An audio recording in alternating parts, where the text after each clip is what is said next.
Ladies and gentlemen, it is our pleasure and our privilege to present to you tonight George Edwards in a radio version adapted by Betty Rowland of one of the world's great literary masterpieces, Dr. Jekyll and Mr. Hyde.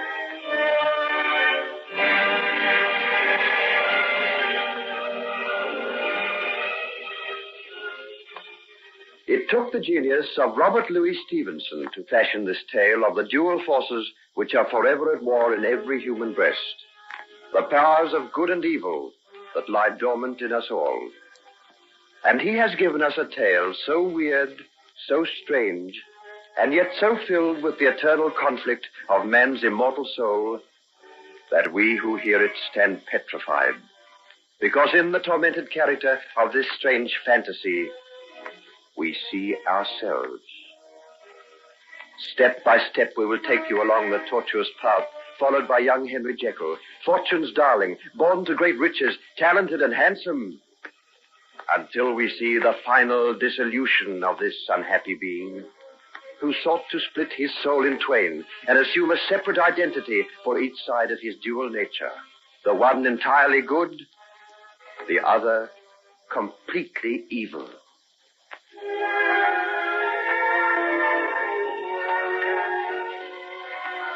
We will begin by looking into the handsome country residence of his father, Edward Jekyll, a wealthy London merchant who has retired to his estates to enjoy the fruits of a successful career on the stock exchange.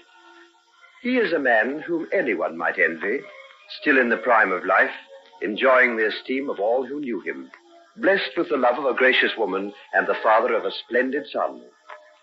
It is Christmas Day, and fires are burning brightly in the vast chimney pieces of the Jekyll house. Snow spangles the trees in the great park surrounding the gardens, and in the clear, crystal air, the chiming of church bells comes clearly from the little village just a mile or so beyond the gates. Henry, there's Mr. Bunning with his choir. Open the windows, dear, and show him that we're here. All right, Mother. Are you sure it wouldn't be too cold for you? Not a bit. I've got this warm cloak on, and it isn't half so cold now that the sun has commenced to shine. Oh, Mother, do come and look at little Billy Hawkins. He's playing the cornet, and his cheeks look exactly like two Dutch cheeses. Let's go out onto the terrace and speak to them. Oh, there's Mr. Packer, too. His leg must be better. Well, fancy his being able to walk all this way through the snow. Thank you. Thank you very much. Merry Christmas to you. Thank you. If you'd care to step inside, there's a hot punch and some Christmas cake waiting for you. Henry, run and tell your father, dear. He wouldn't like not to be here to welcome them. Do you know where he is? I think he went down to the cellar with Monkton to choose the wines for dinner. Well, I'll go and fetch him then. And I'll go and make sure there's ample cake to go around. And look, there's Mr. Utterson and Margaret just driving through the gates. Oh, isn't that nice?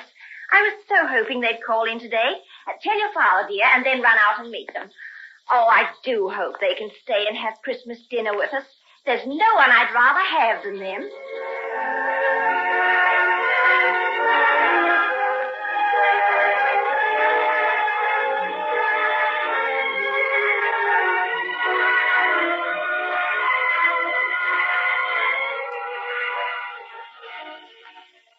Another glass of this port, Utterson, before we go into the drawing room.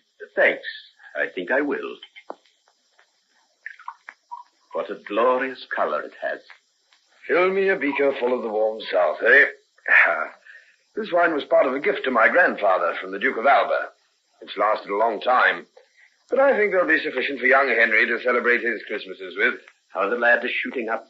How old is he now? He'll be 12 in April. I'll have to think about sending him away to college soon. He's getting too much for a tutor. You must be very proud of him. But what about your daughter? She's got her fair share of good looks, don't you think? Ah, yes. Margaret's a bonny lass. A very bonny lass. Ah, there are the children outside now. What's that Margaret's carrying? Oh, I think it must be the doll my wife got for her last week when we were up in London. A doll? Why, from here it looks as large as a real baby. How delighted she'll be. Just look at the way she holds it. Haven't you seen a mother carrying her child that way? And the look on her face. I can see it from here. Purest rapture. Notice the way she walks. She's afraid of slipping on the snow and letting it drop. I've noticed the expression of the little girl's face when she's carrying her doll. Just the same rapt, inward look of utter bliss that a mother has. I really think they feel the same. All of which is quite beyond Henry's scope of understanding. Look how impatiently he waits for her. The eternal male itching to be off on adventure. Come along, Snowcoat. What's the matter with you? I'm coming. I told you should have left that silly old doll behind. It's not a silly old doll. Yes, it is. Look at its staring eyes. Whoever saw anyone with eyes like that? I think they're beautiful. And she's got real eyelashes, too. And they open and shut. And she says, Mama. Well, you're going to stand there all day admiring it, or you're going to come with me? Where do you want me to go? Down to Red Hill. The snow's deep there. I gave it a try out after church this morning. The new sleigh's a dream. Faster than anyone else's by a mile. I don't think I want to go sleighing, Henry. What? Before we had dinner, you could hardly wait. Well, I've changed my mind. Well, I know what it is. You've got that doll now. What if I have? It doesn't stop you from coming sleighing with me. Of course it doesn't. But I just don't want to, that's all. You prefer a silly-looking waxen-faced image to me, do you? Very well, then. I'll ask Phyllis Mortimer to go. She'll jump at the chance. Ask her. I don't care. Oh, yes, you do. You hate her. I know you do. I saw the look on your face when we were skating together last week. Who? What do I care who you skate with? That's not true. You do care. And if you don't come with me now, I'll ask her to be my partner at the children's party tonight. Very well, then. I shall dance with the squire's son. He's already asked me to. More than once, too. Oh, no, you won't. You're not going to dance with that pimply-faced ninny. He's a very nice boy. He has lovely manners, and he's never rude and horrid like you are. He's got buck teeth, and he breathes through his mouth like a grampus. He's promised to take me to the next otter hunt. And I shall probably go and stay at the manor after the new year. You're coming to stay here. I heard Mother ask your father. Papa lets me go where I choose. And you're going to choose to come and stay with us. And you're going to come sleighing with me now, do you hear? Indeed. Yes. Go inside and put away that doll. I should think a big girl like you'd be ashamed to play with dolls. I don't care what you think. And anyway, 10 isn't too old for dolls? Yes, it is.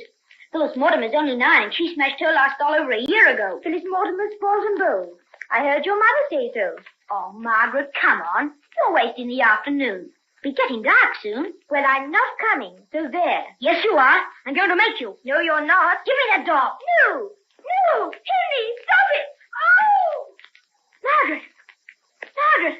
What's the matter? Speak to me. Oh, Margaret. Henry, what on earth have you done? She slipped on a step. Oh, Father. She's not dead, is she? Let me have her, Jekyll, for mercy's sake. Oh, Margaret, my darling. I think she's only stunned, Addison. We'll carry her inside. Henry, run and tell your mother. Tell her not to be alarmed. It can't be serious. There are only half a dozen steps. But she struck her head as she fell. I saw it through the window. Yes, I know.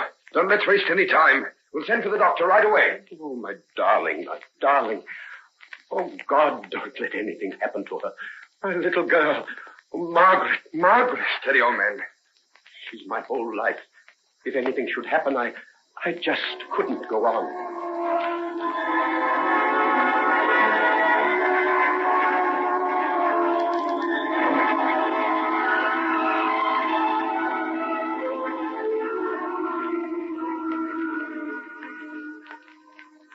She'll be all right in a week or so, just like concussion, that's all. She's sleeping quietly now, and I expect her to wake up almost herself again. Thank you, Doctor. I can't say what a relief this is. These young things are liable to suffer all sorts of mishaps, sir. How did it happen? She was playing with Mr. Jekyll's boy on the top of some steps. I don't know exactly how it came about, but she slipped. Very easily done. The ground's like glass after the freeze last night. Well, I'll be getting along. See you down in the morning. No excitement, mind. Oh, we'll see to that. Well, good night, then. Good night. Good night. Thank you, Addison, old friend. What for? For what you said about the accident. You might easily have said so much more. As far as I'm concerned, nothing more need be said, ever. That's not so. There's something I feel I have to say. Something that I've wanted to say to you for a long time, yet lacked the resolution. Will you sit down with me for a while before we go to Mrs. Jekyll? Why, certainly. Is there something that troubles you? Something that troubles me very deeply. Addison, did you notice my son's face as he tried to tear the doll out of Margaret's arms this afternoon? You mean just before she fell? Yes, I did. What did you think? Well, to be truthful, there was something on the face of that boy that struck terror into my heart. I know. What's the meaning of it? I've seen it from time to time, and it's always the same. Something so evil, so hideously profane seems to peer out from behind the mask of his features that I can't believe my eyes. You saw it this afternoon? Yes. Has it happened very often? Not more than half a dozen times in his life. The first occasion was when he was little more than 2 years old. He was playing with his nurse, a woman of whom he was particularly fond. And suddenly I saw the change, and he turned and sank his teeth into her arm until she screamed with pain. We had to almost prise his jaws apart. It was the most horrible thing I'd ever seen. And when did it happen next? About 2 years later. My spaniel had a litter of puppies, little soft lumps of silk. Henry was playing with them when suddenly I heard the mother dog begin to wail, and Henry laughed. Never as long as I live will I forget that sound. It wasn't the laugh of a child, but that of a fiend. Or as to where he was. He had broken their backs. Every puppy lay dead at his feet. Good heavens. And then another time... Mother! For heaven's sake, what's that? It's Henry. He has terrible nightmares after one of the attacks. I must go to him at once. It's June. Oh, Edward Jekyll, my poor friend. You are indeed in need of help. May God have pity on you and on your son.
Ladies and gentlemen, we now present George Edwards in Dr. Jekyll and Mr. Hyde.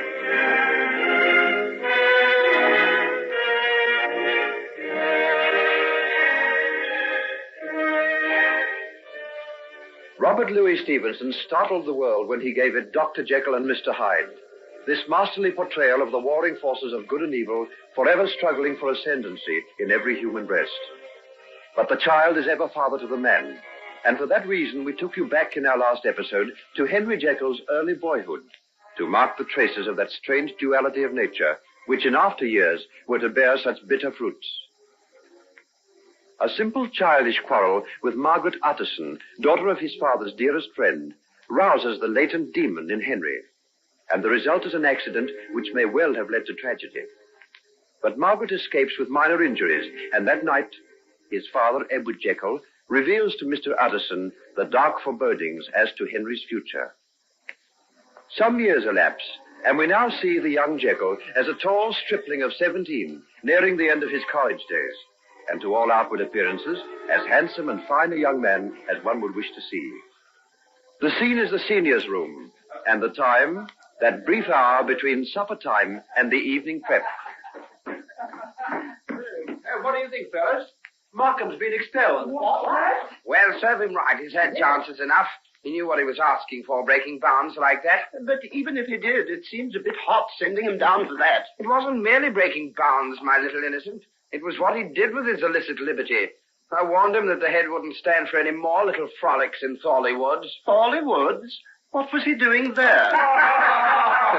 Picking blackberries, of course. But, shut up, you lot. Well, what's the matter with our Mr. Jekyll tonight?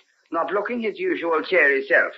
Not upset by the sad fate of little Mark, the baby Romeo, are you? Well, what are you so smug about, anyhow? Mark's been unlucky, that's all. True enough, my friend. Who am I to cast the stone? Oh, I forgot. Rogers told me the head wanted to see you, Jekyll. Where is he? In his study. All right. Now, don't any of you others pinch my chair while I'm away. You'll be gone for an hour, old chap. No doubt the head wants to get a little guidance from his head prefect on how to put down vice in the senior school. Oh, dry up, Pelton. You're a poisonous toad. Well, at least everybody knows it. Why, what do you mean?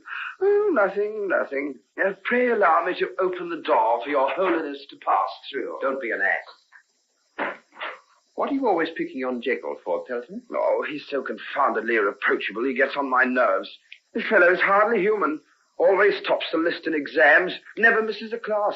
Has all the blues for sport, and I don't doubt kneels down by the side of his blameless bed every night and prays for mere sinners like you and me. He's too good to be true. Come in. Ah, Jekyll, come in and sit down. Thank you, sir. I want to have a talk to you about this affair of Markham's. Most unpleasant business. Yes, sir. As head prefect, I repose a confidence in you that isn't shared by the other boys. I want your complete frankness, Jekyll. Thank you, sir. I appreciate what you've said. Have you noticed a peculiar change that's come over some of the boys in the senior school during the last few months? In what way, sir? In the loosening of discipline. A general decline of moral standard. This affair of Markham's is only a culmination of a series of things that have been taking place for some time. Markham was found in Thorley Wood last Saturday afternoon with one of the maids from the Horsham Arms, and in a state of, well, one can only call it drunkenness. Markham was? Oh, you find it hard to believe. So do I, Jekyll. But there can be no possible mistake. Mr. Finch, the classic master, was walking through the woods with his wife, and, well, what they saw made it impossible for me to allow young Markham to remain at this college any longer. I see. But Markham was not alone. There was another boy with him, but he was apparently sober and heard the sound of footsteps. He ran away through the undergrowth before either Mr. or Mrs. Finch could see who it was. And Markham didn't say who he was? And refused to say a word. Jekyll, have you any idea as to who this other boy could be? I, sir? Why, no, I haven't the least idea. I have a feeling that if we could find him, we may put our fingers on the cause of all this unpleasantness that's been happening during the past few months. A boy like Markham wouldn't have sunk to that sort of thing unless someone had influenced him. Mind you, I'm not asking you to spy out on your friends, but I do hope I can count on your help in clearing up this matter. Markham's life is ruined. I can't stand by and see other boys destroy themselves without doing everything in my power to stop it. You understand, Jekyll? Yes, sir.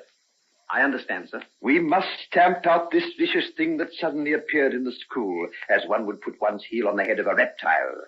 And with as little pity. You would not be guilty of treachery. I want to point that out. If you told me anything you knew or suspected. No, sir. I understand that perfectly, sir. Good. Well, I can rely on you. Come to me if you have any idea as to who is at the bottom of this, and everything you tell me will be treated with the greatest confidence. You haven't any suspicions offhand, have you? No, sir. Not the remotest idea. Why, I can't imagine anyone who could do such a thing, sir. Well, keep your eyes and ears open and report to me immediately. Oh, there's the bell for evening prep. I won't keep you any longer. Oh, Jekyll, when do you sit for your exams? At the end of next month, sir. I'd be sorry to lose you. Going to do medicine, aren't you? Medicine and science, sir. I expect you to do well. You've always been a credit to us, Jekyll. Thank you, sir. I hope I always shall be, sir. By the way, you might have a word with young Markham sometime this evening. He asked to see you. It mightn't do any harm to talk to him. Where is he, sir? Up in the tower room. I thought it best to put him there, away from all the other boys. I'll see him before I go to bed, sir. And don't forget, report back to me anything of interest he might have to tell you. Good night, Jekyll. Just close the door, will you?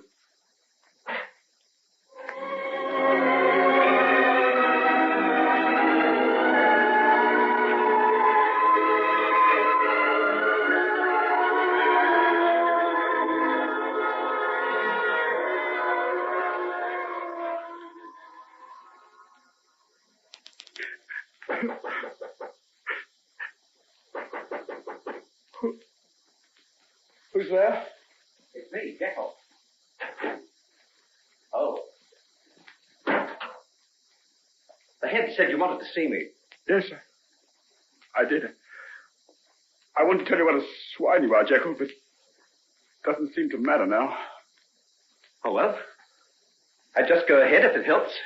It'll take more than that to help me. You understand what this means, don't you? Yes, I think I do. I wonder.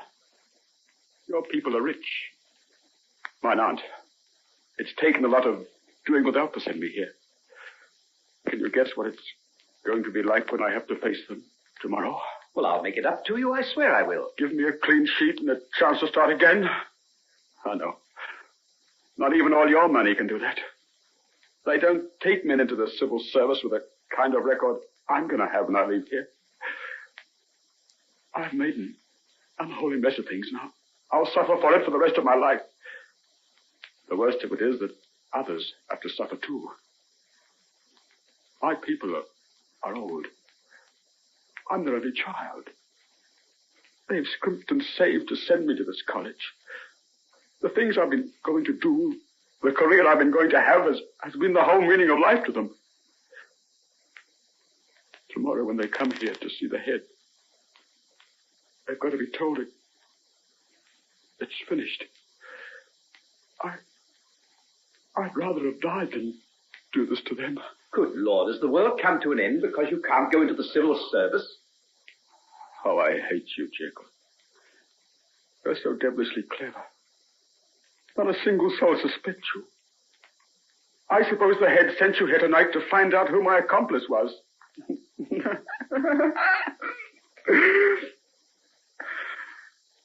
That's funny. That's one secret I can be sure of you keeping to yourself. You're not likely to go down and tell him it was you? Shut up, will you? Shut up. If you keep on shouting at the top of your lungs, there'll be no need to tell him. So you're no more anxious to be found out than I was. Of course I'm not. Who wants to pay the penalty for the sins he commits? But you will, Jekyll. Someday you will. You can get away with it for a long time if you're clever enough. But eventually it'll all catch up with you. Not me. I'll get away with it always. I'll find a way somehow. I could prove you're wrong right now. How? By going downstairs and telling the head who was with me that day in Thornley Wood. You wouldn't do that, Markham. I'm not so sure that I wouldn't. Why should I take the whole of it? If it hadn't been for you, I'd never have gone there. Never have spoken to those girls, never drunk their beastly wine. But you wouldn't tell the head, Markham. I would, I tell... Jekyll. Good heavens, Jekyll. Why are you looking at me like that? What's come over you? Don't stare at me that way. Your eyes. What's the matter with your eyes? Keep away. What are you going to do? Don't bare your teeth like that. You're a cannibal. Jekyll, don't. Don't. Keep away from that window. Keep away, you fool! No! He's fallen. Down to the ground. Onto the stones. His body's lying there. I didn't do it. I didn't do it. He jumped of his own accord. I never touched him. What's the matter? What's going on in there? Oh, it's Markham, sir. He threw himself out of the window, right before my very eyes. Oh, it was horrible. I'll never forget it as long as I live. Stand back, boys. My dear Jekyll, this is terrible. What a tragic finish. Sit down in this chair. Oh, get him some brandy, someone. He's going to faint.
Ladies and gentlemen, we now present George Edwards in Dr. Jekyll and Mr. Hyde.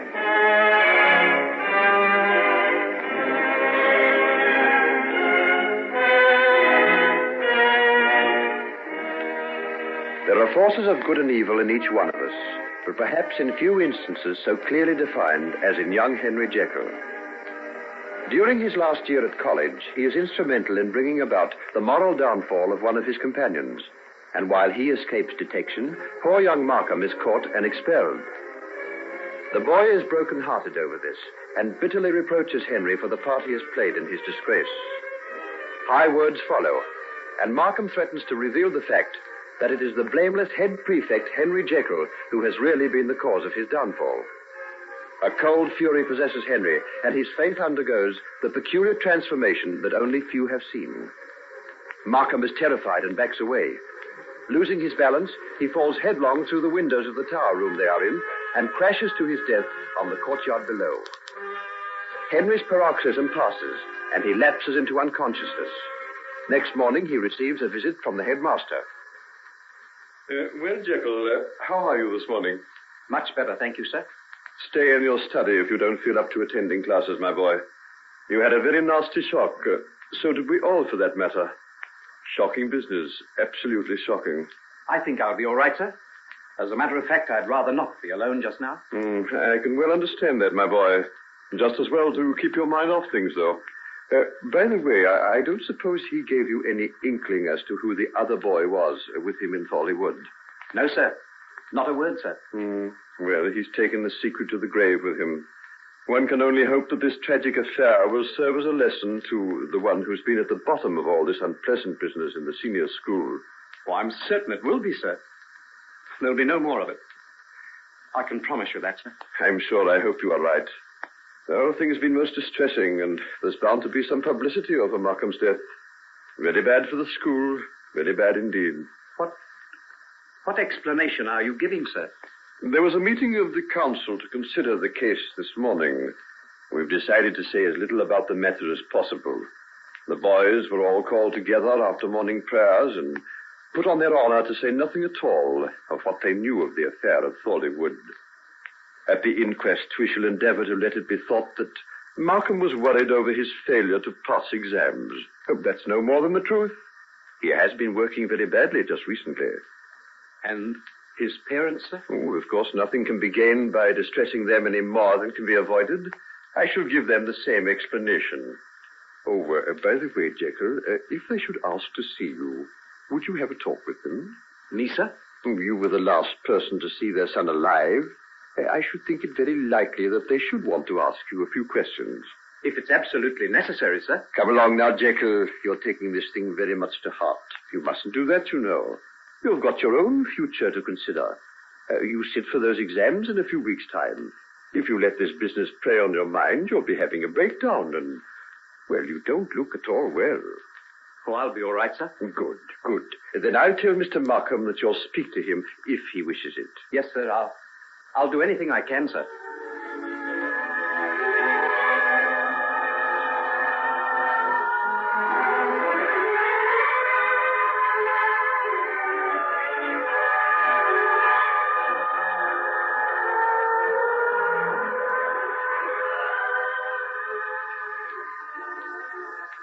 They tell me, Henry, that you and my son were the greatest friends. Yes, Mr. Markham, we were. We went everywhere together. Oh, I shall miss him.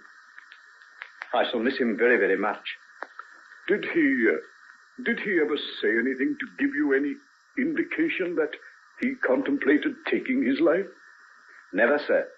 I think that he might cause you and Mrs. Markham any worry. Ah, yes, always the most thoughtful and tender of sons.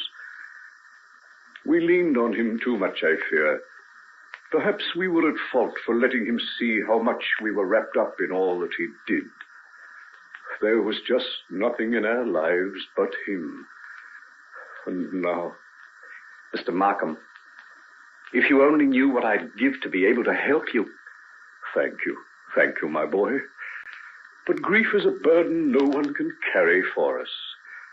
But I'm glad I've had this talk with you. At least I know what happened right at the end. It was so sudden, I hadn't time to do anything. He just stood up on the window seat, and the next minute he was gone. Yes, so your headmaster has told me. Well, perhaps someday we shall understand the reason for these things. But just at present it's a little difficult. But I'll go and get his things now. I want to get back home as soon as possible. Mrs. Markham isn't very strong. And the shock of David's death, well, perhaps... Oh, dear, who knows? Mr. Markham, don't say that. Oh, not David's mother, too. Death is only terrible when you're young, my dear boy. When you're old and tired, like we are. Oh, please don't say that, sir. No wonder you and David were friends. He was sensitive like you. He felt things too keenly. It's a great mistake, my boy. A great mistake.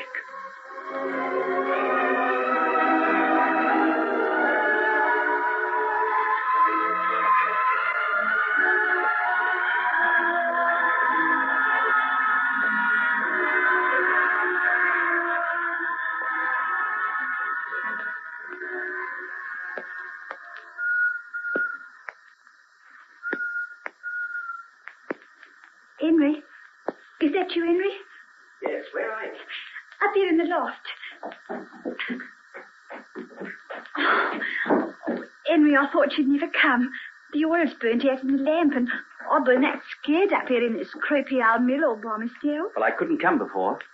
I told you in my letter I might be late. I never would have waited, only I've been that worried over you. What happened, Henry? Wasn't it awful about poor Mr. Markham? Bill's been that upset. Now, listen, Hetty. If either you or Bill say so much as a single word about being in Fawley Wood with us that afternoon, you'll get yourselves into no end of trouble now. Do you understand? How, Henry? David Markham killed himself, and it was directly as a result of being found with Bill. If that comes out, you'll both have to go to the inquest and give evidence, and you'll get your photos in the papers. You'll never be able to hold your heads up in this town again. Why, Henry, how wild you talk. Better me ain't likely to give the show away, but you can see that she's upset. She was fond of him with Bill. She's talking of going away and getting work somewhere else. Is she? Well, I think that's a very good idea. There isn't much chance for a girl like her in this little place. That's what I always say. If it hadn't been for meeting you, Henry, we'd have both been gone long ago. But knowing you was ill. Well, I won't be here much longer. I'll be going on to the university soon. Won't I never see you no more after that? Henry, you won't forget me, will you? Oh, of course I won't. But I won't be able to slip out to this old mill like I've been doing. And I'll be jolly glad of that, too. Horrid, creepy place it is. If I hadn't have been so fond of you, Henry, you'd never have got me to come here. Funny what a girl will do when she's fond of a man, isn't it? We've never had no good times together. You know what I mean, like going places, seeing theatres and cafes and all that sort of thing. Would you like that sort of thing, Hetty? What do you think?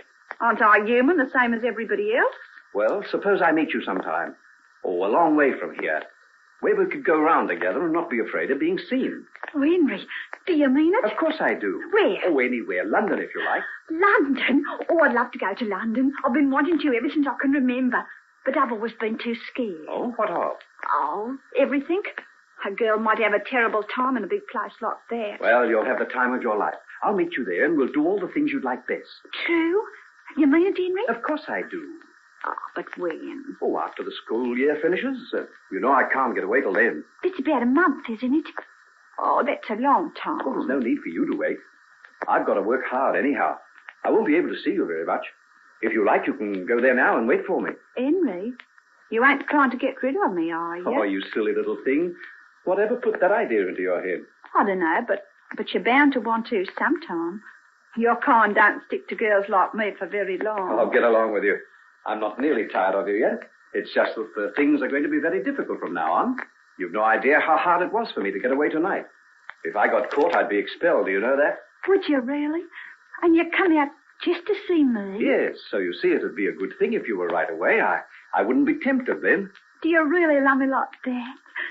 Oh, Henry, I'd do anything for you. Well, do as I ask you. Go to London. Look here. Here's some money.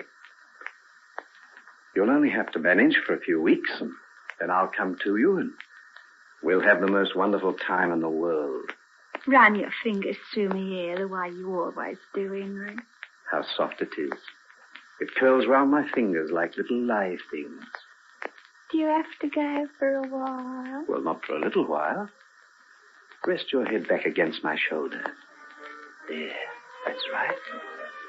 How soft you are. How soft.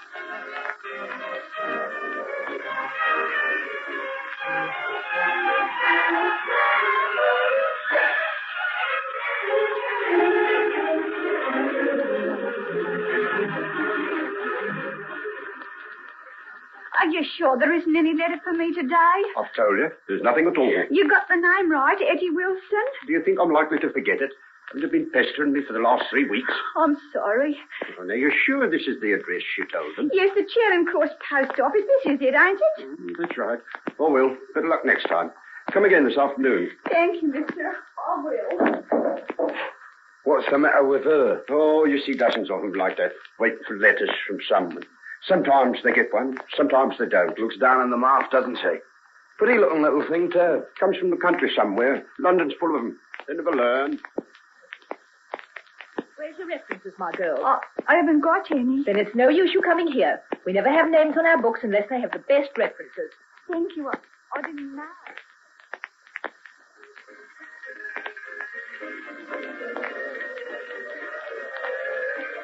I meet the young lady offered by you. What you like?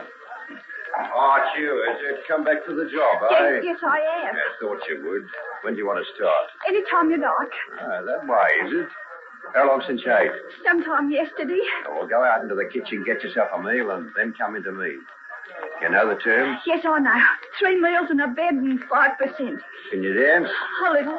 What kind of dances? For the barn dance and the polka. Ah, this isn't the village queen.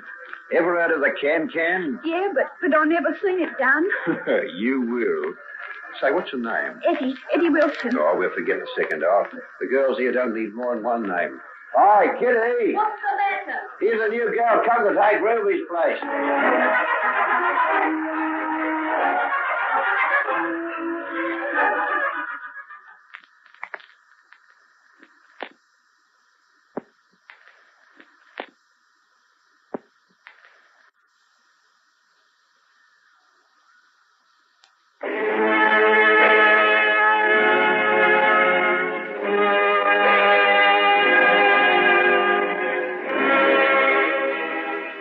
Ladies and gentlemen, we now present George Edwards in Dr. Jekyll and Mr. Hyde.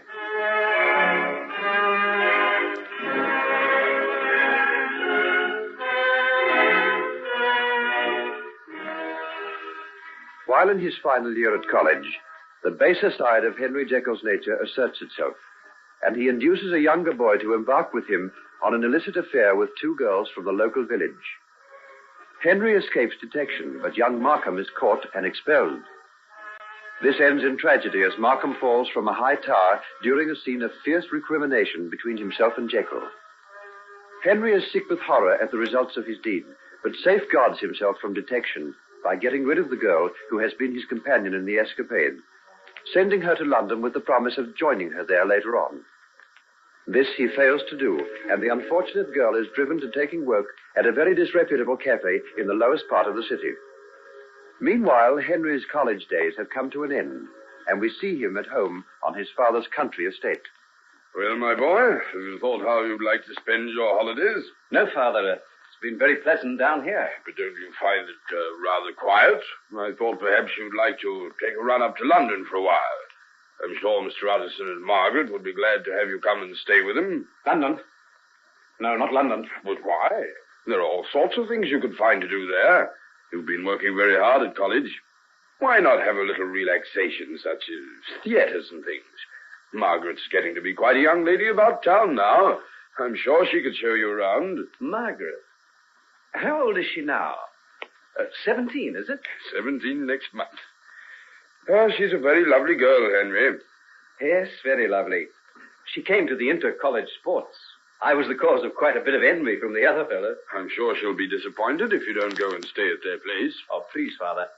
I don't know why, but, well, I feel I can't go to London just now. The place depresses me.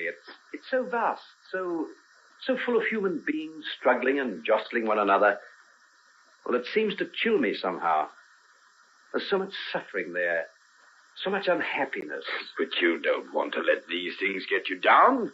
Of course there's suffering and unhappiness and poverty and want. There always will be as long as human nature remains what it is. That's it. Human nature. The noble and the base, the ugly and the beautiful. Oh, if only we could change it all. My dear boy, you're not going to try and grapple with the universe, are you? Is this why you're going to take a course in science as well as medicine when you go to the university? Oh, no, I don't flatter myself that much. Science attracts me because of the enormous, undreamed-of possibilities it has. Possibilities, yes. But what kind? Everybody knows a lot of good has been done by science, but we owe the implements of modern war to the chemists working in the laboratories, no less than we do the most enlightened discoveries of our age. Oh, that's because we don't know enough. We're just coming out of the jungle, Father, and we're still more than half beast. But someday man will free himself from the beast, and we'll see a new being arise. A man no longer tormented by the awful conflict of good and evil. A man who, for the first time in history, will be a fully developed human being. And do you think science is going to do it? Oh, well, I'm sure that without science it will be impossible. Other things will help, but science most of all. These are very serious thoughts for a man as young as you, Henry. What made you turn to them? Oh, disgust at myself, principally. What? Father, you understand me. You know me better than anyone else. I don't have to explain to you, but... oh, sometimes I hate myself so much that I can hardly endure the thought of going on living with a creature who can be so vile as I. My boy, what's this you're saying? What can you have done? You're not yet 19 years of age. Well, that's it. If I can do these things at 19, what mightn't I be capable of later on? Oh, nonsense. You're run down, been working too hard, and you've got morbid. Then that affair of young Markham... Oh, for pity's sake, don't mention him. Why, what's the matter, Henry? Don't you see? Oh, don't you see? I killed young Markham. You what? For the love of reason, what's this madness you're talking about? Markham fell out of the top window of a tower. You saw him. You were standing near the door, several feet away. I know, but I killed him just as surely as though I'd taken him in these two hands and thrust him through the window. You don't know what you're saying. You're imagining all this. Oh, if only I could persuade myself that. I'm haunted by it night and day. His face, his voice, and the cry he gave as he fell. And then his old father, that tragic face, the hopeless, broken voice. I'll carry those things round with me for the rest of my life. Henry, my son, sit down here and tell me calmly what you mean. What I said is true. You were on the other side of the room when he fell. Yes, I was.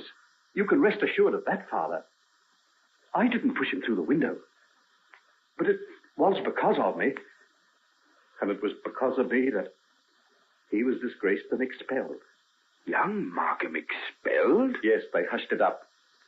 But that's the reason he was in the tower room. He was more or less under detention. I can't believe it. What did he do? The things I told him to do. The things I took a hellish delight in watching him do. Oh, Father, what in heaven's name comes over me at times? Why did I want to destroy young Markham? Why did I urge him to respond to all the baser things in his nature and delight in seeing him turn into a kind of beast? Henry, what's this you're telling me? Oh, the truth, Father, the truth. And there was a girl called Hetty. And this girl, this Hetty? Well, after the trouble about Markham, I got into a panic. I persuaded her to go away to London. And that's where she is now? Oh, I suppose so. I promised to write to her, to send her money. I didn't either. I see. So that's why I can't endure the thought of going there. I had some inquiries made. She's gone from her old address. No one knows where she is. But she's somewhere in that great city, alone, penniless. And I sent her there. Well, no doubt we can have her traced and do something for her if it worries you. But she'll find some way of looking after herself. That kind of person always does. But what kind of way? Whatever you two sitting here in the dark for? Why don't you light the lamp? Oh, please don't, Mother. No, not just yet. Why, dear, what's the matter with you? You sound quite upset. Well, there's nothing wrong. We've just been having a quiet talk together, that's all. The afternoon mail's just come and there's a letter from Margaret. She's wondering if you're coming up to London, Henry. No, I'm not. But Henry's a little overstrung after all those hard weeks of work for his examinations, Marion. I was going to suggest that we might go up to Scotland for a week or two. Sir Roland has offered me his shooting box several times. How would you like that, Henry? Just the two of us? If you like. Oh, I'd like that. I'd like that better than anything else on earth. But, Henry, what will Margaret think? She's been expecting you. Oh, let her think what she likes. Nothing on earth is going to get me to London now.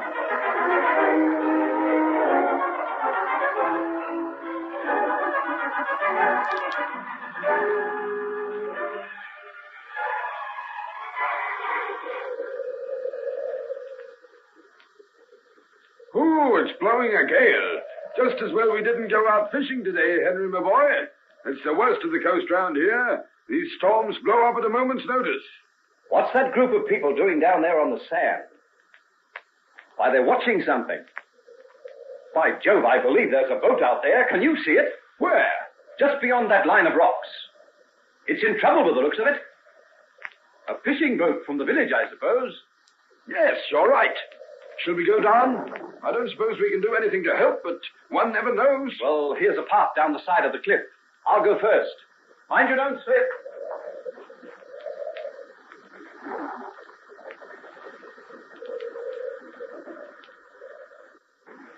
Oh, Lord, have mercy on us. But it's dashed to pieces they'll be on those cruel rocks. What's wrong? The men out there in trouble? Aye, that they be. Jeannie's good man here and 2 others. They've been battling against the storm this last 2 hours now, and not a bit of headway can they make. Oh, it's gone, the sail's split. There's not a see them from the rocks. Aye, it's arrested itself. It hasn't sunk. Hey, but look, it's heading for the rocks. The wind's catching it, and the waves are dashing over it every minute. Oh. And if you can see them, they're clear to the mast. One's still got the rudder in his hand. Oh, this is horrible. Can't anything be done to save those men? No boat could live in that sea, Henry. They'll be on those rocks in another few moments. Oh, look. Why, they're on them now. They're dashed to pieces, the poor devils, to die like that in sight of their very homes. Surely something can be done. Nothing short of a miracle will save those poor fellows now. Where are all the men? Can't someone take out a lifeline to them? There's naught but old ones and bairns in the village today. There's a young and he'll be all a war. Oh, where's the lifeline? Have you got one long enough? Henry, what are you thinking of? Is that over by the boat shed? Aye, that's it. But you'll never think of swimming out in that sea. Oh, bring it down. Hurry. Henry, you can't. Yes, I can. I've swum in seas like this before. Send those women away. I'm going to strip off my clothes. No, Henry. Think what you're doing. You can't. You mustn't. Father, this is a thing I've got to do. If I stand by and let them drown, oh, Father, can't you understand? Yes, I think perhaps I do. God be with you, my son. God be with you.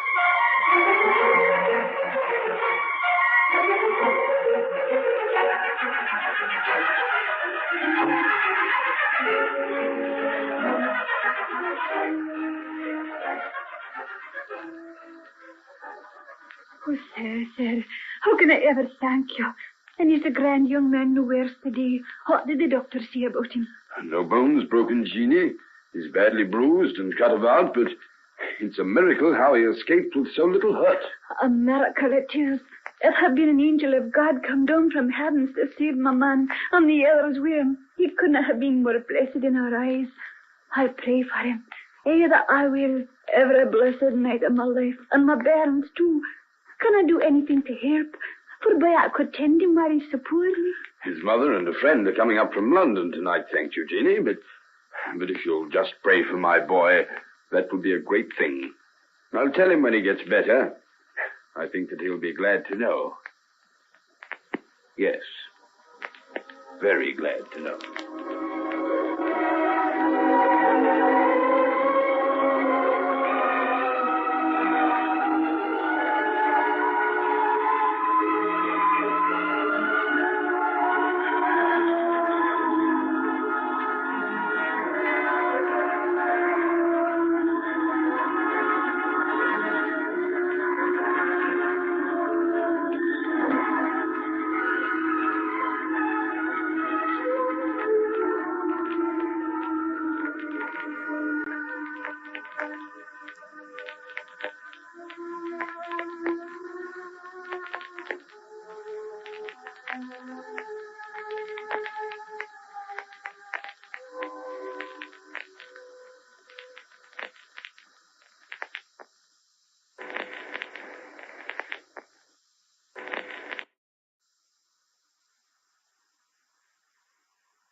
Ladies and gentlemen, we now present George Edwards in Dr. Jekyll and Mr. Hyde.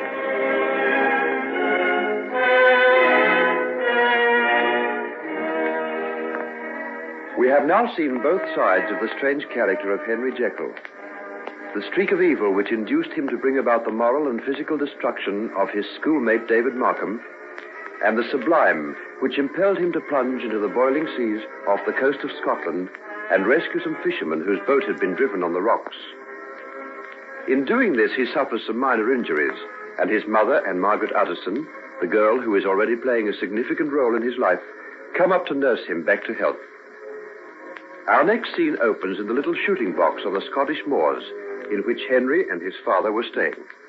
Well, Henry, my boy, how's the leg this morning? Oh, as well as ever it was, Father, thanks.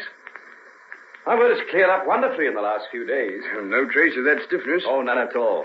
In fact, I'm feeling so well, I'm going to take Margaret out for a walk along the cliffs. I'd like to have one last look over that sea before we leave. Well, I'll be sorry to go back. London isn't half as nice as being up here. I wish we could stay another month. Then come out now and let's make the most of our last day. We'll take something to eat and stay out till dark. I'd love to. Watch out for storms. There were some rather ugly-looking clouds over the horizon a while ago. Oh, we'll take raincoats. And there's generally a shepherd's cottage to shelter in. Sure you won't come too? Oh, not me. I'm going to take a stroll down to the post office to see if there's any mail up from London. And then I'll sit by the fire and read the papers in comfort. And you, Mother? I'm going along to Katie McBride's to get that shawl she's weaving for me. Then come along, Margaret. We'll leave them to it and go out and get our lungs full of the Atlantic gale. Does the wind ever stop blowing here, I wonder? Wrap yourself up well, dear, and don't be too late home. We'll be all right, dear. Don't worry over us. Call the dogs, Henry. I'll meet you down at the gate, Margaret. Don't forget to bring plenty to eat. This time it makes me as hungry as a hawk. Well, it's good to see the boy striding down the path like that again. He's a lovely boy, isn't he, Edward? The kind of son that every mother dreams of having. Shame on you, woman. You're puffed up with maternal pride. And you're none too modest about him yourself, Edward Jekyll. When you saw all those accounts of what he did in the papers, I saw your chest begin to expand by inches. Anyone might be proud of what Henry did. 3 men owe their lives to him, and a lot of little children would be fatherless if he hadn't risked his life that day. They almost worship him down in the village. They're planning some sort of farewell for him tomorrow. Ah, there goes Margaret now. They look fine together, don't they? It makes me feel grateful to God for all his mercies to see them there. It might have been so different. Yes, Marion, my dear. So different. How strangely you say that. I had strange thoughts. Oh, well, that's the thing of the past now. Let's forget about it and be thankful for the present.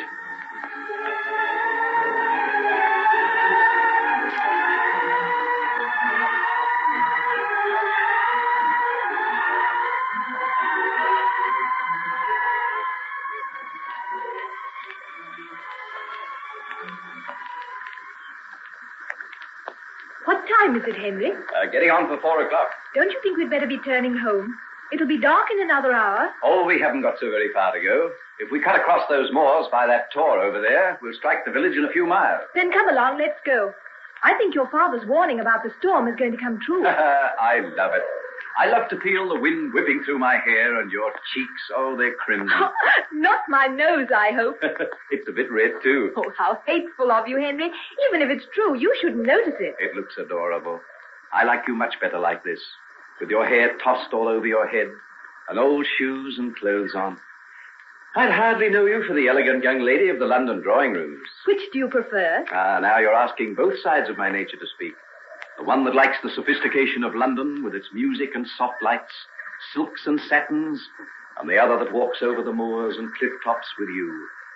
Swept clean by the wind, glorying in physical strength, happy in the comradeship we feel merely by being here together.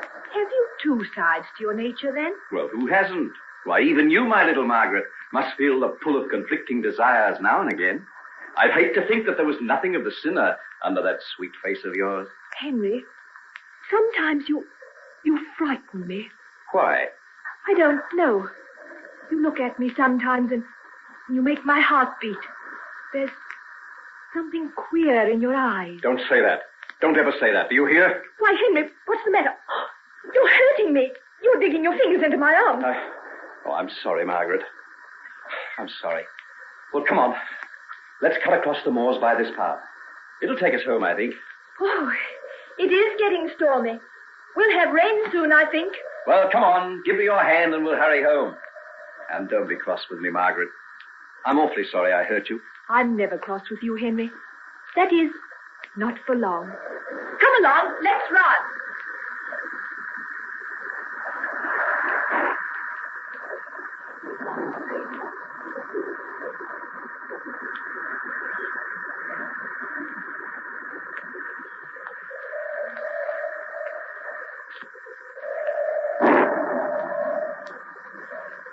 Henry, are you sure you know the way? I think so. I came over by this path a few weeks ago, though it shouldn't have taken us as long as this. It's after 5 o'clock now. Isn't it dark? I wish we had a lantern. I can hardly see a thing. Well, hang on to my arm. I can still see the path. Oh, here's the rain again. Button up your coat and keep your head down. I'll guide you. I wish we hadn't thrown the last of those sandwiches to the dogs. Hungry? Oh, never mind. Mother will have a fine hot meal waiting for us, and we'll be home soon now.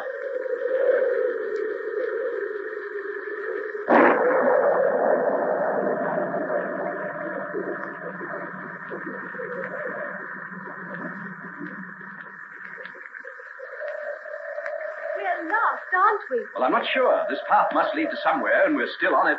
We seem to have been pushing our way against the storm for hours. I wonder what the time is. Well, hold open the flap of my coat. I'll try and strike a match. You ready? Yes? Did you see? It's nearly 8 o'clock. That does mean we're lost, doesn't it? Yes, I'm afraid it does. I'm awfully sorry, Margaret. I've let you in for this. It doesn't matter. We'll wait till daylight and then see our way back. Oh, it won't be daylight for hours. If only we could find some sort of shelter. Look. Did you see that in the lightning? Some sort of barn or cottage. No, where? Over to the left. Give me your hand. I think I can find it. See? There it is. Yes, I saw it. Well, that must be where this path leads to. Well, thank goodness we'll be able to get out of this rain. Even the dogs know we're lost. They're hanging right on our heels. Oh, well, with any luck, we'll be under shelter in a few minutes. I hope that lightning comes again. There it is. Come along, let's run.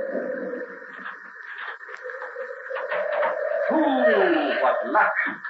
We might easily have passed it. What sort of a place is it? Can you strike a match and let's see? I'll try. I'm afraid they're very wet. Ah, some sort of barn. Why, there's a stack of hay over there. And there's a lantern. See if there's any oil in it.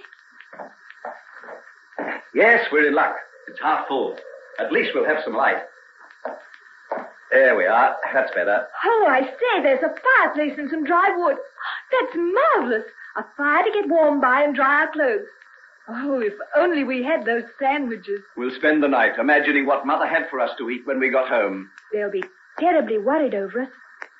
I wonder where we are. Well, there's nothing we can do till morning, so let's light this fire and warm ourselves.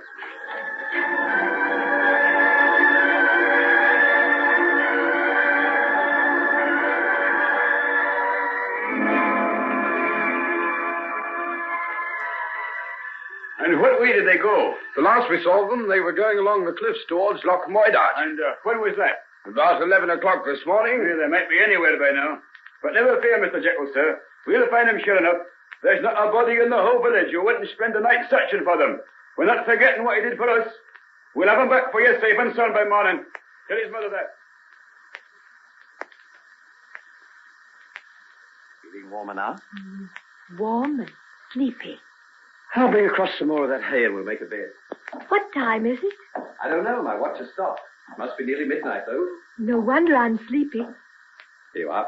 Lie down on this and be comfortable. I'll roll up my coat for a pillow. Oh, no, you'll need it. Oh, I'll be warm enough without it. Is that better? Yes, it's fine. Listen, even the storm has died down now. How quiet it is. I wonder where we are. High up on some isolated moor, I guess. This must be a feeding place for the cattle. That's why the track led down here. It's lonely and a little bit creepy, isn't it? I'm awfully glad I'm not alone. Scared? Not with you here. But don't go too far away from me. No, I'm here, right beside you. It's a pity that lamp burned out so soon, but the fire's still bright. I can see you quite plainly. You're in the shadows. I can only hear your voice. Shall I come closer? Yes, please. You could put your arm around me if you like, and I could sleep on your shoulder. Isn't the coat comfortable? Oh, all right, if you'd rather not. Oh, don't be silly. You know it isn't that. What is it then? Never mind. There now, is that right? Oh, perfect. You've got such broad shoulders, Henry. They were made for this. Good night. Good night.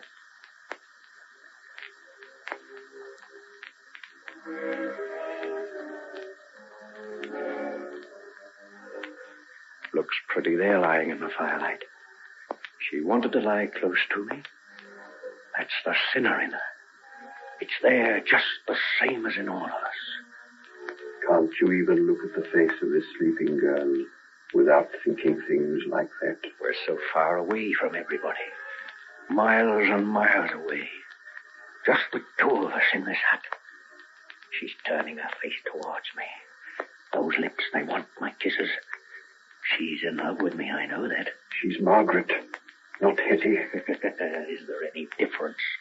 Because Hetty's poor and this girl's rich, does that mean they aren't the same inside? She's just the same. And she's prettier, much prettier. Her throat, the soft curves as she sleeps there beside me. She's putting her arms towards me. I'll kiss her and wake her up. Hello! Hello there! Yes? Who is it? Hello! What is it? What's the matter? Someone's found us. They must have sent out a search party. Hello there, this way. Henry, is it you? Are you all right? Where's Margaret? Here, Father, here. And safe. Thank God she's safe.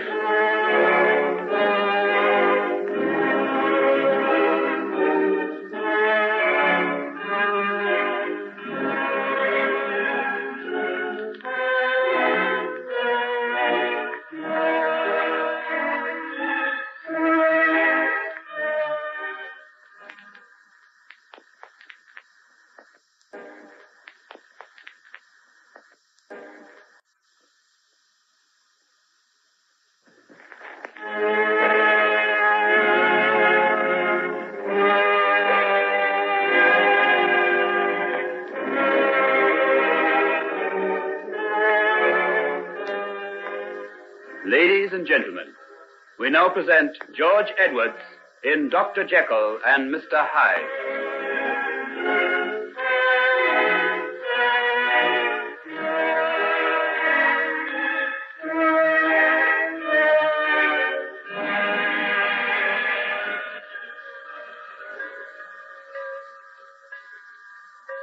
Oh, hello. Are you Jekyll? Yes. My name's Lanyon. I believe we're in a room together. Have you been up to see it yet? No, I was just up on my way. Well, it's along here. Quite decent little place. Got a good fireplace and a window looking out into one of the squares. We're in luck. Anyone else but ourselves? No, just the two of us. The mate has promised to come along, get us some cushions and things and a comfortable chair or so. Be rather snug by the time we're properly dug in. Here it is. Behold the scene of our future travails. Plenty of good old midnight oil's been burnt in here. That's right. We come in freshers, we go out lawyers, doctors, engineers. Oh, nothing so plebeian as that in this stronghold of culture, my boy. To be an engineer smacks too much of grime under the fingernails and the sweat of honest toil. Oh, by the way, what are you doing? Medicine. I thought I'd have a try for science as well. Oh, you're going to be busy. Al Stinks is a perfect slave driver, I've heard. You mean Professor Marriott? Well, I met him a while ago and liked him immensely. Oh, yes. No end of a decent old pot. But a martinet in the laboratory won't stand for any sort of larks at all. I guess I'm far too much of a butterfly to last out anything more serious than medicine. Even then I'll be surprised if I get away with anything more impressive than an M.B. Well, come along. Where'd you to assemble in the great hall? Put your bags and come out. How did you find out so much about things so soon? Well, I've got two brothers here. They could be wise to no end of things. Great saving on the nervous system. I hate starting anything, don't you? If the young gentlemen in the back row will kindly give me their attention, we will now proceed with the demonstration. Will Mr. Jekyll be so good as to give me his assistance? Jekyll again, the old boy dotes on him. Jekyll's out for honours. He can have his swots every night of his life. If you have anything of importance to communicate to your neighbour, Mr. Grayson, would you be good enough to allow us all to hear? Oh, come along, don't be modest. I'm sure the cause of science will be considerably advanced if we hear what you're whispering to Mr. Roberts. It was nothing, sir. I apologize for talking during lecture, sir. Good. We will now see that by the addition of a few minims of this tincture, we will completely alter the character of the subject under observation. Mr. Jekyll, are you ready to carry out the rest of the experiment? Yes, sir, quite ready. Good. The action of extreme heat, which we will now apply by means of lighting a flame under this retort, will bring about a further interesting change.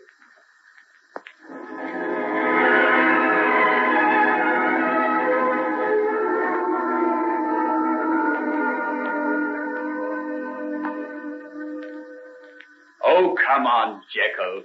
You're not going to stick at those books all your life, are you? Well, I've got exams in 5 weeks' time, don't forget. Well, what if you have? You'll pass with one hand tied behind your back. Tell in for this weekend and come to London with Roberts and me. Be back on Sunday night, and you'll feel like 40 men after it. Working yourself to death, man. Don't think you've smiled for a month. With you about to make a fest of yourself? Then come on, be human. Have you ever been on a binge in your life? Have I? Well, yes, I guess I have. Oh, I don't believe it. You've got that monkish pallor that betrays the pure in heart. Can't endure it myself. Then come along and we'll wallow in sin. Oh, you mean it? Of course I do. I haven't seen London for months. I love the dirty, bedraggled old hag. Let's go and fill our nostrils full of the odour of her evil doing. Is this really you, Jekyll? And me thinking you were a positive monk? Casanova was a monk, don't forget. By Jove, so he was. But to see you sitting there under that lamp makes me think more of a knight of the Holy Grail than of him. And I'll be Tannhauser in the Venusberg. Begone, dull care, away with bookish learning. What if the hand does shake when making the experiment? Who knows, a new discovery may be made, and I'll be famous. If old Prof. Marriott sees you at it, heaven help you. He's grooming you for half the fellowships in the year.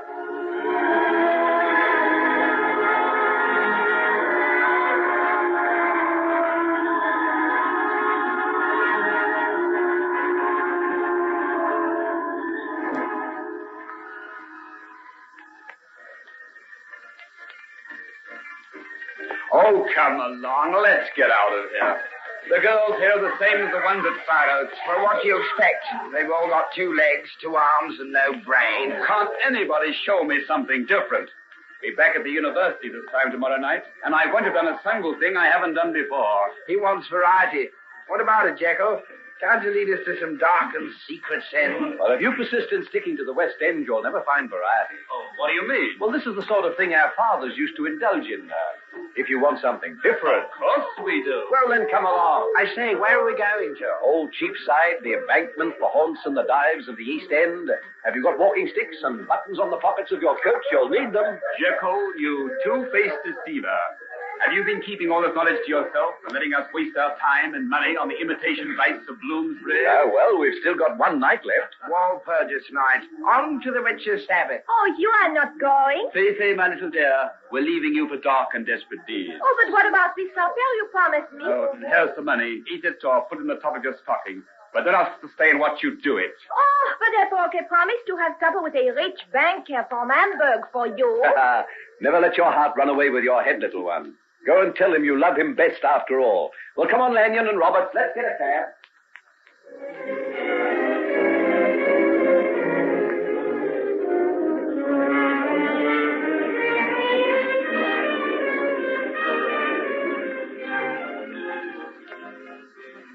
Hi, wake up, Hetty. Pat's singing out for you. What for? He wants you downstairs, of course. Oh, then tell him I'm not coming. Oh, don't be mad. You got to. There's 3 dwarfs just come in. They're drunk as lords and slinging their money round like anything. One of them just paid 2 quid for a bottle of fizz. Oh, what do I care? I'm tired. I've been working all night. I'm not coming down to sing songs for any toffs at this hour. What time is it anyhow? After 3 o'clock. Well, that puts the lid on it. I'm not coming down again for the Prince of Wales. You better not let Pat hear you say that. He sent me up to get you special. You haven't been here so long as the rest of us, and you don't know Pat when he gets mad. I've been here long enough to know when I've earned what he pays me. I've done enough for one night, and that's that. Hey, Hetty, what's the matter with you? Make it lively. Oh, there he is now. Take my tip and you'll come down. Here, what the... Why aren't you out of bed? Who told you to knock off work like this? I'm tired. You'll have more than this to make you tired before you're done. Now, come on, get up out of it.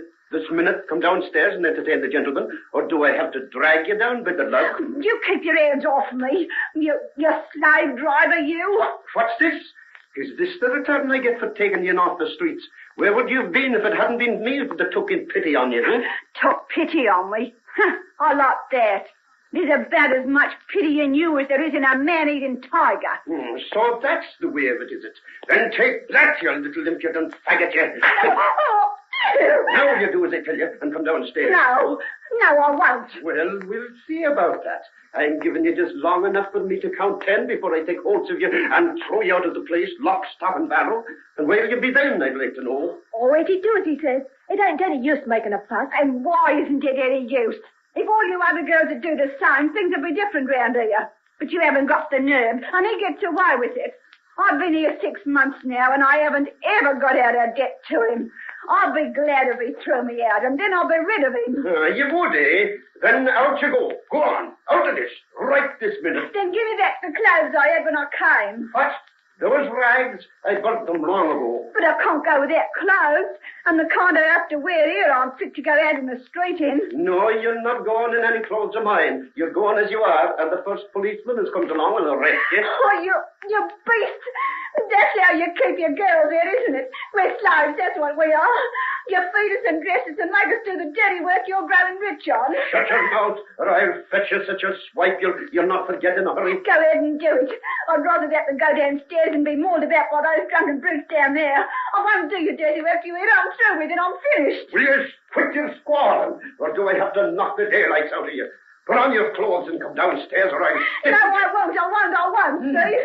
I won't. By Jiminy, I've stood enough. Get out of that bed. Hey, get your dirty hands off me. Come on now, don't check your manners. Here, what's going on here? What's going on here? Hetty. Henry Jekyll. Oh, Henry. Well, what are you doing here? What's that man been doing? Why, Your Honor, it was all a mistake. Have you been striking her? What are those marks on her face and arms? Shut your mouth, you dirty blackguard. Hetty, how long have you been here? 6 months. Oh, Hetty, 6 months. Oh, what do you care? It was you that drove me here. I know, but I'll take you out of it. Where are your clothes? I haven't got any but these. What, not a coat? No, nothing. Here, take mine. Take mine, quick. What are you doing? Is she a relative of yours? Never mind what she is. Get out of my way, and don't you try to stop this girl coming with me. I'll find some way to clean up this hole of yours and put you where you belong. Now, Hetty, are you ready? Oh, Henry, you're mad. You can't do this. I'm going to. I'm going to try and make up for what I did 6 months ago. Come on, let's go. Well, saints preserve us. A gentleman like him and a low little tug like her. And he'll take the other 2 gentlemen away with him as like as not. Bad cess to him.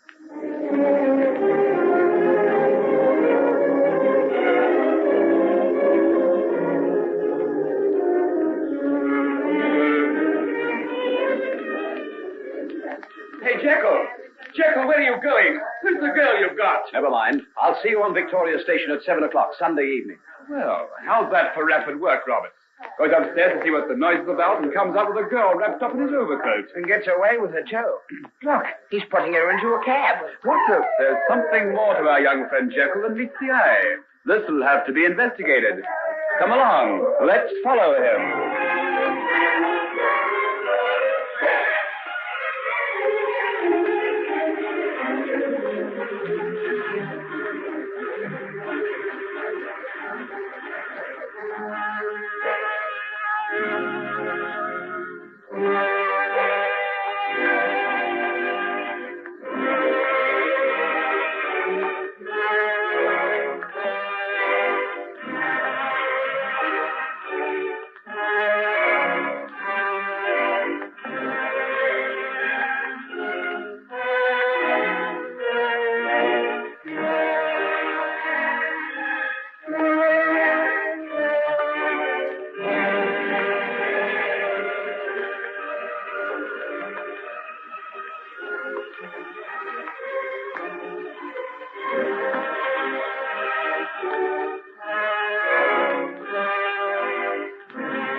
and gentlemen, we now present George Edwards in Dr. Jekyll and Mr. Hyde.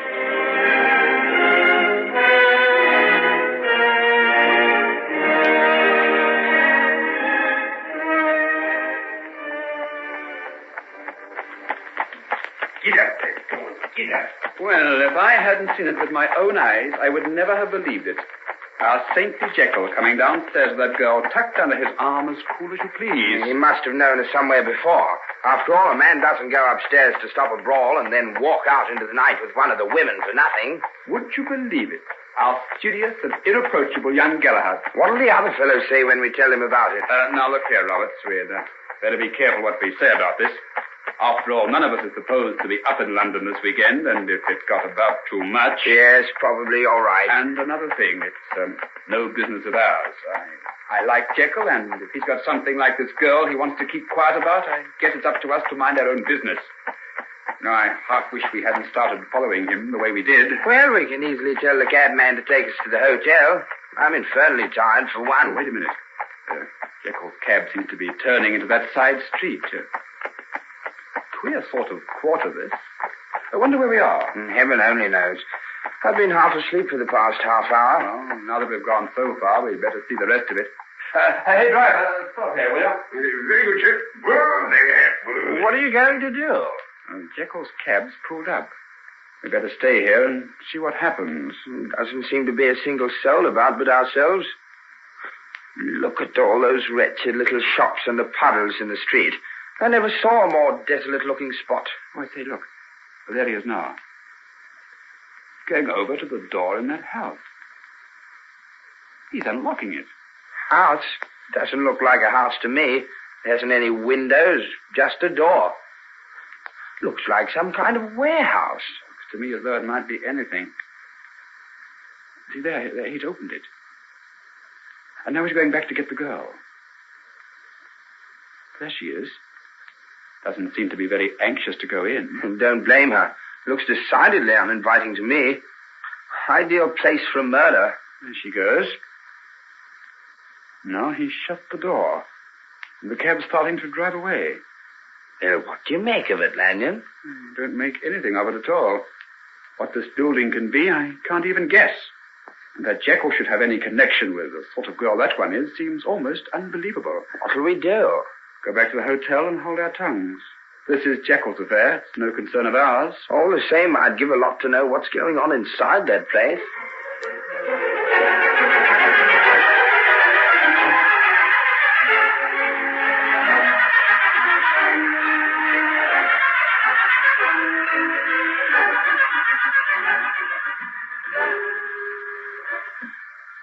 Give me your arm, Hetty.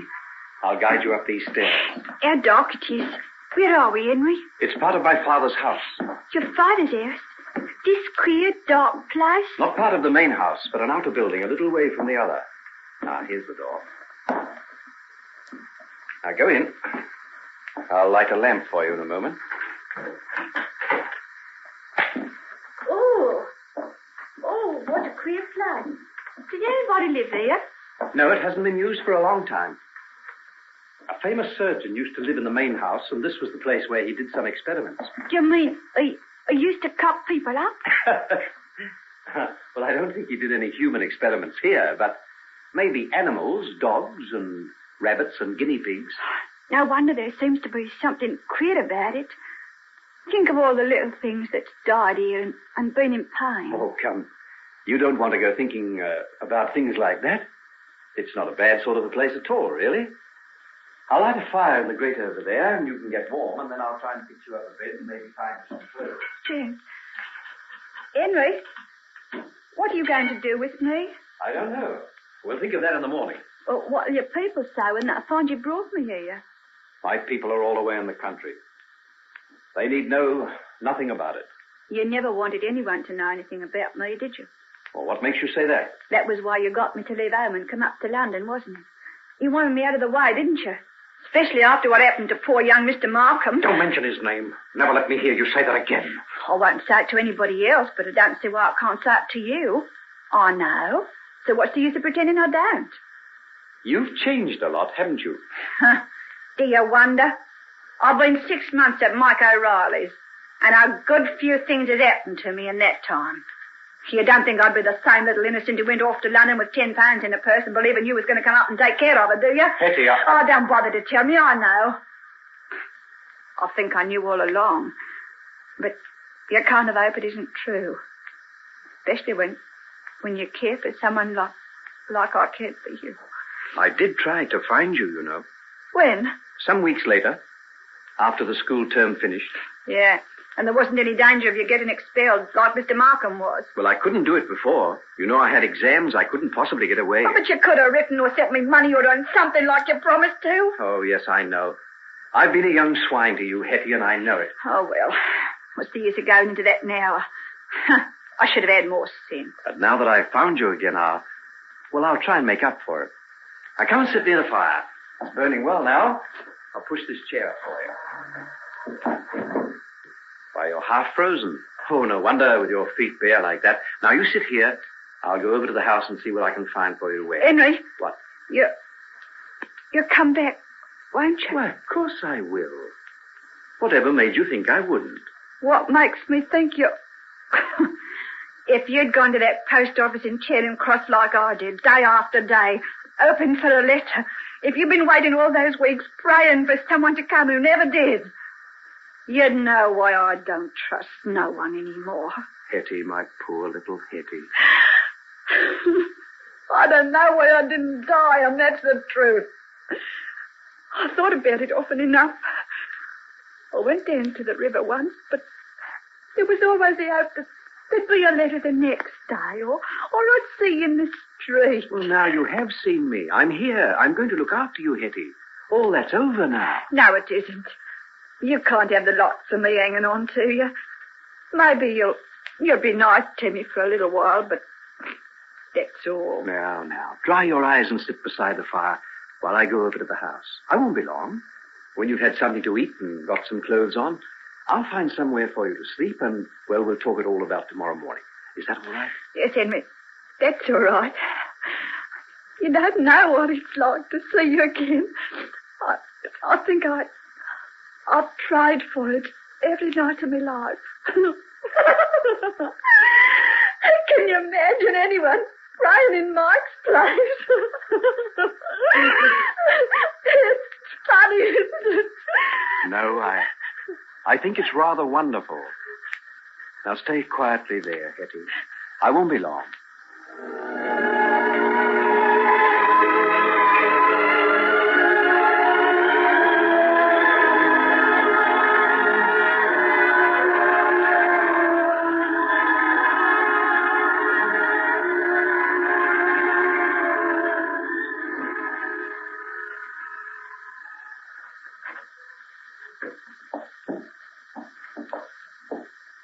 Who's there?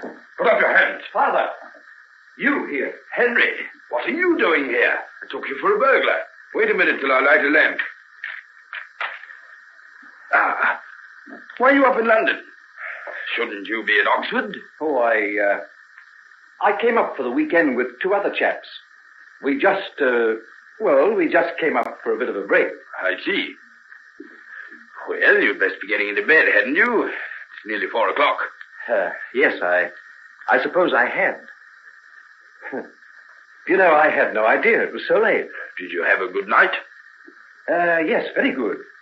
Went to a show, on to Ciro's, and 1 or 2 other places afterwards. See anyone you know? What's that? Oh, yes. Oh, yes, 1 or 2. You know how it is. One always bumps into people you know in those places. Pity you didn't happen to drop into the Regency. Margaret was having a small party there. She'll be very disappointed when I tell her you were in town. Oh, Father, you mustn't do that. You mustn't say a word to Margaret about my being in town this weekend, or to anybody else. Very well, my boy. Just as you please, of course. Well, I don't suppose there's any point in standing here. I'll see you at breakfast.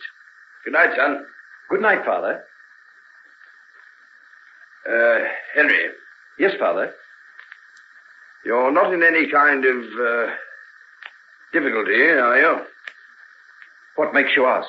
I just thought you looked a little strained. But perhaps that's only the result of a late night. Oh, I'm all right, Father. Never better. Good. Well, off to bed with you, and no more wandering round the house in the dark. Next time I might shoot. I'll go right to bed. I promise.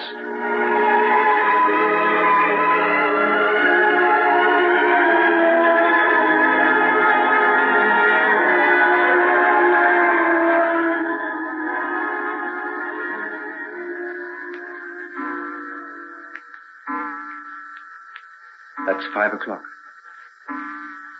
I've been here over an hour now. She'll be thinking I'm not coming back.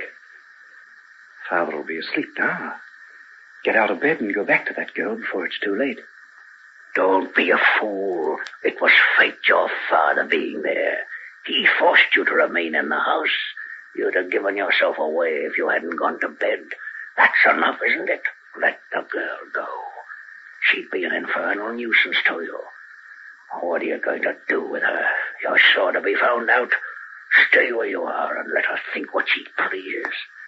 I failed her once, and see what happened to her. Am I going to send her away again?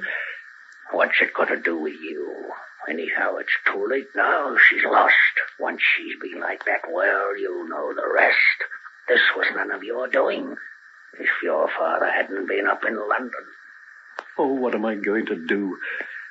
I'll get up out of bed and go out to that girl.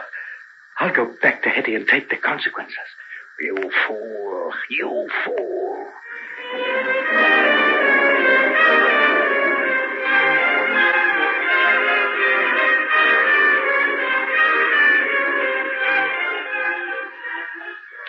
Hetty? Hetty, where are you? Why, she's gone. She's gone. She's gone. You stayed too long.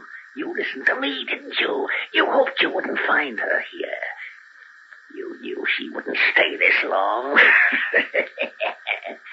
Stop it. Stop it. Stop it. But you're glad. You can go back to Oxford and not have to worry. She ran away of her own accord. No one knows she was here. You can think of Margaret again. What a relief. What a relief.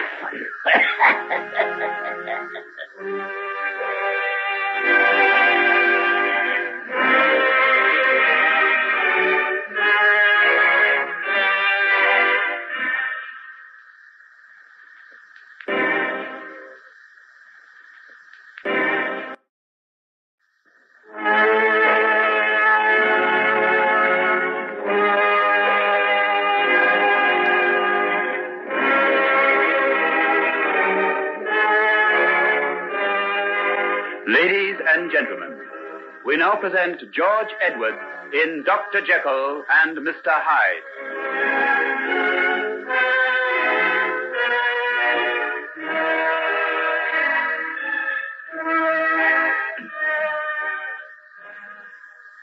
Well, my boy, did you get some sleep? Not very much, I'm afraid.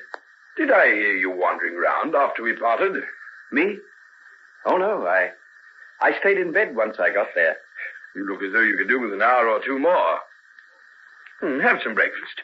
The cook's provided some excellent kidneys. Thanks, I think coffee will do me this morning. Care to see the paper? Anything in it? Oh, just the usual Sunday morning crop of murders and suicides. Funny how they seem to break out over the weekend. Everybody too busy during the week, I suppose. By the way, were you out in the old dissecting room while you've been up here this time? Oh, dear, you've spilled the coffee all over the tablecloth. I'm sorry. It's awfully clumsy of me. Hands none too steady this morning. Wait a minute. I'll wipe it up. I suppose Mrs. Porter will forgive you. What made you ask about the dissecting room? I happened to take a look in there before breakfast. There were traces of a fire having been lit there quite recently. Last night, I should say. No, I wasn't there. I wonder who it could have been. One of the servants, perhaps. They might have been entertaining some friends. I'll have the lock on the outer door changed. Oh, by the way, it was open when I looked. Open was it? Oh, well, perhaps the nocturnal visitor left in a hurry. It's a bad business, really. I thought I could rely on all the people we have here. That back door gives access to a very bad part of the city. We can't afford to risk having that door left open. You know, Father, I was only thinking the other day that I'd like to have that place cleaned up. I'll be wanting to go on with my work even during vacation. And I could do all sorts of things out there without making a nuisance of myself. But wouldn't it be better to forget about work? You can't keep going all the time. Well, I'd like to play around there sometimes. There's so much equipment there already, and Professor Marriott and I are working on a scheme now that must be gone on with. I'll have to work somewhere, and it's so quiet and so isolated. Then have it, by all means. We'll go out and have a look at it after we've finished breakfast.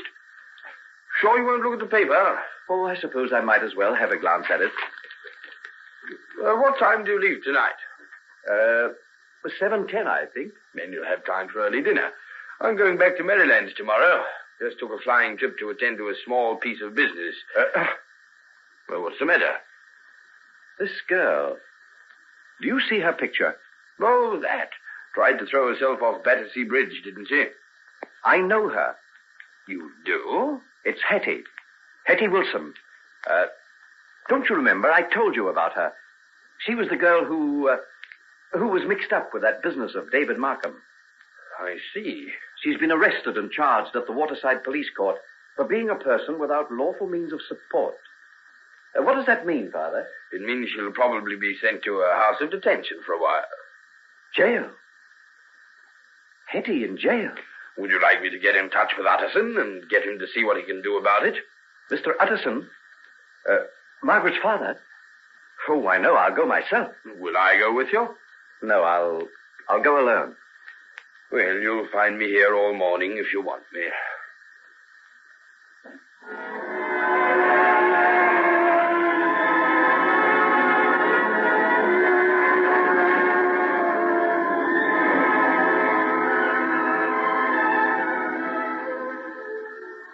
No, the prisoner has been removed to the jail infirmary.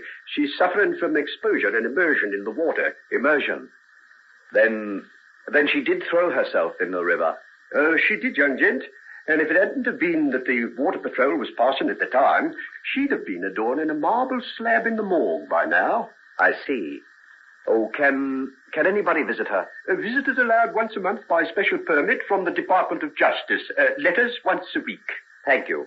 Care to leave any name, sir? I could let her know, maybe. No name, thank you. No name.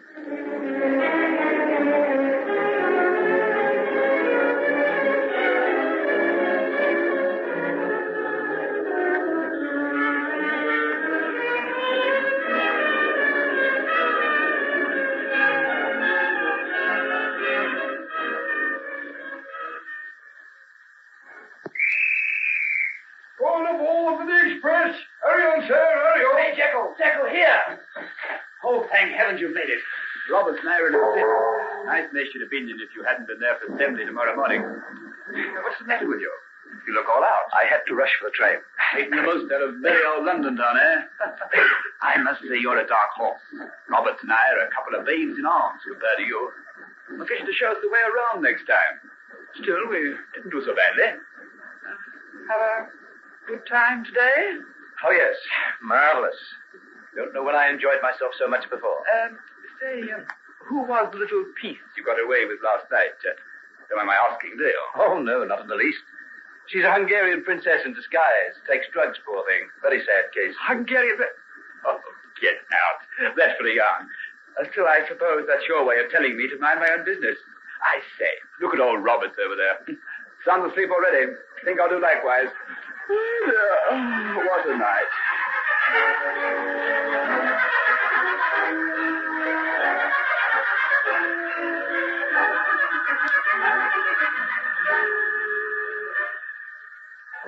Mr. Jekyll, may I detain you for a moment? Yes, Professor. I had occasion to visit your rooms over the weekend. You were absent. Yes, I went for a longish walk in the woods, sir. Oh, yes, I guessed as much.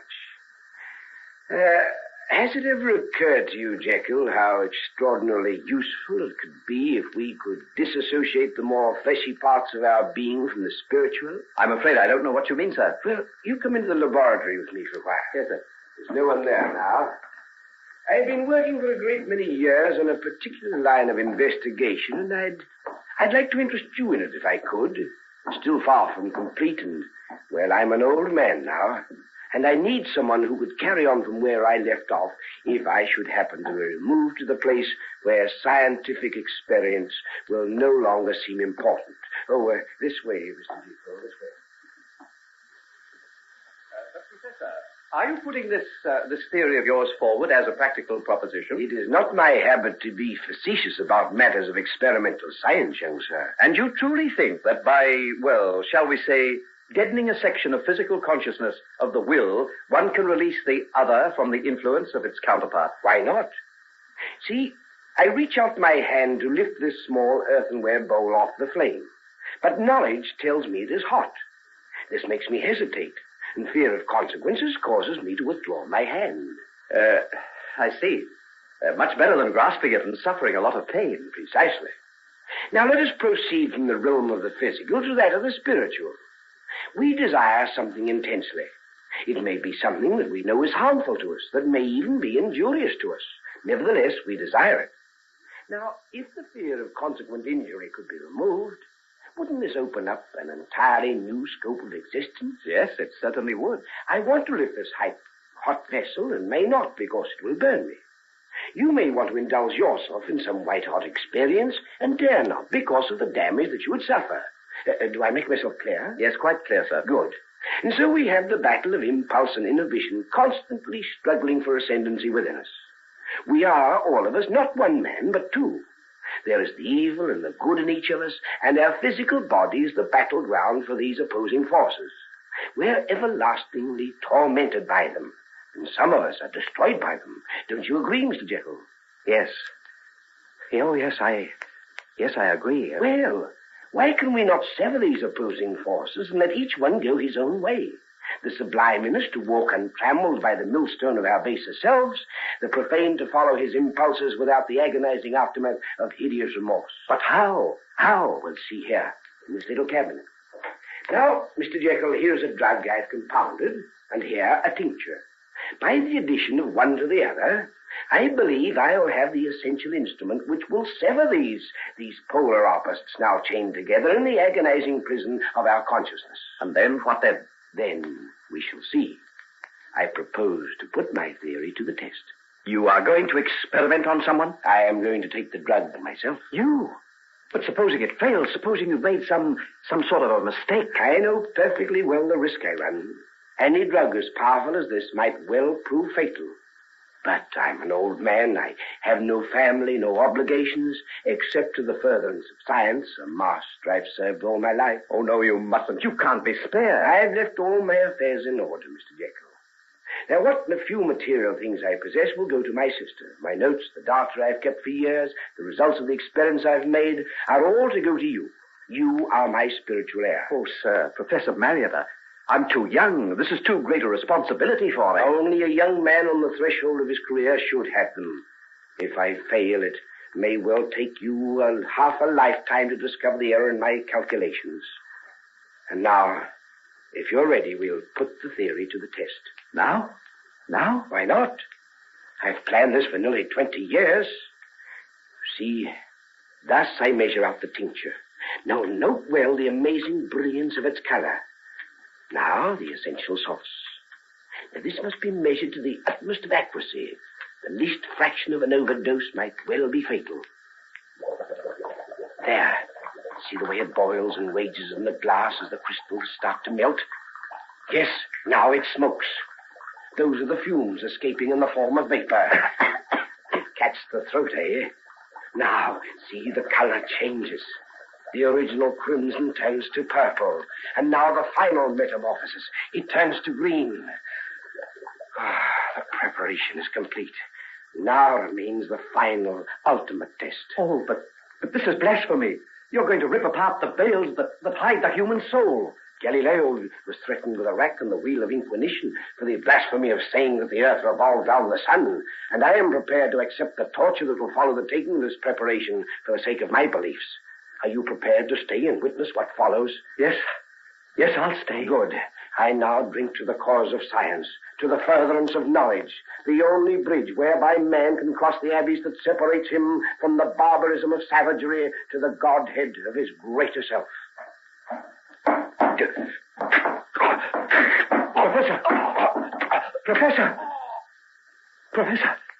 He's dead. It failed. There was something wrong with the mixture. You said it might take half a lifetime to succeed. But I'll do it. I'll not fail to carry out your trust in me. I shall succeed where you have failed.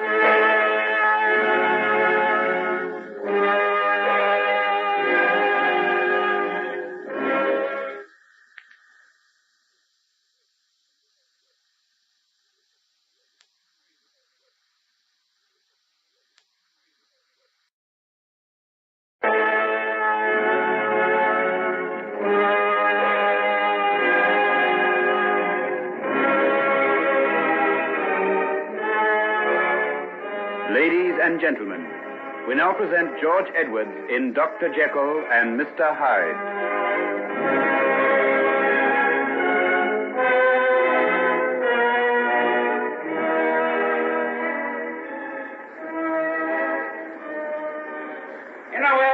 In the Welby, change here for Rochester. Good day, Mr. Jekyll. Expecting the young gentleman home today? Yes, he should be on this train. Ah, there he is now. Henry! Henry, my boy. Father, my word, it's good to see you again. It is indeed. What luggage have you got? Oh, just this handbag and a fair-sized trunk in the van. I'll get Watkins to see about it, and we'll go out to the carriage. Your mother's waiting there for you. She's been a little poorly, and I thought it wouldn't be wise for her to come onto this drafty station. Nothing serious, I hope? No, nothing at all. I'm thinking of taking her to some warmer climate after Christmas. No, that's all she needs. It's been terribly bleak and cold for the past few weeks. Henry! Why, Margaret, you here? What are you doing here, Puss? We tried to keep her in the carriage as a surprise for you, Henry. I caught a glimpse of him coming along the platform, and I just couldn't wait. When did you come down from London? 2 days ago, I almost let the cat out of the bag in my last letter to you. Have you finished all your exams? Every one of them. I haven't got a thing to do but enjoy myself for the next 7 weeks, and then back to work again. Well, we'll forget all about that. You're looking a little thin and pale, my boy.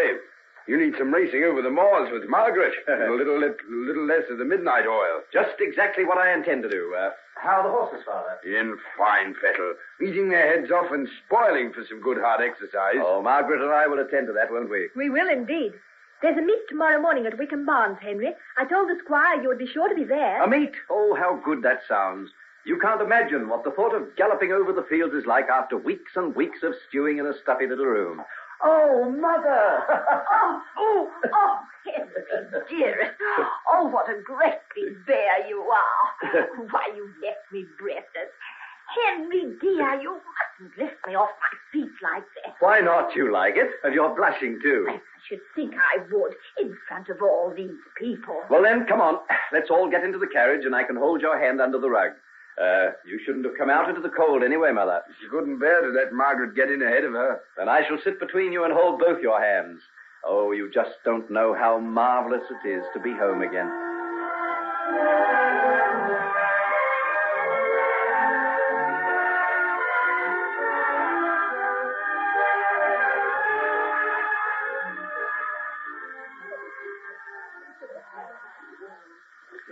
Well, Margaret, are you ready to start for home, or haven't you satisfied that raging appetite of yours yet?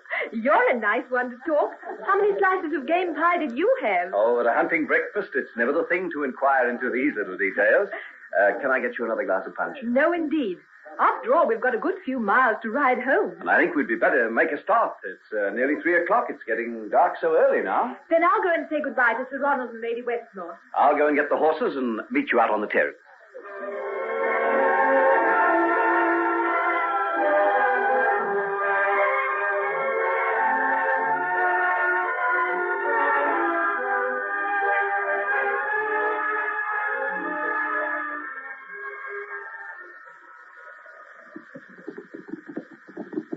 I think we'd better hurry, Margaret. I don't like the look of those clouds. We're going to have a storm. I can't. This mare's dreadfully lame. Can't you do anything about her, Henry? Well, the best thing we can do is to get her home as fast as we can. Oh, heavens, look at those clouds. They're banking right up. We'll be catching it any minute now. Look, Henry, what's that over there? Isn't it some sort of a barn? We could go in there and shelter for a while. Oh, this storm might last for ages. I think we'd better push on. No, I don't think it will. It might be over in half an hour. Whoa, it's beginning to snow. Come along, let's get out of this.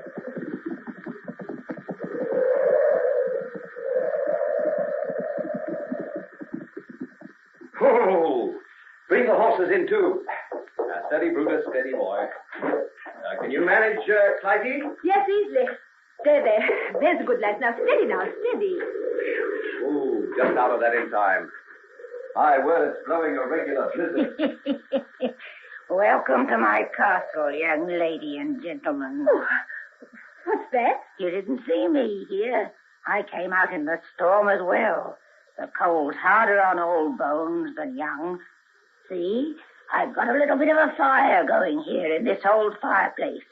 If the young gentleman had fetched a few more of those sticks over in the corner, we'd soon have a fine blaze. Why, yes, certainly. That's a good idea. And the young lady can sit down here beside me. Don't look so startled, my dear. I'm only old Mother Hegarty. I'd be out in the fields gathering herbs if it wasn't for the storm. Why, of course, I know you now. You live in that little cottage on the other side of Ludlow Bridge. Yes, everybody's heard of me. They come from near and far to me. I've got herbs and remedies for every ill. Rheumatism, the blight, sore feet, strangles in cattle, or love sickness, so I can cure them all. Why, you must be some kind of a witch, then. Aye, to be sure. Then, can you tell fortunes? Fortunes, that I can. Break up those sticks, young sir, and put them in the fire. And when we got a good blaze going, I'll look in the palm of your hand and tell you what I can see. Double, toil and trouble, fire burn and cauldron bubble. Oh, now, Henry, don't make fun. You spoiled everything that time the gypsy was going to tell my fortune at the horse show. Well, you forget I'm a man of science, or I hope to be. And anyhow, I know your future. Do you indeed? Well, we'll see. Come along, Mother Hegarty. Tell me what you see in my hand. A soft white hand, full of luxuries and no hardships. Anyone might envy such a hand if they hadn't eyes to see. What do you mean by that? See this line along your wrist? And this one here? Look how your life gets cut in two. Aye, there's a load of sorrow in your hand, my pretty one. You see, Margaret, you're not going to have everything your own way after all. You may mock at me, young man, but you'll not laugh a little later on. And remember what I say to you today. Show me that fine white hand of yours. Come along, hold it out. What are you waiting for? Why, Henry, I believe you're afraid of what she might say. So you do believe her after all? Believe? In this hocus-pocus? Then hold out your hand. Turn it towards the fire so that I can see. Here you are, then. Let's hear it all. The other one. I need to have them both. Nay, I'll not tell you anything. Take your hands away. Oh, see what you've done, Henry. You've spoiled it all. Oh, please, Mother Hegarty, tell me mine. I'll tell you one thing, my pretty. Keep away from the man with the signs that this young gentleman has got in his hand. Whatever do you mean? Oh, she doesn't mean anything. She's cross with me and wants to make me out a villain. It's not me that'll make you out a villain, young gentleman. It'll be yourself. Oh, what a horrid old person you are. Because I don't say pleasant things about your sweetheart. Very well, then. I'll read what I see, so you'll not be heeding. You'll believe nothing but you want to if you're in love with him. Come, stir up the fire and give me light. Aye. Now I can see. Here's the right hand. Everything as smooth and fine as it should be. And here's the left. Can you see the difference? Mark the way those lines go twisting right across the palm. They break and twist and end in nothing. And the thumb. Aye, that's a main queer thumb to grow on such a fine, strong hand as yours, young gentleman. What's that got to do with it? You don't like it either. Come along now. Don't jerk away like that. You want to hear, so let me see some more. Yes, Henry, let her. You'll be wise to listen, young lady.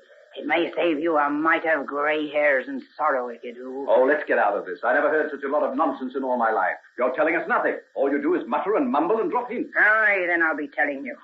One hand's the good in you, and one's the bad. And what's this I see?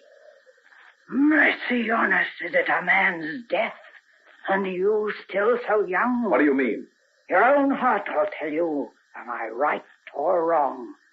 Did no one die because of you, and not so long ago? Stop it. Let go my hand. Aye, and that's not the whole of it.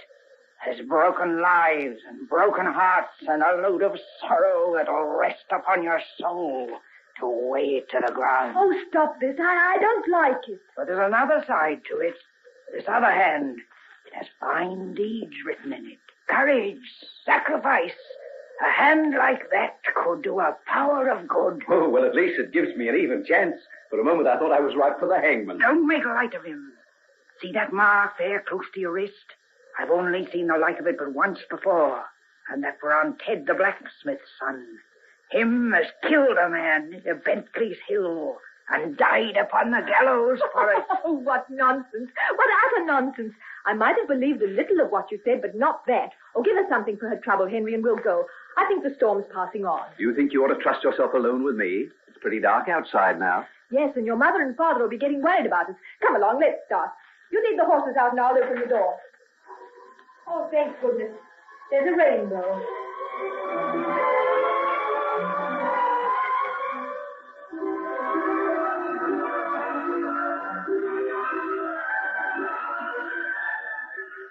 Oh, why, my dear children, I've been worried to death about you. Margaret, you're soaked through. Go up and change at once. Oh, couldn't you find anywhere for shelter? Well, we went into a sort of a tumble-down barn for a while. Yes, and found the most weird old creature there. She told our fortunes. Oh, it wasn't old Mother Heggetty, was it? Yes, what a horrible old thing she is. She told us all sorts of beastly things. Mother Heggetty did. Why, she always seems the most kindly old soul. She's a little mad, of course, but I've been told she was quite a brilliant woman once.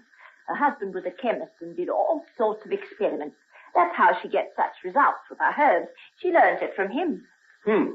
She may be a good chemist, but I hope she's a bad fortune teller. Oh, it's chiefly character analysis, you know.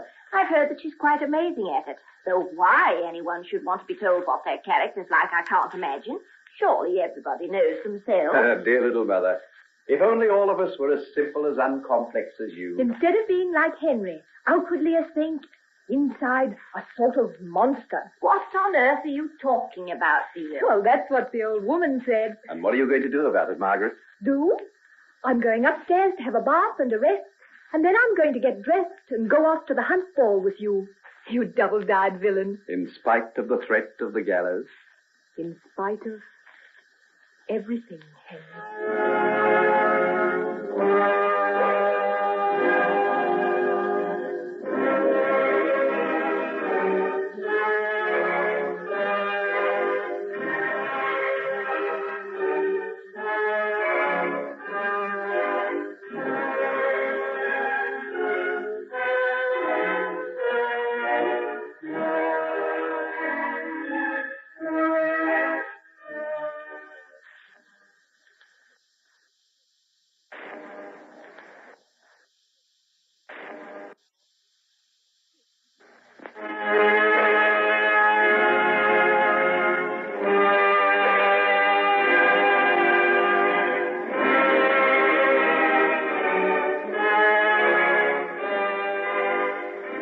Ladies and gentlemen, we now present George Edwards in Dr. Jekyll and Mr. Hyde.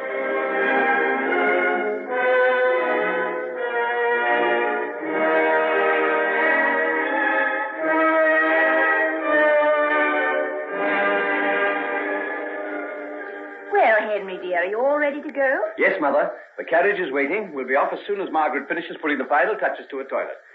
Oh, what a pity you're not coming too. I'll be very comfortable at home by the fire with my knitting and an interesting book. Much more to my taste than hunt ball. Are you sure you wouldn't like me to stay with you? No, I wouldn't dream of it. Besides, who'll chaperone Margaret? Dear me, have I got to do that? You're not to go off playing whist and forgetting all about the child, Henry. Don't worry, Mother. I'll keep an eye on her. Oh, here she is now. Come along in, dear, and let's have a look at you. My, what a lovely dress. Do you like it? Daddy bought it for me when he was over in Paris last month. I've been saving it up for this. Oh, it's perfect. Just perfect. I'd no idea your father had such good taste in ladies' ball dresses. Our good friend may have a side to his nature that we've never suspected, my dear. Do you like it, Henry? I'll tell you what I think of it when we're dancing the first waltz. Well, if we don't make a start, you'll be too late. Let me help you on with your cloak, Margaret, dear. Oh, just a moment. Henry, pass me over that little case on the table by the window. This one? Yes, thank you. Come here a moment, Margaret. See, these are some pearls I wore when I was a girl. The clasp's a little old-fashioned, perhaps, but I like it all the same. Bend down, my dear, and let me put them around your neck. Why, Auntie Marion. If I'd had a daughter, they would have been hers. Providence gave me a son, but he also gave me you, dearest girl. There now, don't they look nice against that snowy neck of yours? They're beautiful, absolutely beautiful. Oh, how can I ever thank you enough? Well, come along. Let's go. Good night, Mother darling. Take care of yourself while we're away. Indeed I will. Good night. Good night. Good night.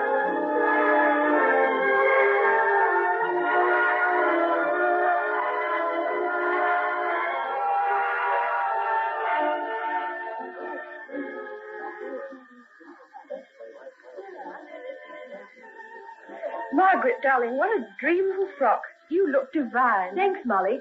Yours is lovely, too. Is my hair all right at the back? Of course it is. If only I had red hair like yours. And such lovely curls. What's wrong with yours? It shines just like satin. And black hair looks marvelous with your blue eyes. Well, I hope Vincent thinks so. He's asked me for 3 dances. That looks hopeful, doesn't it? You really like him, do you? Do I? If he doesn't propose this season, I'll go into a convent. I can't imagine it. Come along if you're ready and let's go down. Henry's waiting for me at the foot of the stairs. My dear, are things still as strong as ever between you two? Yes, I'm afraid so. I can't understand it myself. Of course, I'm all for fidelity in the long run, but you've never even tried anyone else. Now, I had half a dozen flutters before I finally settled on Vincent. Half a dozen? You started flirting before you went out of school. Oh, well, I never could endure the thought that I might be missing something. Look, do you see that woman going downstairs now? Which one? The one wearing the white dress and the emeralds. Yes. Rather marvelous, isn't she? Do you know who she is? She's Mrs. Marchbanks. Mrs. Marchbanks? Yes, don't you know? She's an American. I heard Mother and Aunt Eleanor talking about her after dinner. They didn't know I could hear. My dear, there's been a terrible lot of scandal over her. She's divorced. No. Absolutely. And they say... Oh, is that the one? Oh, do let's stop and look over the balcony at her. She is smart, isn't she? Well, do you wonder? Oh, Molly, you're dreadful. Just look at the men flocking round her. Oh, bother. What hope have we got with flounces and forget-me-nots against a dress like hers? My goodness, there's Vincent. I'm going down before he catches sight of her. See you later, Margaret. Good luck, darling. Thanks, dear. Margaret, what luck? I've been looking all over the place for you. Where's your dance program? Oh, hello, John. I'm afraid it's pretty full. Now, let's have a look. H.J., H.J., H.J. No need to ask who that is. Has he got a monopoly over you? There's a polka and a quadrille in the second half. Yes, but I don't want to polka with you or dance in a set. I want to waltz. I want to be able to talk to you, to tell you how marvelous you look.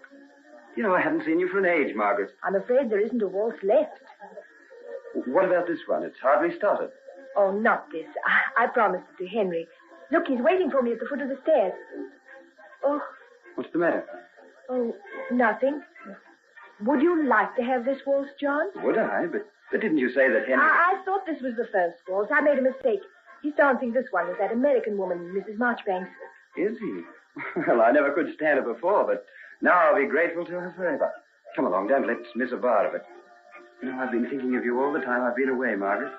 Do you know, even in Italy, I was counting the days... Why, I don't believe you're paying the least attention to what I'm saying. I'm sorry, John, dear. What was it? I was telling you that you're the most beautiful woman in this room, and I'm madly in love with you. Stop it, John, please. You mustn't. Why not? Because... Of Henry? Oh, you don't need to tell me. It's always been him, hasn't it? Even when we were children. Do you remember that time I begged you to be my partner at the Christmas party And you wouldn't give me an answer because you were waiting for Henry to ask you? Indeed I do. We had a quarrel over it, and I fell down some stone steps and cut my head. That's putting it mildly, isn't it? I heard that Henry pushed you down. Oh, what nonsense. Whoever told you that? Oh, one of the servants saw it happen and told my sister's governess or something. I believe he was a real little fiend at times. John, you ought to be ashamed of yourself. A lot of servants gossip. Well, he was, wasn't he? I remember him flying into the most awful tempers sometimes. I'll bet there's a good deal of old Nick in him still. John, I didn't dance with you to talk about Henry. That's right. Let's forget him. Now, how about getting out of here? It's horribly crowded. I hear that Lady Winterton's show of begonias is wonderful this year. Like to see them? The conservatory is just through this door. John, you're irresistible. If only I thought you meant it.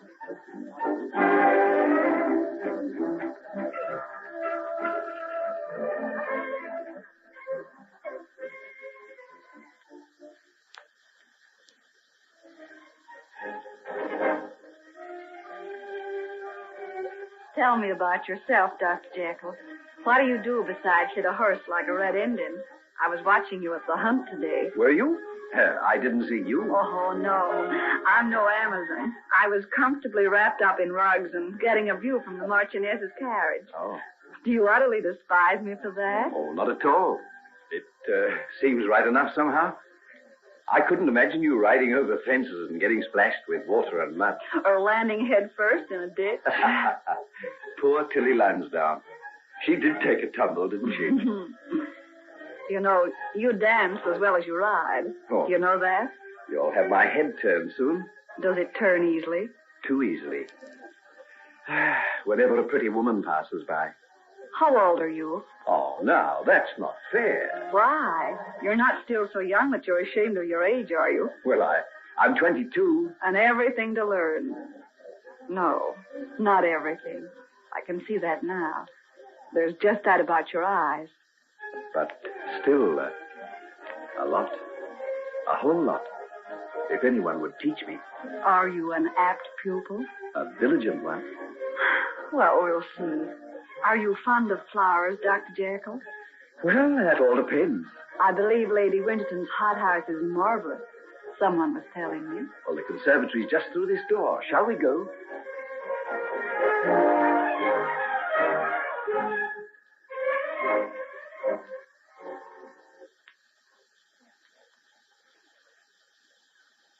Let's go back, John. This dance must be nearly over now. Oh, there'll be at least 10 minutes before the next one commences. But I can't stay out here. People will talk. About us? Oh, I wish they would. Unfortunately, they all know I've been pursuing you for years and you won't even look at me. Suppose I keep you out here and compromise you.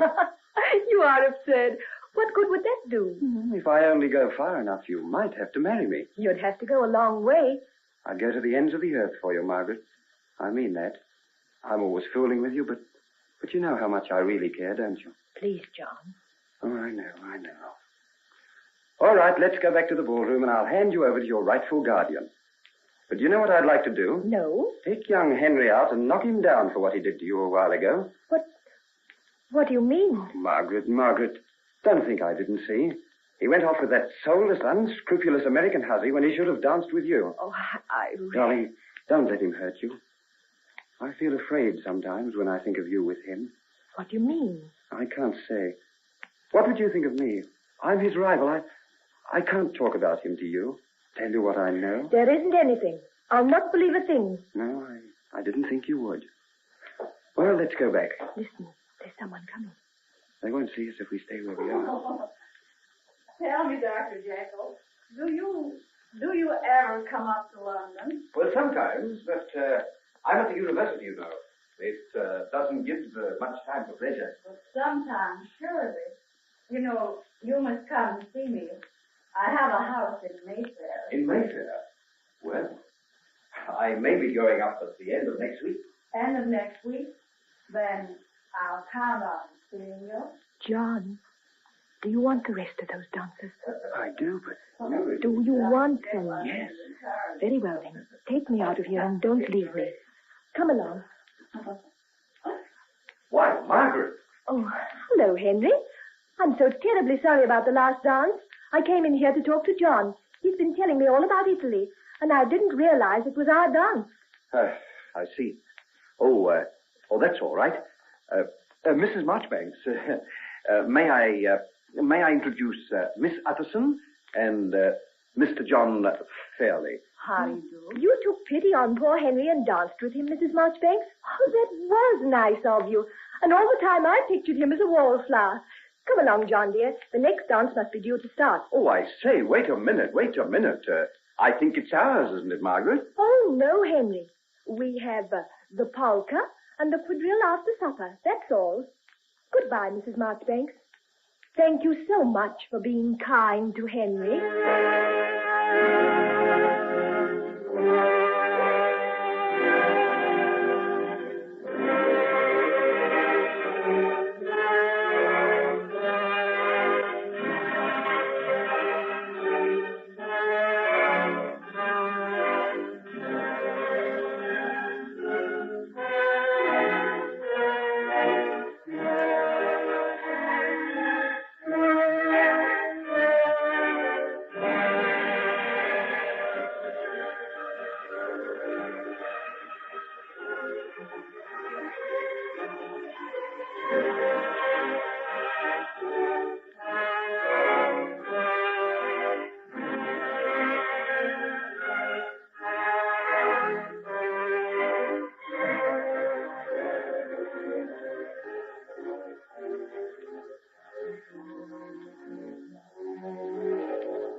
Ladies and gentlemen, we now present George Edwards in Dr. Jekyll and Mr. Hyde.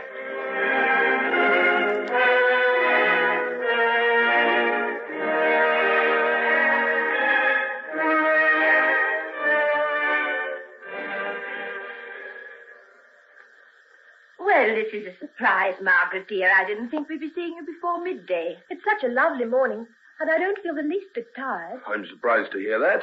You never stopped dancing from the time we got there till we left at 3 o'clock. No need to ask if you enjoyed yourself, then. None at all. It was marvelous. Just marvelous. Had breakfast, my dear? Yes, thanks. Carrie brought me up some quite a while ago. I think I'll go out and get a little of this morning sunshine, if you don't mind. Yes, do, dear. You may not feel tired, but you could do with a little more colour in your cheeks. Aunt Marion, here are your pearls. Thank you so much for letting me wear them. They look beautiful. But, Margaret, dear, I meant you to keep them. Didn't you understand? You said if you had a daughter, they would have been hers. I'm not your daughter, and I never will be. Never. Well, what does it mean, Edward? Why did she say that? I don't know exactly. Something happened at the ball last night? Oh, nothing in particular. Edward, you're keeping something back from me. I can tell by the way you speak. Now, what is it? Well, it's just that Henry paid rather a lot of attention to a Mrs. Marchbanks last night, and I suppose Margaret's upset by it. Mrs. Marchbanks? Not the Mrs. Marchbanks? I think there is only one. But what was she doing there? How did she come to be at the Hunt Ball? I understand that she moves in the very best society, my dear. She's staying with the Marchioness of Welsh at present. Don't forget that she has met with the approval of a very distinguished personage indeed. Forget it. How could I when it's common gossip in 2 continents? But does that mean that decent people have got to recognize a woman who makes an open fool of... Hush, my dear. These things are far better left unsaid. She only concerns us because she's been the cause of making trouble between Margaret and Henry. Did she take much notice of him? Quite a bit. But why? Henry's only a boy. What can a woman like that see in him? Oh, he's handsome and young. These women like to try their wiles on young men sometimes. I'd like to try my wiles on her. Edward, if anything really comes between Henry and Margaret, it'll break my heart. They're made for each other. Well, we'd best leave these matters to them. Ah, there goes Henry across the terrace now. He's following her along Rose Walk. I think our little Margaret will be wearing those pearls after all, my dear. Come, pour me out another cup of coffee, and we'll go into the morning room. It's beautifully sunny there.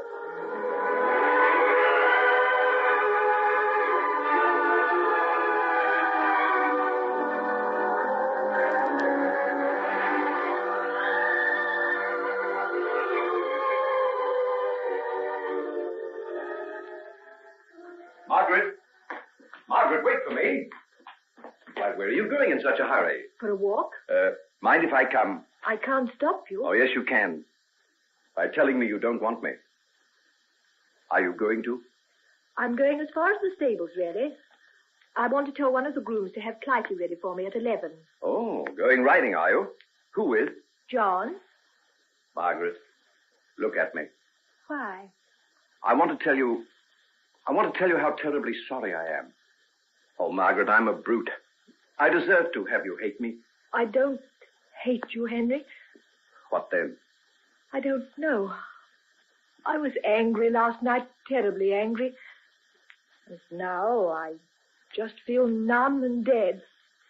Oh, Henry, why did you do it? Oh, why ask me? I was standing at the foot of the stairs, waiting for you, eager for you to come, and suddenly somebody came along and said that Mrs. Marchbanks had asked who I was and wanted to meet me. Well, I couldn't refuse. And then we started talking together, and it seemed as though she'd forgotten that there was anybody else in the room. I don't think I even asked her to dance, but somehow she seemed to be in my arms, and, well, we were out on the middle of the floor.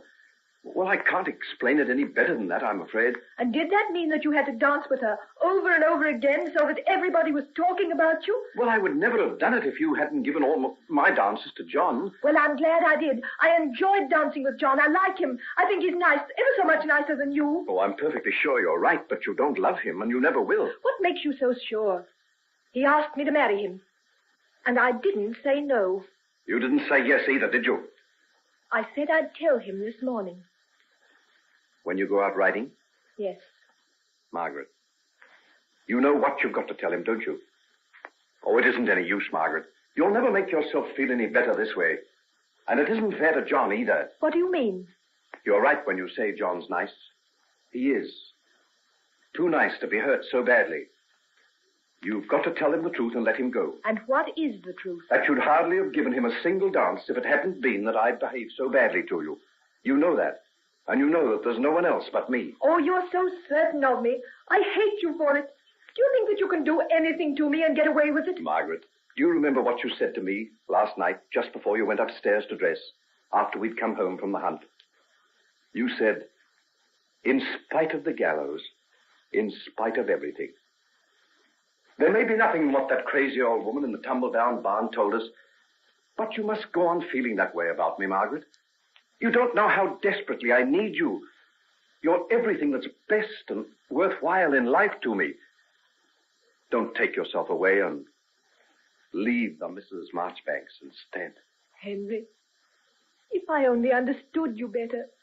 But there's something so strange and wild about you. At times you seem so old. As though you'd lived for 1,000 years. Well, don't try to understand me. Just love me, Margaret. Love me forever. No matter what happens, no matter what I do. Otherwise, I'm lost. I know I am. I do love you. If you only knew how much. And you'll marry me? As soon as I'm through my course, you'll marry me? Yes. Yes, I will. Oh, I'm going to do such splendid things, dearest. I'm going to heal people and make them well. I'm going to get little children who are deformed and delicate and help to make them strong. I'm going to find new drugs and medicines to take away pain. I'm going to find a way to reach the tortured souls of men and women and give them peace. Now you've got that look on your face that I love so much. Now I know why I love you.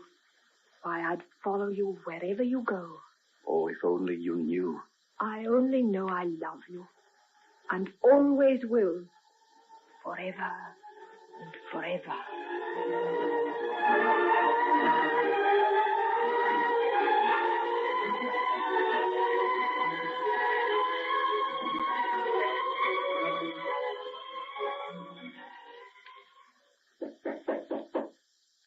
May I come in, Mr. Rutherford?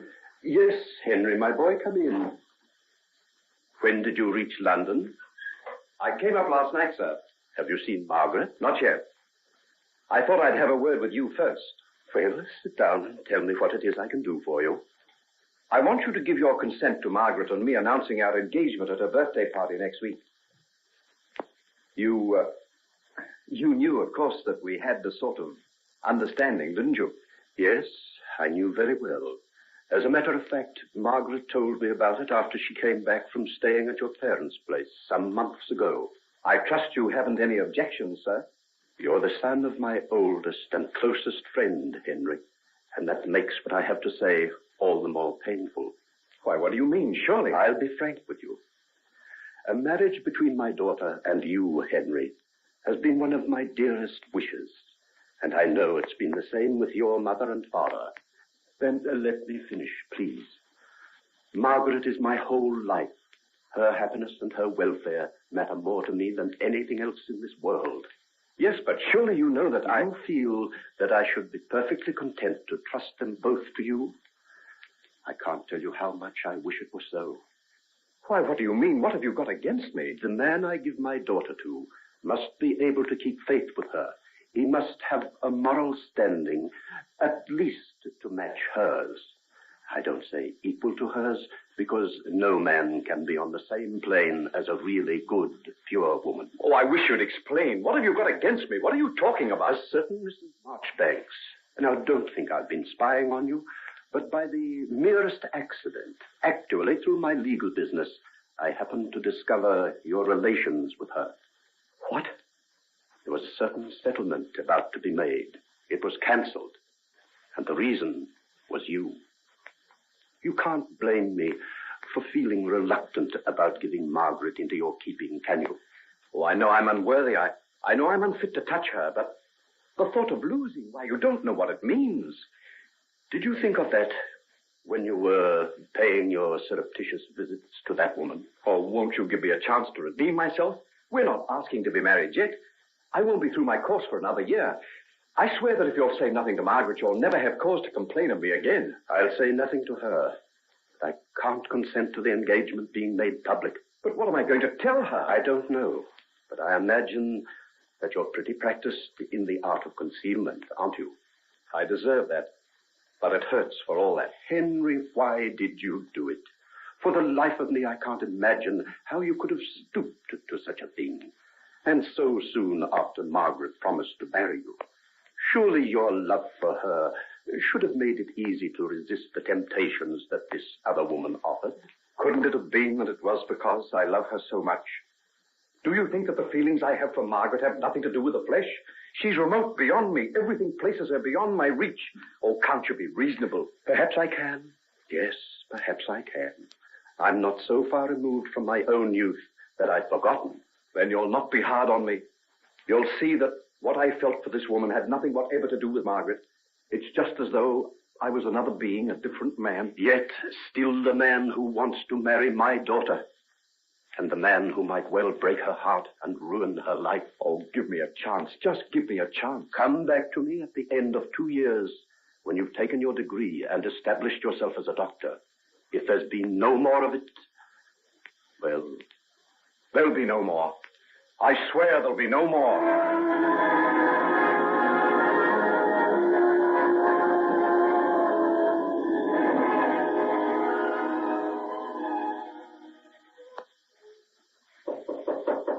Who's there? Lanyon, what on earth are you doing? It's tucked away in this laboratory this hour of night. Go away, you idiot. I'm working. The stuff is getting cold. I make cocoa, too. Well, drink it yourself. I don't want any. You know what the time is? Yes, it's 12:15. Go to bed and sleep your brains away. I'm going to stay here till I've got something to go right. Been up in hospital, don't get some sleep. Oh, you'll end up in one if you don't shut up and go away. You've made me forget my calculations. I'll have to do them all over again. Oh, all right. You budding geniuses, give me a pain. Professor Marriott, my beloved master, I've been a coward. I failed to keep my word. I haven't discovered the secret, but I'm going to. I've got to. I can't have this infernal, evil second self destroying me. And it is destroying me.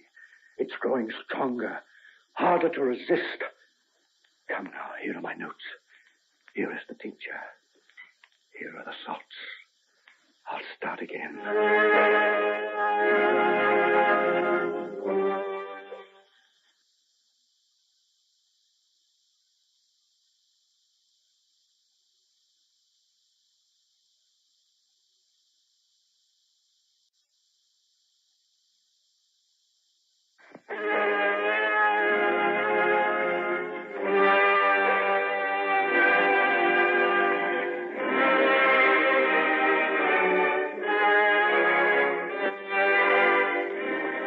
Ladies and gentlemen, we now present George Edwards in Dr. Jekyll and Mr. Hyde.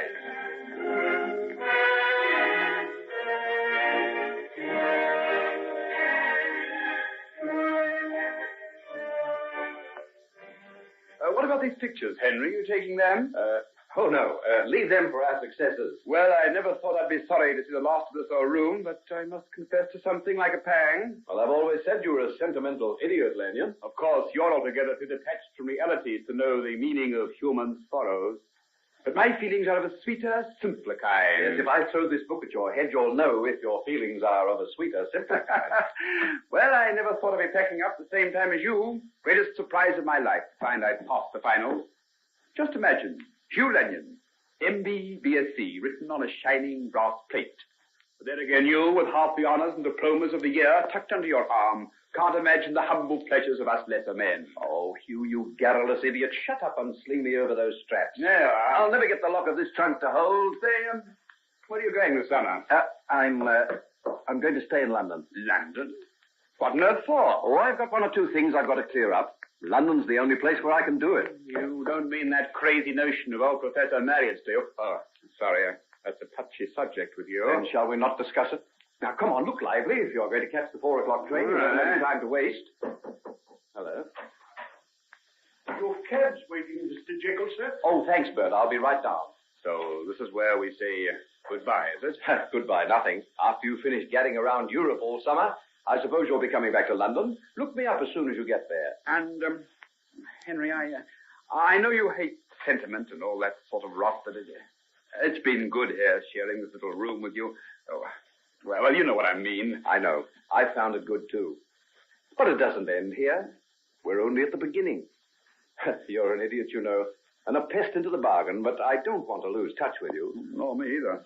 See you in London, then. Be good. Not me. Goodbye, you old ratbag. Don't go blowing yourself up by mistake. Can't promise. Goodbye.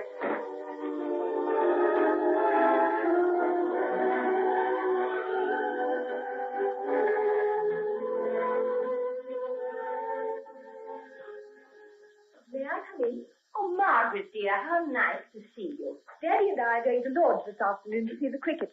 I was wondering if you and Mr. Jekyll would like to come, too. Oh, that's very sweet of you, dear. I don't think I feel quite up to it, but I'm sure Mr. Jekyll would. Oh, you should come. Dr. Grace is batting, and I hear he's a wizard. Why don't you try and persuade Henry to go with you? He's been stuck away in that laboratory all the week. He'll get ill if he doesn't go out into the fresh air sometimes. I know. I thought he wasn't looking a bit well last Sunday. Oh, I do wish he'd find out whatever it is he's looking for. We hardly ever see him, do we? You're very patient with him, dear. I'm not a bit patient. I hate his old laboratory. I'm jealous of it. Oh, but what's the use of that? Henry's promised me it won't be much longer. He was terribly excited when I saw him last. He said he was within an ace of success. Has he ever told you what it is he's trying to discover? Never. But he told me that he'd be a different person if he succeeded. That he'd lock up the laboratory and be a human being again. Oh, go and get him out of it now. The weather's glorious. Make him go to the cricket and enjoy himself. He'll have forgotten how to be human. Do you think I should? Why not? Well, he mightn't like me going over there and disturbing him. I'd risk that, especially if I looked as charming as you do in that new leathern hat. Do you like it? I'll admit I wore it on purpose, hoping I'd catch a glimpse of Henry. Go and let him catch a glimpse of you. That's more to the point. I believe I will. Try the outer door, and if it's not locked, go right in. He'll be in the little room at the top of the stairs. Take him by storm, my dear. I've been dying to see the inside of the Chamber of Mysteries. Then off with you, and don't be denied. I won't. Hello, Margaret. How are you, my dear? She's come to drag you and Henry off to the cricket. Henry? Yes, I'm just gathering up enough courage to go and beard the lion in his den. You know the way, don't you? Go through the little side door and right across the courtyard at the back of the house. Yes, I know. We used to play there when we were children. Wish me luck? Indeed I do, child. Do you think she'll succeed? I hope so. I'm getting quite worried over the boy. He's lost weight terribly. I don't think he sleeps more than about 3 or 4 hours a night. He can't go on like this. Oh, there's nothing we can do about it, my dear. It's the zeal of the scientist, and he's chosen to serve the most jealous of all mistresses. She'll brook no rivals. A bit hard on Margaret, isn't it? Not many girls would consent to as little attention as she gets. Margaret is a very exceptional girl, and I only hope our son appreciates her. Oh, he does.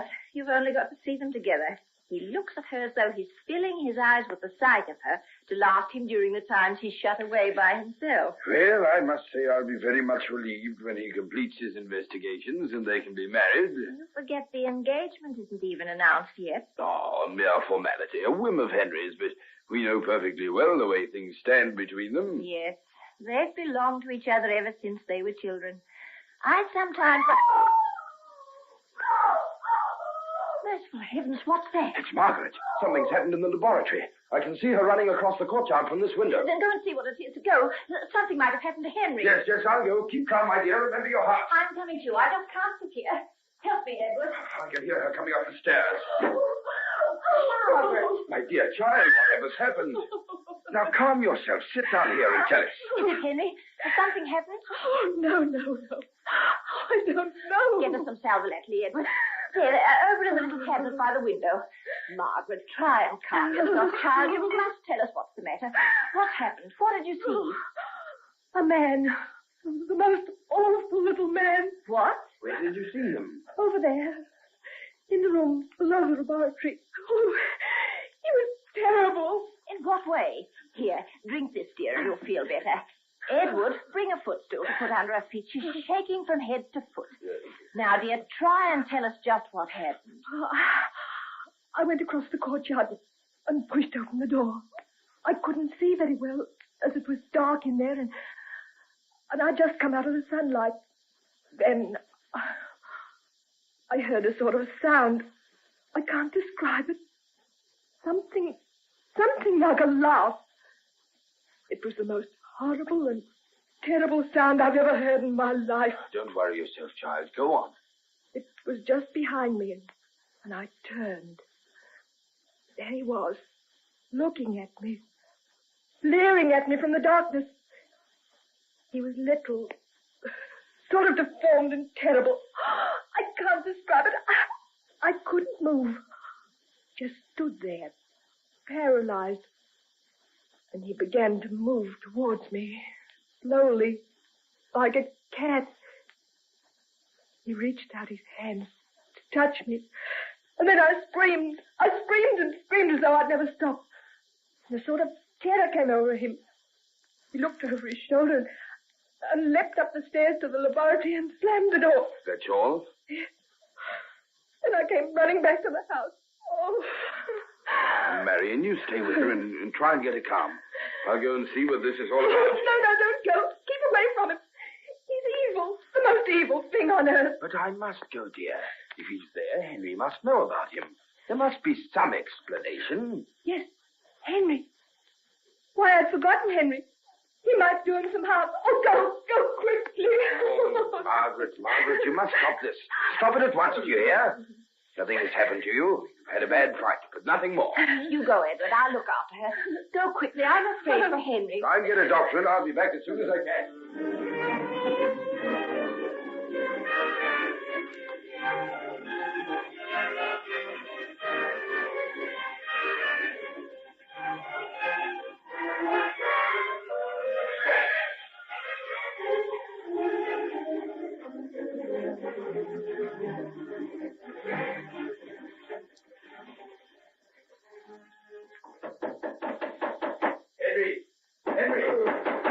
Henry, are you there?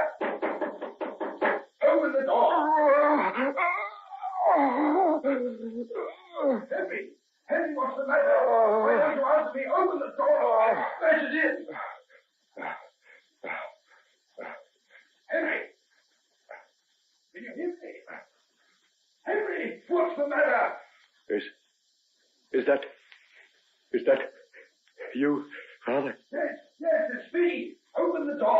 Are you all right? Yes. Yes. I'm all right. Then let me in. I will. In a minute. Just wait. You will. Has something happened to you? No, I'm all right, Father. I'm coming now. I'm going to open the door.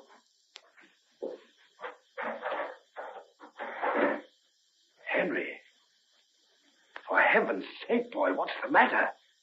You look deathly. I'm quite all right, Father. Just let me sit down in this chair for a while. I want to rest. I've had a sort of seizure. Let me get you something. Some of this brandy. Yes, just a little. Thank you. Oh, that's better.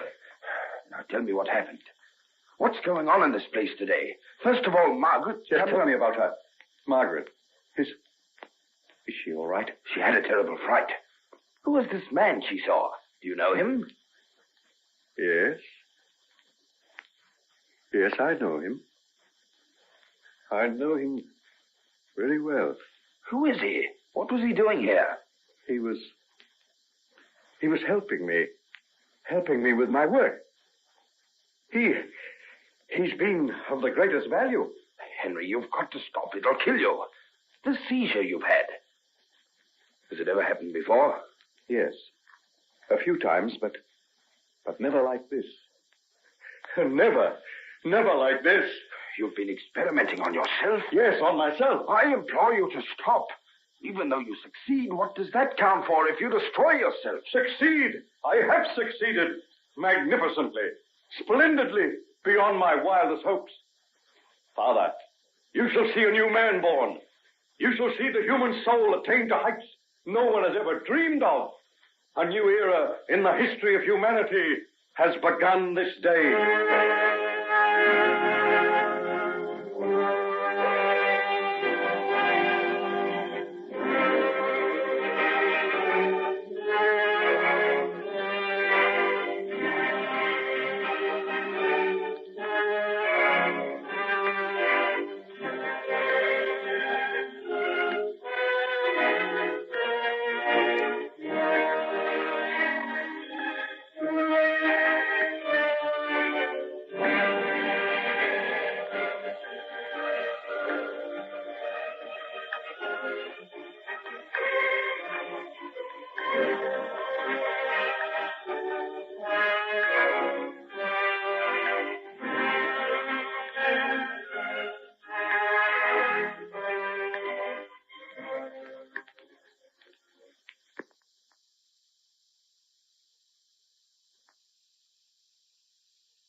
We now present George Edwards in Dr. Jekyll and Mr. Hyde.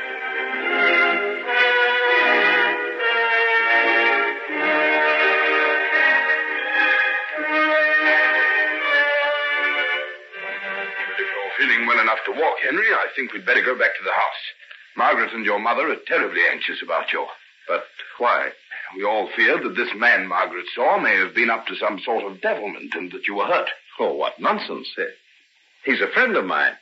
The last one in the world to do me any harm. Where did you meet him? From what Margaret said, he must be a very unpleasant-looking person.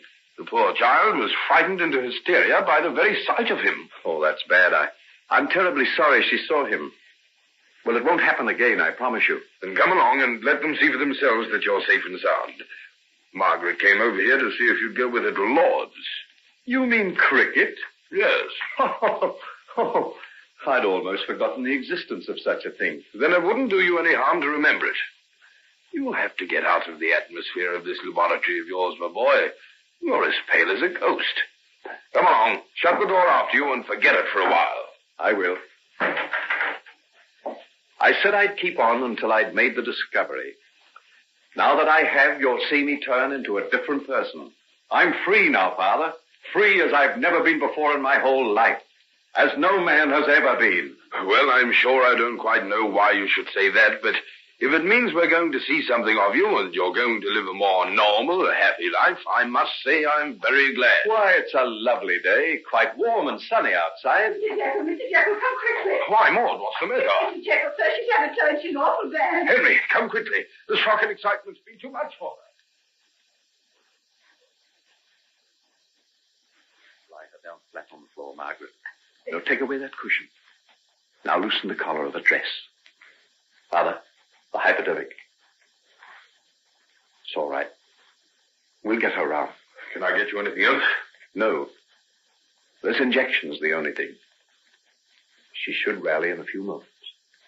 Henry, she's lying awfully still. I can't seem to feel her pulse. Let me try. Henry. What is it? Why are you looking like that? Oh, Father. Father. The breathing stopped. Henry. She's dead. She's dead.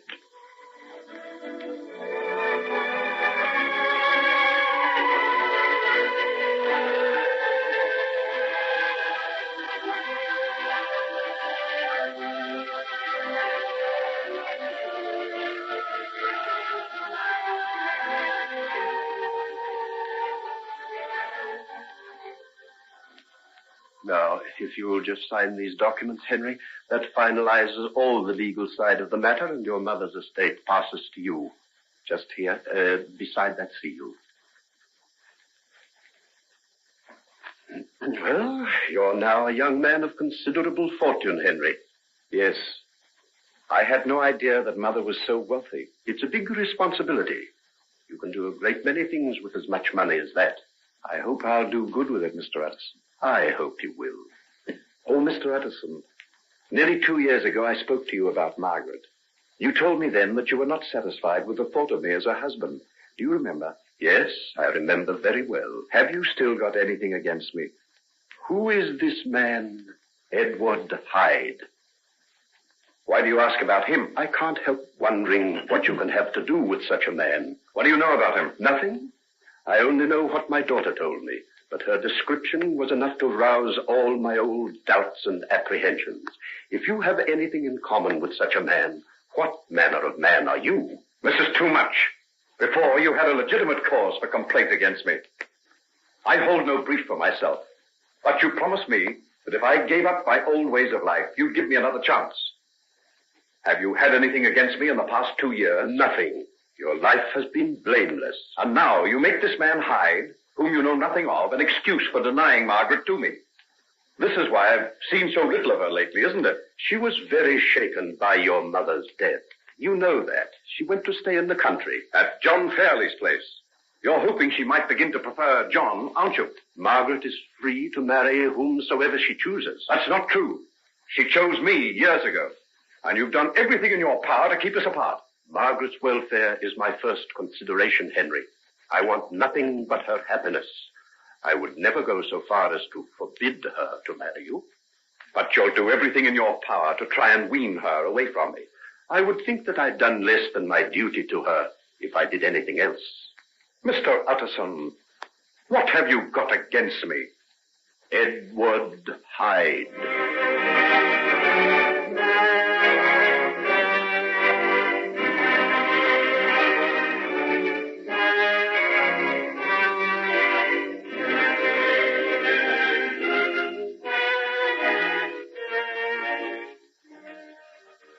Will you be wanting any supper when you come in, Mr. Henry, sir? No, thanks, Poole. Oh, by the way, I'm going down to the laboratory for a while.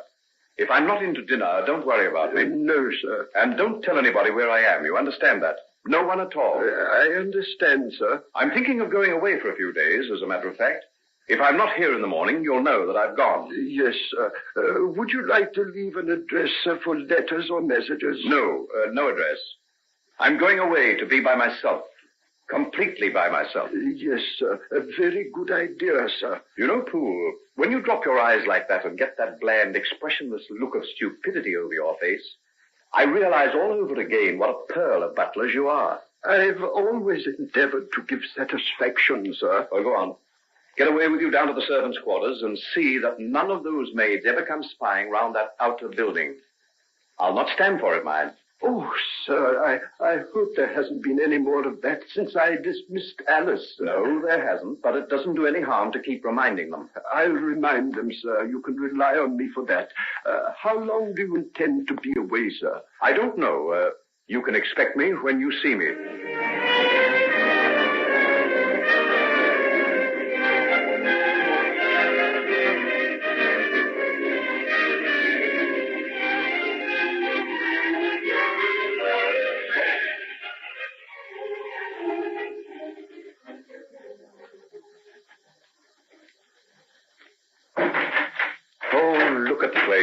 Dust and cobwebs over everything.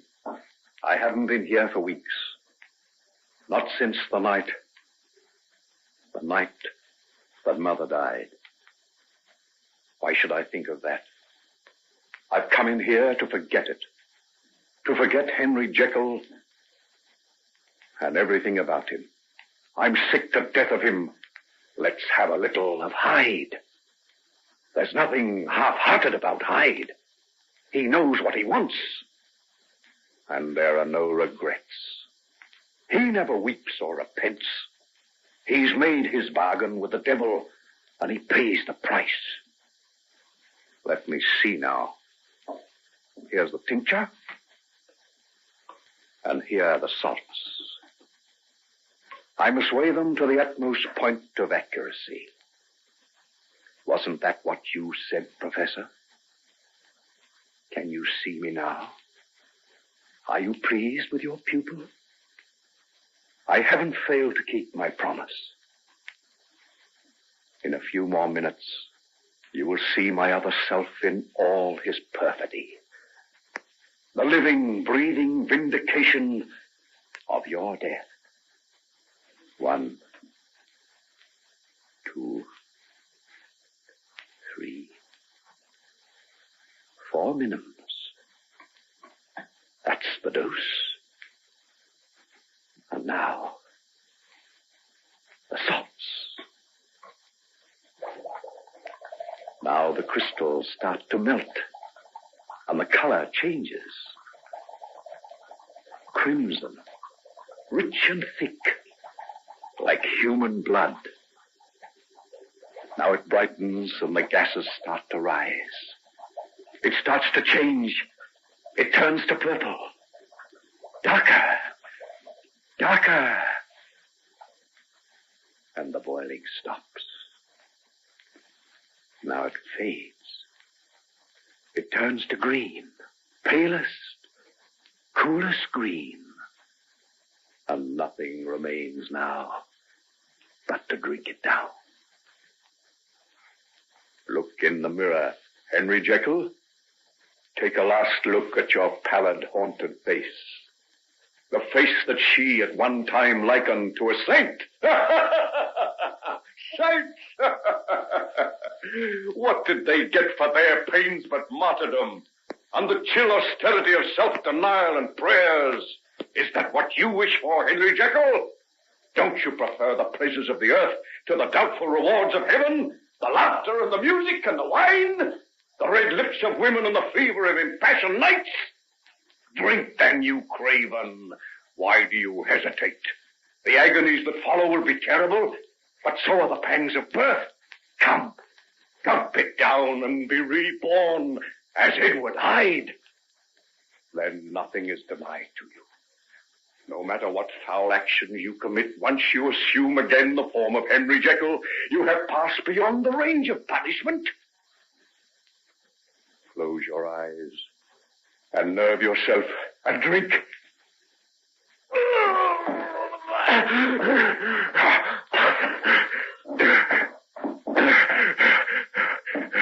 It's done. It's over with. Once more, I've had the courage to go through the agony, and now, in a moment, I'll get up off myself in the mirror, I'll see the form of Edward Hyde, hideous, misshapen, and dwarfed. A sight to chill the very blood of common men. Now, I'm strong enough. Now, I can get up and look. What's this? I see the face of Henry Jekyll. It isn't Hyde. I failed. I've lost the power. Stop. Wait a minute. Think calmly. There's been some slight mistake, that's all. A simple error. I must try again. Oh, that agony, that grinding of the bones, that deadly nausea, the horror of the spirit that cannot be exceeded in the hour of birth or death.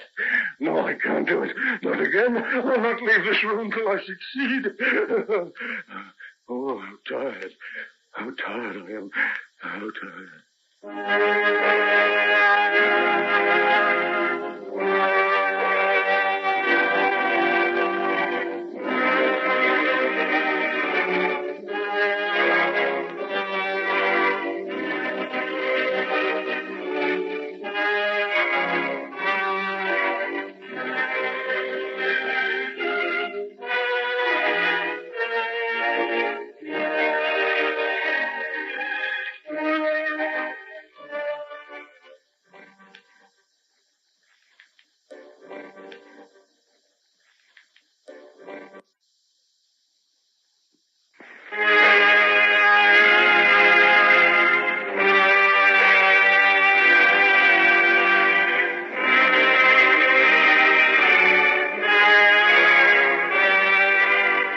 Ladies and gentlemen, we now present George Edwards in Dr. Jekyll and Mr. Hyde.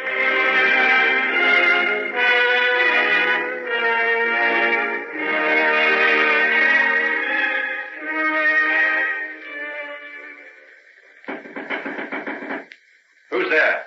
It's Hugh Lanyon. Oh, come out of there and act like a human being, you blithering idiot. Anybody else but you infernal. Yes, I know. That's what I told Pooh. Oh, did he let you in? I'll sack him for that. Splendid. We've anticipated that. I've already engaged him to come to me. Well, come in. Well, what do you want now you've got me to open the door? Ah, nice little Bastille you've got here. No risk of unwelcome visitors breaking in with all these bolts and bars. What's the idea? Tell me, what have you been up to? When did you get back, and where have you been? I went for a walking tour through Austria and part of Hungary. Oh, a great pity you went with me. Never saw such girls. Got there just in time for the summer festivals. I was in my element, old chap. I'll bet you were. Sit down over there. Tell me all about it. Thanks. Do you know, I'd forgotten that people like you still existed. No wonder. This is a fine, dreary little morgue you've fixed up yourself. Oh, tell me, what's that table over there? Looks like something out of the dissecting room. So it is. You see, this whole place used to belong to a famous surgeon before my father bought it. He used to carry out experiments here. Some say vivisection. No wonder the place brings me out in goose flesh. No windows either on the ground level. No. Didn't want anyone peeping in. And soundproof, too. When I shut that inner door, no sound can get through. And this is where you've been most of the summer. No wonder you look as pale as a ghost. Come along out of it. We'll take a bus and have a day on the Thames. You know, I'll bet you haven't had an oar in your hand since you left Oxford. Well, you're quite right there. I haven't. Then how about it? Listen, we'll hire a punt and get a picnic basket at some nice little country inn and lie out on the grass and eat sandwiches and drink good old English beer. And you'll tell me all about the buxom peasant wenches you met out in Austria. Nothing omitted, old boy. Positively nothing. All right. I'll be with you just as soon as I've changed my clothes. Come over to the house. We'll get the rascally Poole to put us up some food. There speaks the good old Henry Jekyll. Hence loathed melancholy. From Cerberus and Blackus, midnight born. In Stygian cave forlorn, amongst horrid shapes and shrieks and sights unholy. Stop it. What made you say that? What do you mean? Say what? What's the matter here? Here, I say, don't throttle me. I'm sorry. I'm awfully sorry, old chap. I don't know what came over me. But those words. Oh, come along. Let's get out of this quickly. Can't be too quick for me, old chap.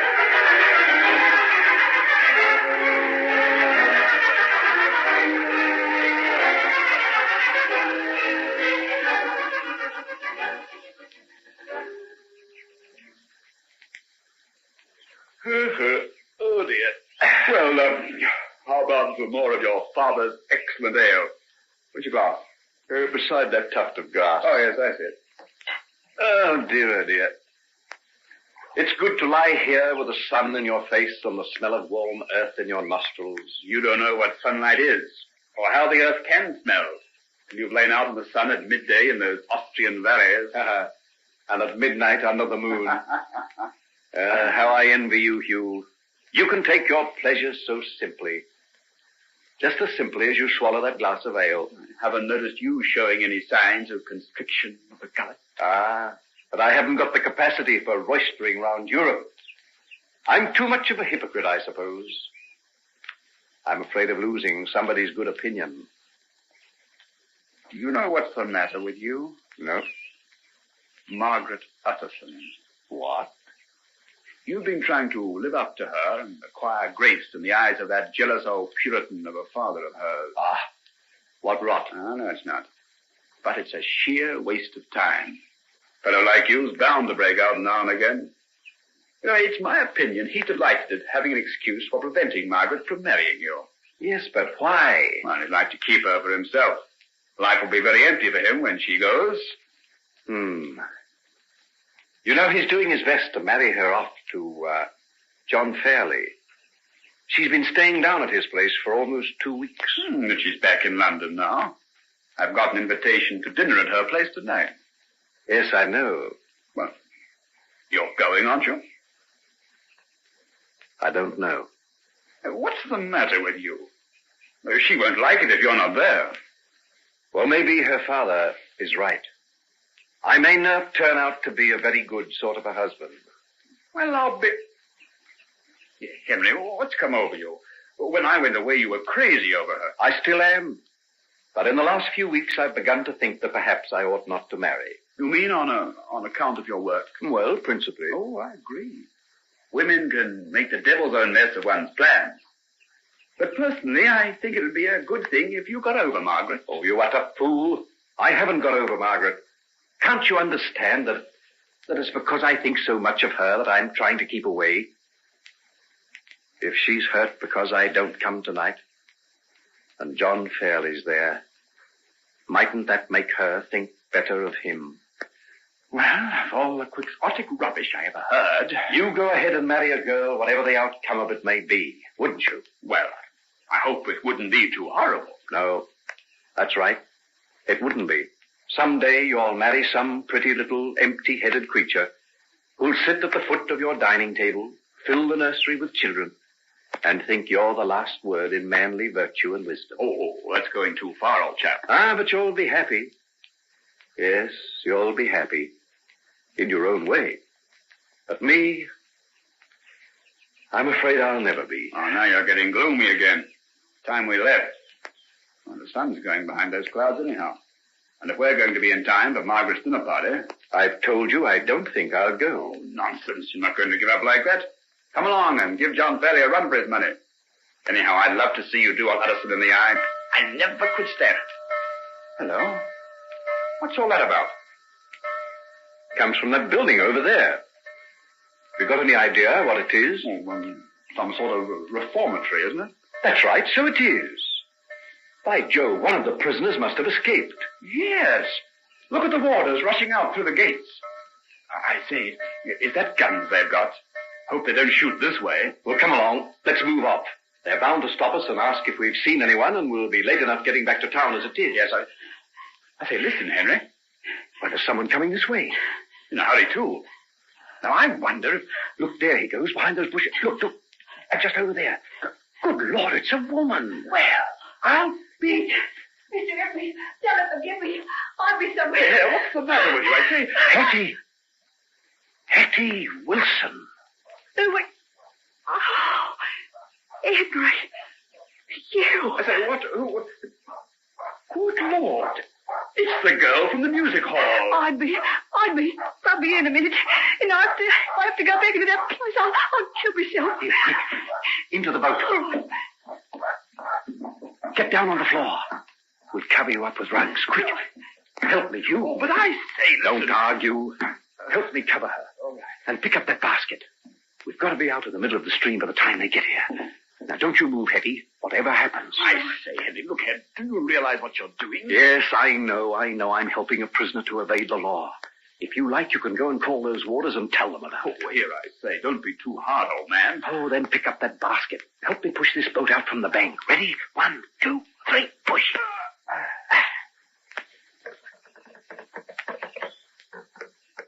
Now, Hetty, you lie down against those cushions. Pull your hat over your eyes and pretend to be asleep. I'll do any talking that may be necessary. A nice, quiet afternoon in the country.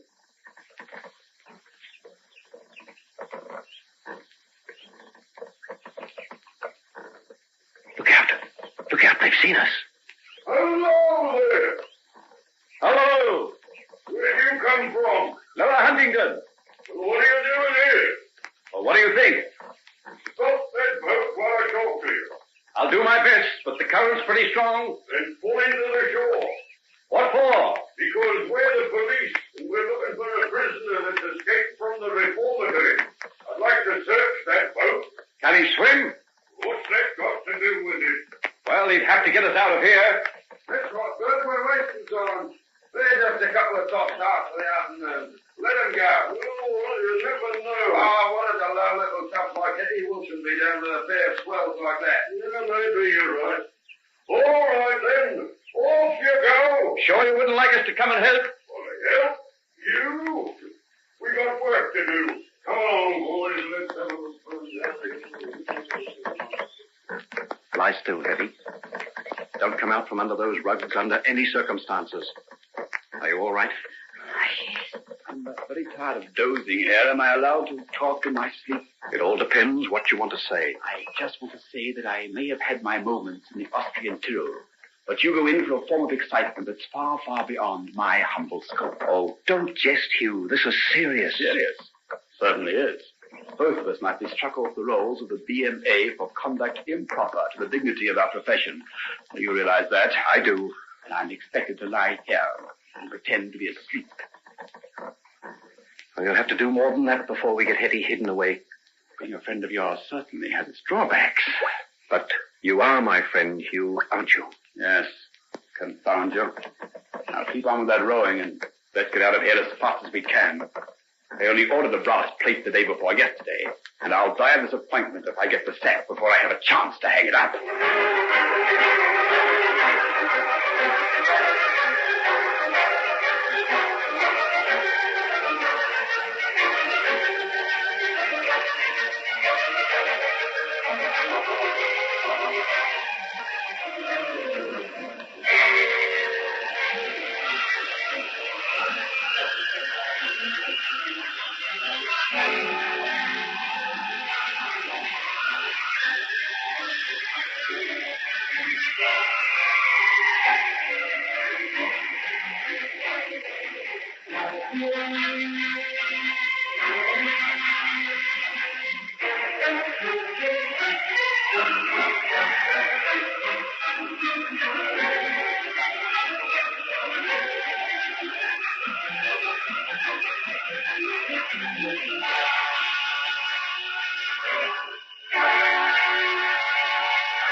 Ladies and gentlemen, we now present George Edwards in Dr. Jekyll and Mr. Hyde.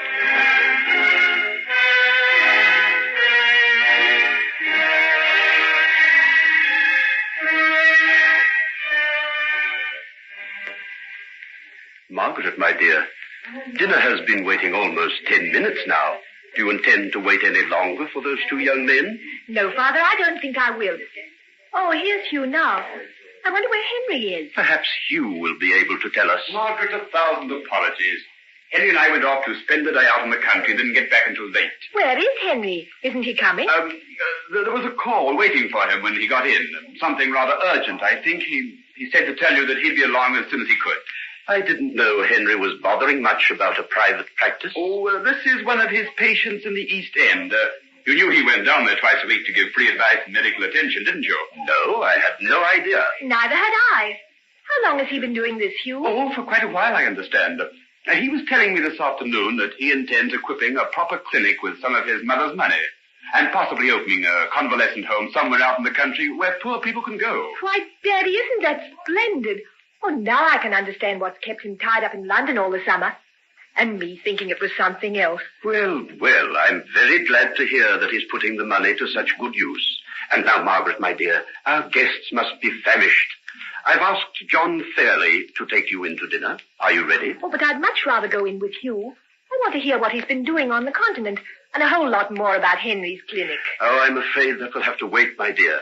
Here's John now, and you can't disappoint him. Then don't you go sitting half the evening over your port, Hugh. Not even Mr. Utterson's excellent wine shall keep me away from you. Oh, hello, Fairley.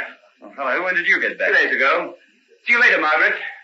Hugh, will you take Miss Dawson in? Yes, certainly, Mr. So I draw the prize after all. What do you mean, John? When I saw our good friend Hugh Lanyon arrive, I thought that you'd be going into dinner on someone else's arm. Which proves all over again that one should never despair. What do you mean by that, Margaret? I mean that Henry isn't here, and see, I take your arm. Why isn't he here? What can there possibly be to explain his neglect of you all these weeks? His failure to come tonight? Fortunately, I can now tell you. Henry's gone to attend to one of his patients in the East End of London. East End? I didn't know he had a practice there. Neither did I, but he has, and he's there now, because he feels that to help one of those poor people down there is better than to be here eating and drinking with us. And I agree with him. And now, if you'd kindly move my chair. I'm sorry. Really, I apologize.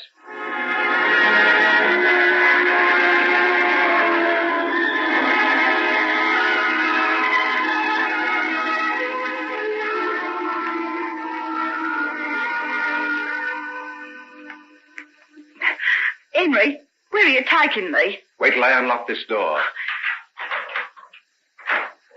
Oh, but this is the same place you brought me to before. Yes, and the place you ran away from, you little goose. You didn't come back. Well, I couldn't. When I went over to the house that night to get you some clothes and food, I found my father there. How could I explain to him about you? I had to pretend to go to bed. When I came over here an hour or so later, there was no sign of you. Oh, Henry, if I'd only known. And then you ran out of the place and tried to throw yourself into the river from the Battersea Bridge. What else was there for me to do? I had no one. No friends. No money. No nothing. Poor little Hetty. Well, sit down there and I'll get you something to drink. Here. Now take this. Thanks. You had me, you know. I tried to find you the next day. I went to the place where you were, but they wouldn't let me see you. You come to the prison infirmary? Mm-hmm. Oh, if I'd only known. It would have meant so much to me. Why didn't you leave a message? Just a word. I did. I told the ward to tell you that I'd been. I left some money and a note. I never got them, never. And all this time, I've been so bitter. It's made me worse than I'd have been otherwise. How? I was one of the bad ones in that place I got away from today. The matron told me I had a criminal mind. They shut me up by myself. They wouldn't go and let me out. I was to stay there for another 3 months for bad behaviour. So you ran away? Yes. One of the warders, he helped me. So they're not all inhuman, then? You don't think he did it out of kindness, do you? I paid him for everything he did, the beast. Hetty.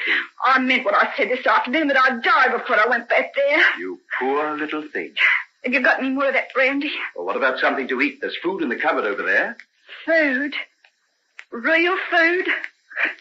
I haven't tasted any for nearly a year. Well, here it is. Chicken? What, bread and butter? I can't believe it's true. Well, it is. The whole nightmare of the past is over, too. I'm going to say that things are better for you from now on, Hetty. I couldn't be much worse, that's one comfort. Well, tell me what happened to you after you came out of the hospital. Oh, you mean after I tried to drive myself into the river? They sent me to prison for 3 months. It's against the law to attempt to take human life, they told me. Even your own. And then? I made some friends in there. They were in for other things, stealing mostly. I went to live with them when it came out. Well, I was a beginner at the game, and I got caught pretty soon. For stealing? Uh-huh. Got a year for it. I should have been coming out now, but they decided to keep me there for insubordination and insolence.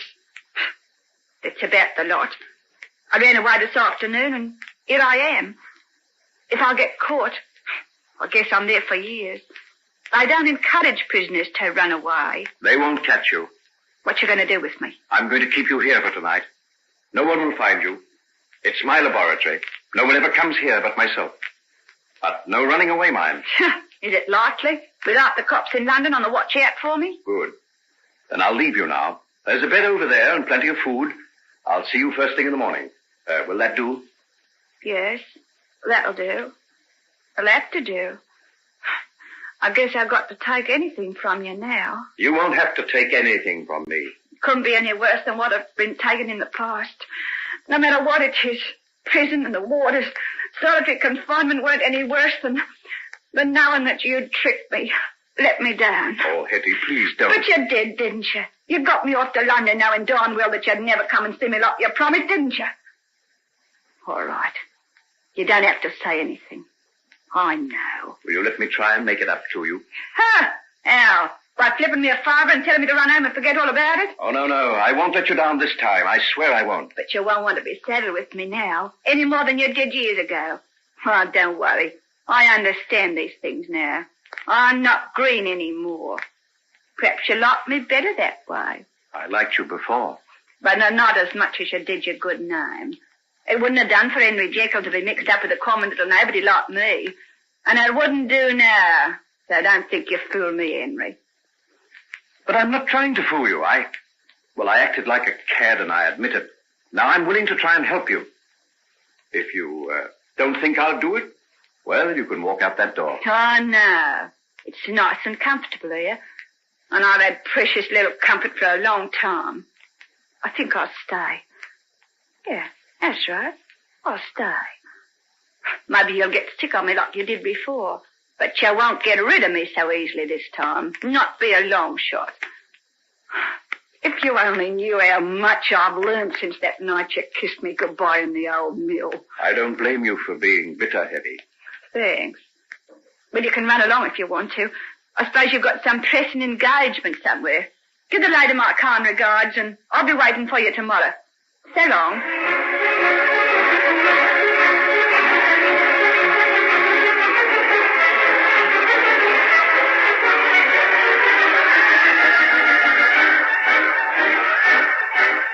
Henry, you've come at last.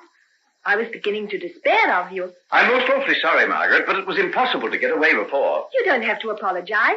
I understand perfectly. Hugh gave me your message. I think it's just wonderful of you, Henry. What is? That work you're doing in the East End, the clinic. Why didn't you tell me about it before? But, who told you now? Why, Hugh, of course. Well, do come into the other room with me and tell me all about it.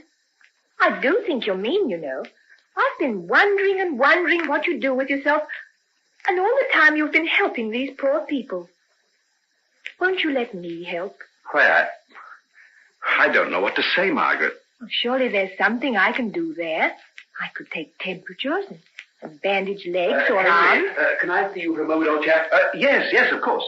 Will you excuse me, Margaret? On condition you come back immediately and tell me everything. I'll do my best. I won't be a moment. Well, Hugh, what's the matter? Look here, I didn't know what to say to account for you not being here, so I said you had a call to go down to one of your patients in the East End. That's all right, isn't it? Oh, I suppose it is. But I told you about my work there in strictest confidence, you know. Oh, yes, I know, but dash it all, something pretty desperate had to be done. Margaret was looking daggers, just about ready to throw herself into John Fairley's arms. The clinic saved the day, old boy. I wonder. Oh, of course it did. Anyhow, why should you be so secret about it? It's something anyone could be proud of. Not many fellows with your money and opportunity cares a hang for the poor wretches down there. You know, I think it's juiced decent of you. Thanks, Hugh. Thanks.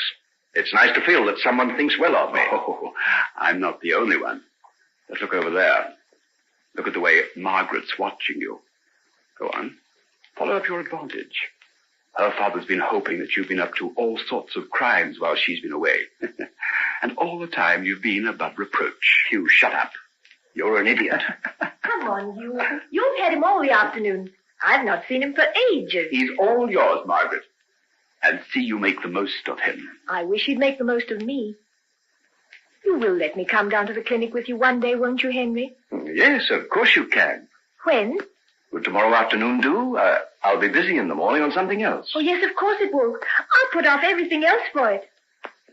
Why didn't you tell me about it before? Well, I wanted to be sure of it. Sure of myself. It's just an experiment so far. I know it'll succeed. I'm so happy, Henry. Tell me, are you just a little pleased to see me again? Pleased? My dear, if you only knew.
Gentlemen, we now present George Edwards in Dr. Jekyll and Mr. Hyde.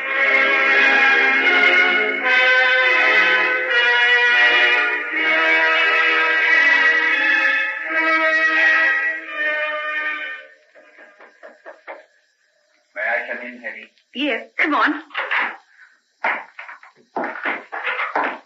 Well, did you sleep? Off and on. This is a queer place. Gets on your nerves after a while. Yes, it is a bit gloomy. Never mind. I've come to take you out of it. Where to? A friend of mine who's away from London has left me the keys of his rooms. I know he won't mind you using them. Supposing he comes back and finds me there? Oh, he wouldn't do that without letting me know. Are you sure? What's his name? His name? Yes. His name is Edward Hyde. That's a funny name. Well, he's rather a queer person himself. Still, his rooms are very comfortable. You can be sure of not being disturbed. Look, I brought you some clothes. If you dress yourself in these, I'll go and get a cab. You can slip out the back door and into it, and no one need see you. It's funny to hear you talk like that. Anyone would think you'd been helping criminals to escape all your life. You're not a criminal, Hetty. Oh, yes, I am. 7 charges of stealing against me. You can't wink your eye at that, you know. Well, get yourself dressed and we'll be on our way. I'll open the door into the little lane at the back. You can come out as soon as you're ready. You'll find me waiting in the cab. Say, there isn't any trick in this, is there? What makes you ask? I don't know. You just get used to looking for the catch in things after a while. Oh. Why should you bother about me anyhow? Just to try and make you see that I'm not all bad. No, I never thought that. I just know you're like all the rest of us. Didn't want to be found out, that's all. Say, this is a nice dress. Where'd you get it? I went out and bought it first thing this morning. Well, you've got a good eye for what's nice, I'll give you that. Off you go then, I'll be ready in about 10 minutes.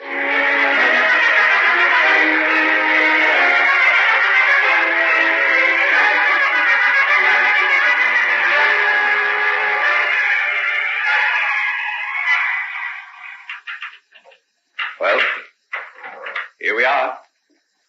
Nobody here. Just as I told you. Cool. This is a bit of style, isn't it? You Mr. Hyde must be a proper swell to have things like this. What's he doing with it in a mean little back street like this? Well, I told you he was rather a queer sort of chap.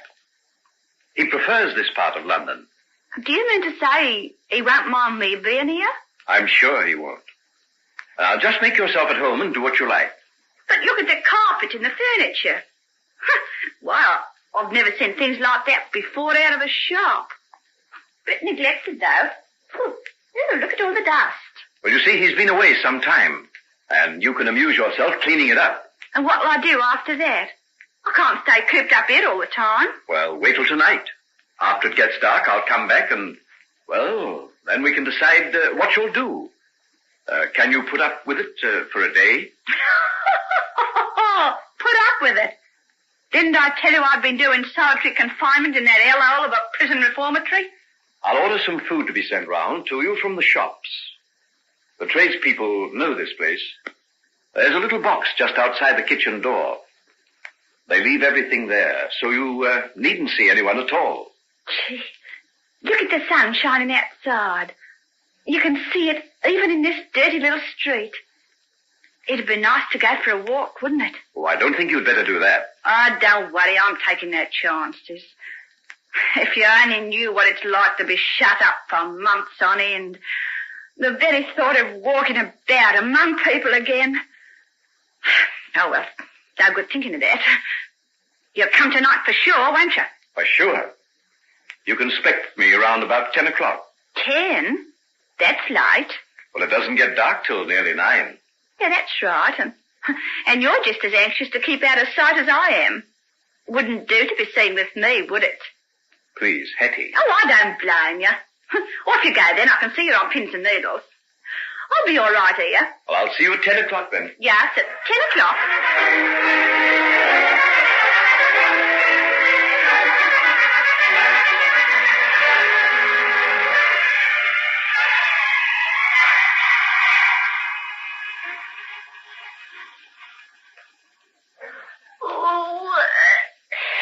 Now, it's all right, little fellow. Don't be afraid. I'm not going to hurt you very much. Margaret, hand me over that basin of water and some fresh lint, will you? What's the matter, Henry? Is he badly hurt? I can't tell yet. Well, old chap, what happened? Did you get knocked down? Yes, sir. I was riding along the street on a message from my mother. And you got mixed up with a horse and dray. I know. The driver told me about it when he brought you here. Well, now, let's have a look at this leg of yours. Oh, steady now, steady. Oh, steady. I may have to hurt a bit. Look, you hold my hand. Hold it hard, see? I don't mind if you dig your nails into me. There. Does that help a little? Yes, miss. Then you hang on for all you're worth. Tell me, what's your name? Johnny, miss. Johnny, is it? I knew someone named John. He lives in the country. Have you ever been out into the country, Johnny? Once, on bank holiday. My mother and my father took me out to Hampstead Heath. Did you like it? Oh, yes, it was busking, miss. Merry-go-rounds and coconut shies, and then we seen a real good go in between two fellas down near the Bull and Bush Hotel. That's what you call a day in the country, is it? That isn't what I mean. I mean where you can see horses and cows and walk for miles and miles over the green fields and find birds' nests and go fishing. Is that what the chap you know does? You mean John? Oh, yes, he does all those things. Oh, crikey, I'd like to see a bird's nest. John's got a collection of eggs he found when he was a little boy. Oh, he's grown up now, is he? Yes, he's a man now. Oh, Oh, but he still likes to walk along the hedgerows and look for nests. We found a thrush's nest one day when I was staying down at his place. He showed me the little mother bird sitting on her eggs. He must be a pretty nice sort of cove. He is. Oh, poor little chap. Have you nearly finished, Henry? I'm sorry. I didn't mean to do that. My hand must have slipped. I think I've got this wound fairly clean now. There aren't any bones broken, so I'll just have to bandage it, and then he can go home. Oh, but he won't be able to walk. Well, as soon as his mother comes, we'll get a cab and send him off in that. Where is he? Where is my Johnny? Oh, that sounds like her now. Dr. Jekyll, the little boy's mother's here now. Will I let her come in? Yes, I think it'll be all right, thank you, nurse. Will you be a good boy now, Johnny, and tell your mother you're not hurt much? Yes, sir. All right, tell her to come in, nurse. I don't think Nurse Peters quite approves of my bringing you down here, Margaret. Oh, I hope she won't think I'm trying to usurp her place. She's a grand person, but just a little bit touchy. Perhaps I'd better go then. Oh, no. Let her get used to the idea of you. I hope this won't be your last visit down here, Margaret. Would you really like me to come? Well, if you can bear the sights and sounds, some of them aren't very pretty, you know. If I could be of any help, I'd come every day of my life. Margaret, I don't deserve what you give me, you know. When I see you working here amongst these poor friendless people, giving so much to them, I feel ashamed that I ever doubted you. You have doubted then? Yes, Henry. I have. Oh, forgive me, will you? I'm such a fool to have ever listened. But I won't again. I swear it. The things you heard are probably true. There's more than one side to my nature, you know. Johnny. Oh, Johnny. He's all right. Look, he's sitting up as though nothing had ever happened. Oh, how can I ever thank you, sir? They told me you were taking care of him. He's down at Dr. Jekyll's, they says. And I just thank heavens for that. If anything can be done for my boy, it's Dr. Jekyll will do it. That's all right, then. He's just been cut and knocked about a bit, and you'll have to keep him quiet for a few days till the wound heals on his knee. After that, he'll be running about as well as ever. And don't you go letting me catch you hanging onto the backs of driving lorries anymore, young man, or I'll give you what's what, I will. Oh, poor little chap. Me, Mum, can't you give a fellow a chance? Johnny's probably learnt his lesson. Now, I'll get a cab for you, and you can take him home. I'll call in and have a look at him this evening and see that no other symptoms have developed. Leave your address with Nurse Peters before you go. Oh, how can I ever thank you, sir? You're a heaven-sent blessing to us people here. If only there was more of your kind, the world would be a different place. Oh, you don't have to thank me. Just keep young Johnny away from horses' hooves in future, and that'll be enough. You can trust me for that. If ever I catches him at it again. Dr. Jekyll, there are a lot of people in the waiting room. Oh, thank you, nurse. Do you think you could get someone to find a cab to take Johnny and his mother home? I'll try, Doctor. Good. Now, off with you, young man. I'll see you later on. Send in Mrs. Higgins next, will you please, nurse? Yes. Goodbye, mister. Goodbye, lady. And if that cove you know has any of them eggs to spare... I'll ask him the next time I see him. Oh, Johnny, haven't I told you not to keep asking for things? Quite all right. Mum, that's the only way I can get things. I think you'd better leave this next patient to Nurse Peters, Margaret.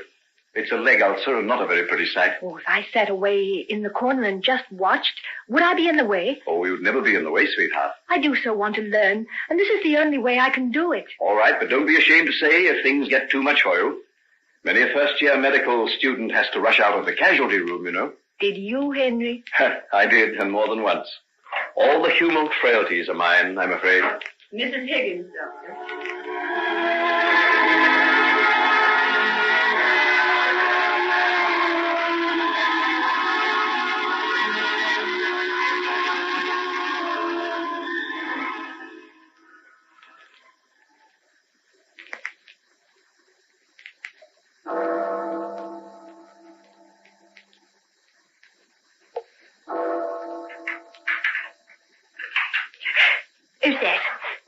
Is that you, Henry? Henry, is that you? Why don't you answer? It's dark down there, I can't see. Is that Miss Hattie Wilson's people? Yes. Is that? Don't be afraid, my dear. I'm a friend of Henry Jekyll's. A friend of Henry Jekyll's? Did he send you here? Yes. He wasn't able to come here himself, and he thought you might be disappointed. Who are you? In another minute, I'll be at the top of the stairs, and you'll be able to see me, my dear. Hold that lamp a little higher. It's very dark here. There now. That's better.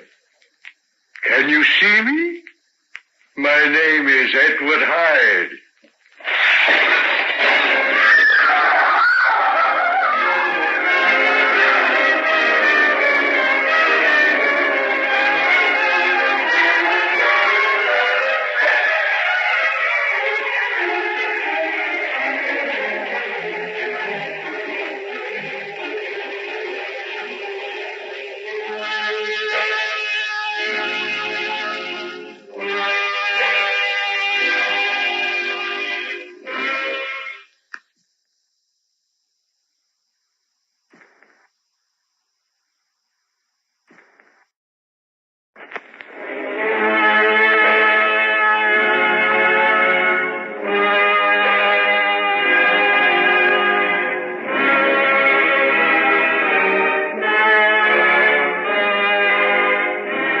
Ladies and gentlemen, we now present George Edwards in Dr. Jekyll and Mr. Hyde.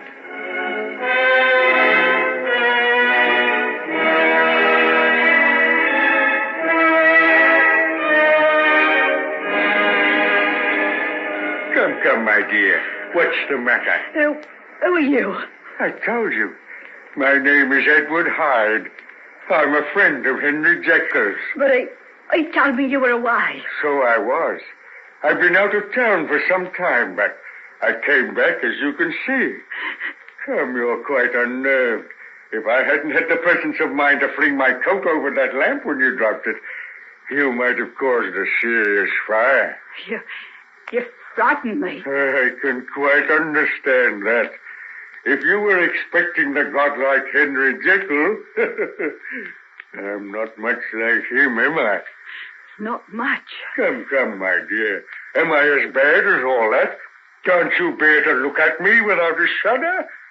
See, I'll light another lamp in this room and you can take a good look at me. See now?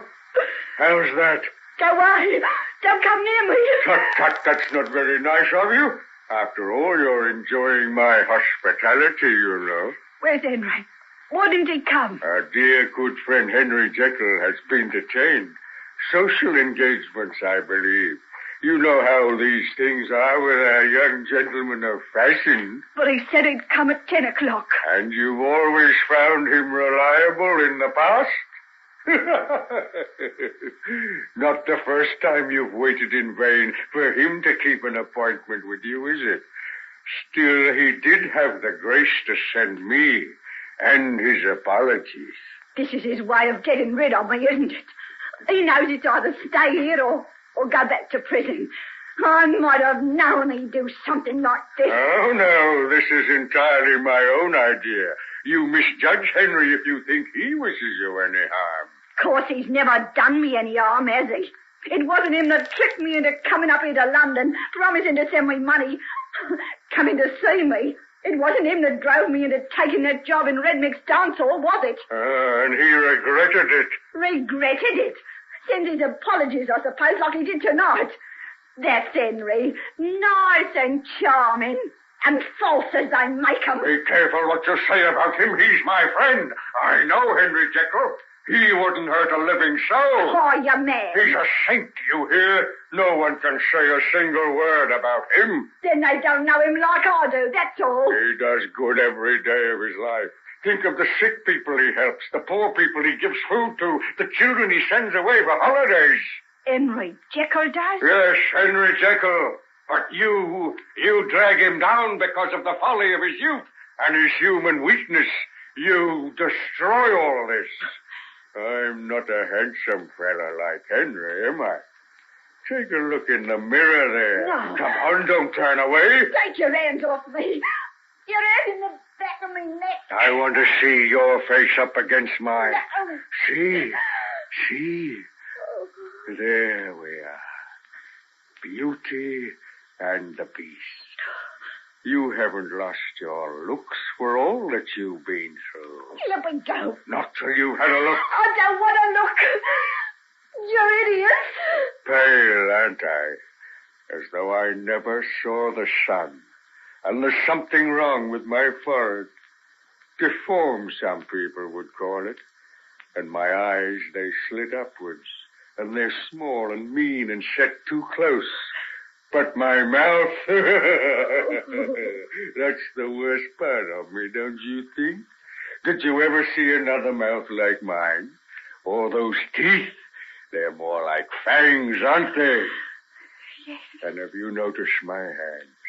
Not a bit like Henry's, are they? He's a large, firm, white, and beautiful. But mine, they're more like the hands of an ape. Hairy and knotted and hideous, but strong, so strong. See, I can place them round your throat like this. It's all right, my dear. It isn't my intention to strangle you. Not yet. Let me go. Let me get out of this. Where are you going to, my dear? Remember who and what you are. Yes, that's right. I got nowhere to go. I'm a wanted criminal. It's either prison or you. Come now, am I so terrible? Am I worse than those warders? Did I tell you about that? Henry Jekyll and I are the closest friends. We have no secrets from each other. And you wonder why I hate him. He brought me here on purpose so that he could send you. What do you pay for it? I'll make him. If you so much as try to harm him, if you say one single thing against him, I'll take that throat of yours in my hands and I'll crush it to a jelly. Come here. Fool, stop your whimpering. You're here alone with me, and I intend to keep you here. Wipe your eyes and fetch me that decanter of wine. I've had enough of talk.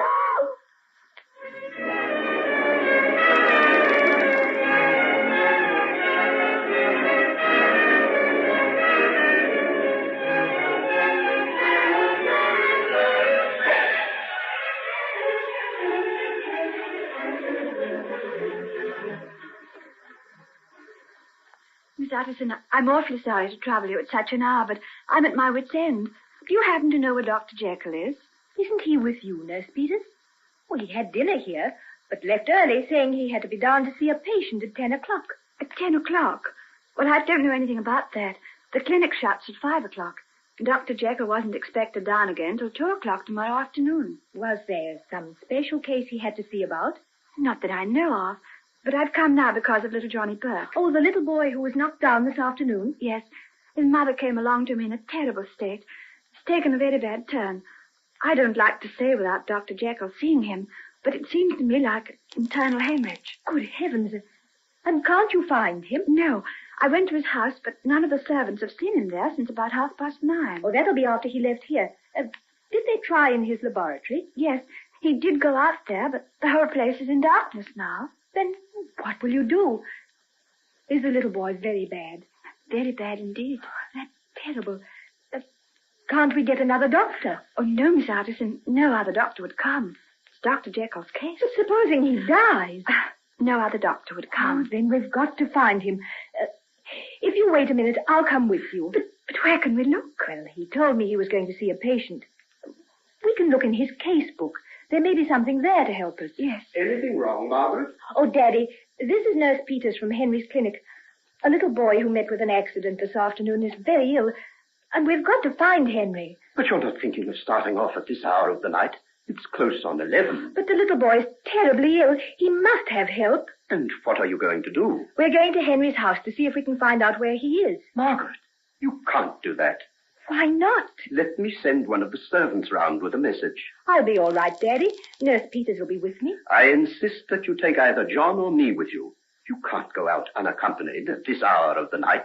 Very well, Daddy. You come. And tell John, too. It's a good idea, because he can be looking in one place while we go somewhere else. Oh, Daddy, he's such a dear little boy. We've got to do what we can to save him. Don't you see that? That's Henry's work, not yours. Henry's work is my work, Daddy. Don't you understand that much?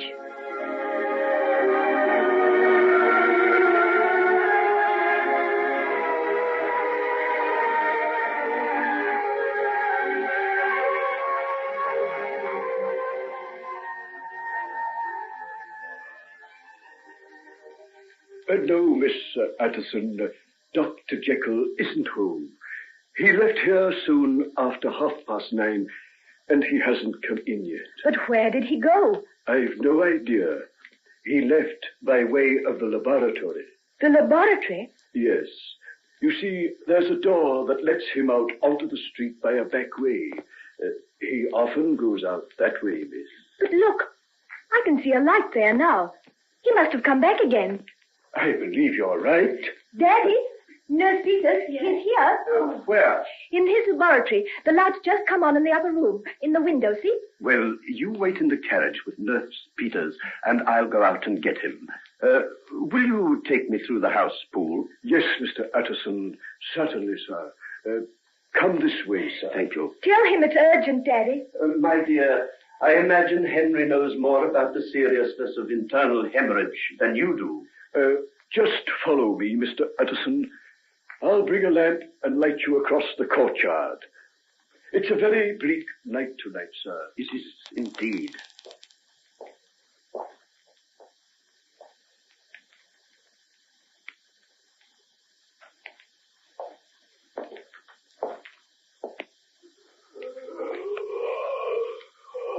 Oh, in heaven's name, what's that? Poole, what's happening in there? In there, sir? I don't know, sir. Someone's being strangled, surely. Oh, quickly. We must break in the door. Oh, no, sir, no, sir. I wouldn't do a thing like that, sir. I wouldn't know how to explain it, sir. It's part of Dr. Jekyll's work, sir. That's all it is, sir. What? Those cries and groans? Part of Dr. Jekyll's work? Then what devil's business is he engaged in? I don't know, sir. But he's given me the very strictest instructions that none of the servants but me is to come over here. And even I'm not to break in, no matter what I see or hear. I see. It's stopped now. There's silence. Yes, sir. It's always like that, sir. In a few minutes, one or the other of them will come out. One or the other? What do you mean? Dr. Jekyll or Mr. Hyde, sir.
Gentlemen, we now present George Edwards in Dr. Jekyll and Mr. Hyde.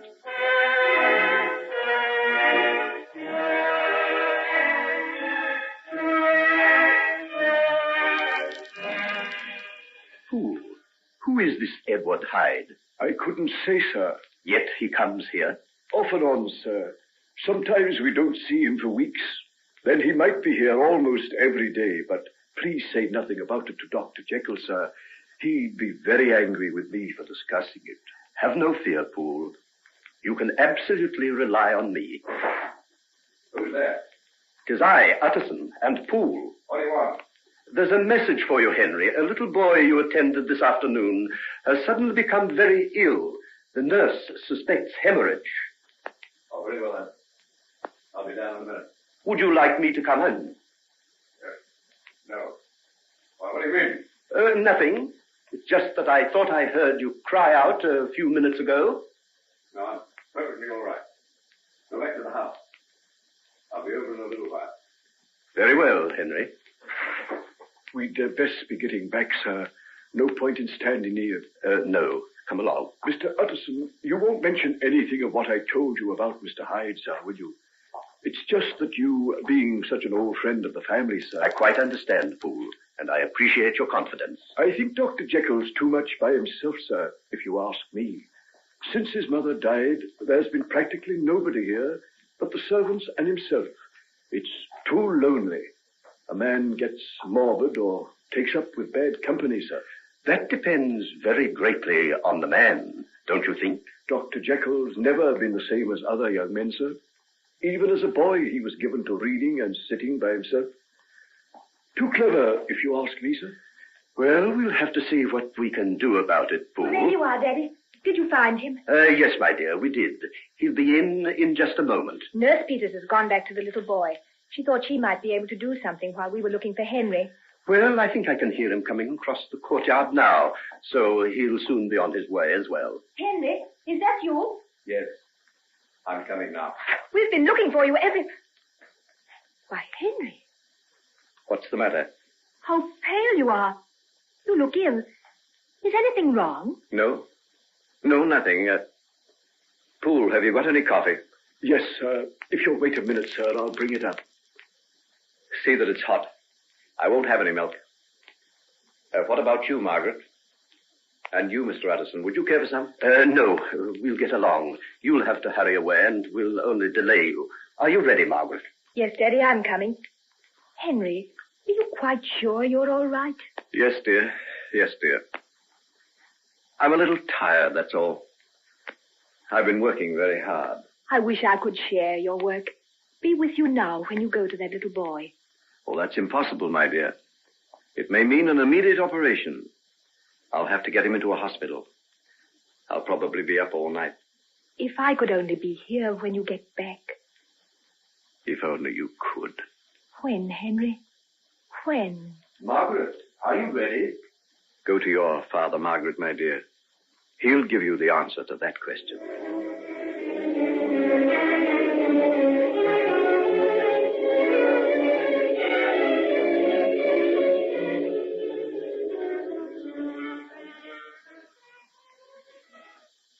Daddy, what do you mean? You can't have anything real against Henry. No, my dear, I haven't. I'm 21 now. You asked me to wait till I was before I finally made up my mind. And you were a good daughter and granted an old man's request. I'd do anything for you, Daddy. Anything but give up Henry. And I'd do anything in the world to feel that the love you have for him is merited. Why do you say that? What has he done? Nothing that I can name. It's just an instinct, something that warns me to be wary. Oh, how can I be expected to listen to things like that? You don't know him like I do. If you could see his face as he bends over those sick people, talks to the children... I know. Henry is a very complex character, has possibly more goodness and nobility in him than the rest of us. And you think there's something bad as well? There's something I can't name. I know. I've felt it too. There's a strangeness about him. But that doesn't make me love him any less. And I do love him, Father. There'll never be anybody else for me, ever. Oh, very well, my dear. If that's the case, I'll say no more. And you'll let us be married? You're of age now. You can marry when and whom you please. Ah, yes, but I want your consent. You know how much I love you, too, Daddy. You've been so wonderful to me, dear. Since the day your mother died, there's been one thing only in my life. Your happiness. And it'll be safe with Henry. I know it will. And he needs me.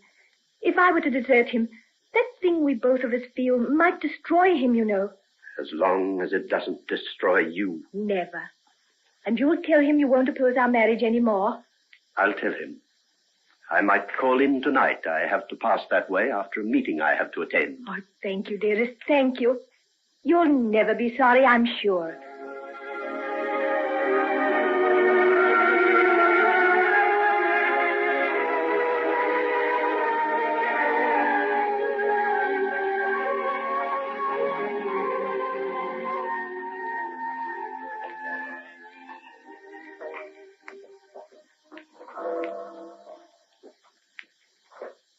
Good gracious.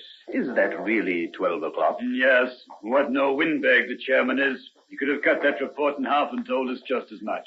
I had intended paying a call on young Henry Jekyll on my way home, but it's far too late for that now. Oh, you might find him still up. He keeps pretty late hours. It's only a block or so away, and I pass his place, so I'll see if there's a light still burning. Do you mind if I walk with you? Find I sleep better if I take a little exercise last thing at night. Oh, yes, do come along. I'll be glad of your company.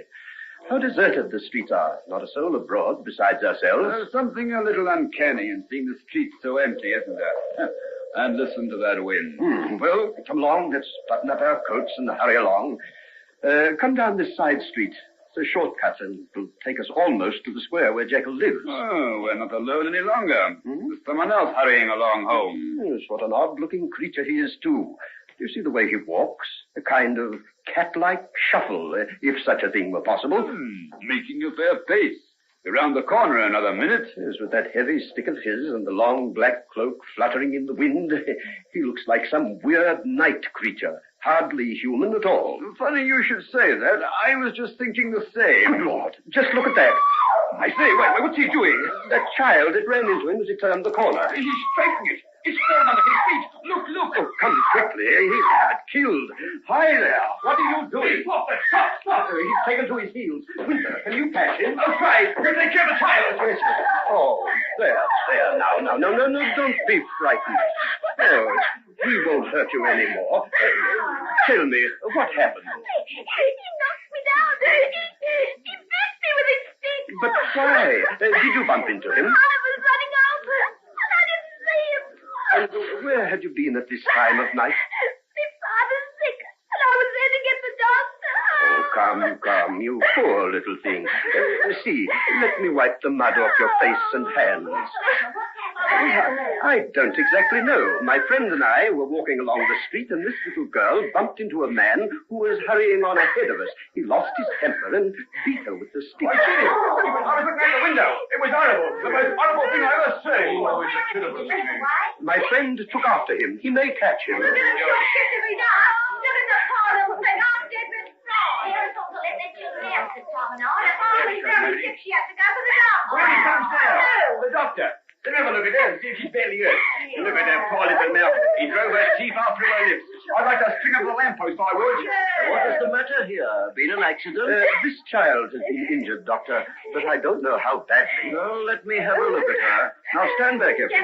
Stand back. I can't do anything unless you give me room. Come now. What happened to you? Did something knock you down? Yes, sir. A man. A man? Fiend, more like. He knocked her down and trampled her underfoot with his boots. Oh, dear. But why? What had she done? Bumped into him. She ran along the street. Oh, where is this man now? Here he comes now. Down there, coursing. Oh, my word. So he has. Well done, Winter. Did you have any trouble? No. Not at all. Came along without a protest. Let's have a look at him. Bring him into the light. Come on. Now, little one, don't be afraid. He won't hurt you again. Hold up your face, you cur. Let me have a look at you, if you're not too ashamed. I should be delighted to reveal my face. If the ladies and gentlemen present are not afraid to look. Mercy on us. Did you ever see such a face? And now, might I ask, what it is you require of me? You might ask indeed. I saw you attack this child. You'll pay for it to the last penny. Yes, and more than that. Let's give him a tight-to-be-done medicine. What about that stick he's carrying? You can't do this. He did it to the Ah, but there are better ways to punish him than that. We'll hand him over to the law.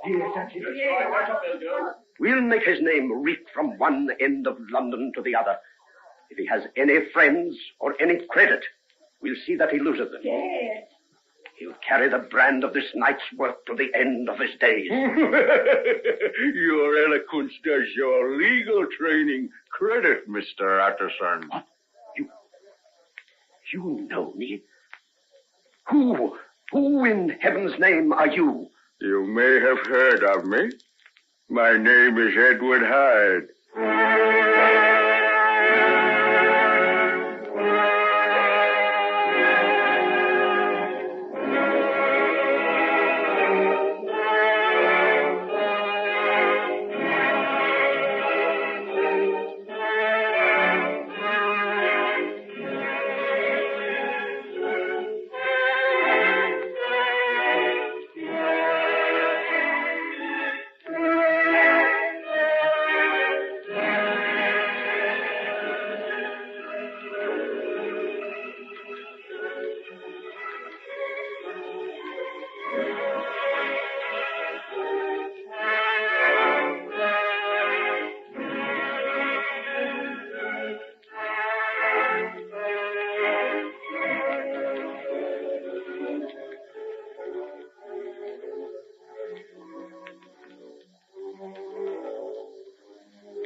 gentlemen, we now present George Edwards in Dr. Jekyll and Mr. Hyde.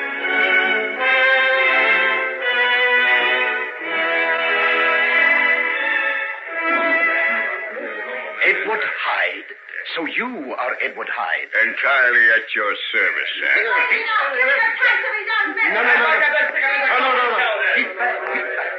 Winter, Doctor, I think we'd better get the child back to her parents as soon as possible and deal with this gentleman afterwards.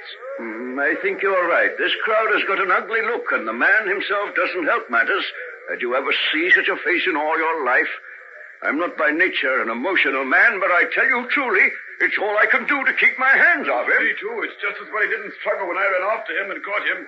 I'd have had a job to keep myself from strangling him. Come along, then. Let's get out of this. Does anyone know where the child lives? Yes, the fourth house on the right in the next stroke. All right, then. Now, you'd best get back to your homes. We'll look after the child and see she gets her desserts.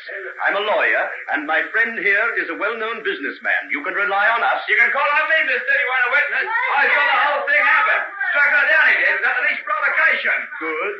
Give Mr. Winter your name and address, and we'll call on you if we need you. What's all this fuss of witnesses?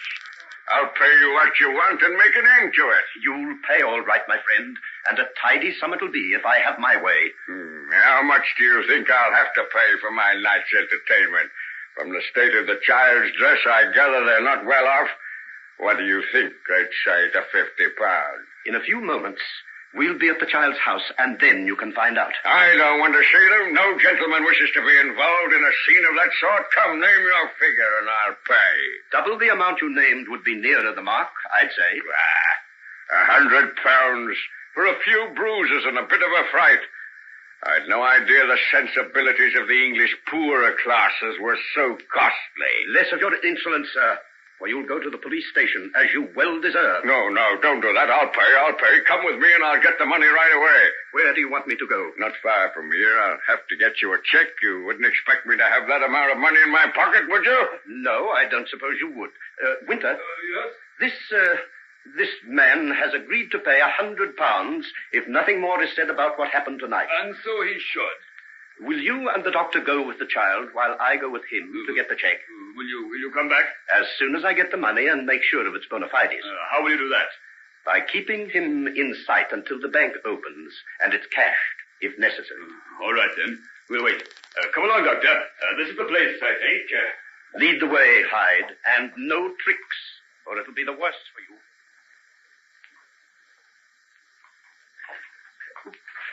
Why, this is Dr. Jekyll's house. Well, I know it is. You have a key to it? The doctor has confidence in me, you see. I see very little and nothing that gives me confidence. I'll light a lamp and then you can sit and make yourself comfortable. I'll not be long. Why have you come here to get the money you want? Henry and I are true friends. His purse is mine and mine is his. I regret to hear you say so. Well, go, and let's be done with this sorry business.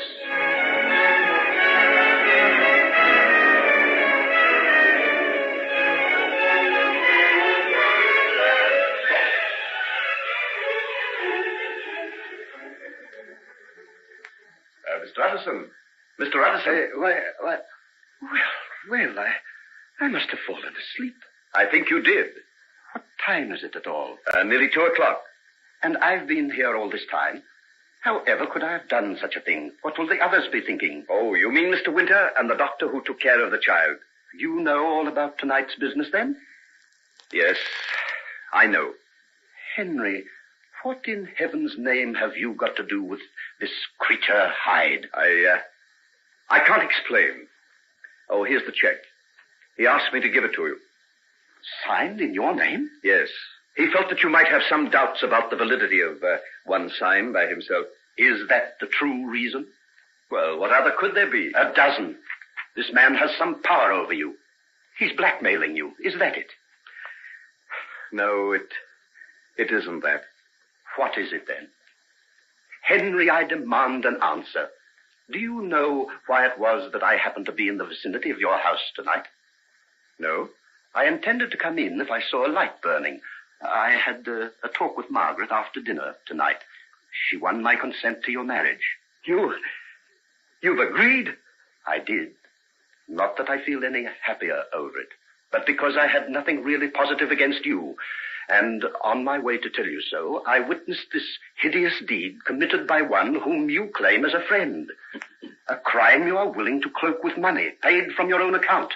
What am I to think? Well, there is one thing I want you to know. Hyde has no power over me. Rather, the reverse is the case.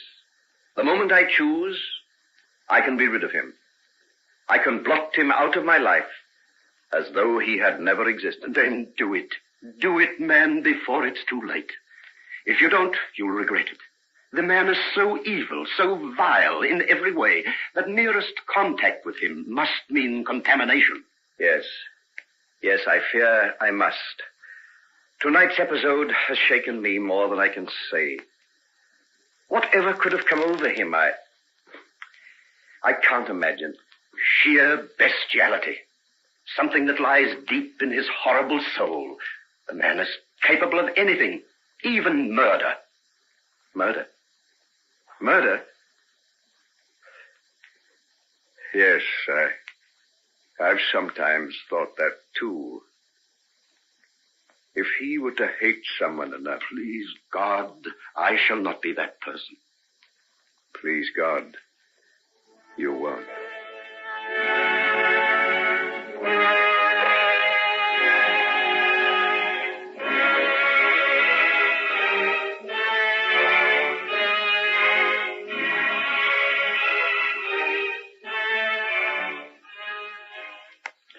Well, I must say there's no one like you, Henry, my boy, for putting on a tasty little dinner.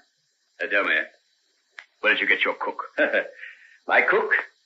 She's married to Poole. Oh, really? That's too much. No man should have the perfect butler and the perfect cook. Well, my dear Lanyon, I'll go even further than that. I'm now going to get Poole to bring us some of the perfect brandy. I think we'll have it in the library. Poole! Yes, sir. I've already put it there, and some of your special cigars. By the way, I shall want you there for a few minutes. I want you to witness a signature. Certainly, sir. You may as well come right away, and that's the last I shall want of you for the night. Do you mind, Hugh? What, witnessing a signature? Not a bit, not a bit. I'll want you to. You see, it's my will. Your will?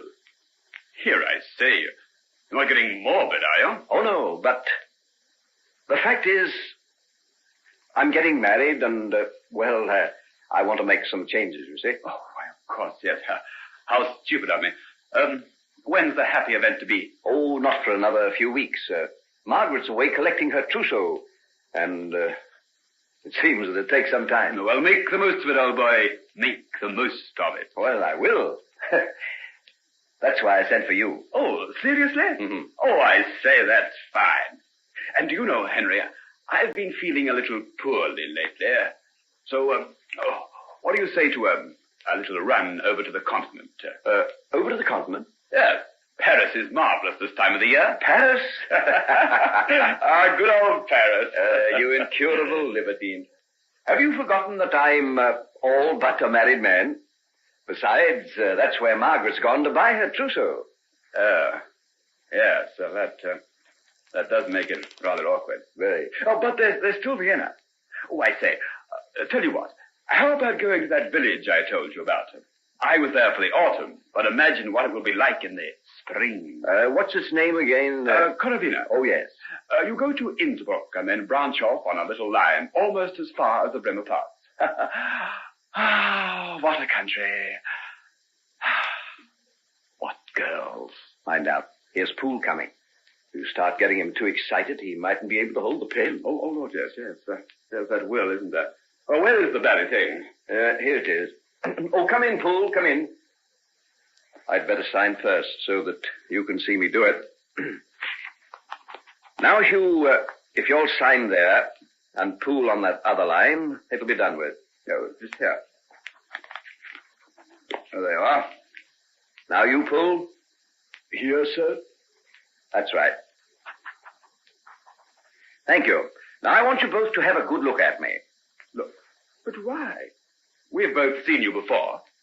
Well, I want you to be able to certify that I'm in perfect health and of my right mind. Henry, what's all this about? Are you anticipating that anyone will contest the will? I'll tell you that later on. Would you say that I'm quite sane, Poole? Well, you look all right, sir. Good for you, Poole. Never be deceived by appearances. And now, if you brought us in the coffee, that'll be all for tonight. Thank you, sir. Good night, sir. Good night. Good night, Dr. Lanyon. Oh, good night, Paul. Now, I say, look here, Henry. What is the meaning of all this? Who's going to suggest that you aren't in your right mind? Well, the terms of the will you've witnessed are a little peculiar. Just take a look at it while I pour you out some coffee. Thanks. Black or white? White. Black, thank you. No sugar. I'll warm the glasses near the fire a little before I pour the brandy. This is some special old brandy my father got as a present from one of the Rothschilds. He did him some sort of service right there. I say, it's none of my business, but who is this fellow Hyde? Oh, just a friend of mine. I should think he must be. According to what you've written here, he's to inherit more than £100,000. Yes, my mother's entire fortune. And then this business about your disappearance or unexplained absence for any period exceeding 3 calendar months. In which case, Edward Hyde shall step into my shoes and assume my place. Oh, now I begin to see why you wanted Poole and me to have a good look at you. Yes, I thought you would. And another thing. There's nothing here about Margaret. Any will I might make now automatically becomes invalid when I marry. I will have to make another one. I had to make this because I don't know what might happen between now and my wedding day.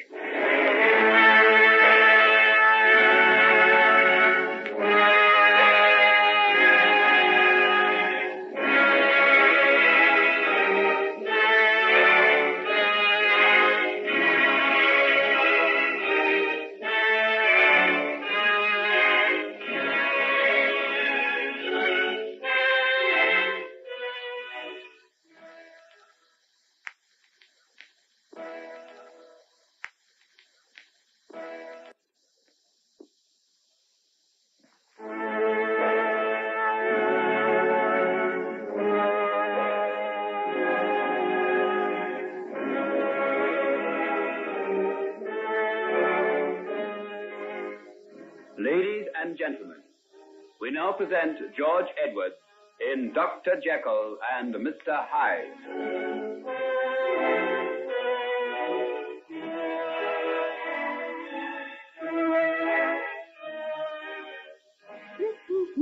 One, two, three, four. One, two, three, four. Da, da, da. Oh, bother, I can't get that step right. 1, 2, 3, and 4. Bravo. Quite nice, my dear. Why do you come sneaking in like that? You got me a fright. I like to take you by surprise. I often wonder what you do with yourself while I'm away. What do you think I do? It would be nice to think that you spend some of your time at the window eagerly watching for my return. You? I spend most of it dreading the sound of your key in the door. Well, you'll have a happy release from my presence for a while, my dear. I'm going away. Going away? Yeah, doesn't that please you? Yes, it does. There's one thing I always like about you, Hetty. You never pretend to do anything but hate me. Why should I? Isn't everything about you hateful and vile? Is it? Everything. I didn't think it was possible for anyone to be as low and beastly as you. And yet I think you'll miss me while I'm gone. Miss you? Yes. Evil has a sort of horrid fascination about it, you know. At first it turns us sick. Then we have to look again just to make sure our eyes didn't deceive us. Then we keep on looking. And after a while we find we rather like the terrible sensations. It's like a strong drug. At first it's agony, and then we crave for it. I don't know what you're talking about. Let me put it this way. I believe that the beautiful face of Henry Jekyll would seem colorless after mine. What can a beast like you know about Henry Jekyll? I know he's going to be married in a few weeks' time. Married? He's getting married? Yes, to such a charming girl. She's in Paris now, buying her trousseau. That's why he and I are going away for a while. His last days of freedom, you know. What? You and him going away together?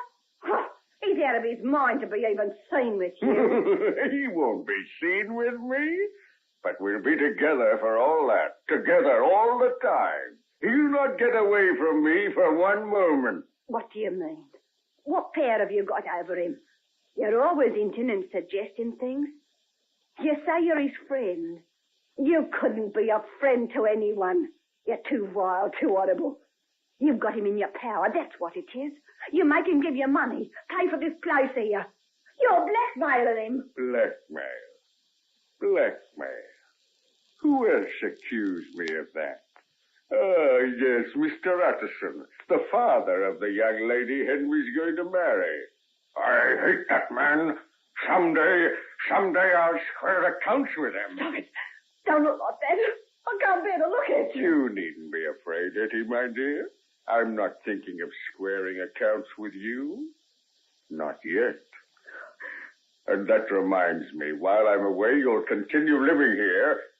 I've arranged for you to get everything you want from the usual shops. And what else? What do you mean?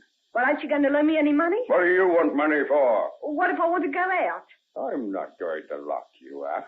You know what I mean. You've given me food and clothes while I've been here, but never a penny of money. I'm like a slave, that's what I am. Or a prisoner. But I imagine this is a rather superior sort of jail. Still, if you prefer the other... I'm not sure that I don't. Anything would be better than you. Remember, you've got another 2 years of your original sentence to serve. And you'll get at least another 2 years for breaking out of jail the way you did. Yeah, you've got me on over there. Well, of course I have. And I can keep you here, or I can hand you over to the police. But just to prove that I can temper justice with mercy, I'm going to leave you this check for £100. It's yours, and you can spend it as you please. £100? Yes, it seems like a fortune, doesn't it? But don't deceive yourself. It won't take you far. You can run away if you like, but when you've spent your money, what will you do then, eh?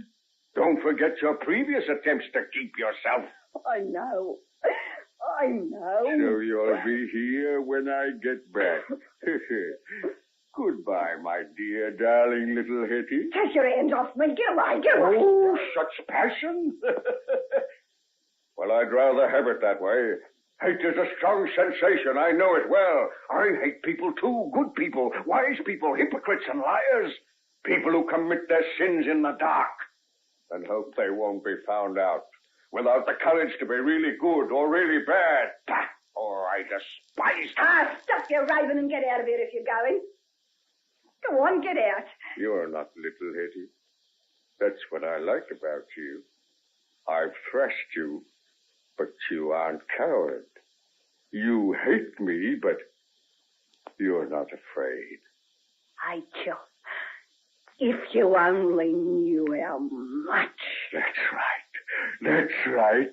That's the look I like in your eyes. They're big and full of fire.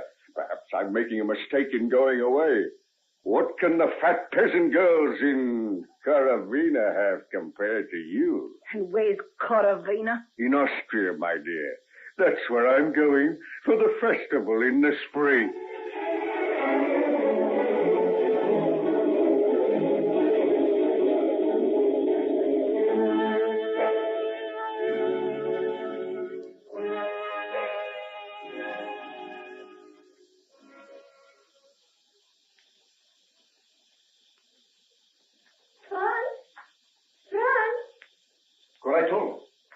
Here I am.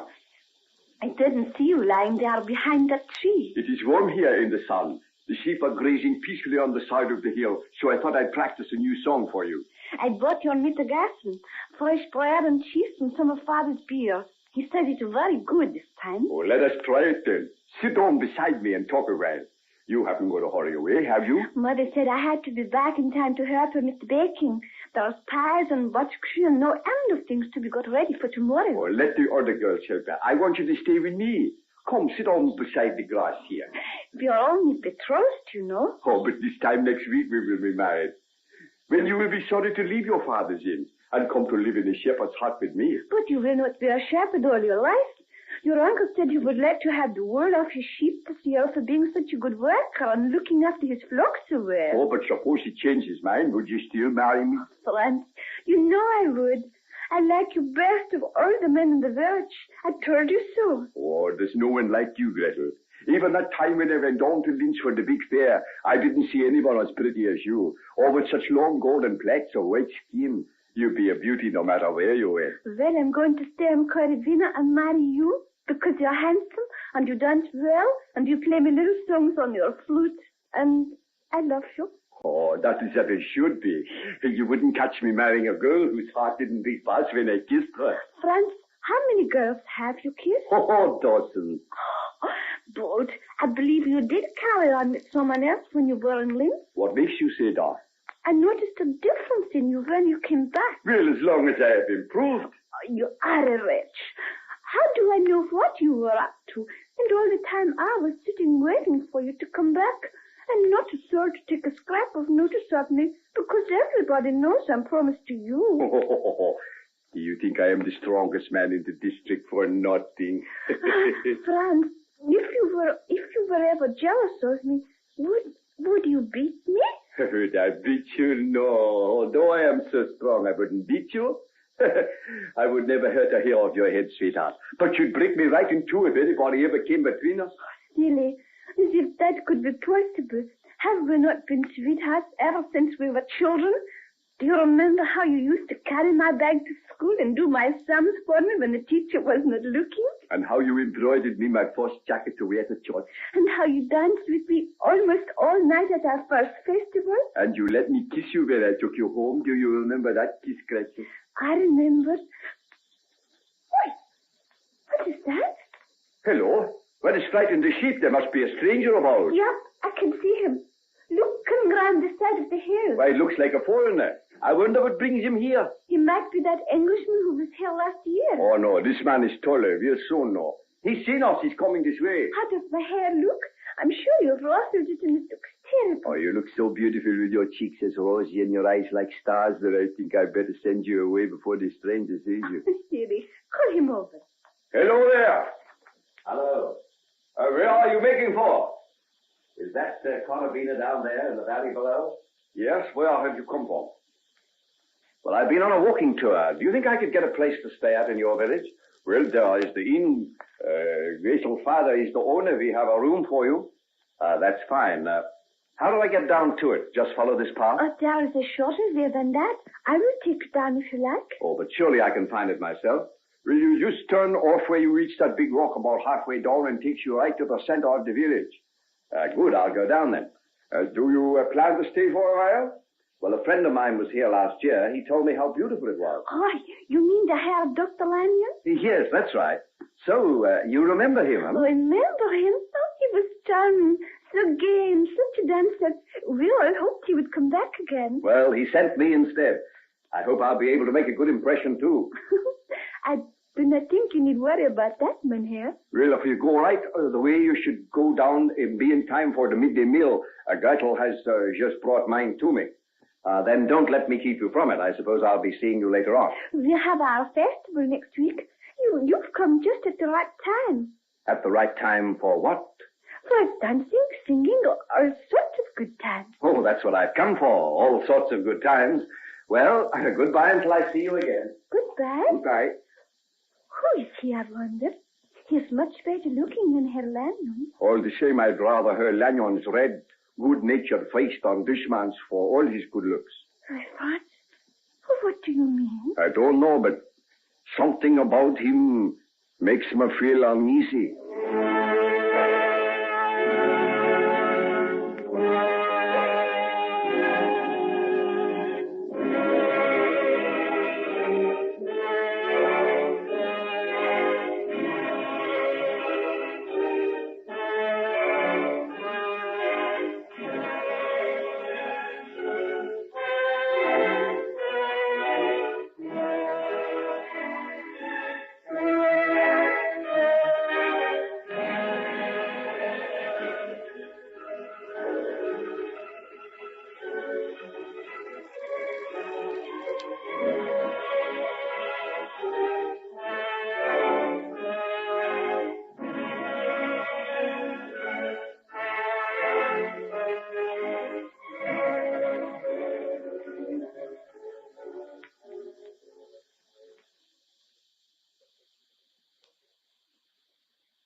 gentlemen, we now present George Edwards in Dr. Jekyll and Mr. Hyde.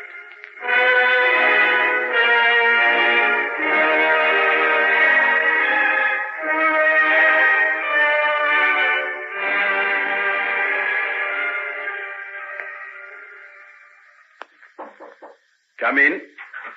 Well, not out of bed yet, Herr Doctor? And the sun up 2 hours ago? I was very tired after my long walk yesterday. Your father kept me up till late, you know. You should not have listened to him. Papa loves to have a stranger to gossip to. Did he tell you all about the way his father met Bismarck? And fought in the Napoleonic Wars. Yeah. Yes, I think I know most of the family history now. Where shall I put the hot water, Herr Doctor? Oh, anywhere you can find some room. I'm sorry to have my things scattered all over the place. Will you have your breakfast sent up here? It is all ready. Oh, no, I'll be down in next to no time. Just open that bag and give me out a dressing gown, would you, Gretel? Then I'll get out of bed. Certainly, Mynheer. Oh, what a lot of funny little bottles. And such a beautiful red color. What? What are they for? What are you talking about? Not that one, girl, not that one. I mean the bag against the wall. Shut it up at once. Oh, I'm sorry, Mynheer. I did not mean It's all right. It's all right. I should have told you more carefully. Those are some specimens. I've been making some experiments. If you touch them, it might have spoiled everything. Oh, I'll be very careful. I will not touch them again, I promise you. Is it your work to do this room? Oh, I'd do anything. Help with the cooking, wait at table, make bed. A real housefrau, eh? How does it come that some of the young men here haven't snapped you up? I'm not yet 17, Herr Doctor. Oh, is that really all? Yeah. I'd have thought you were 20. You look so grown up, especially now that you've twisted those plaits of yours round your head. After this week, they'll stop for always. I'm to be married when the priest comes to bless the spring plowing. To France? The handsome young shepherd I saw you with on the hill? Yeah, to France. I'm to be married, too, when I get back to England. Married? Is this her picture? Yes, that's it. She's very beautiful, Herr Doctor. No more beautiful than you are, Gretel. But it's the use of being beautiful in a little place like Coralina. No one ever sees you. France does. Yeah, France does. And sometimes strangers come to your village and they see you. Yeah, and then they go away and never come back. Like that nice Herr Dr. Lanyon. He was the merry one, that one. He made love to all the girls and even the men did not mind him much. That sounds almost superhuman. Did he make love to you, Gretel? No. You see, Franz was always there. And does Franz never go away? Only if he has to go to Linz, or when he takes the sheep up into the mountains for the summer. When does he do that? Tomorrow. Tomorrow? Yeah. All the sheep are driven away tomorrow. The snow is melted on the mountains now, and there'll be plenty for them to eat on the tablelands. And how long will he be away? 2 or 3 days. He will be back for the festival, never fear. I've come just at the right time. What do you mean, Herr Doctor? For the festival, of course. What else did you think I meant, pretty Gretel? Oh, I didn't know. Are you blushing? You thought I meant something else, eh? Well, suppose I did. Suppose I feel glad that the tall young man of yours will be out of the way for 2 or 3 days. Oh, you mustn't. Franz is not... I love him. Of course you do. But that doesn't mean that you mightn't find somebody else rather pleasant, too. Come over here beside me, Gretel. What a soft white arm you've got. No, please, you're not to hold me, so I must go. You really want to go? Yeah, I must. Then kiss me before you do. No, please. Franz doesn't kiss you that way, eh? You must teach him, my pretty bird. Your face. Oh, what's happened to it? What do you mean? Your eyes, your mouth. Get out of here. Go this instant. Why, look at my hands. They're changing. I'm changing into Hyde. The tincture, where is it? In that other bag. Let me get some of it. I must take it quickly. 1, 2, 3.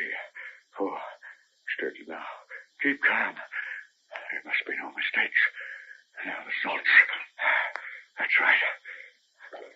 Against a bubble. It's ready. I must drink it down. I must drink it. Oh, my courage fails me. I dread the agony. Come on, you fool. What's the matter with you? Drink it. Drink.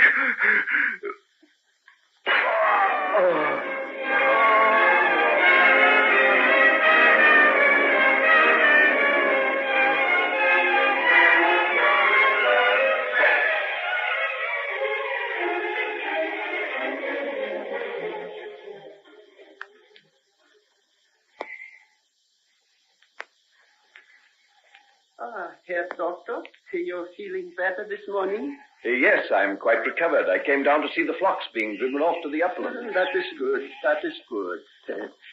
Gretel will be married to Franz when he gets back from the mountains. She doesn't seem to want him to go. Look at the way she's clinging onto his arm.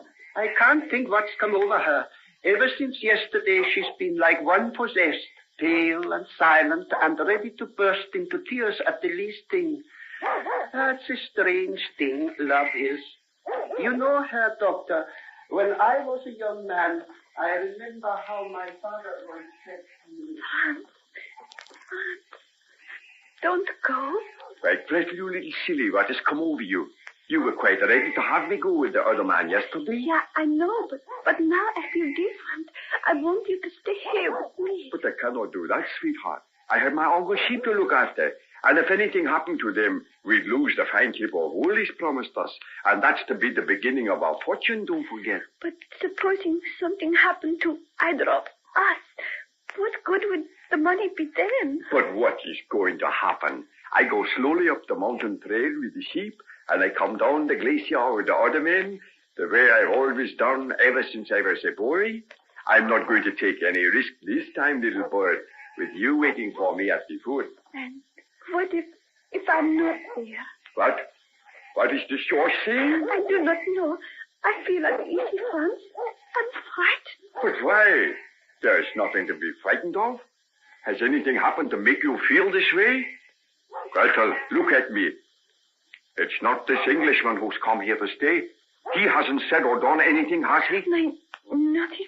Because if he has, by heaven, I'll break every bone in his body for him. Franz, what are you talking about? He's been sick, you know that. He had a sudden illness yesterday morning. Oh, that is right. The poor devil. He doesn't look as though he's good for very much even now. Boss, are you coming? Ah, I'm coming. There's Rudy calling me. I'll have to go now, sweetheart. Come back with a smile and get the roses back into your cheeks before I come. It will only be 3 days. Yeah, that is all. I will be waiting for you, Franz. Of course you will. And look out for me as I come across the ice. I'll wear that red scarf you knitted me, and you'll be able to see it a mile away. Goodbye. Goodbye now. No more nonsense, man. No more.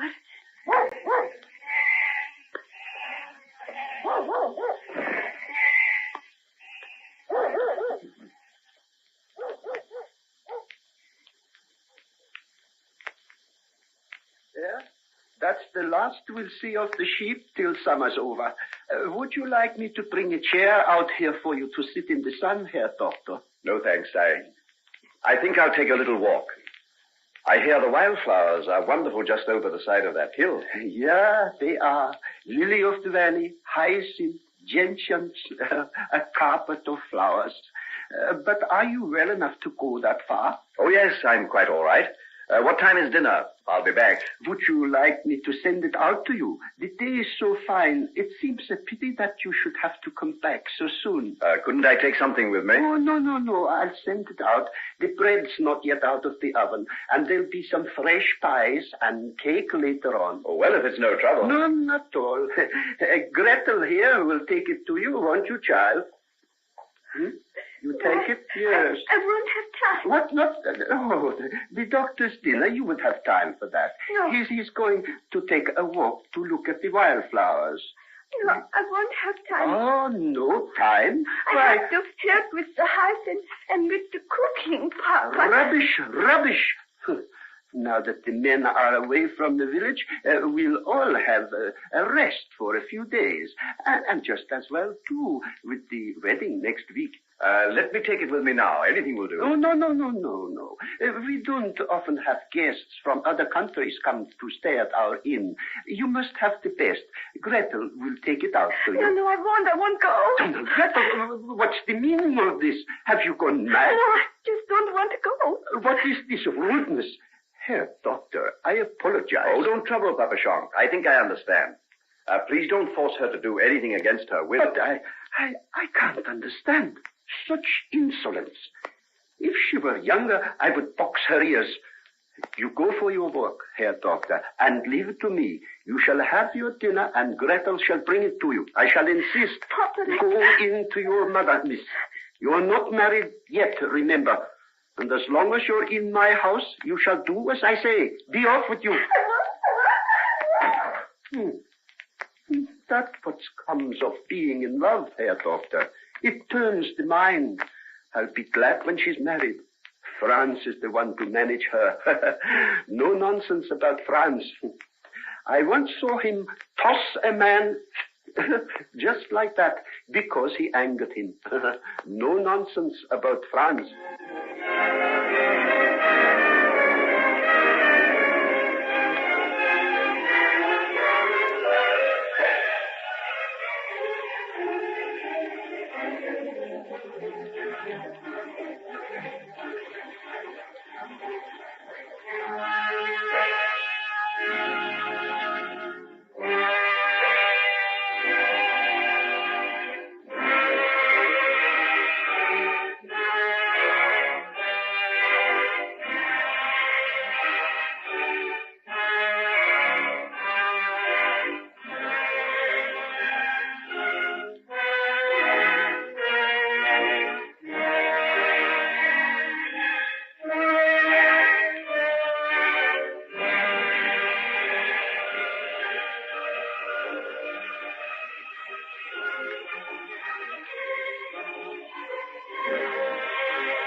Ladies and gentlemen, we now present George Edwards in Dr. Jekyll and Mr. Hyde.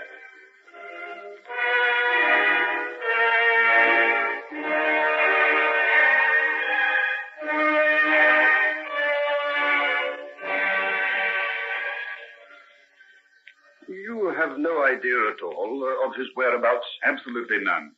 Didn't even know he was away till I called at his house 2 days ago, and Poole told me he'd gone. And he left no address? None at all. I gathered from Poole that there was nothing out of the way in that. He often disappears for days at a time. Yes, but he's gone over a week now. This is disastrous. The latest news of his father is that he's not expected to live more than a few days. We simply got to get in touch with him. What is it? A stroke? Yes, he had the first seizure yesterday morning. He may go at any moment. He's barely conscious and keeps asking for Henry all the time. What on earth are we going to do? Isn't there anyone you know of who might be able to tell us something? Let me think. Wait a minute. I wonder... Yes, what is it? It's just a faint possibility. But there's a friend of his, an Edward Hyde. Edward Hyde? Yes, do you know him? Know him? I've had an encounter with him. I'd be very reluctant to repeat the experience. Well, what's he like? He's without doubt the most loathsome and degenerate specimen I've ever set eyes on. What his association with Henry can be... well, let's forget that. What were you going to say? The last time I saw Henry, he gave me his address. It was in connection with a will he made. He told me where to find Hyde if ever he should be needed. Why should Hyde be needed? I know no more about that than you do. But it's obvious that Henry sees a good deal of him. You might even know where we can find him now. You may be right, though I'd hate to have to go and ask him. Then I'll go. As a matter of fact, I'd rather like to have a look at him. If you're anything like me, you won't want to look a second time. I never met anybody in my life who roused sheer murderous hatred in me like that creature did. In you? Why, it hardly seems possible. Wait till you've seen him. I wasn't the only one. There were others with me as well, and I could see by the look on their faces that they could hardly keep their hands off him. Why, is he some sort of demon? Well, he may well be. The thing I saw him do was nothing short of the act of a fiend. What was it?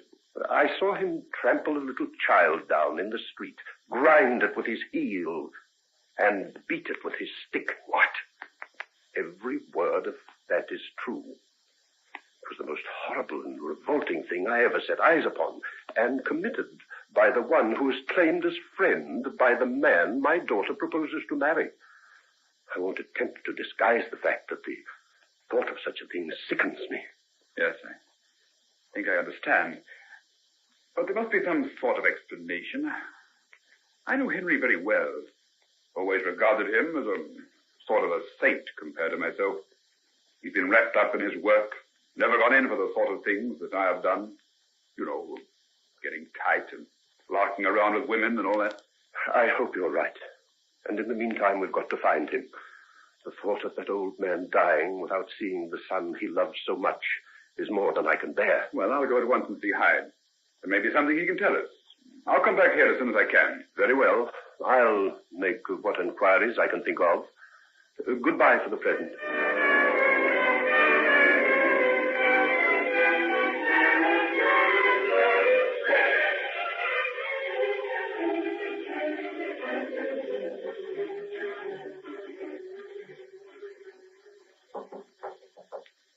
Who's there? Is Mr. Edward Hyde at home?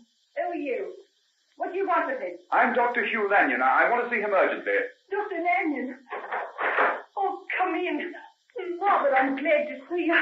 Hetty, what on earth are you doing here? I've been here for ages. Ever since that day you and Dr. Jekyll hid me in the boat and helped me get away from those men. But I thought you were in the country. Henry told me you'd gone away from London. Did he? Well, this is as far as I ever got. And doesn't Hyde live here? Yes. He lives here. Then... Yeah, you've guessed it right off. I see. May I sit down and talk to you for a while? Of course you can. I'm that glad to see someone. I've been shut up here by myself, afraid to show me nose out the door in the daytime.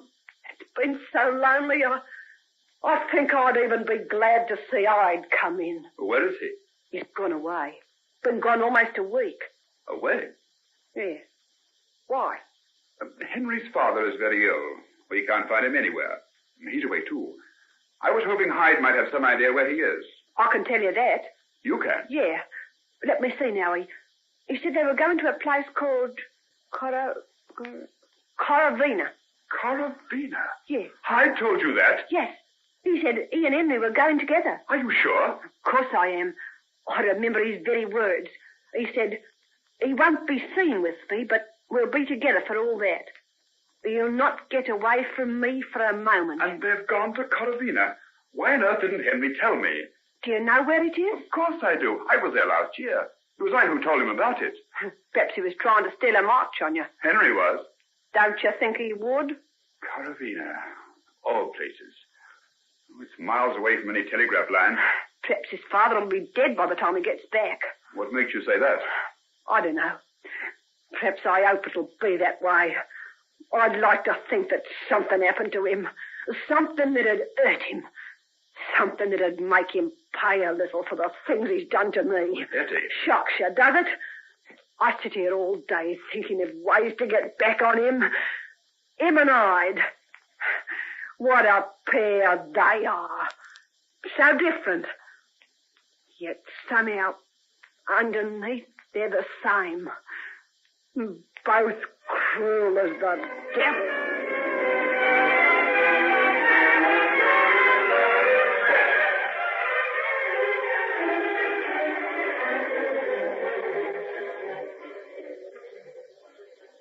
Dead. He's dead. Yes, I had a telegram not 10 minutes after you left. He died at 6 o'clock this morning. This will be a terrible shock to Henry. He's devoted to his father. I know. The loss is a very great one to me, too.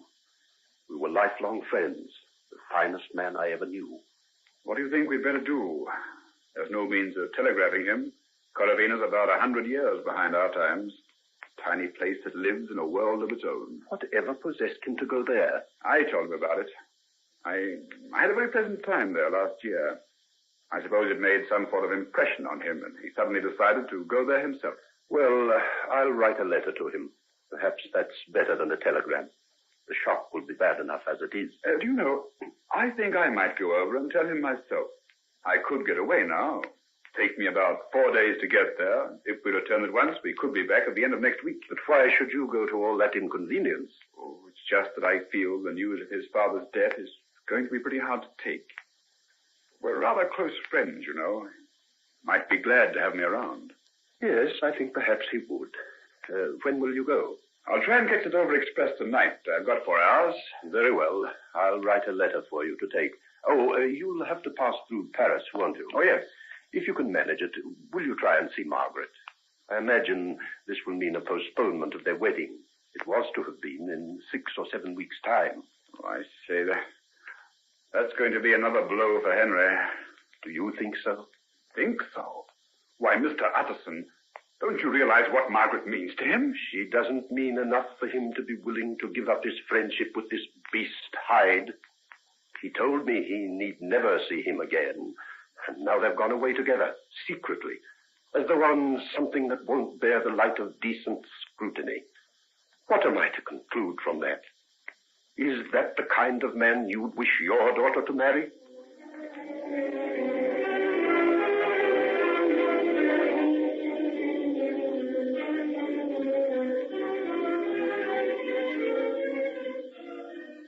Hello there. Anybody home? Who is there? Come out of the kitchen, you old rascal, and see. Why, Herr Dr. Lanyon, what brings you here? Well, have you got a friend of mine, Dr. Jekyll, staying here? Dr. Jekyll, here's your friend. Oh, Herr Doctor, it is terrible. What is it? They are lost out in the mountains since yesterday. All night we've been searching for them. Who? The Herr Doctor and Gretel. They went out yesterday morning to climb the Straitlich Pass, and they haven't come back. Oh, good Lord, what's being done about it? All our young men are away with the flocks, taking them to the summer pastures. Only us old ones are left. We've sent word to them. They'll be coming back this morning. Oh, here they come now. Look, they're racing down the glacier on skis. They're coming like men possessed. There's Franz in front. I can tell by the red scarf he's wearing, the one that Gretel made for him. Oh, Gretel, my little daughter. And you so soon to be married. Oh, come along now. Everything may be quite all right. Dr. Jekyll's an experienced mountaineer, and Gretel's born to the mountains. She didn't want to go. I got angry with her. All this is my doing. Why didn't she want to go? She didn't like the Herr Doctor. It was very strange. Such a quiet, pleasant gentleman. Oh, by the way, where's his friend? His friend? Mr. Hyde. I understand they're traveling together. There's been no Mr. Hyde here, Herr Doctor. Only Dr. Jekyll. Oh, that's good. I'm glad of that. Oh, look. The men are nearly here now. Another minute or two, they'll be on the slopes just above the village. Come, let us meet them. There are the other people running out. It's good to see our young men back. Now the search will really begin.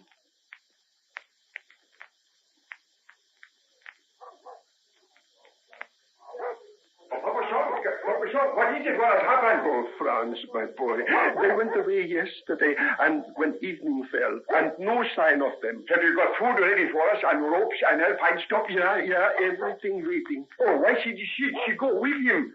Couldn't he have gone alone? She went to show him the way. Oh, it was my doing, Franz. I confess it. Well, what do you mean? Didn't she want to go? No, she went unwillingly. She must have known. If anything has happened, how shall I ever forgive myself? If anything has happened because of him, I will smash him in two. She feared him. She knew. Franz, my son, what are you saying? I shouldn't have left her. She begged me not to go. Come along, men, and let us get going.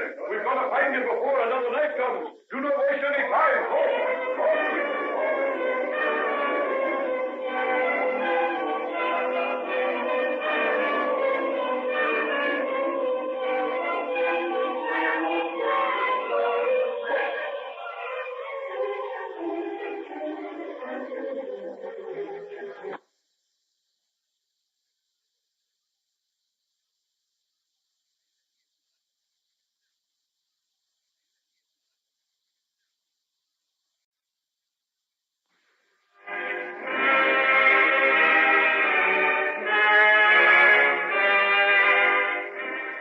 Ladies and gentlemen, we now present George Edwards in Dr. Jekyll and Mr. Hyde.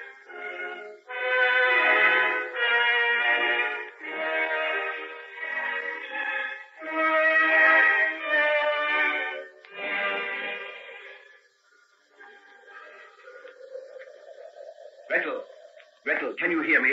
Yes? I'm going to lash you to my back with this rope and try and climb up the side of the ravine. No, it isn't possible. Better leave me here and go for help. No, if you can stand the pain, I'll get to the top all right. How does the leg feel now? It hurts. I know it does. But it's our only chance, Gretel. The ice and snow is likely to start and move again at any minute. And with this wind blowing... I know. So will you be a brave girl? It isn't any use. You can't do it with me. You will fall. That will be the end for both of us. Better, far better that I stay here and you go for help. No. If you stay, I stay, Gretel. It's my fault that you're here. Whatever happens, I'll share it with you. A little while ago, I was afraid of you. You thought I meant to do you some harm, wasn't that it? Yes. Perhaps you were right, Gretel. But since our accident, since that great wall of snow came down the mountain and swept us into this ravine, you've been so good, so wonderful. What else could I do? You never wanted to come up here. If it wasn't for me, you'd be safe in your village. The village? Will we ever see it again? And Franz? What will Franz do if I don't come back? You'll go back. I'll carry you up the side of this ravine. I'll take you back to your village and put you in the arms of your sweetheart. Or I'll die in the attempt. Now, come. Don't let's waste any time. I've got plenty of rope and plenty of strength. Now, are you ready? Yes. Good. There's still some brandy in this flask. You drink it down. And remember, if I hurt you, it's because I can't help it. Won't you have some, too? No, I'm better without it. I want you to sit up. Put your arms around my neck. Then I'll tie you to me with a rope. Now, you ready? Yes. Steady now. Take it easy. Take it easy. How's the pain? It's all right. You're a brave girl, Gretel. We learn to be hardy in the mountains. You'll be the mother of splendid sons one day, Gretel. That seems far away now. Oh, nonsense. It's only the distance from where we are now to the top of the ravine. Well, perhaps 300 feet. Just that little distance between us and life, between you and Franz, and your wedding next week. We're not going to admit we can't fight our way up that far, are we? Herr Dr. Jekyll, I said I was afraid of you. It was because I feared I might love you. Don't say that, Gretel. Since we have been through this night together, I know I will love you. Always. But without fear. It is the kind of love that is without evil. That is good and big. And makes us feel close to God. Before, I would have feared to tell Franz about you. Now, if ever I see him again, I will tell him everything. And we will both remember you always with love and gratitude. Oh, please. Please don't go on. If only you knew how little I deserve it.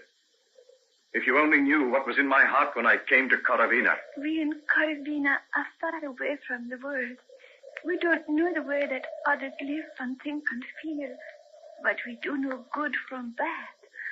And I know whatever may have been in your heart when you first came, it is no longer there. You're right, Gretel.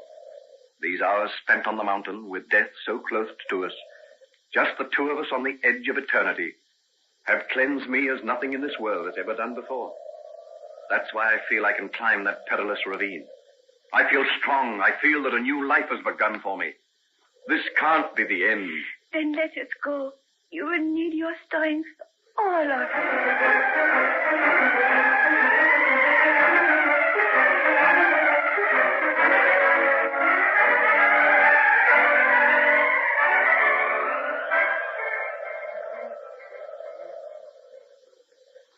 You take Carl and Fligel and follow the west bar. Dr. Lanyon and I will take the north side. If you find them, sound your horn. You understand? Yes, boss. And if we don't, we'll return to the village when it gets dark. Good luck. Good luck. Come here, Doctor. How much more daylight have we got? About 4 hours. The twilight lasts a long time, even after the sun sets. Oh, hadn't you better have something to eat? You haven't stopped for a minute since we left. Oh, but I am not hungry. Look here, that's all very well. But you keep going much longer if you do have a bite of something.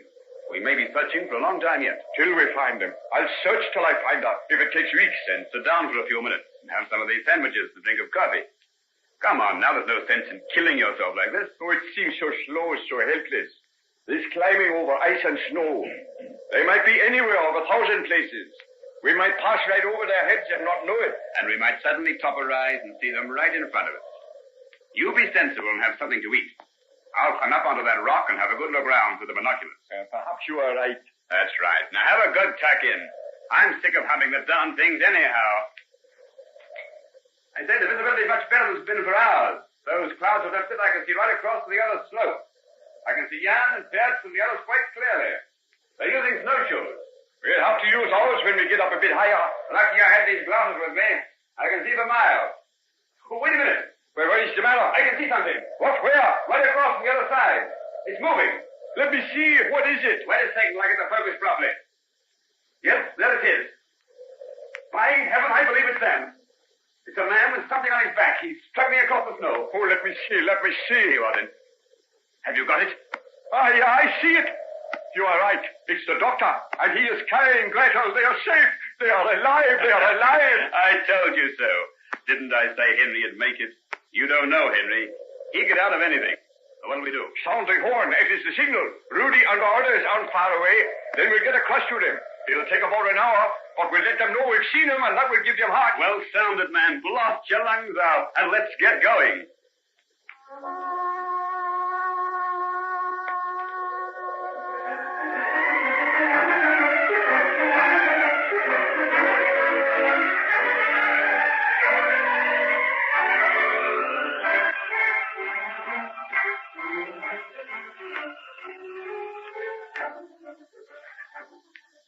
Well, now, Hugh, you old rascal, I want a full and detailed explanation as to why you came out here to see me. Are you sure you're feeling all right? Of course I am. A good night's rest and one of Frau Schanz's breakfast under my belt, and, well, I feel ready to tackle it all over again. Oh, by the way, how is Gretel? Oh, she's all right. I gave her some morphia a while ago, but it's a simple fracture.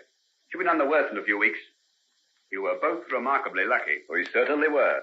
If that ridge we were on had happened to be a few feet narrower, well, I'd not have been sitting here in the sun with you. Now let's talk of that. No, let's talk about why you're here. You got me thoroughly curious. How did you know where I was? Hetty Wilson told me. Hetty Wilson? Yes. But where did you see her? I went to that address you gave me. What address? Edward Hyde's house. You what? By heaven, Hugh, you had no right to do that. I gave it to you in the strictest confidence, on the understanding that you'd never reveal that you knew it except under the greatest emergency. I didn't reveal it. Nobody knows it but myself. And there was an emergency, Henry. The greatest emergency. Why, what do you mean? Has something happened? Yes. What is it? Tell me quickly. Your father, old chap. My father. He's dead. Yes. Tell me about it. A stroke. He barely regained consciousness. It's only a matter of a few hours, and then the end. Why didn't you let me know before? You left no address. That's why I went to Hyde's place. I thought perhaps he might know. I see. Did Hetty tell you anything else beyond where I was? She thought Hyde had gone with you. Is that all? She talked about him a bit. I gathered he's not very popular. No, he wouldn't be. Did she say anything about me? She seemed pretty bitter on that score, too. Yes, I suppose she is. But why do I think about these things when he is dead? Without my knowing, without me being there. You couldn't have done anything, old chap. But he would have liked me to be near. We were very close. Always. Yes, I know that. That's why I came out to tell you. I couldn't bear it to come just by letter or telegram somehow. Thanks, Hugh. I appreciate it. You're a very good friend. The best I've got now. Well, what will you do? Go back right away? Oh, I suppose so. That's why I can't quite see that there's nothing to be done, and London's a dreary place to feel sad in. I think it might seem a little odd if you didn't. There's bound to be a lot involved with the estate. Ah, yes. The estate. Our good friend Mr. Utterson will be busy in that direction, I suppose. All right. I'll go back and wear black clothes and a somber look and sign on the dotted line like a respectable member of society. Oh, Dr. Jekyll, did I disturb you? No, Franz, what is it? How about the wedding next week? Gretel will not be well enough, I think. Why not? She won't be able to walk down the aisle of the little church as you'd planned, but the priest can marry you at her bedside if you like. Oh, it would not be too much. I don't think so. A broken leg is not so serious that you need put off your wedding. Oh, thank you, Herr Doctor. We were so afraid. It is so unlucky to put off a wedding. Yes, of course it is. Don't do it on any account. I'm going to be married, too, almost as soon as I get back to London. I'm not going to put it off for anything. Why, what's the matter, Hugh? Why are you looking like that? Well, as a matter of fact, Mr. Addison came with me as far as Paris to see Margaret. Yes? Well, what about it? He thought that under the circumstances it would be as well to postpone things for a while. You mean my wedding to Margaret? Yes. As a matter of fact, I think he's cancelled some of the arrangements already. What, without consulting me? By heaven, this is too much. But surely you must... I've been waiting for Margaret for years. He's put me off again and again, and I'll not stand for it.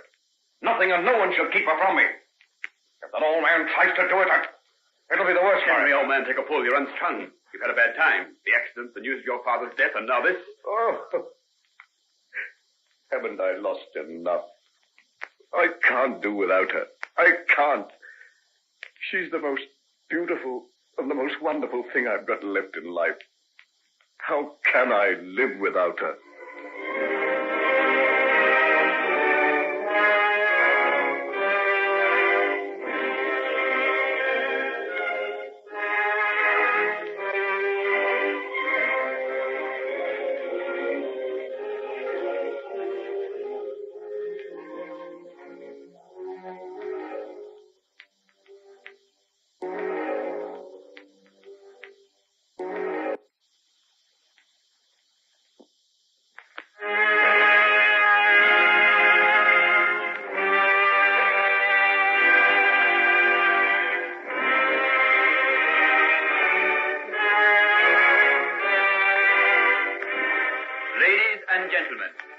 We now present George Edwards in Dr. Jekyll and Mr. Hyde.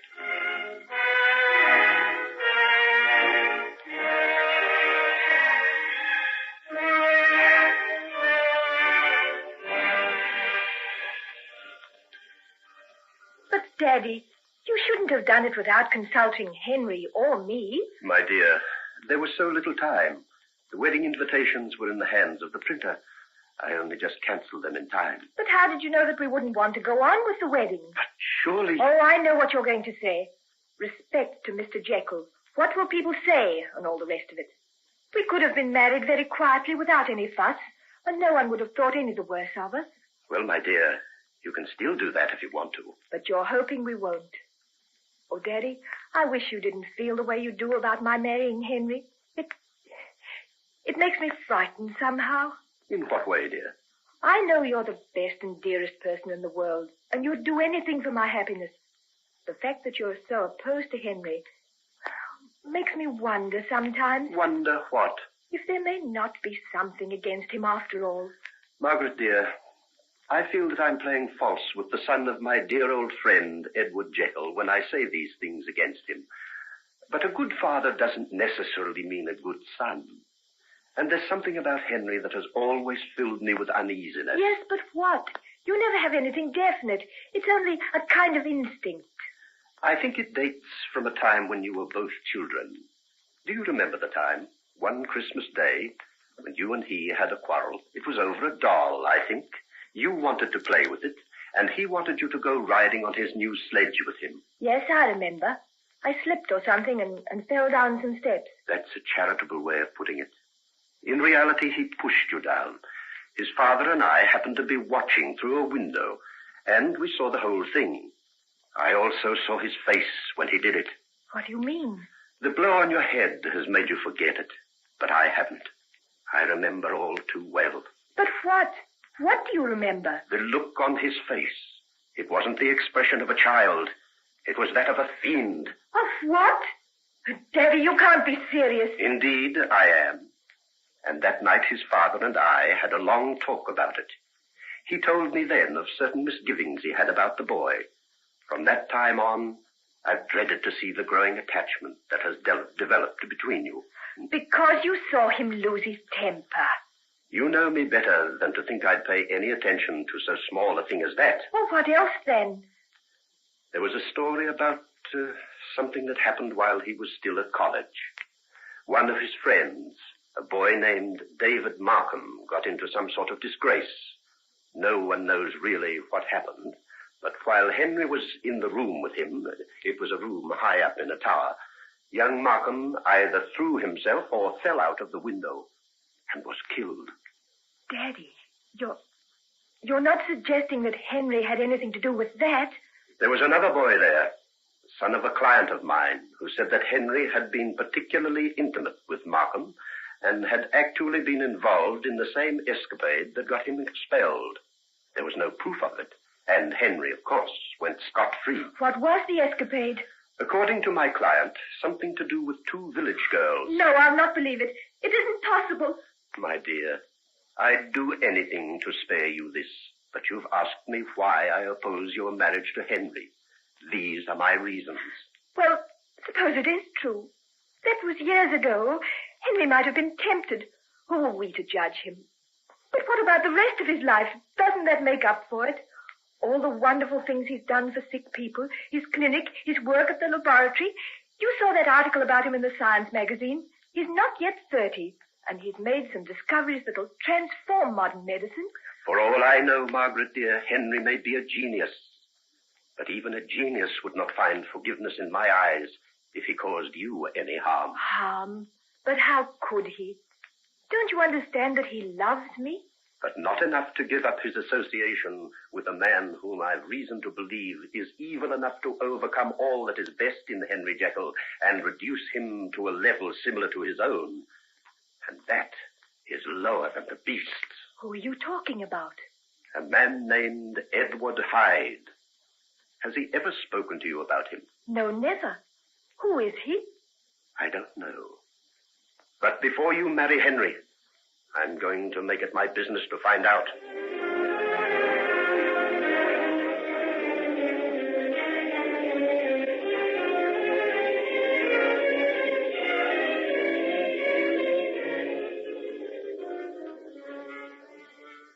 Henry. Oh, my poor darling. You don't know how good it is to see you, Margaret. Somehow I was afraid you wouldn't be here. But why?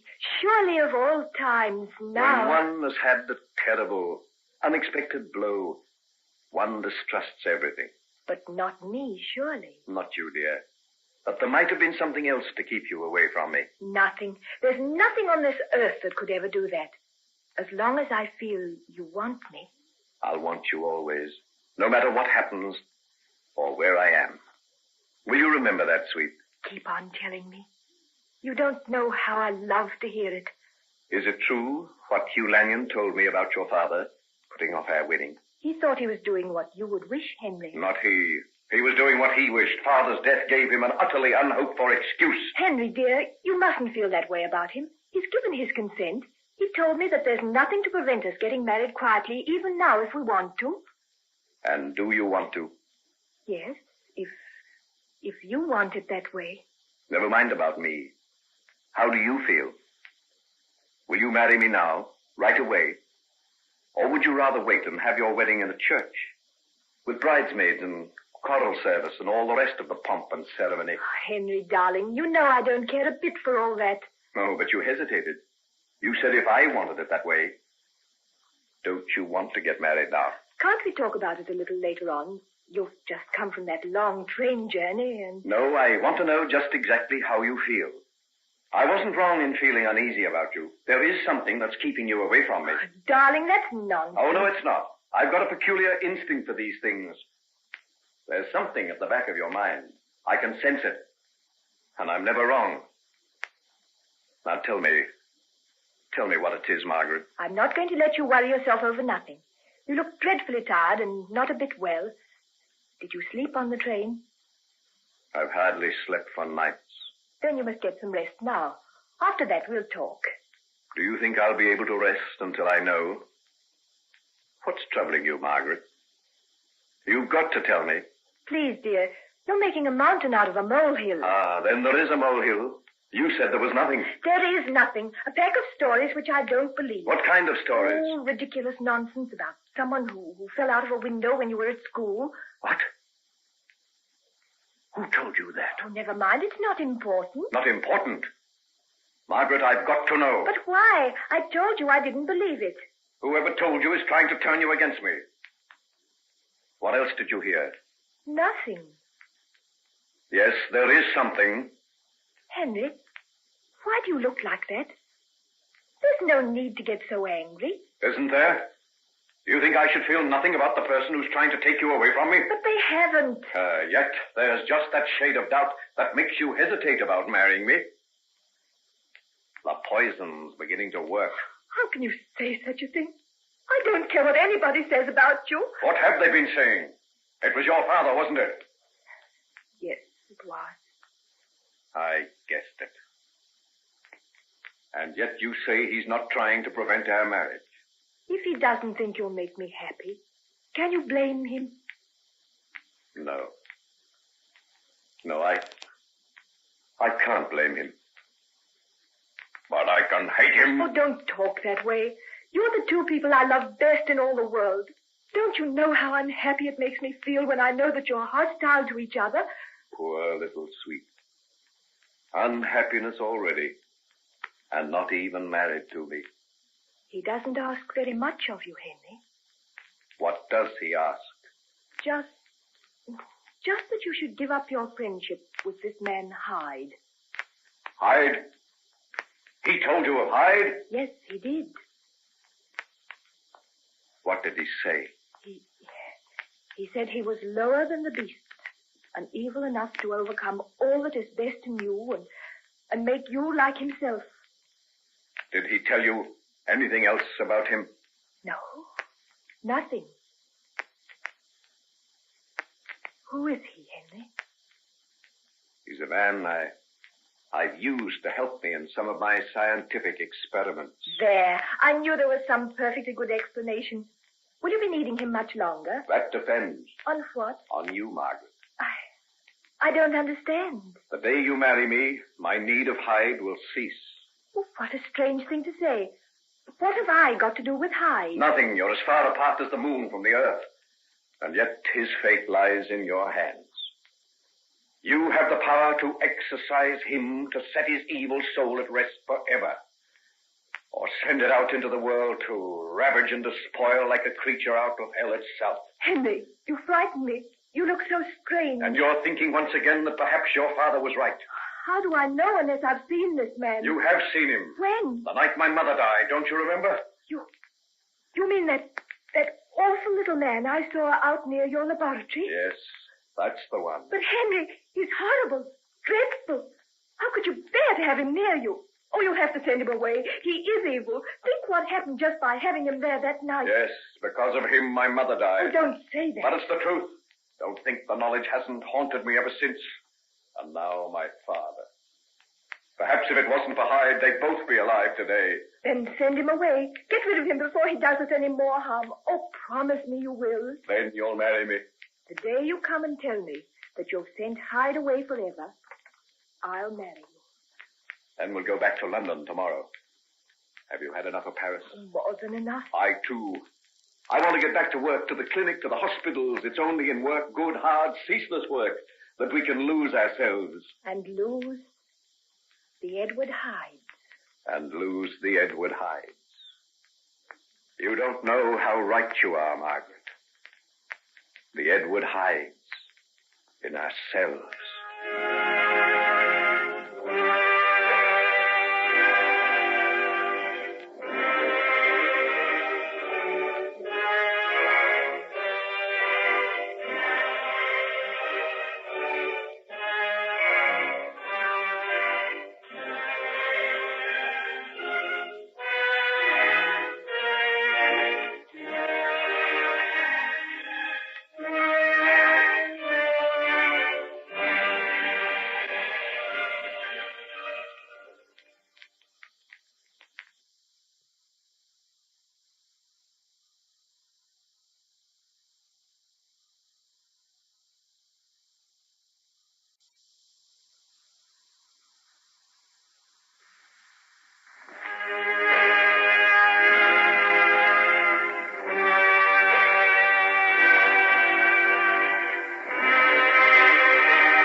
Ladies and gentlemen, we now present George Edwards in Dr. Jekyll and Mr. Hyde.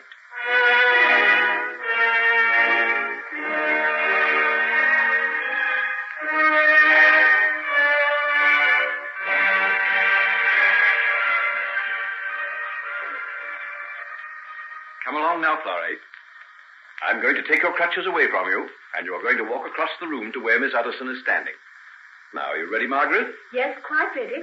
And here's the new doll you're going to get when you reach me, Florrie. Dr. Jekyll, I can't get that far by myself. Oh, yes, you can. There's nothing the matter with you anymore.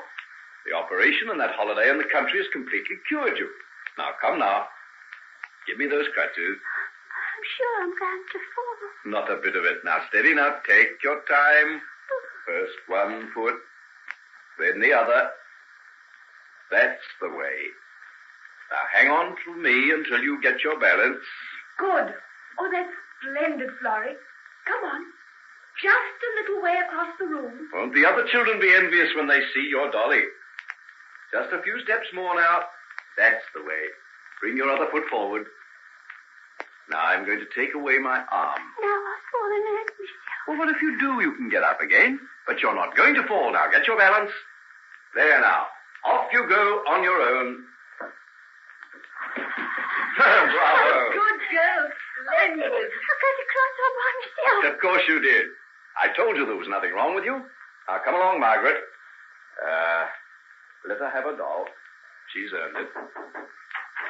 Are you busy, Dr. Jekyll? No, nurse, what is it? There's a crowd of people outside wanting to see you. I think it's some sort of a deputation. Deputation? Whatever for? It's supposed to be a great surprise, but I think they've made a collection amongst themselves to buy you and Miss Margaret a wedding present. Well, I've never. Oh, how lovely of them, Henry. Out of their poor little bits of savings. Are you ready, Margaret? Yes. I feel quite nervous. I'm an interloper here. It's you they've come to pay tribute. Not a bit of it.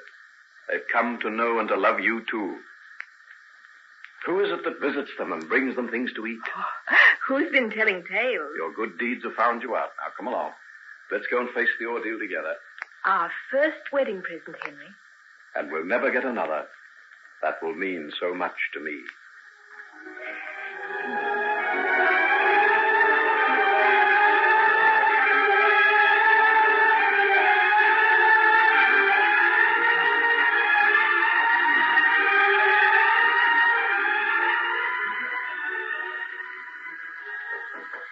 Come in. A gentleman to see you, Miss Margaret. Mr. John Bailey. John! Well, you are a surprise. Where have you come from? I got back to England yesterday. And where have you been all this time? You haven't written or sent us a word of any kind. Oh, some of the places I got to were rather a long way from post offices, Margaret. Oh, then sit down and tell me all about it. Oh, you don't know how nice it is to see you. Really? Do you mean it? Oh, of course I do. I've missed you terribly. Oh, Margaret. Only the other day I was saying to Henry that I'd miss your face at our wedding, and And now you'll be here. Ah, yes, but I didn't come back to be in time for your wedding. What did bring you back? Well, almost 3 months ago, a bag of mail did reach me where I was, away out in the wilds of Africa, and one of the letters told me that your wedding had been put off. I decided to come back to England right away. Why, John? You've got no need to ask me that. The wedding was only put off on account of Mr. Jekyll's death, and for no other reason at all, John. While there's life, there's hope. Have you never heard that? Yet 2 years ago, you suddenly set sail for the other side of nowhere. The more fool me. I'd abandoned hope, but somehow, when I got that letter, I had a feeling that fate was giving me another chance, and I'd come back to find out. Oh, John, you mustn't. It's absolutely out of the question. Why, everything's arranged. It's only a little more than 3 weeks. When I see you coming down the aisle of the church as Henry's wife, I'll know it's time to give up hope. John, why do you talk like that? Why do you think? Because I love you. John, dear, it hurts me to hear you say that. You pour out this precious thing at my feet, and I... You don't even want it? No, it's not that. You know I feel proud and pleased that you should think me worthy, but... Oh, why couldn't you have given it to someone who would return your love? Give you what you so well deserve. Because, Margaret, darling, there's no one who can give me what I want but you. Don't say that. You must put me out of your thoughts. Forget me. And what do you think I've been trying to do all the time I've been away? There were thousands of miles between us. Yet I never forgot you for a day. It's very lovely of you, John. And if it wasn't for Henry... Yes, go on. It certainly would have been you. I don't wish him any harm, my dear. No, you mustn't say it. I shouldn't have said what I did. I don't know what's come over me. I don't know either. But I tell you, Margaret, my hopes have never been so high as they are at this moment. Stop it. If you say things like that, I'll have to send you away, not see you. Don't you trust yourself? I do. But I mustn't even let myself think of the possibility of Henry not being here. Yet the thought is there. By heavens, Margaret, I was right when I decided to come home as fast as I could and have another try for you. You weren't. Don't you understand that I'm to be married in 3 weeks' time? 3 weeks? Anything might happen in that time. Ah, no, Margaret, you can't shake me off so easily this time. I want you more than anything in heaven or earth. And I'm going to try and get you by every means I can.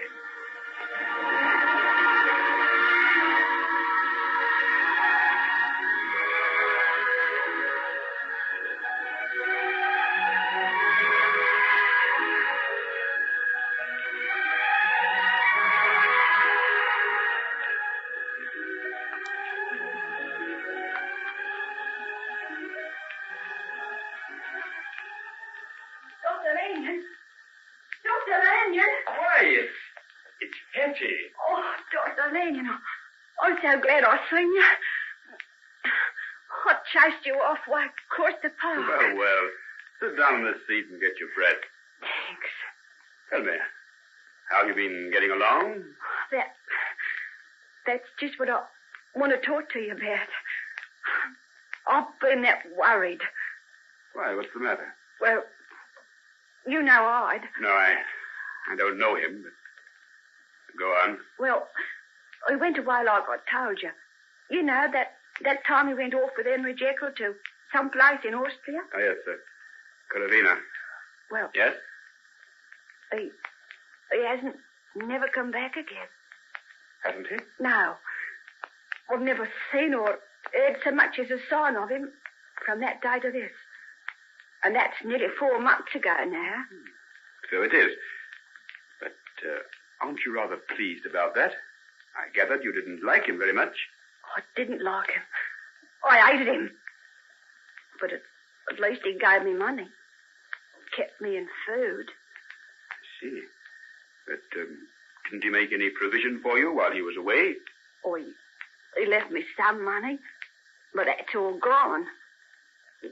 Then the tradespeople kept on letting me have things for a while, but now they're starting to turn nasty. And you don't know what to do? No, I don't. You see, well, you know how it is with me. if I go out looking for work, someone's sure to start asking questions. Yes, sir. I understand. Dr. Lanyon, please don't think I'm trying to put anything over on you, but if it ever came out that you and Henry was mixed up with me... Yes, you don't need to remind me of that, Hetty. I sometimes break out in a cold sweat myself to think what might be the result if it got known that we'd helped you to escape that time. Yeah, that's what I think about, too. So, something's got to be done, hasn't it? Yes, certainly something has got to be done. I haven't wanted to do it, but seeing as how I met you, I might as well be truthful with you. I was on my way to see Henry when I spotted you. And I'm mighty glad you did see me. Yeah. I guess I wouldn't be too welcome turning up at his place. Well, might make things a little awkward for him. See, Hetty, he's going to be married very soon. Married? Is he? Some girl in society, I suppose. Well, someone he's known all his life. Known all his life? All the same, I bet she don't know him like I do. You're very bitter against him, aren't you? Wouldn't you be? Yes, perhaps I would. Well, I'll do something about all this, Hetty. You can count on me. I know I can. You're the only decent chap I think I ever struck in my whole life. Do you know, you've never done a single rotten thing since I've known you. Well, if I'm the best you know, you must have been very unlucky, Hetty, old girl. Unlucky? Oh, well, I say things change every 7 years. That perhaps I'm in for something good. It's just on 7 years since I first met Henry. And I thought he was the most wonderful and marvellous thing that ever walked or breathed. How I loved him. I guess even the girl he's going to marry don't care for him as much as I did. Oh, look here, Hetty, you're not going to cry, are you? Oh, there's no point to that. Don't know what come over me. Don't often let myself think of things like that. Guess I'm a little light in the head or something. Are you? When did you eat last? Day before yesterday. Good Lord. Here, come over to this tea shop with me now, and we'll soon pick that up. And, there's some money for you. Thanks. That'll last you for a while, and then either Henry or I will come down to where you live and make some arrangements for you to carry on. As long as it's not Hyde. I don't think I could stand the sight of him again. Sometimes I wake up in the middle of the night, and I think I hear his footsteps in the room. He walks that light, just like some animal. And his eyes, they sort of shine in the dark. I couldn't stand no more of him. Not at any price.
Ladies and gentlemen, we now present George Edwards in Dr. Jekyll and Mr. Hyde.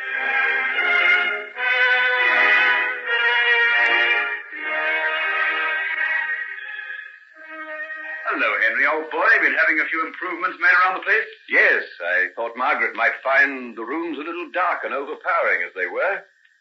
They hadn't been redecorated for about 10 years. You know, I like the idea of that big fireplace you had put in the entrance hall. Yes, it's rather nice, isn't it?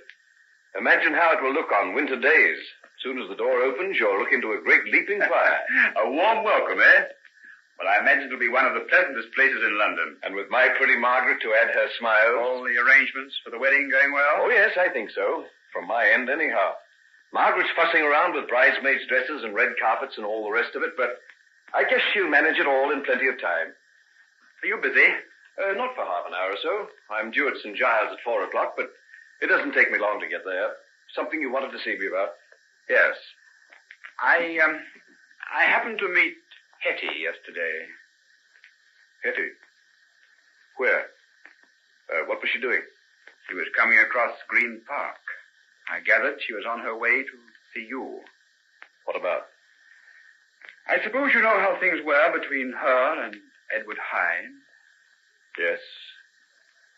Yes, I knew. Well, it appears that he's gone away somewhere. She hasn't seen him for months.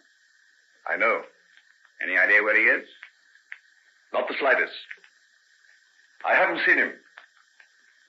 Nor am I likely to. Speaking personally, I'm infernally glad to hear you say that.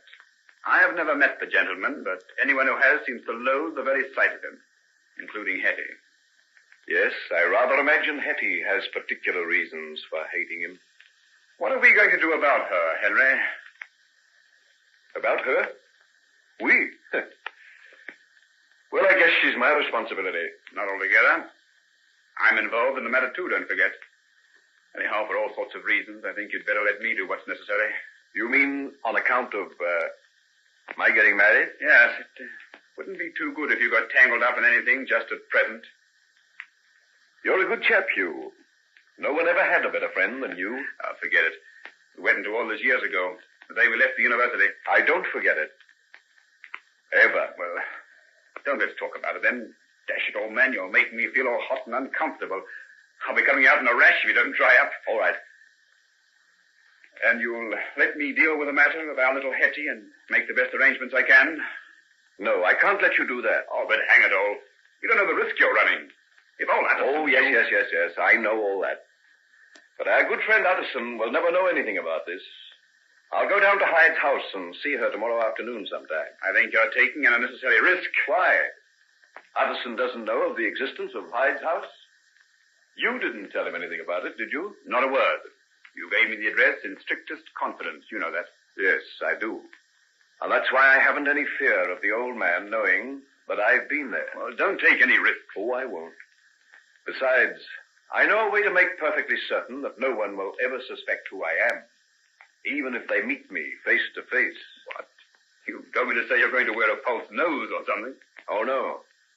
I don't mean that. Oh, there you go, getting all mysterious again. The mysteries will soon be cleared up, Huey, my friend.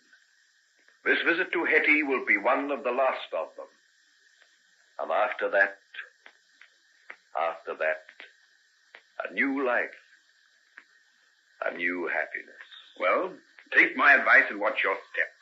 That old blighter still has hopes of getting rid of you. You mark my words.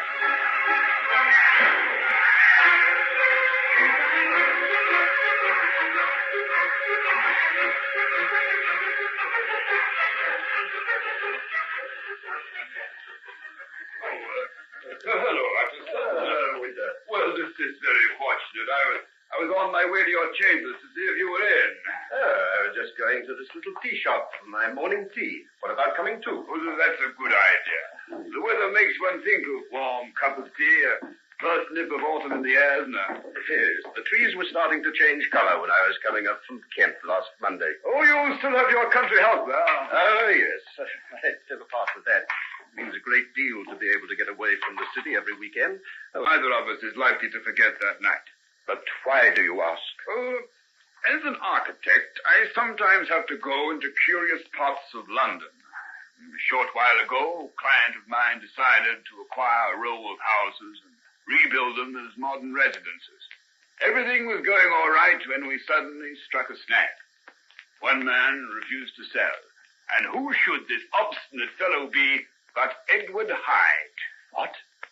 He owns a house? Yes, not a bad house. Fairly good repair, but in about as bad a locality as one of his kind could wish for. Where is it? You can give me the address? Oh, of course I can. That's what I've come to see you about. I want you to try and see if you can persuade the fellow to sell. I don't know that I can do that, but I'm very glad to know where he lives. Very glad indeed. Oh, well, come then. Let you down muffins while they're hot now. Tell you all I know about the business.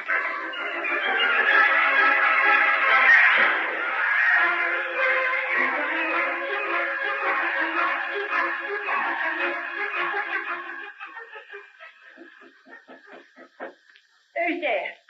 Is Mr. Edward Hyde at home? Who are you? My name is Utterson. Margaret Anderson's father? Yes. Why do you ask? Come in. I want to shut the door. There's room in here. Come in and I'll talk to you. Thank you. But may I ask who you are and what you know about my daughter? Going to marry Henry Jekyll next month, isn't she? Yes, but what has that to do with you? Oh, nothing. Nothing at all. I used to know him once. But that's all past history now, I guess. When did you know him? Oh, forget it. Henry has, so why should I bother? What did you come here for? I wanted to see Mr. Hyde. Can't understand that. I should think anyone would run a mile rather than see him. I've come on business. Well, I can't help you. He hasn't been here for almost 2 weeks. I never know when he's coming. He might be here any minute, or he mightn't be here for a month. And you don't know where I can find him? No idea. He don't encourage questions, does Edward Hyde. Have you known him very long? Too long for my liking. Well, perhaps if I left a card, you'd give it to him and ask him to get in touch with me. Oh, I'll do that all right. He'll be back sooner or later. Just when I'm thinking he's gone for good, he always turns up. Worse luck. You don't sound as though you like this company very much. What, me? Well, hardly. Is he a relative of yours? He's not. He pays me to look after this place. I see. No, you don't. You don't see anything. You're a gentleman. You can't imagine anyone like Edward Hyde. I thought I knew what men were like. But I had a lot to learn from him. Then why do you stay? I guess that's my business, isn't it? And I guess you'd better get out of here and mind your business, too. You don't like people coming here. And no more do I. Very well. I'll go. But don't forget, it was yourself who asked me to come in. I know. I just wanted to talk to you about Henry and your daughter. Is she very pretty? Very. Don't mind my asking, will you? But, you see, I used to be very fond of Henry once, and I'm sort of interested, see? Where's the wedding to be? I'd like to see it. St. Martin's in the Fields, on the 25th of next month. But tell me, when did you know him? Oh, years and years ago. Oh, he'd hardly remember me. I was just a bit of a kid. But you said you were fond of him. So I was. Not that he ever knew it, though.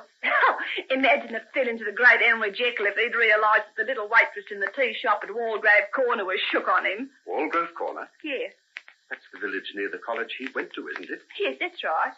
This is of particular interest to me. I'd be glad if you'd tell me anything you can about the boys you knew in Walgrove Corner. Particularly Henry Jekyll, eh? Well, naturally, I'm interested in him. Because he's going to marry your daughter, eh? Well, there's nothing that I know about him that ought to make any difference to that. He never even knew I was alive. That's how much notice he took of me. I see. Tell me, did you ever know a boy named David Markham? David Markham? Look here. What's the strength of all this? What are you after, anyway? Why are you getting angry? Because I don't like the way you're quizzing me. And anyhow, I think you better go. If Hyde comes back and caught me talking to you, there'll be the devil to pay, and I'm the one who'd cop it. So get, do you? Go on, get. I think you better go. Well, not yet, Hyde. Oh, Hyde! Where did you come from? You were so engrossed in your conversation that neither of you heard me. A most interesting subject. Very interesting. I'm glad I was able to listen to some of the things you said. You've been listening? I have. And now, my dear Mr. Utterson, if you will kindly sit down again, I'll tell you the things you so badly want to know about your prospective son-in-law. There's nothing that I don't know about Henry Jekyll, nor he about me, because we're twin souls, you see. Twin souls.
and gentlemen, we now present George Edwards in Dr. Jekyll and Mr. Hyde.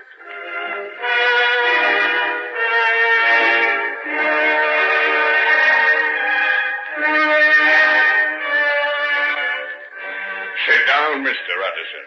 Pray be seated. It isn't often we have visitors, is it, Hetty, my dear? Well, you won't be wanting me to help you entertain him. I think I'll go. Yes, it might be just as well. Some of the things that Mr. Utterson and I will have to talk about will be rather of a confidential nature. All right. You'll find me upstairs if you want. And now, Mr. Utterson, perhaps you'll be good enough to tell me what it is that brought you down to my rather secluded residence. I came on behalf of my client, Mr. Randolph Winter. Ah, yes. The gentleman with the model housing scheme. I think I have given my reply in unmistakable terms to his proposals. I'll admit I was glad of an excuse to come down to your place. I wanted to see you. Good. Now we're getting somewhere. And the reason you wanted to see me was to try and ferret out what connection I had with Henry Jekyll. Wasn't that it? It was. You were wasting your time with Hetty. She knows no more about that than you do. Though the things she could have told you about Henry.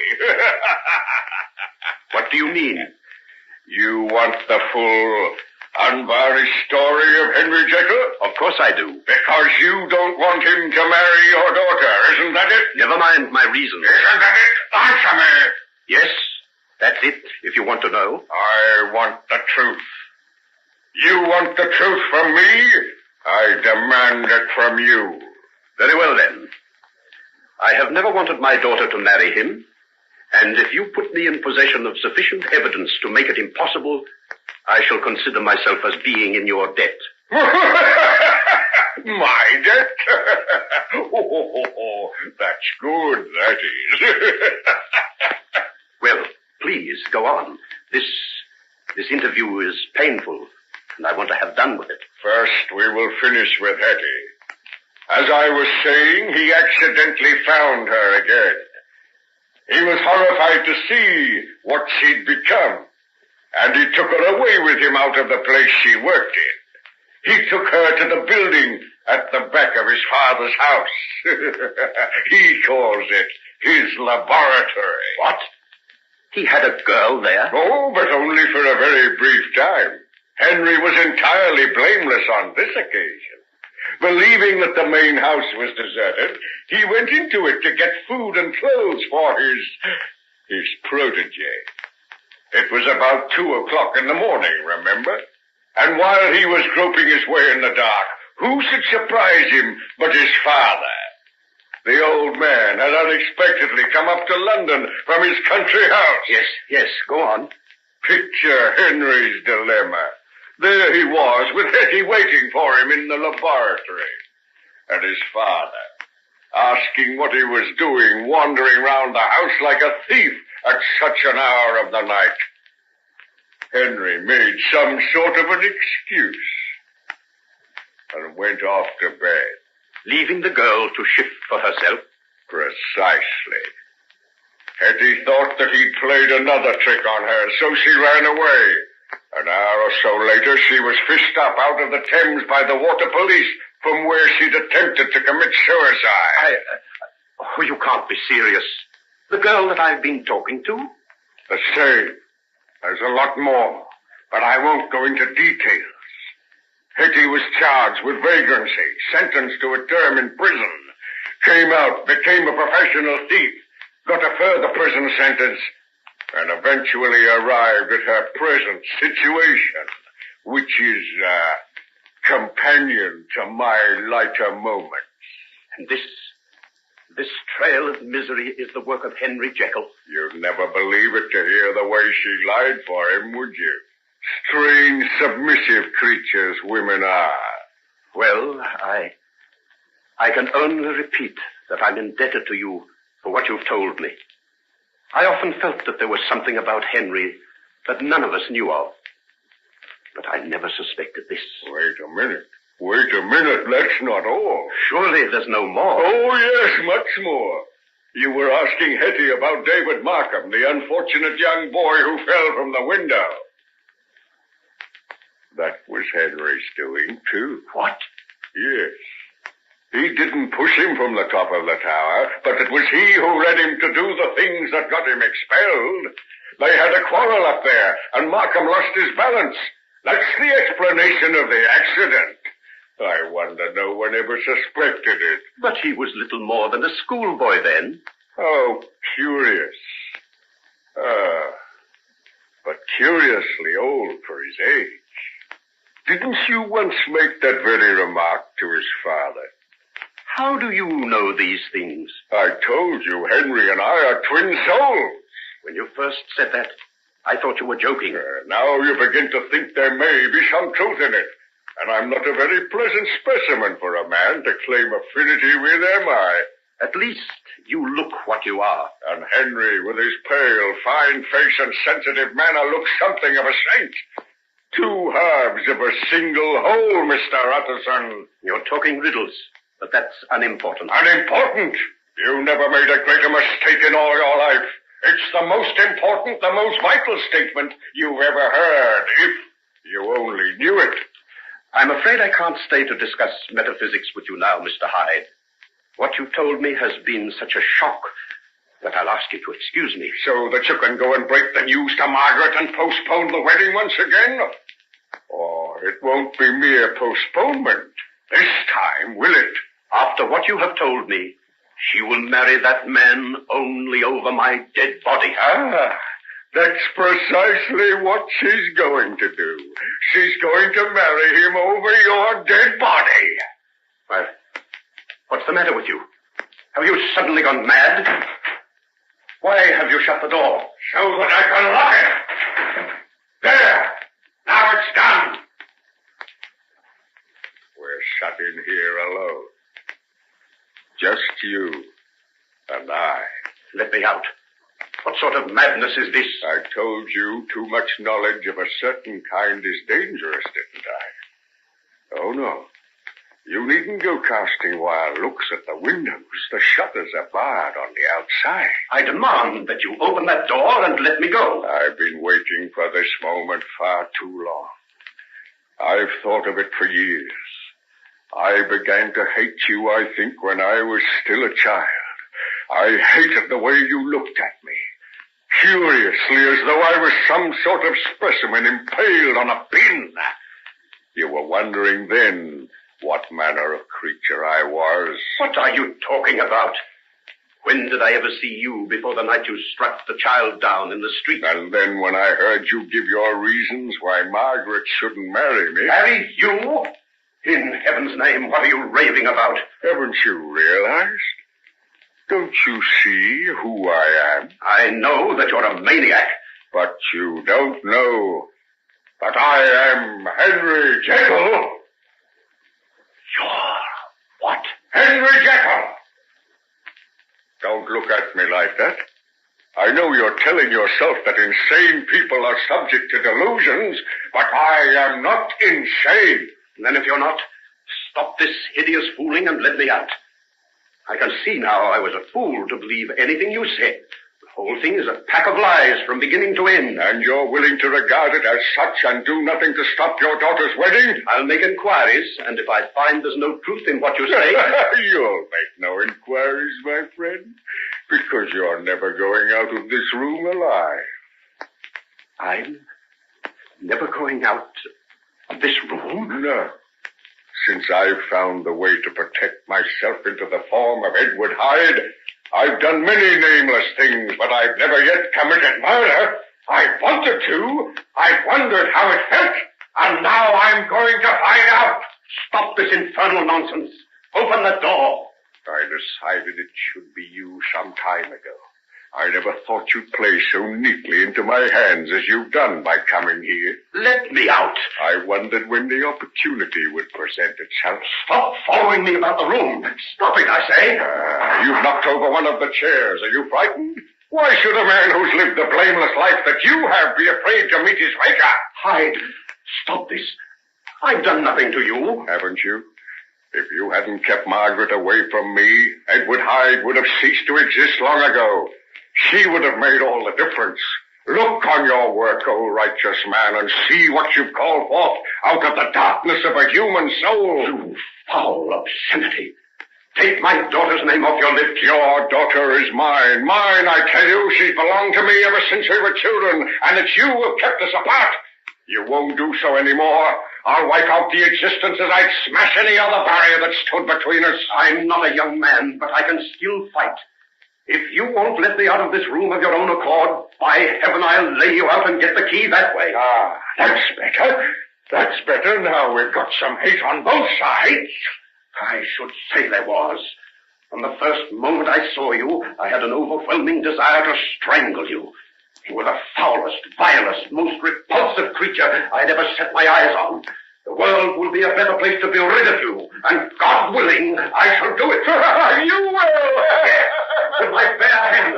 Let me get them on your heavy throat. Kill me, would you? Take that. And that. And that. And that. What are you doing? What's happening there? Go away. Get back upstairs. Oh, what are you doing? Let me come in. All right, my dear. Come in. Come in. It might serve as a good object lesson to you. What have you done? Oh, look at him. Yes, take a look. That's the work of Edward Hyde. Not a man to fall foul of. Oh, look at his head. Oh, you beast. You beast. Shut up, you little fool. I'll choke you, too. That's right. Fate. Well, perhaps it's just as well. Now, let me get out of this. First the stick. I must destroy the stick I killed him with. Into the fire with it. Into the fire with it. That's right.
present George Edwards in Dr. Jekyll and Mr. Hyde.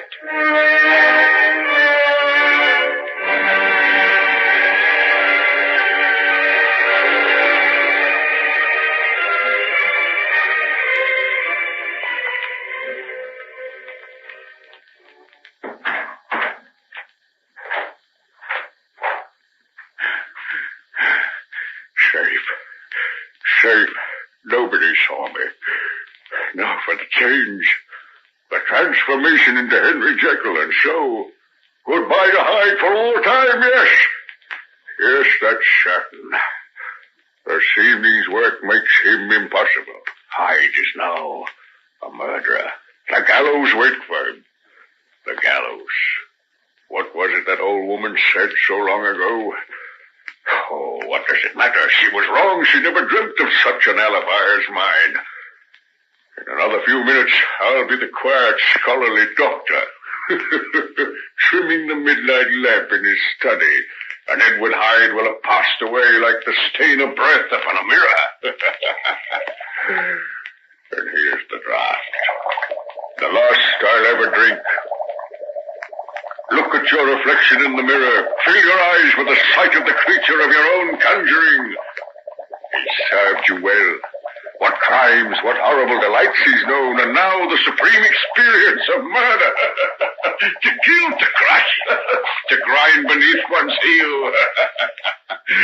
Madness, ecstasy, the power to take away another's life. That's to be a god. Edward Hyde, I pledge you, the only creature who has ever walked this earth and been pure, unalloyed evil. And now,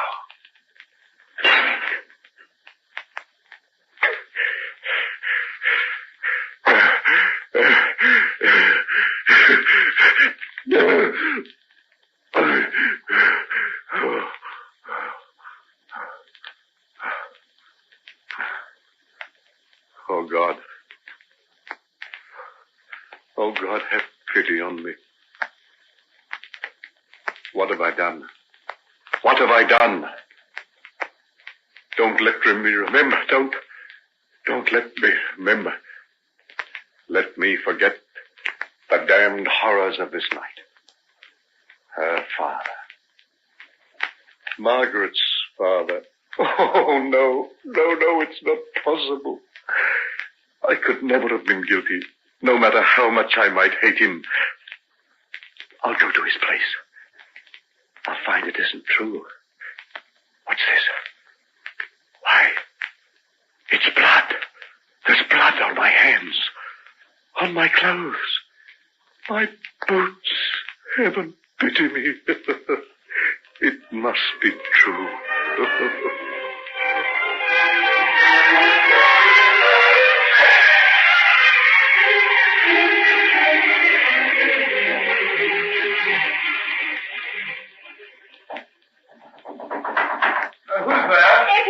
Eddie Wilson.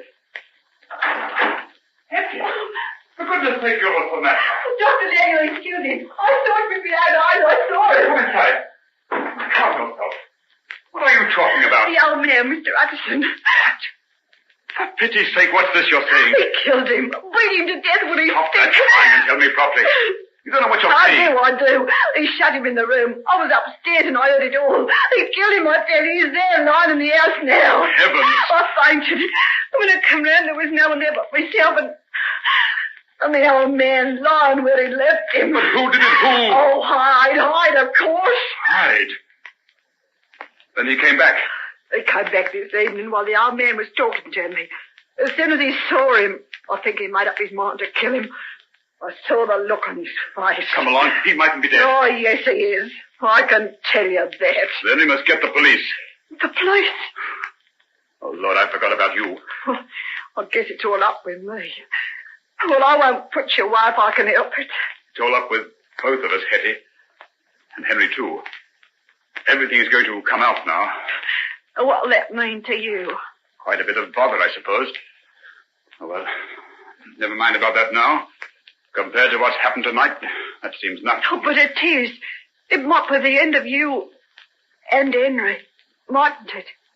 The end of quite a few things, I'm afraid. But if I don't tell, they'll never know. Hetty, my dear, by the time the police have finished questioning us, there'll be nothing that they don't know. But suppose I'm not there for them to question. There's not a corner deep enough or dark enough in the whole of England for you to hide in. Oh, yes, there is. I know one. Then you'd better get into it right away. Because this murder will raise a hue and cry that'll ring from one end of the country to the other.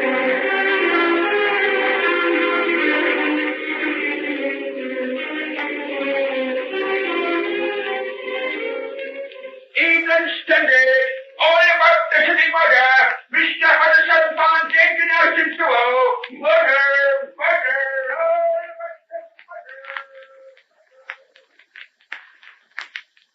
about Margaret, my dear. Oh, my poor darling, what can I do for you? Find me the fiend who killed him. You'll be found, never fear. The police have got a perfect description of him. Yes, but where is he? No one has seen him since he disappeared out of the house. He'll never get away. There's not a train or boat in England that isn't being watched, and the whole country's being combed for him. He can't hide himself for long. He's too hideous, too unmistakable. John, I can't believe it's true. Why should he want to do it? Daddy hadn't even seen him. He went down to that house to try and get him to sell it to someone. What made him do it? Hush, darling. Don't think of those things. I can't stop thinking. Oh, if only my brain would stop. You need a sedative. Haven't you had a doctor? Yes. Hugh Lanyon came along a while ago. He wrote me out a prescription. What about Henry? Hasn't he been? Why isn't he here with you now? Henry's ill. Very ill. He came along this morning, but he had to go away. You? What's the matter with him? I don't know, but he looked terrible. He just sat with his head in his hands and shook from head to foot. Was he so devoted to your father? No, not really. But there are things about Henry that make him different from other people. I never realized it so much as today. He looked just like death. Why should he look like death? It's your father who has been killed. Why isn't he with you? Doesn't he realize that you need him as never before? Please, John. I'm sorry, dear, but I just can't understand him. Forgive me if I've hurt you. You haven't. Then may I stay with you, or would you rather I went? I'd like you to stay. I can't bear to be alone. I keep seeing awful pictures and hearing sounds. Don't, darling. Here, let me sit beside you. Forget who I am. Just feel that I'm someone who loves you and wants to help. Who'd do anything on earth to comfort you. And you do. I'm so glad of you, John. I never felt so terribly alone in all my life. You'll never be alone, not as long as I'm alive to be with you, darling. And Mother and Father are coming up to London tonight. They want you to come back to Devonshire with them and stay just as long as you like. Perhaps I will, John. I don't know what I'll do just yet. Everything's so confused. So terribly unreal. I can't believe that it's true that I'll never see him again. Oh, Daddy. My dearest, dearest Daddy. How can I go on without you?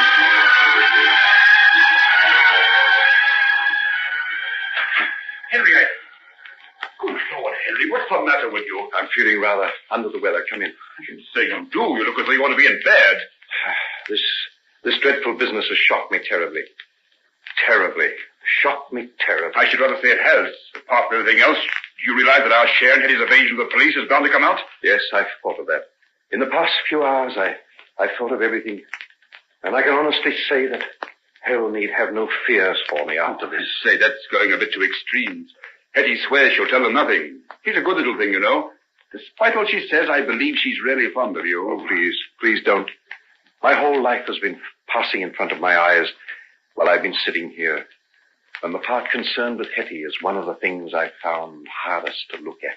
Well, we're both of us in danger of getting into a pretty mess. She's the only one who can help us to keep out of it. He stays quiet, No one on earth's going to suspect that we've ever had anything to do with her. I wish as much could be said about your association with Hyde. Don't have any fears about Hyde. He'll never be seen again, that I can promise you. Henry, you're not mad enough to be hiding him. Hugh, I swear to God I never set eyes on him again. I give you my word of honor that I've done with him. It's all at an end. Can you get rid of him so easily? I told you once before it was in my power to dismiss him at any time I liked. I assure you I've done so. Look, there's one thing I've always wanted to ask you. Don't think I'm poking my nose into your private affairs. No, go ahead. About that will you made, leaving your money to Hyde in case of your death or disappearance. Well, what about it? It was Hyde who dictated those terms, particularly the disappearance clause, wasn't it? Yes, it was. I knew it. He meant to murder you, Henry. You've had a lucky escape, if you ask me, though it took poor Utterson's death to do it. I've had more than that. I've had a lesson. Oh, what a lesson I've had. Look here, you want a pretty stiff pick-me-up. What drug have you got in these cupboards of yours? Better let me fix you up something. What's that? Dr. Jekyll. Dr. Jekyll. Yes, what's the matter, fool? There's 2 men from the police here waiting to see you, sir. The police? Yes, what shall I tell them, sir? Where are they? They're here with me now. Well, what do you want? Well, we're sorry to trouble you, sir, but we were told Dr. Hugh Lanyon is here. That's right. I'm Dr. Lanyon. Well, we'd like you to come along with us, Doctor, and identify the body of a young woman. A young woman? Who is she? Name of Eddie Wilson, sir. She committed suicide about half an hour ago.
and gentlemen, we now present George Edwards in Dr. Jekyll and Mr. Hyde.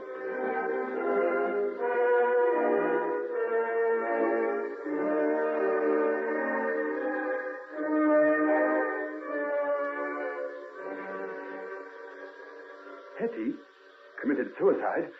Where? At the place where she was living. She'd been told to come along to police headquarters to answer some questions. Went upstairs to put on her hat. She didn't come down. When we went up, she'd done herself in. A razor done the trick. Good Lord. Dr. Jekyll. Why, what's the matter? He's fainted. Get me some brandy, Paul. There's some on the table over there. Did he happen to know the young woman? I don't know. I don't think so. This whole business has upset him pretty badly. He was to have been married to Mr. Utterson's daughter in a couple of weeks' time. Yes, I suppose she won't feel much like getting married now. I tell you, sir, in all my experience, I've never seen a nastier job than that one. Hardly a bone left whole in his body. Yes, I know. Respectable old gentleman, too.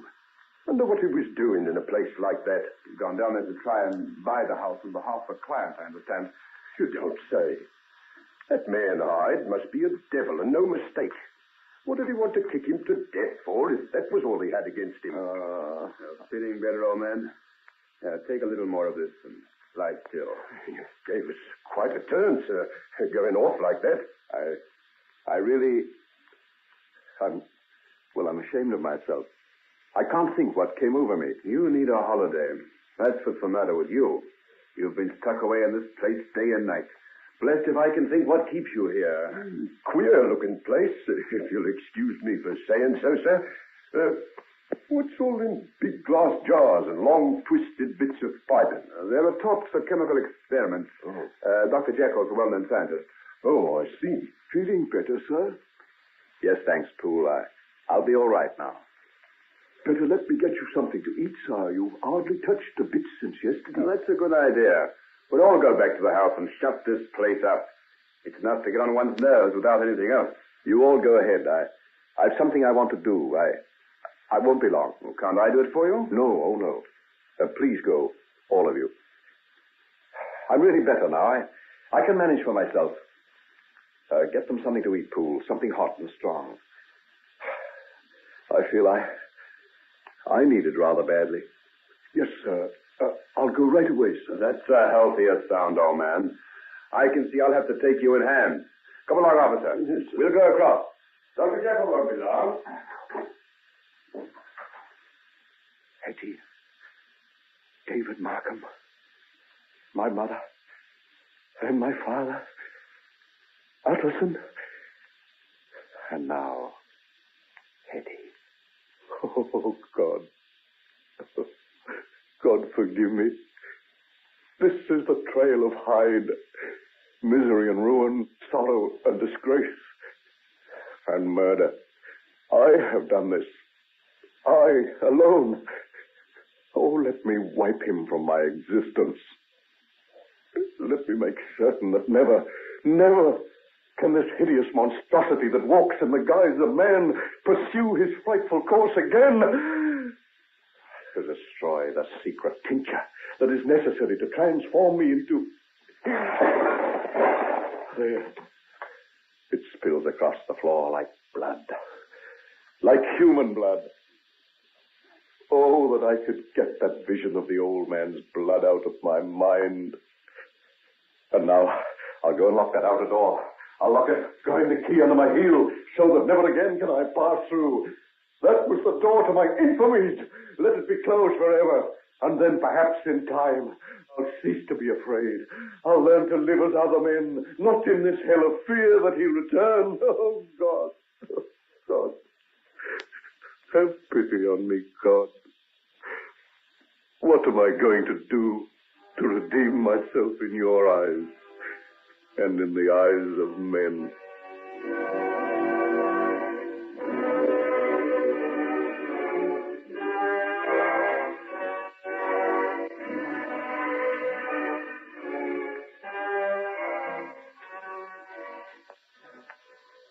Poole, is he any better today? Yes, Miss Margaret, much better. He's sitting in the sun out in the garden. Would you care to go out this way? Yes, I will. I brought these flowers for him. They looked so pretty in the shop window. I thought they might make him feel better. I think the sight of you, miss, will do more than any flowers. That's nice of you, Poole. But I'm afraid I'm not very cheerful company these days. We were talking about you in the servants' hall only this morning. If you'll excuse us for taking the liberty, miss. And we were saying that it was nothing short of wonderful the way you've borne up through it all. I've had kind friends to help me, Poole. As if the one thing wasn't enough without poor Mr. Henry getting took so bad. Dr. Lanyon was saying that if it hadn't been for you and the way you stayed with him and looked after him, he doesn't think he'd ever have come round the way he has. How did he seem this morning? Oh, a good deal brighter. Ask me what was in the papers, if you please. Really? Well, that is a good sign. It's the first sign of interest he's shown for weeks. I think you'll find him a good deal brighter in lots of ways when you see him. Then I'll go out right away. Thank you, Poole. I appreciate all you've done for me. It's been a pleasure, miss. A real pleasure.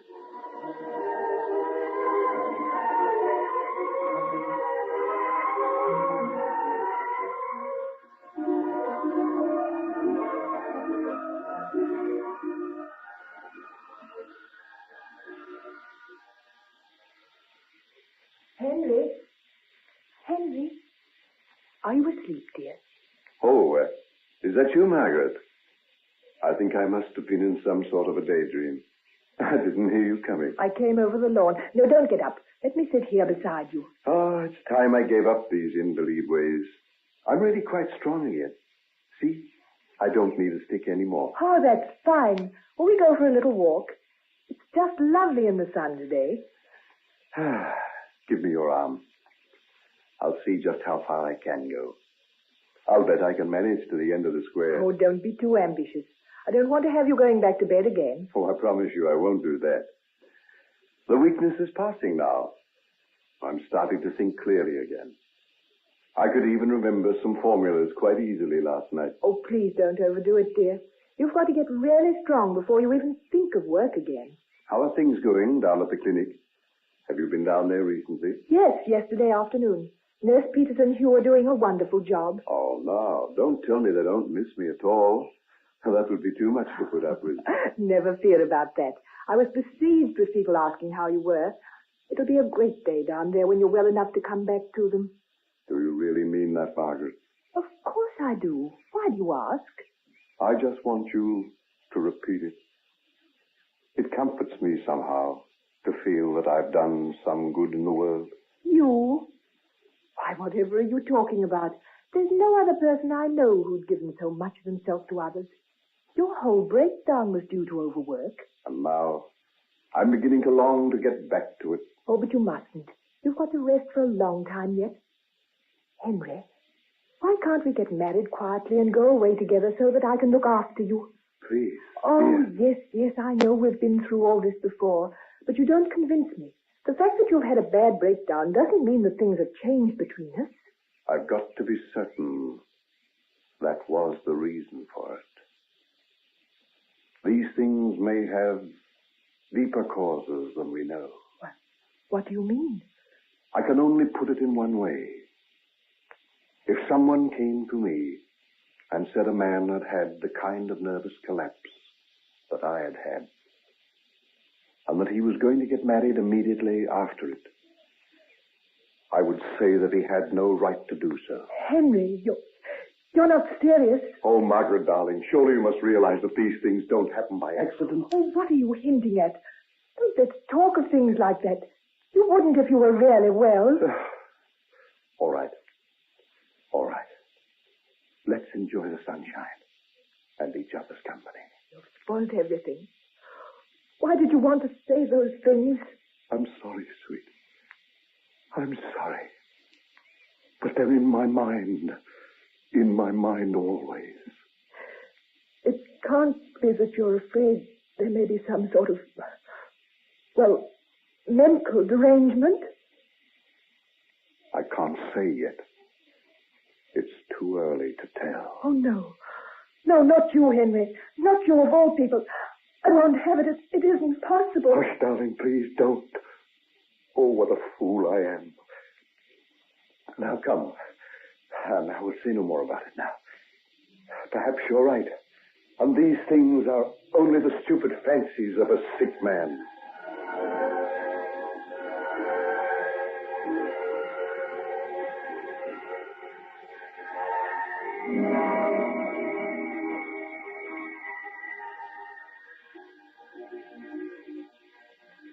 Look here, old man. What's this balderdash you've been talking to Margaret? Poor girl came to me in a terrible state this afternoon. What did she say, Hugh? That you've got some fantastic idea that this illness of yours might have some other cause than overwork. And mightn't it? Oh, might? But it would take a lot to convince me there was anything wrong with you. Why? Do I have to answer that? You know yourself better than I do. And that's the answer, Hughie, old friend. I know myself better than you do. Than anybody else in existence does. And that's why I feel I have no right to marry Margaret Utterson. What? You're not serious. Never more so in my life. You'll break her heart. I can't tell you any more than what I say now. But I tell you, Hugh, that I have forfeited all right to marry Margaret. Or any other woman I shall ever meet. Now, don't ask me why. It's the truth. And it is the knowledge of that has made me what I am. A man old before his time. Broken in health. and my hair turn white before I'm 30 years of age.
Ladies and gentlemen, we now present George Edwards in Dr. Jekyll and Mr. Hyde.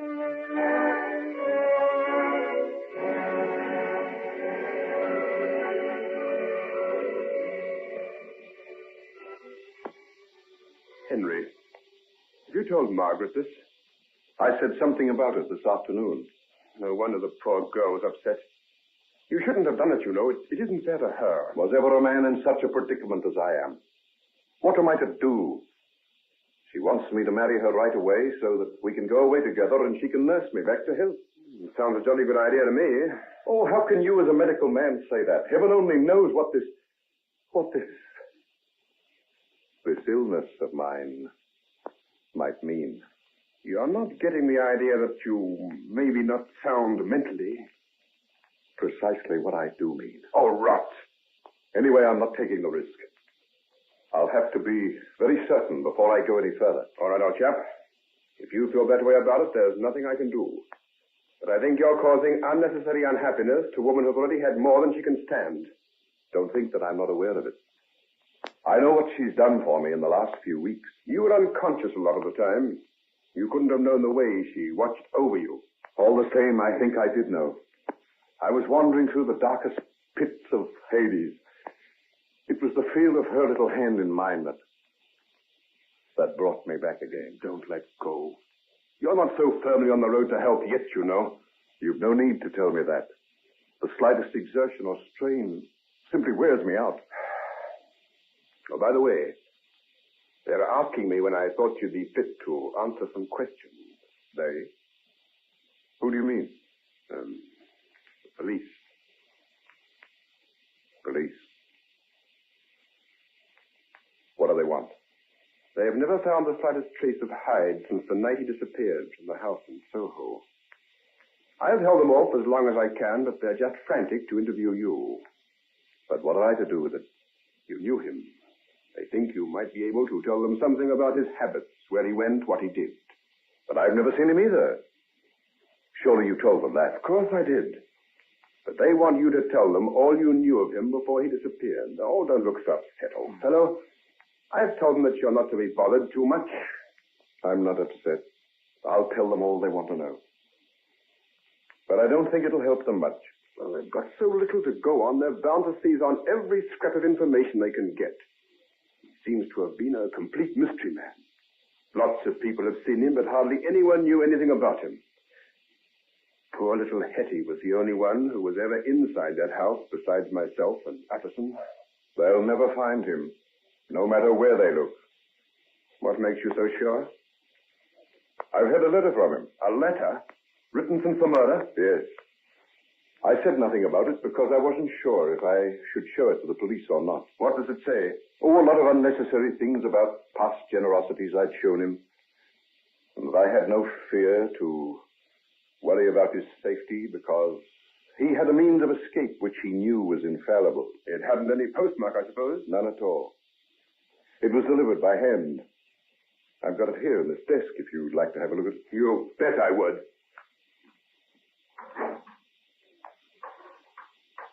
Here you are. Tell me if you think I ought to hand it over. What curious handwriting. Yes, he's left-handed. When did this come? Not when you were ill, surely. No, about 2 days ago. Then he's still in London. The fellow must be mad. He's such a horrible-looking creature. He's bound to be recognized at once. Well, I guess he knows what he's up to. If he says he has a safe hiding place, isn't that enough? Oh, sure. Well, let's forget the gentleman. Even the mention of his name seems to upset you. But what shall I do with the letter? If you like, I'll take it along to police headquarters. I think you'd be foolish to keep it from them. All right. Do as you think best. And tell them they can come along and see me when they like. I'll give what help I can. Good. I'll call in there on my way home. Oh, don't get up. Paul let me out. Hugh, I'd like you to be here when they come. You mean the police? Of course I will. I'm your medical advisor, and you can rely on me to see they don't take too much out of you. Now, don't let it worry you. You needn't say a word more than you want. All right, I'll claim privilege as soon as the questions get too hot to be comfortable. By the way, we owe a lot to little Hetty, you know. Do you think I don't know that? We both of us have been out of the BMA by now, if she had told what she knew. I went out to her grave on Sunday. It was covered with flowers. Was it? If you sent them, Henry, make quite certain there's nothing to show who they came from. You can't afford to be connected with her in any way. I'll make sure. Goodbye. Goodbye.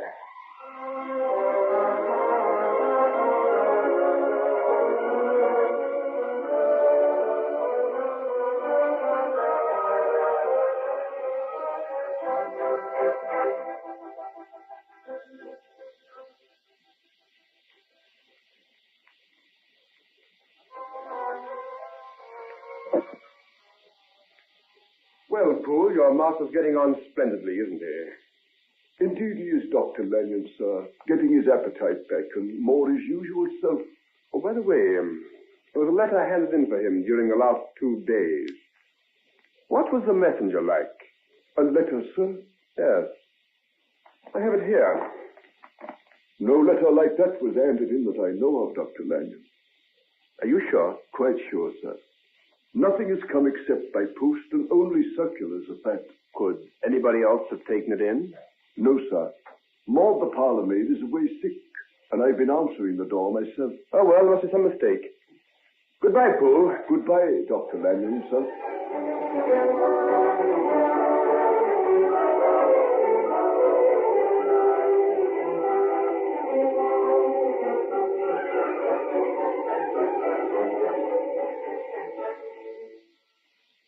Why, hello, you, my boy. Very nice of you to come along and visit an old man. Sit down and help me sample this bottle of wine. It looks a fine and venerable one, sir. Oh, it is indeed. I was going through the cellar a while ago and found 3 of these bottles tucked away in a corner where they'd been forgotten. Look at the date, 1817. Older than I am. By Jove, I'm in luck's way. Fancy dropping in at a time like this. You never can be sure how the cork is held, though. Wait till I draw it. Oh, sound as a bell. They did things properly in those days, eh? None of your cheap, careless work then. Pass me those glasses. There you are now. Taste the kind of wine your grandfather's vinted. Marvelous view, Mark, the bouquet. There's the hot glow of autumn afternoons and the perfume of the south and that. A royal wine. Now, you sit down by the fire and tell me what brought you here. Well, Mr. Winter, I want your advice and help about something. Oh, I'd be glad to help you in any way I can. You know that. Yes, I do. And I also had to have someone whose discretion I could rely on absolutely. It's a very peculiar matter. Mm-hmm. Go ahead, then. Well, it's about this letter. Edward Hyde. A letter from Edward Hyde? Where did you get this? I got it from Henry Jekyll this afternoon. Yes, I see it's addressed to him, but it's dated the 25th, and that's the day before yesterday. Where did it come from? Henry says it has no postmark. As a matter of fact, it was delivered by hand. The man's in London. Yes, he must be. Have the police seen this? Not yet. I intend to take it to them tomorrow. Oh, you must. This is tremendously important. He's disappeared so completely that they've been afraid he's got away out of the country. But you can see he seems perfectly confident of being able to evade them. Oh, we'll see about that. He's got to show his face sometime or another, and such a hideous creature as he is will be recognized at once. You saw him, didn't you? Indeed I did. When I was with my poor old friend Utterson, we saw him trample a little child underfoot and beat it with his stick. Little did we dream that he was to do the same to Utterson, only this time with no one to stop him. You're an authority on handwriting, Mr. Winter, aren't you? Oh, yes, it's been a hobby of mine. What do you think of Hyde's? Curious hand, angular, untidy. Have you ever seen another like it? Not that I can think of offhand. Compare it with this. Let me see now. Yes. Yes, that's very strange. Where did you get the second note? I've had it in my possession some time. Do you know who the writer is? I know him very well. Then you must tell the police his name at once. Why? Because the man who wrote this torn scrap you've just given me and the one who signs himself Edward Hyde are one and the same person. Yes. I rather expected you to say that. But why are you so calm? Don't you recognize the importance of this? The first letter is written in an obviously disguised hand. If it really is by Edward Hyde... Then I've only got to take the police to the man who wrote the second note, and we've got our murderer. We've got someone who's been willing to forge for him? Yes. You're right. The thought of that's been weighing like a load on me ever since I saw the resemblance. But why should you shield him? Anyone who would try to help a beast like Hyde deserves the worst that can be thought of him. You don't know what you're saying. But why? Who is he? Who wrote this second note? Henry Jekyll. What? Henry Jekyll? Yes. Now you know why I feel as I do. But Henry Jekyll forged for a murderer? Oh, it's all a part of his illness. He had the most frightful delusions when he was unconscious. Times he used to think that he was committing the murder himself. Mercy on us. Yes. He was saying to me today that he felt he had no right to marry Margaret because he had some doubts as to his mental stability. And to tell the truth, I'm beginning to wonder myself. Poor chap. Oh, this is terrible. So I don't think we'll say anything about the matter. I think you're right. Come. I'll throw it in the fire, and then we'll have another glass of wine. I've got a kind of chill in my blood. Poor Henry. Poor Margaret.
Ladies and gentlemen, we now present George Edwards in Dr. Jekyll and Mr. Hyde.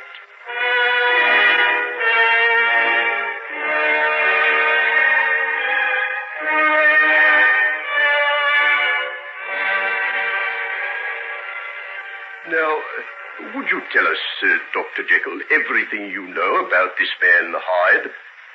I don't know very much, Inspector. But you've known him for a number of years. Yes, that's true. When did you meet him first? Well, you see, it's difficult to remember offhand, but, well, I'd say I made my first acquaintance with him about, 5 years ago. How did you meet him? Well, he read about some of my experiments in a medical journal. He came here and made himself known to me. Why was that? Was he a medical man? Oh, no, far from it. But he was very interested. He had a lot of knowledge for a layman. And you were so impressed with him that you let him help you at times? Yes, that's right. What was he interested in particularly? Well, for a very long time, I've been searching for a drug that would have a certain effect on the will. He used to let me experiment on him. Oh, how do you mean? Well, he used to take doses of the mixtures I'd compound and allow me to watch the results. Rather dangerous, wasn't it? Very dangerous. I warned him that he did it absolutely at his own risk. I've got papers in my laboratory in which he made a full statement that he knew what he was doing and that I was in no way to be held responsible for anything that might happen. Well, he must have had plenty of nerve. Well, he certainly had that. And what was the result of these experiments? Did any of them come off? None. We met with total failure. At the time of his disappearance, we were starting on a new line, but hadn't really gone far enough to find anything fresh. How often did you see him? Oh, that's hard to say. Sometimes he'd be here pretty constantly, and sometimes he'd disappear for weeks. And you say you have no idea where he went? None at all. He hated to be questioned, and so I didn't ask. Of course, my interest in him was purely scientific. And what about this girl, this Hetty Wilson? Did he ever speak to you about her? Never. I didn't even know of her existence until a few weeks before she died. And how did you hear about her then? When my father died, I was away on the continent. I hadn't left any address, and Dr. Lanyon went down to Hyde's house to see if he knew where I could be found. He met Hetty Wilson then and told me about her later on. I see. And how did it happen that Dr. Lanyon knew Hyde's address? Well, we were old friends. He knows all I do. I told him about Hyde and the work we were doing together. Well, that seems reasonable enough. Look here, Inspector. What are you driving at? Why shouldn't I know where Hyde lived? Oh, no reason at all, Dr. Lanyon. But so very few people did. I was naturally curious. I see. Well, are there any other questions, Inspector? Did he never tell you anything about his private life? Where he got his money from, or where he went to when you didn't see him? Well, I've told you, my interest was scientific. I didn't like him. I didn't want to know how he lived or what he did. He was useful to me and gave me a lot of help. But he had the run of your house, used to be here at all sorts of times. Once he slept in your bed. What's that? Who told you that? One of your servants. A maid who was dismissed for trying to see into your laboratory. That girl? Yes. She told me that she'd gone into your room with your early morning tea and was horrified to see Hyde lying in your bed. And what if he was? The man risked his life again and again for the sake of my experiments. We often worked late into the night. Yes, that's quite understandable. All I'm trying to get at, sir, is this. That you were on pretty close terms with him. But I repeat that I know nothing about his private life. Nothing at all. Well, if that's the case, I'm afraid I'm not much further on than before. I'm sorry to have troubled you, Doctor. Oh, that's quite all right. I'm sorry to have been so little help. Yes, it's a bit of a blow to me. I'd counted rather a lot on what you could tell me. You're the only one who seems to have ever had anything to do with him, except that girl, Hetty. I'd give a lot to know just why she killed herself. Shielding someone, I'll be bound. And, you've no idea who it might be? Not a notion. If I had, I might be able to track down Hyde. Well, I'll not stop till I do. The man's a maniac. He's bound to break out again unless he's caught. His kind don't stop at one murder. Why, Henry, Dr. Jekyll, what's the matter? It's all right. Just leave me alone with him. He's not well, you know. He'll be all right in a little while. Oh, I'm awfully sorry. Indeed I am. He'll be all right. Just leave me. Yes, of course. I'll get in touch with you later on. Goodbye. Goodbye. Now, take this, old man. I'm all right. Now, don't try to get up. Just take things easily. What was it? One of the dizzy turns? Just a kind of blackness that comes over me at times. Well, keep still and don't worry. Our friend has gone, and I don't think he'll be troubling you again. You were a great disappointment to him. Yes, I hoped I was.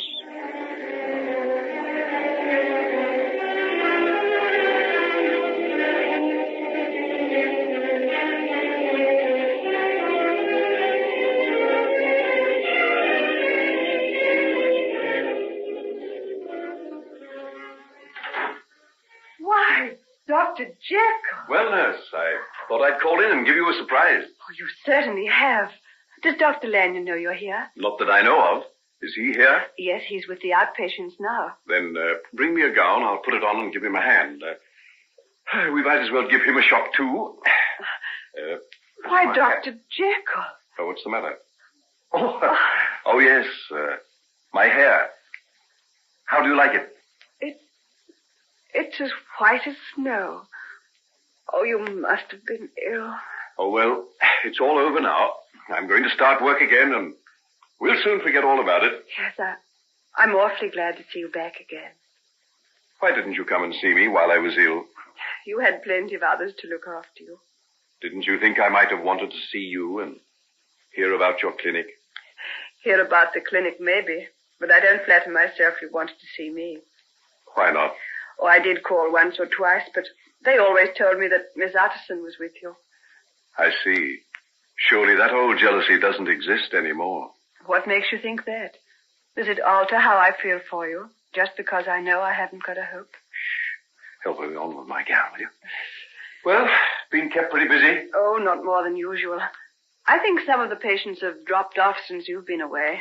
Well, perhaps I'd better keep away altogether, and they might all get well. Oh, when you've seen the number in the outpatients room, you won't think that. Well, come along, then. Let's get going.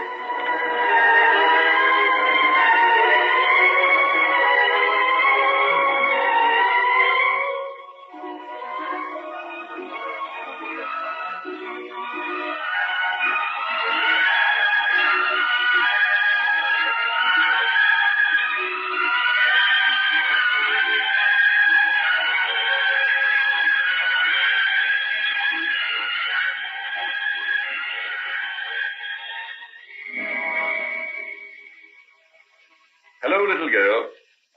What's the matter with you? One of her legs is shorter than the other, Doctor. We've heard wonderful things about you, and we wondered if you could do anything for it. Let me have a look at it. Now, don't be frightened. I won't hurt. I just want to take your boots and stockings off so that I can have a good look. Now, tell me, what's your name? Tessie, sir. Tessie. That's a pretty name. How old are you? I'm 9, sir. 9? Do you go to school? Yes, sir. I'm in 4th class. Well, 4th class. Fancy that. That's pretty good for 9 years old. Now, come along. Can you stand up over there and let me see how you walk? Do as the doctor tells you, Tess. Yes, Mother. Did she have some sort of accident? That looks like the result of an injury to me. Oh, yes, she did about 2 years ago. Oh, I see. Why, what happened? Oh, it was a terrible thing, Doctor. The poor little thing was running along the street one time late at night. She'd been for a doctor, and you'll hardly believe this, sir, but a fella took to her with a stick. Beat her something terrible, he did. And if it hadn't been for 2 other gentlemen who was near, I think he would have killed her. What happened? Did you hand him over to the police? No, he paid us £100 to say nothing. But I can see now that we did wrong. We didn't think he'd done her so much harm. But look at her. She's maimed for life. Mommy. There, dear. Now, never you mind. The kind doctor will make you better again. Oh, I didn't ought to have told you this in front of her, sir. She gets that upset to hear it. She's never been the same child since. The fright half killed her. Have you any idea who the man was? No, not for certain. I never seen him myself. But they do say, sir, that it's him that done that murder a little while ago. That fella, Edward Hyde. Oh, sir, can you help her? Yes. Yes, I'll help her. I'll make her well again. If it's the last thing that I ever do.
Gentlemen, we now present George Edwards in Dr. Jekyll and Mr. Hyde.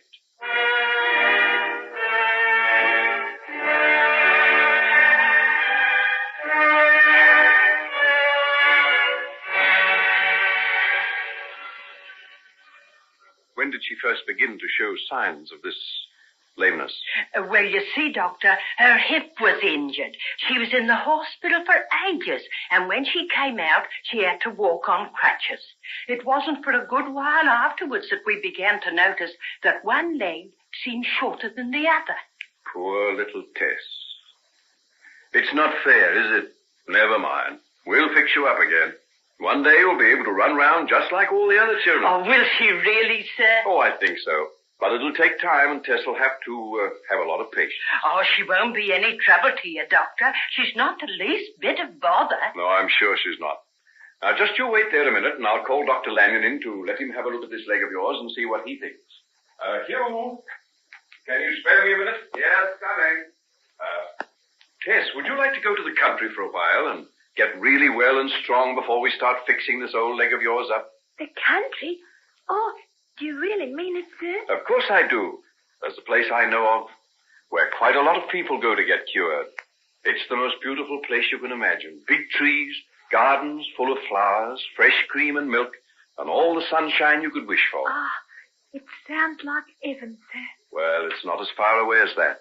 You'll just have to take a train, and in a few hours you'll be getting out at a little station, and then you'll find someone waiting to meet you, and you'll get into a little dog cart drawn by a fat horse called King. The groom might even let you hold the reins for a while as you drive along. Would he? I wouldn't be surprised. And, by the by, you'll come to the big gates leading to the park, and after you've gone through, you'll see a fallow deer grazing on the grass, and all sorts of birds and little rabbits. Oh, mister, this ain't true. It's just a fairy story you're telling me, isn't it? No, little Tess, it's true. As true as I'm going to make you well again if it takes me years to do so. Oh, here's Dr. Lanyon now. Sorry to keep you waiting. That's quite all right. Come here and meet Tessie and her mother. Tessie had an accident. It's made her a little lame. Now, Tess, walk across the room, will you, dear? Let Dr. Lanyon see the way you walk. Contraction of the femur. What happened? Did you have a fall? No, sir. It was the way she was knocked about. Knocked about? What do you mean? A man knocked her down in the street and beat her and trampled on her. They say it was that Edward Hyde who done the murder a while ago. Edward Hyde? How do you know? Some of the neighbors seen him, and they say the description's just the same. Small and ugly and sort of deformed. You couldn't mistake him. Edward Hyde. Are we never to be free from this devil's work? Well, at least we can do what we can to set it right. We'll start with Tess, and then I'm going to try and find the other people who's been injured and do what I can for them. From what I can hear of him, he'll have a task beyond the power of one man. If one man can do the evil, surely another can undo it. At least let me try.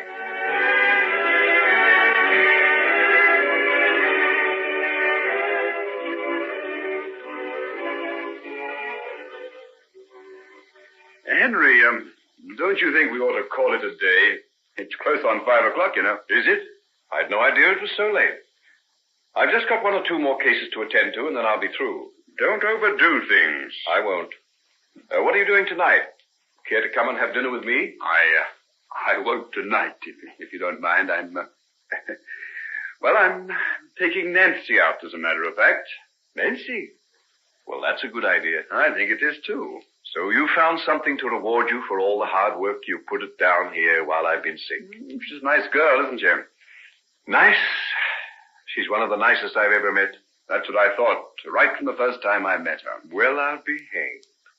And here have I been thinking you've been so self-sacrificing, coming down here day after day with never a murmur, and all the while this is what you've been up to. Well, if you will have such a pretty, intelligent girl working in your dispensary... Asking for complications, isn't it? Well, I'm delighted. Go to it, old boy. I didn't think you had so much good sense. She won't hear of giving up her work here, so you'll have to take me into permanent partnership. Are you serious? Will you really come down here and work amongst these people? If you'll have me. Have you? Oh, I should say I would. I've had to turn hundreds away in the past because I couldn't attend to them. We'll do marvels down here together. It's a go, then. From now on, we double our practice and double our responsibilities. That's all you'll get out of it. There's no reward besides the satisfaction of having helped someone. The rest is hard work and a lot of worry. Oh, you're forgetting Nancy. Oh, yes, so I was. Well, I can see her waiting for you out there. Off you go. Give her my love, will you? I say, isn't that asking just a little bit too much? With that romantic-looking head of snow-white hair, you're irresistible, you know. Clear out or I'll throw this dish of disinfectant over you. All right. Isn't it time you were going home, Doctor? Oh, hello, nurse. I didn't see you there. I was wondering where you'd got to. I was doing the last of the sterilizing. But we haven't finished for the day. What about that man and woman I noticed in the waiting room? Oh, neither of them was urgent. I told them to come back in the morning. You did, eh? And who are you, Nurse Peters, to go giving instructions in this clinic? If you can't tell when you've had enough, it's time someone else started to give orders. We've only just got you back again after nearly 3 months' illness. It's not going to happen a second time. Oh, it won't. I promise you that. You know, if you insist on working 12 and 14 hours a day like you did before, it will. Don't look so severe. Anyhow, you've been neglecting me. What about my afternoon tea? Neglecting you? Didn't I have it ready at 4 o'clock and no one to drink it? 4 o'clock? What was I doing then? You got a call to go to Mrs. Prentice and off you went. Just got there in time, too. Why these women will leave everything to the last minute, I can't understand. What was it? Boy, weighed nearly 8 pounds. How do they do it on the rotten food they eat? You might call in and see if she's all right if you're passing on your way home. She'll be all right. It's her 5th, isn't it? I've lost count. She will have, too, in another few years. Well, what about tea? You want it now? Of course. Don't you think I deserve it? If you got what you deserved, it would be more than a cup of tea, Doctor. Anyway, we'll start with that. Now, how about strawberry jam? Any left? I put it all away. Not a single jar has been touched since you've been ill. Suppose I had never come back. Would you have buried it with me? Oh, don't. But it's quite a good idea. The Chinese do, you know, to provide for the spirit world. But perhaps I wouldn't have gone to the place where food seems very important. I wish you wouldn't talk that way. Why? Oh, come on, Pete. I haven't seen you smile for hours. What's the matter with you? Aren't you glad to see me back again? I don't know why you tease me so. You know I'm glad. And just how glad. All right. I'm sorry. Well, take me into your little office and brew me some tea, and I'll sit in the old chair and let you fuss around me, just as though I'd never been away. And just as though you won't be getting up and leaving in a little while and going off to your friends and your big house, and I'll be going in the other direction, to my bare little room and a solitary meal on the end of a table. Pete, why do you do it? Do what? Stick to that sort of life? You could have something so much better. What, for example? How about that chap who went to Canada? You still hear from him, don't you? I do. Well. Why don't I go out and marry him, you mean? Didn't I make that clear to you a long while ago? Oh, but that's just madness, Pete. I know it is. But what am I going to do? Would it be fair to marry him when I feel the way I do about you? You'll forget about me. Do you think so? It's funny, isn't it, the way we're talking? You know, women aren't supposed to say these things to men. Oh? Why not? Oh, it isn't maidenly. I'm supposed to pine away in silence and end up with a hacking cough and a bunch of lilies on my chest. Oh, I say. Oh, not you. You'll end up with a double chin and half a dozen children. Oh, how can you laugh at me? I know I'm plain and I know I'm scrawny and not the kind of woman you'd look at. But you needn't think I can't feel deeply for all that. Oh, Pete. Pete, my dear, I wasn't laughing at you. Can't you take a joke? It's just that I can't imagine you ever pining away. And it's just that you can't imagine me as anything but Peters, the nurse. A mass of starched uniforms and smelling of antiseptic soap. If I had the clothes and background and all the rest of the things that Margaret Utterson has, I'd be just as good as her. I shouldn't have said that. Don't take any notice of me, Henry. Please forgive me. It's all right, Pete. I'm not cross. It's just that it seems so unfair. She has everything. I haven't got a thing. I haven't even got any pride. Oh, Pete, what makes you say that? I throw myself at you. Tell you just exactly how I feel. I don't blame you if you despise me. Despise you? I'd never do that. I know the thing you give me is too precious and too good ever to be despised. It means a great deal to me, Pete, dear. Even though I do nothing about it. Well, there's a kettle boiling up. I'll make the tea and then we'll get back to normal. You know, there's nothing like a cup of tea to restore one's sense of values. And there's nothing like a talk with you to restore mine. These half hours at the end of a hard day mean a lot to me, you know. Do they? Yes. Do they really? If I could only feel that I was necessary to you. You know, the one thing a woman can't stand up to is to feel that the man she loves can get on just as well without her. It sort of kills her deep inside. Then you needn't ever die that way, Pete. I don't think I could get on very well without you.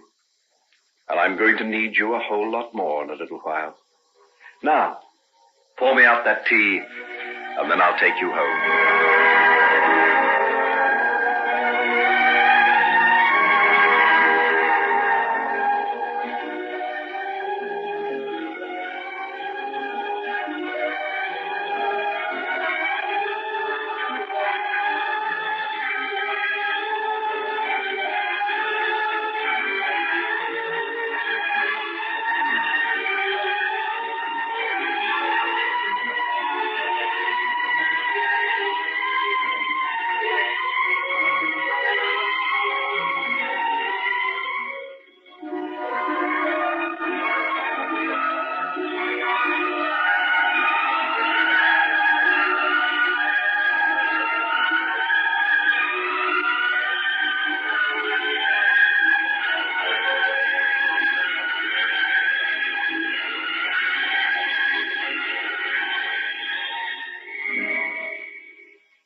And gentlemen, we now present George Edwards in Dr. Jekyll and Mr. Hyde.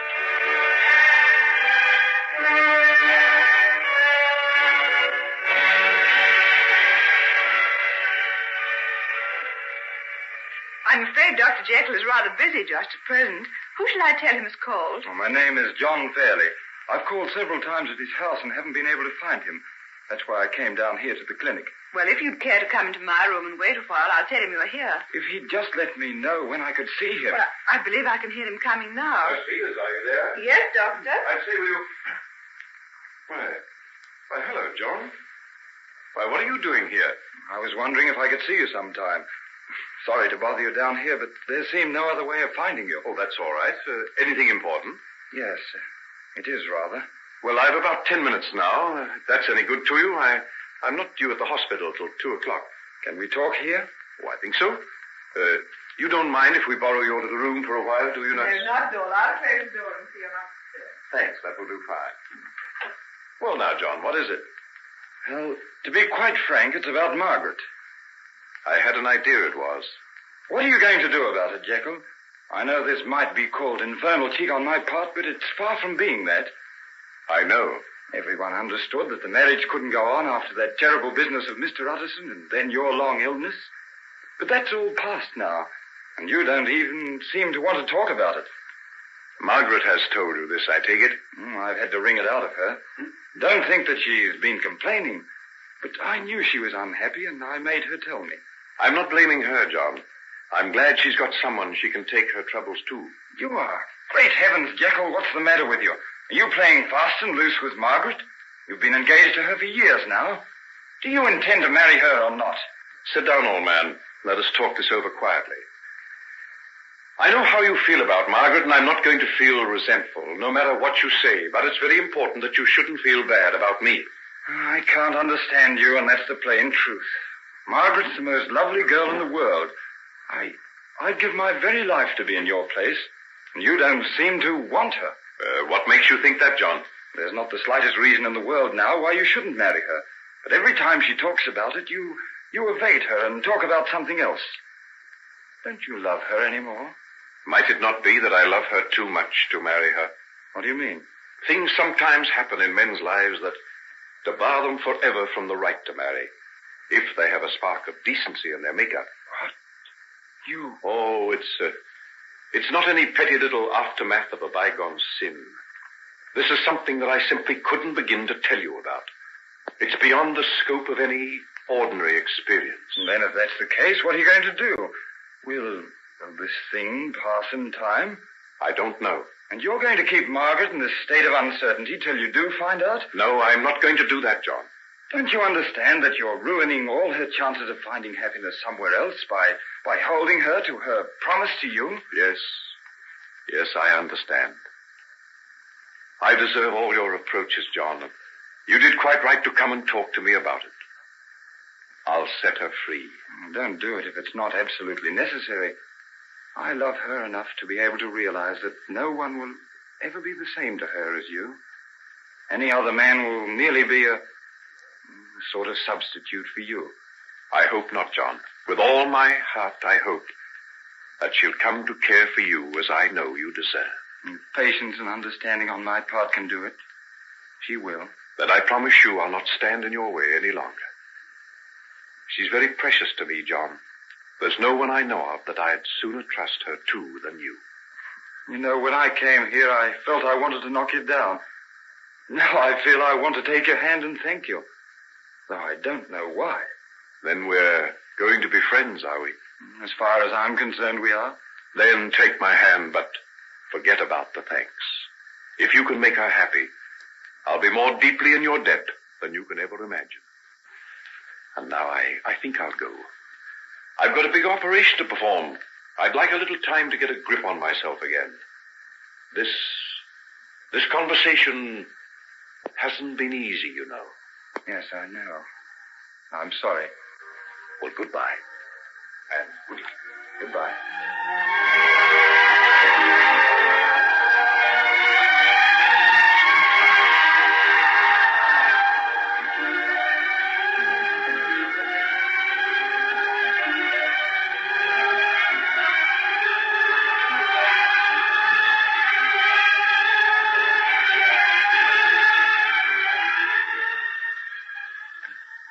Henry, dear, when are you going to take me down to your clinic again?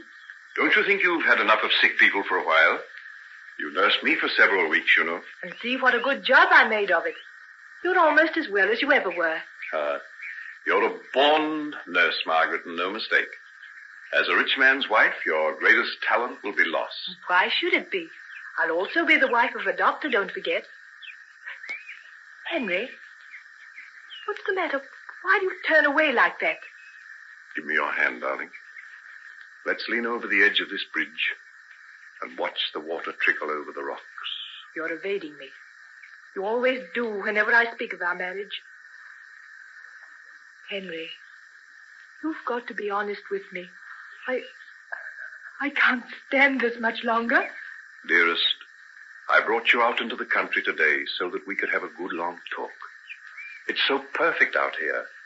I hope the beauty around us would help. Help? Why are we in need of help? I've got to hurt you very much, I'm afraid. No. Oh, don't draw away from me. Give me your hand again, please. Oh, what's the matter with you? Why are you so strange? You've never been the same since your illness. You haven't thought that I've loved you any less, have you? No, not that. Something else. Some underlying strangeness that I haven't been able to get at. What is it, Henry? Can't you tell me? I brought you here to try.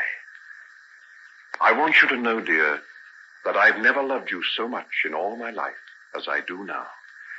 And I say what I'm going to say because of that. You don't have to tell me. I know. What do you know, my sweet? You're going to say you aren't going to marry me at all. Oh, why don't you answer me? Why don't you tell me I'm wrong? It can't be true. I have no choice. What do you mean? There are certain things that put a man beyond the pale of decent society. They're nameless things, crimes and horrors of the night. I have committed them. No, it's not true. Not you. Hold fast to me while I tell you, sweet. Your father told you certain things about me. Put them forward as reasons why you shouldn't marry me. I never believed them. Never. But you should have. He was right. Only he didn't know the full, hideous truth. Oh, what is this you're saying? Henry, it's because you're still not better of your illness. You used to have the most terrible delusions then, imagining you were committing the most frightful crimes. This is only part of it. I wish to God it were. Oh, no, my darling. I'm sane and in my right mind. And I know that everything I say to you is less than the truth. But when? How? Where did you do these things? Oh, don't ask me for details. I can't tell you. You must never know the full extent of my degradation. But I can't just be put off with hints. I'm a grown woman now. This is too dreadful a thing to be accepted without facts. Do you remember what the old gypsy woman, Mother Haggerty, once told us long ago? I remember something. There's broken lives and broken hearts and a load of sorrow that will rest upon your soul to weigh it to the ground. Stop it. Stop. She was an old crazy creature. What could she know? What indeed? And yet she saw into a future that has come to pass, down to the very last degree. It hasn't. I remember something else. She said there was the gallows sign in your hand. That hasn't come true. Supposing I were to tell you that even that is true. Then I'd know that you're mad. Listen. There's a man named Edward Hyde. Don't speak of him. But I must, because Hyde is the reason that I've got to say these things to you. If it were not for him, well, what's the good of that? But what has Hyde got to do with you and me? Everything. Hyde and I. Everything that man did. Every hideous atrocity. Every crime he committed was shared in and connived at by me. You're not serious. You can't expect me to believe that. It's the truth. But it isn't possible. Hyde is one person, you another. How could you be responsible for what he did? I could have wiped him out of existence, instead of which I set him free to do what he liked. How could you have done so? Was he so much under your influence? He was my creation. I had conjured him up out of the pit of hell, where he belonged. Oh, now I know you're not well. This is madness. It must seem like that. Very well, then. Let it go at that. But you wouldn't wish to marry a madman, would you, Margaret? Oh, I don't know what I wish. I don't want to marry anyone. Oh, you mustn't say that, dear. You mustn't say that. There's John, isn't there? You'd have me marry him? I think he could make you happy. Oh, how could you? Have you thought it all out? I've been thinking what's the best thing for you for a long time, dearest. Oh, Margaret, look at me. Look at my eyes and tell me. Do you see anything in them but love for you and pain at losing you? Oh, but why? Why?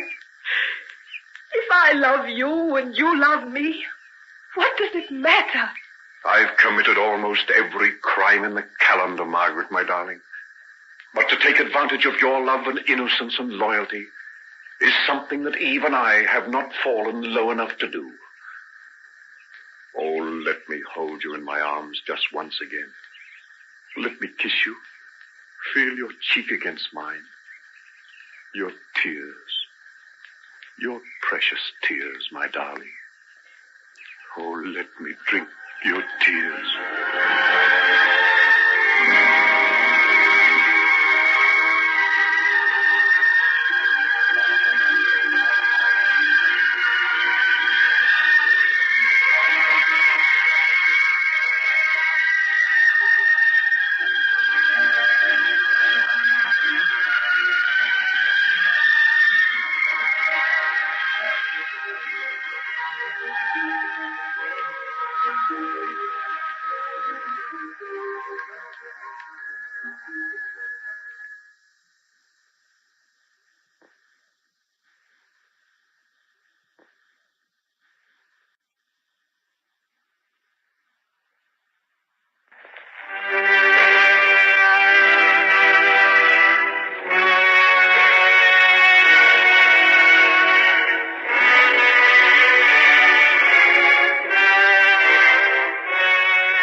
Ladies and gentlemen, we now present George Edwards in Dr. Jekyll and Mr. Hyde.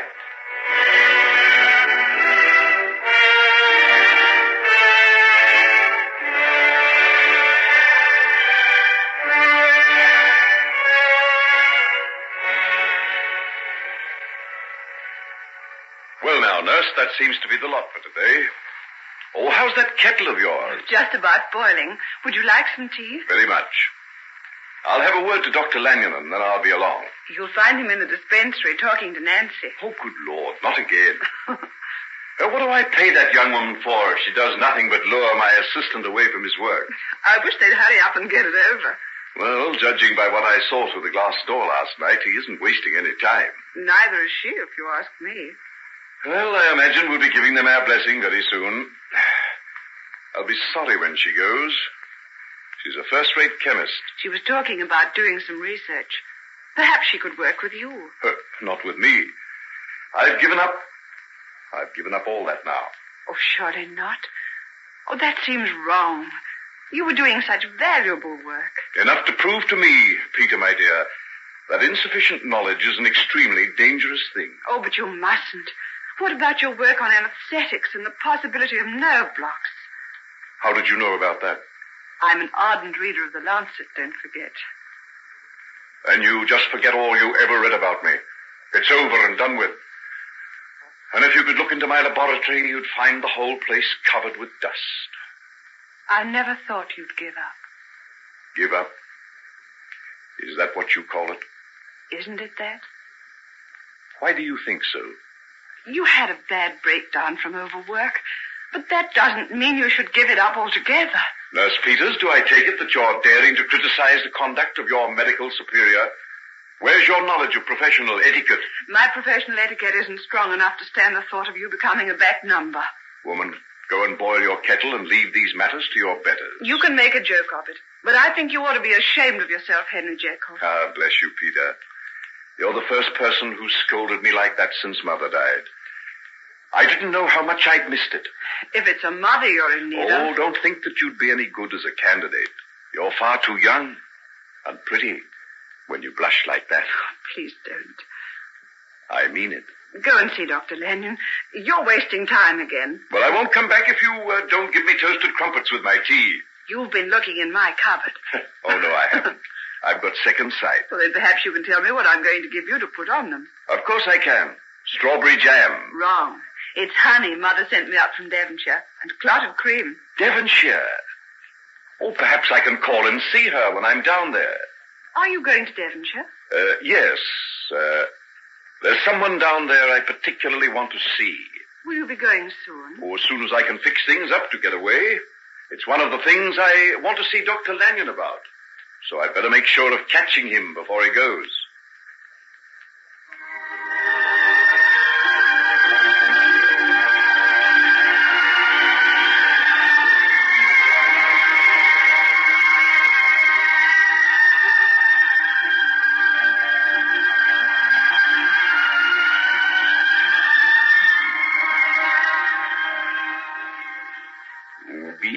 Stranger down this way, sir? Well, not really. I've been down here once or twice before. Can't say as I recall your face.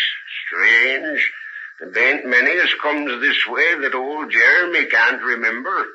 You don't get many visitors, I suppose.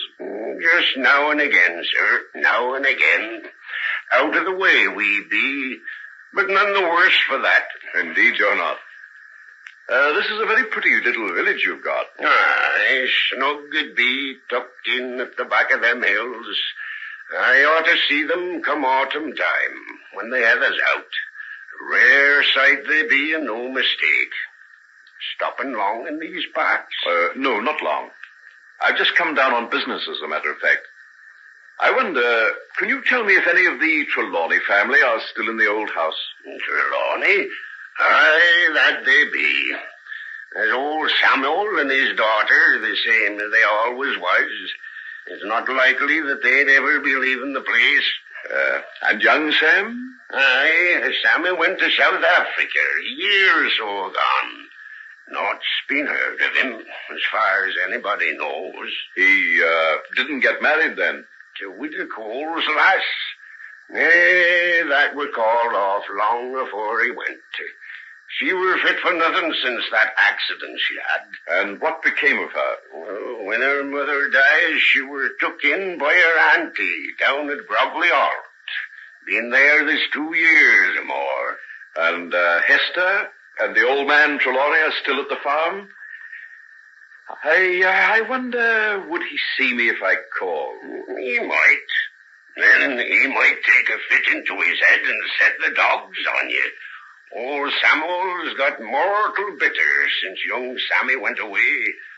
Oh, they do say it was partly his own doing. Oh, well, I think I'll take a chance about the dogs. Good day to you. Good day, sir. Now, what might a young swell like that be doing in these parts? Sticking his nose into other folks' business.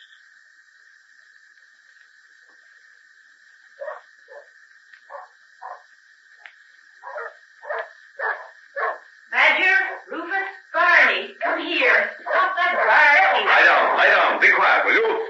Good afternoon. Be you wanting to see someone? You're Miss Trelawney, aren't you? Yes, that's right. Well, I've come up from London. I was wondering, could I see your father? Father doesn't see many strangers. What was it about? Well, I've been asked to come and see him on behalf of a man named Edward Hyde. Edward Hyde? Yes. You'd best not mention that name in this house. I think if your father would listen to me, I might be able to do something that would make your memory less bitter. Esther, who's there? A gentleman's come up from London, Father. He wants to see you. What about? I think you'd best be coming inside. Father's not left his chair these 2 years now. If you'll just step this way and mind your head on the lintel. The doors are made low in these parts. Thank you. Oh, Jekyll is my name. Dr. Henry Jekyll. What are you talking about, Esther? Who is this stranger? What do you want? I'm bringing him in now, if you'll only have patience. Through this door on your left, Doctor. This is Dr. Jekyll, Father. He's got something he wants to talk to you about. Well, if it's about selling the place, he might as well save himself his breath. There's been 9 generations that Trelawney's living here, and I'll not be the one to let it pass into other hands. It's all right, Mr. Trelawney. I haven't come to try and get your farm away from you. Well, what have you come for, then? What's brought you all the way from London? I've come at the request of a man I happen to know. He asked me to come down here to try and make amends for an injury he once did you. A man did me an injury? Oh, there's only one man that I know of who ever did that. I haven't any doubt that we're thinking of one and the same person. I'm referring to Edward Hyde. Did you say he was a friend of yours? If that's so, you can get out of this house. No man who has anything to do with him can ever stay here. Father, calm yourself. You will be getting bad again if you get so worked up. Then what does he mean? Coming here talking about Edward Hyde. Has he come to torment us and remind us of things best forgotten? Oh, no, I've come to try and make amends. How could you do that? Can you bring back my son to me and wipe out the disgrace of that fine girl? Well, I came to see you. You see, I can't undo the past, but there may be some means of making the future a little better. Who are you? What have you to do with such a man as Hyde? Well, I can't tell you that, but let me say that I'm, in a way, his executor. Executor? Then he's dead. Oh, no, not dead, but gone away. I know. He's disappeared to save himself from the gallows. If ever a man was ripe for the hangman's teeth... Father, try to keep calm. How can I keep calm when I think of that man? I've never ceased to regret that I didn't choke him with these 2 hands, the way I wanted to when I first set eyes on him. Dr. Jekyll, I really think you'd better be going. Father's not well enough to stand excitement. Then can I have a talk to you? Some other time, maybe. I'll have to see to Father now. He's looking very bad. Well, I'm a doctor, don't forget. Now, let me feel his pulse. I promise not to upset him anymore. Very well. But for mercy's sake, don't talk about that man. I won't. Now, Mr. Trelawney, just lie quiet and let me see how that heart of yours is behaving. That's better. That's right. Now, just let your wrist relax. Well, it'll be all right soon. Of course you will. Of course you will. Well, I'll go now, and I'll not trouble you any more. You'll be all right, I think. The heart is rapid, but it's beating quite evenly. Will you come out here? I want to speak to you. Why, certainly.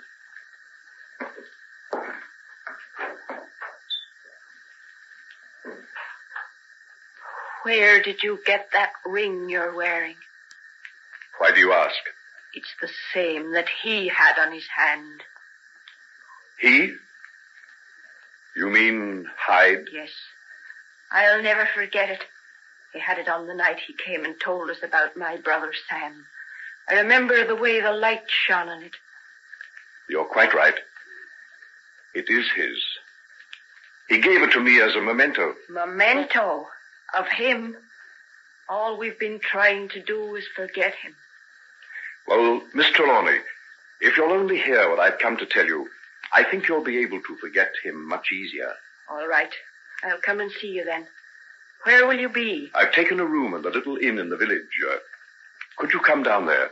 I'll come down later on after Father's gone to sleep. Very well.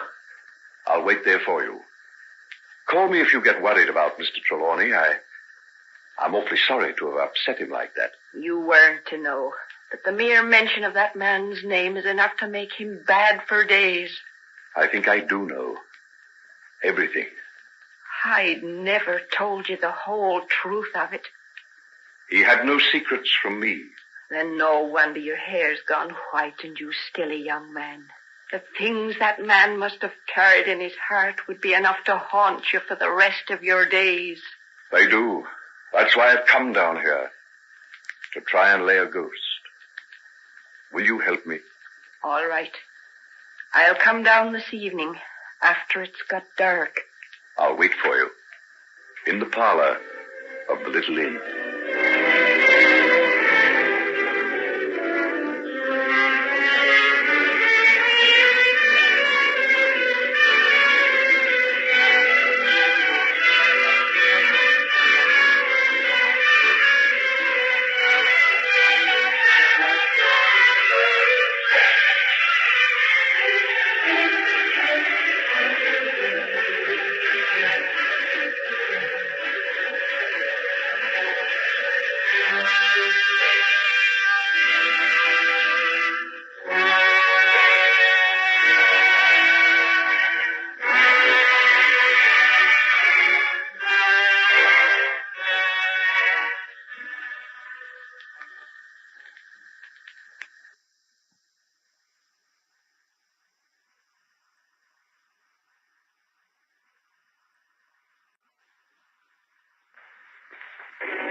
Ladies and gentlemen, we now present George Edwards in Dr. Jekyll and Mr. Hyde.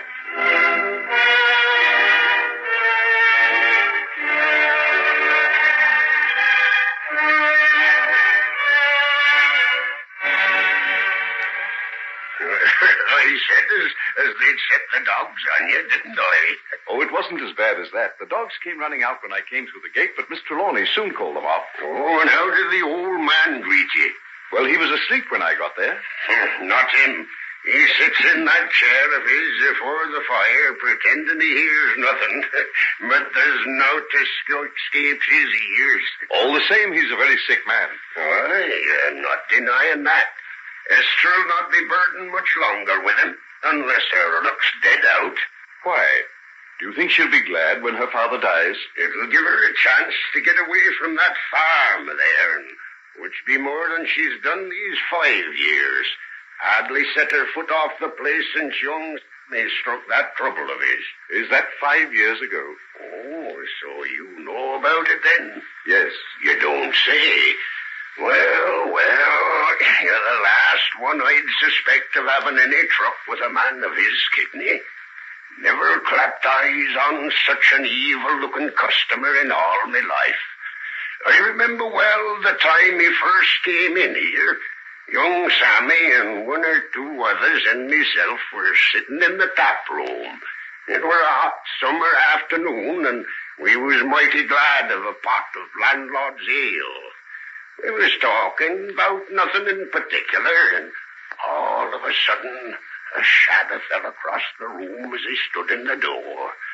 I don't know why it was, but something in the very shape of him made us all stop talking and stare, sort of queer like. When be your father going to start harvesting the apples in his orchard, Sam? Friday, maybe. He were talking about taking them to Bodmin and trying his hand at selling them around the houses himself. I was wondering if I could maybe borrow his cart. Them pigs of mine is eating their heads off. If I could take them into market maybe next week. Hello? One of the old badgers speaking up about. Oh, must be a stranger. I've not heard badger bark like that before. Well, gentlemen, what are you staring at? Pray continue drinking your beer. Oh, no harm meant. We are just struck rather a heap by seeing a stranger down this way. Whose dog is this? Mine. And I'd be obliged if you'd call him off. His manners aren't any better than his master. Down, Badger, down. Look out, Sam. He nearly had you then. Oh, I can't think what's come over him. Stop it, Badger. Oh, bad luck to you. Will you do as I tell you? Badger. Let me try.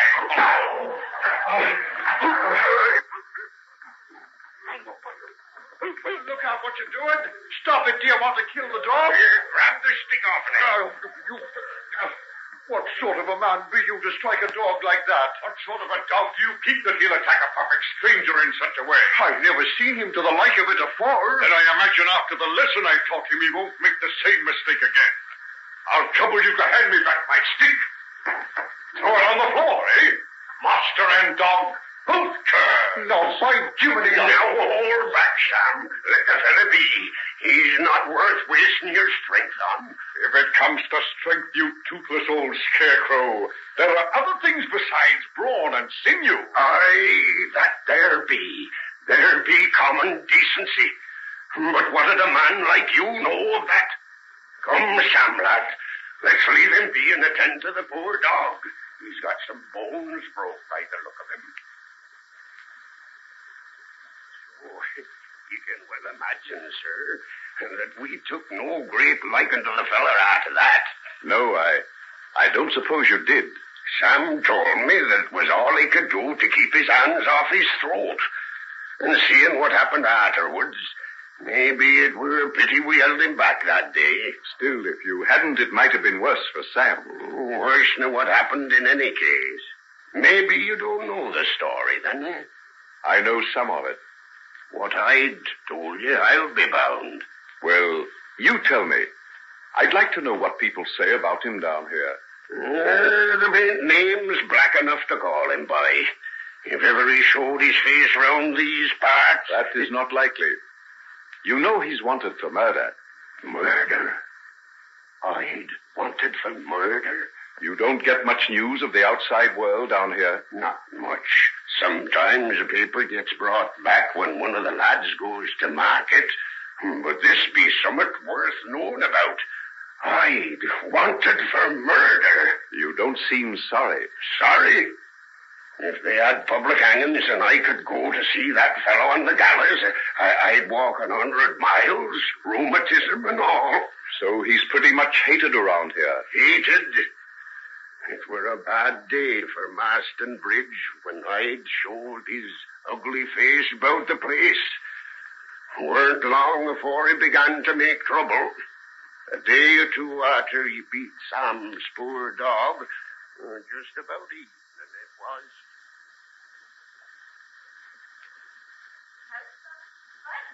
Yes, Mother. There be a storm coming up. Go out and drive in the geese. If them young goslings get wet, they might all catch a cold and die. Just wait a minute till I put the last of the bread in the oven. Oh, I'll do it. You've a ways to go, and them clouds be coming up fast. Be sure you take the pasty out first, then. Sam will be calling in on his way back from Bodmin, and I promised him he'd have one. Oh, you and your Sam Trelawney. If you'd be baking pasties for Master Wallace. I don't care for Master Wallace, and that's an end to it. Then more's the pity. If you only knew which side your bread's buttered. Did you when you married father? He were a poor man, weren't he? And shouldn't that be a lesson to you? Look at the way I've been slaving all my life. And here's your chance to get yourself fixed up snug and comfortable by marrying a fine, upstanding man like Josiah Wallace. With 2 wives buried already. Well, I've no mind to be the third. Now, there's the bread all kneaded into loaves and ready for the oven. You take care of it and let me take care of who I marry. Young Sam will bring you nothing but a load of children and a life of work. Where did you drive the geese this morning? Into Farron the Hesling's field. There's a ton of pickings for them where they cut the grain last week. Then I'll go and fetch them back. Mind, don't let that pasty burn now. Oh, I mayn't approve of your marrying young Sam, but I got too much pride to let a pasty burn. Shoo, get along there with your shoe. Can I give you any help, young lady? Oh, how you frightened me. I didn't see you there behind the tree. I was looking for a place to shelter from the storm. Your geese don't seem to want to go home. I can't think what's come over them. Every man Jack going in different directions. Look at that old gander there, and him been over this path 100 times. Let me head him off. Throw that gap in the hedge to the right here. That's the way. Shoo. Oh, thank you for your help, sir. I thought I'd never get them home before the storm. It's coming up fast now. Would you care to step inside a while and take a cup of tea and maybe something to eat? That's my mother's place just over there. If your mother wouldn't mind your bringing in a stranger. I tell her how you helped me with the geese. Them geese are mother's pride. You send them to market, do you? Aye. Top price they always fetch, too. Then perhaps she wouldn't mind giving me a cup of tea and shelter when the rain comes. That she won't. Mother'll be right pleased to see a stranger. We hardly ever see anybody but ourselves from one year's end to the other. Mother, are you there? Yes, here I be. Here's a gentleman that helped me home with the geese. I've asked him in out of the storm. Oh, good day to you. I hope you don't mind my coming in this way. Not a bit of it. Won't you be taking off your hat and coat and the scarf you've got up around your face? It's nice and warm by the stove, and you'll not have need of them. Yes. I suppose I'd better take them off. Why? What's the matter? Oh, nothing. Nothing, sir. It's my face, eh? If you'd seen it outside, perhaps you mightn't have invited me in. Is that it? Why, whatever makes you say such a thing? Where's your manners, sir? Fetch the gentleman a chair and wet the tea. I've got some saffron buns in the oven that'll be out in a minute or two. That's a fine pasty you've got over there. You know, it's years since I had a pasty. Oh, that's for... Oh, sister's baked back for a sweetheart. He'll be coming here on his way home from Bodmin. I see. Nothing would persuade you to part with it, I suppose. Part with it? But why? I've just got a fancy for it. Oh, she's baked it specially for Sam. Sam? I wonder is he the young gentleman I met a day or so ago down at the Marston Bridge Inn? A tall young fellow with red hair on him? That'll be the same. And so, you baked this specially for him.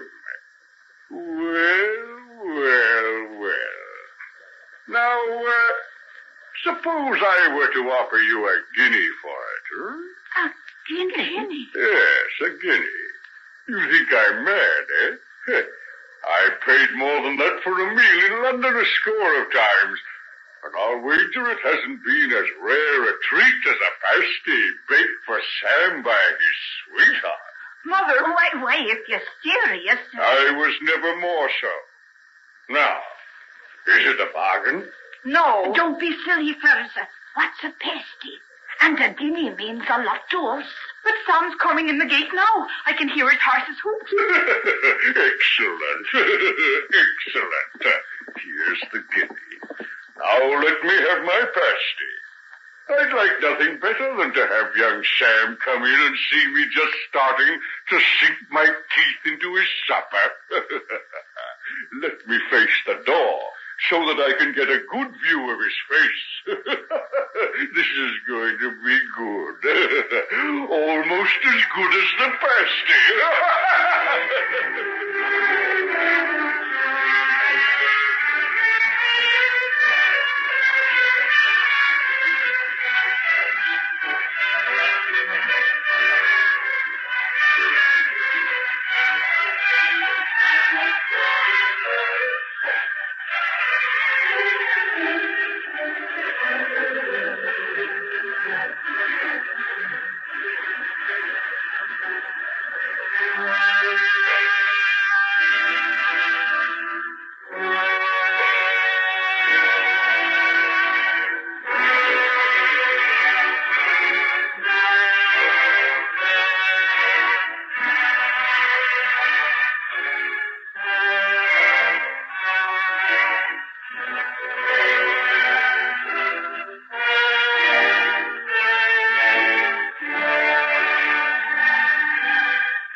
Ladies and gentlemen, we now present George Edwards in Dr. Jekyll and Mr. Hyde.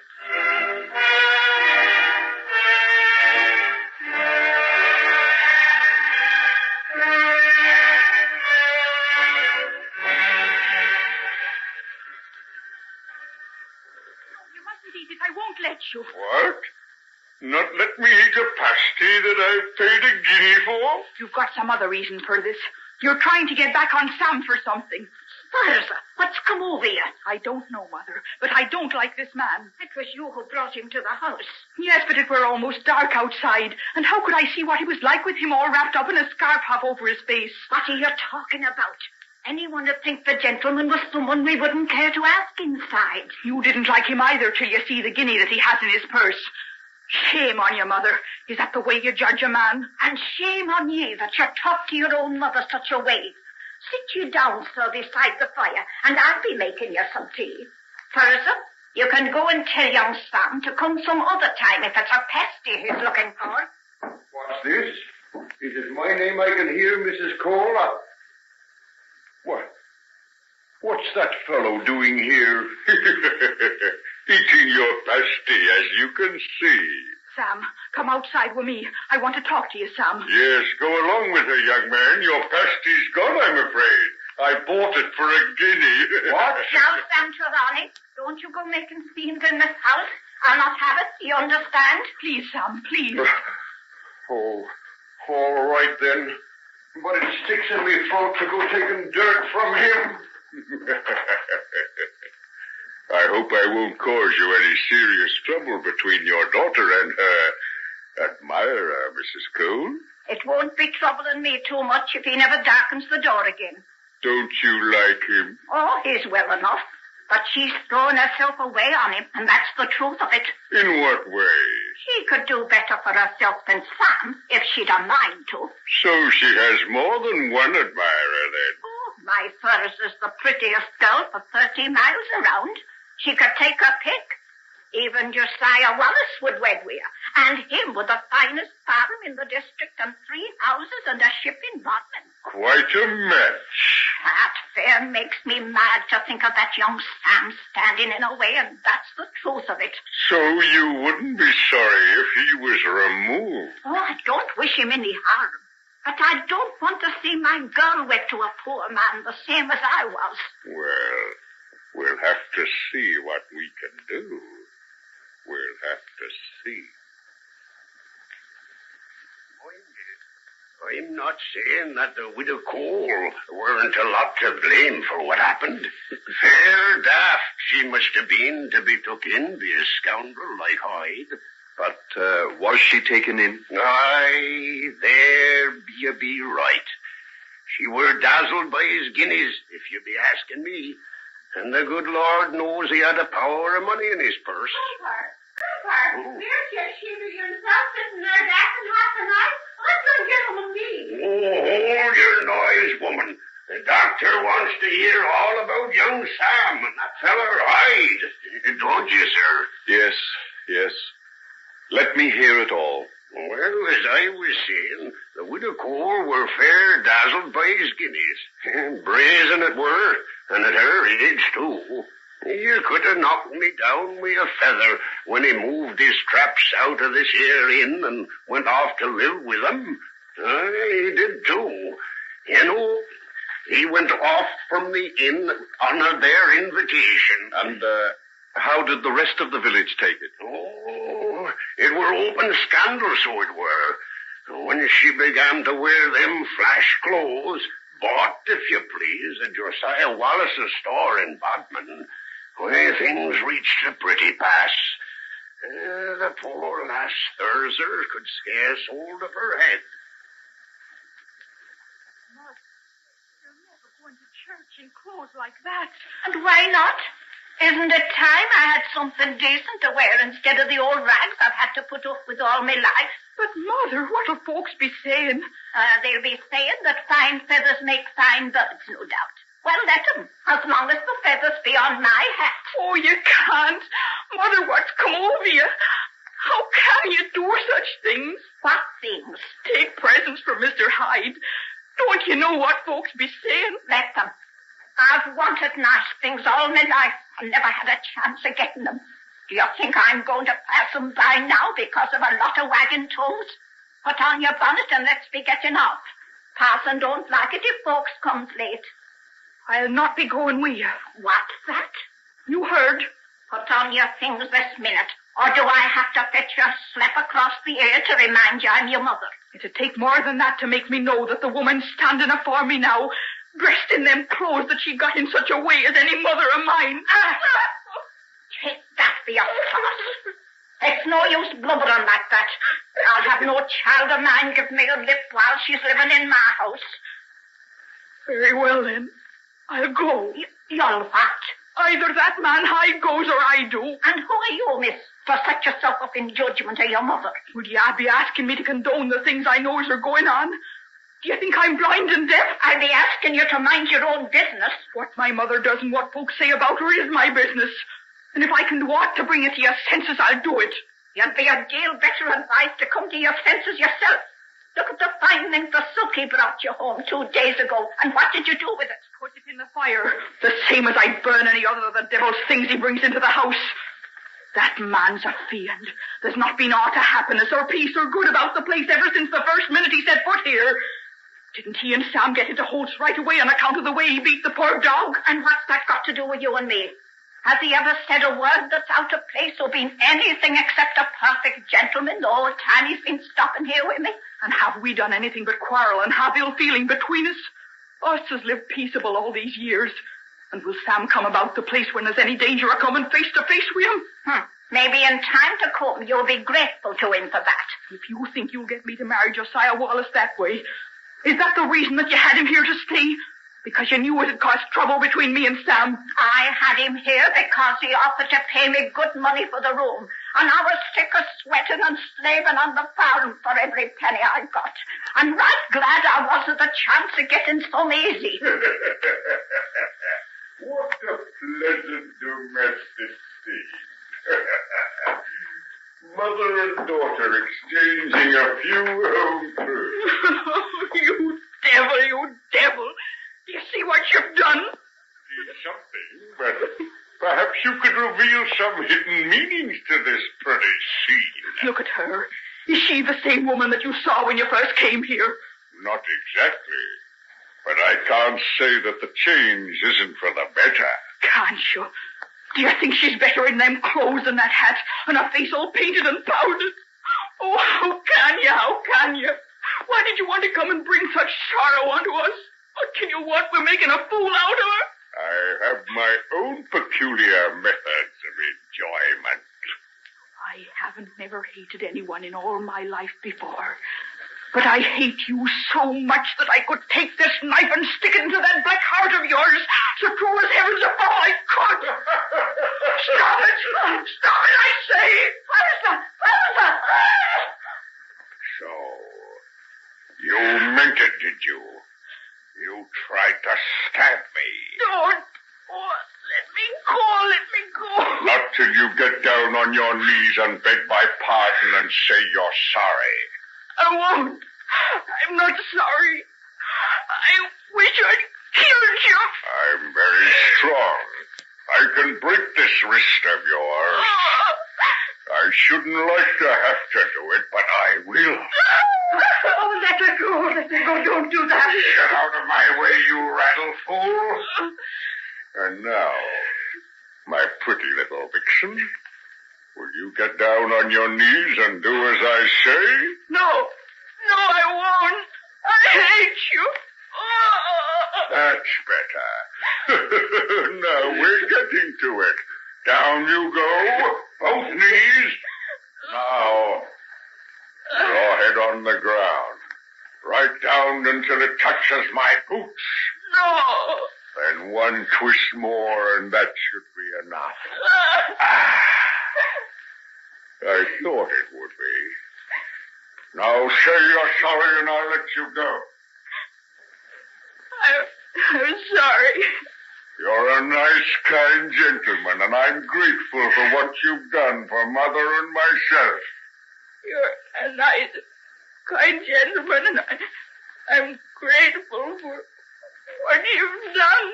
Oh, let me go. I can't stand the pain. Sorry, say the rest of it. Come on, say the rest of it for Mother and myself. For Mother and myself. That's right. Now I'll let you go and you can get up. Don't touch me. Don't touch me. You're as bad as him. I never want to see either of you as long as I live. Elsa, where are you going? Let her go, let her go. She can't go far. She hasn't either clothes or money. Oh, how could you do it to her? She's right. You are a fiend. Oh, how could I ever have had anything to do with you? Because you're a contemptible, money-grabbing, unscrupulous hag. Where are you going? To pack my things. I've had enough of simple village life. You and your charming, though regrettably straight-laced daughter have begun to bore me. You can't. You can't just go off and leave me like this. What gave you the idea that I'd do anything else? I'll admit it may be a little unpleasant for you. After all, I imagine that your neighbors must have a very fair idea as to the source of your sudden prosperity. But that will pass, along with the prosperity. You... Oh, you'd try to stab me, would you? Allow me, my dear. Good. I'm glad I didn't have to use the same harsh methods I was forced to adopt about Thurza. And now, while I think of it, I believe I'll have that ruby ring off your finger. It belonged to my father. Can't imagine what made me give it to you. Well, you've got your ring. Now get out of this house at once. As soon as I've got my things, with the greatest of pleasure.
Ladies and gentlemen, we now present George Edwards in Dr. Jekyll and Mr. Hyde.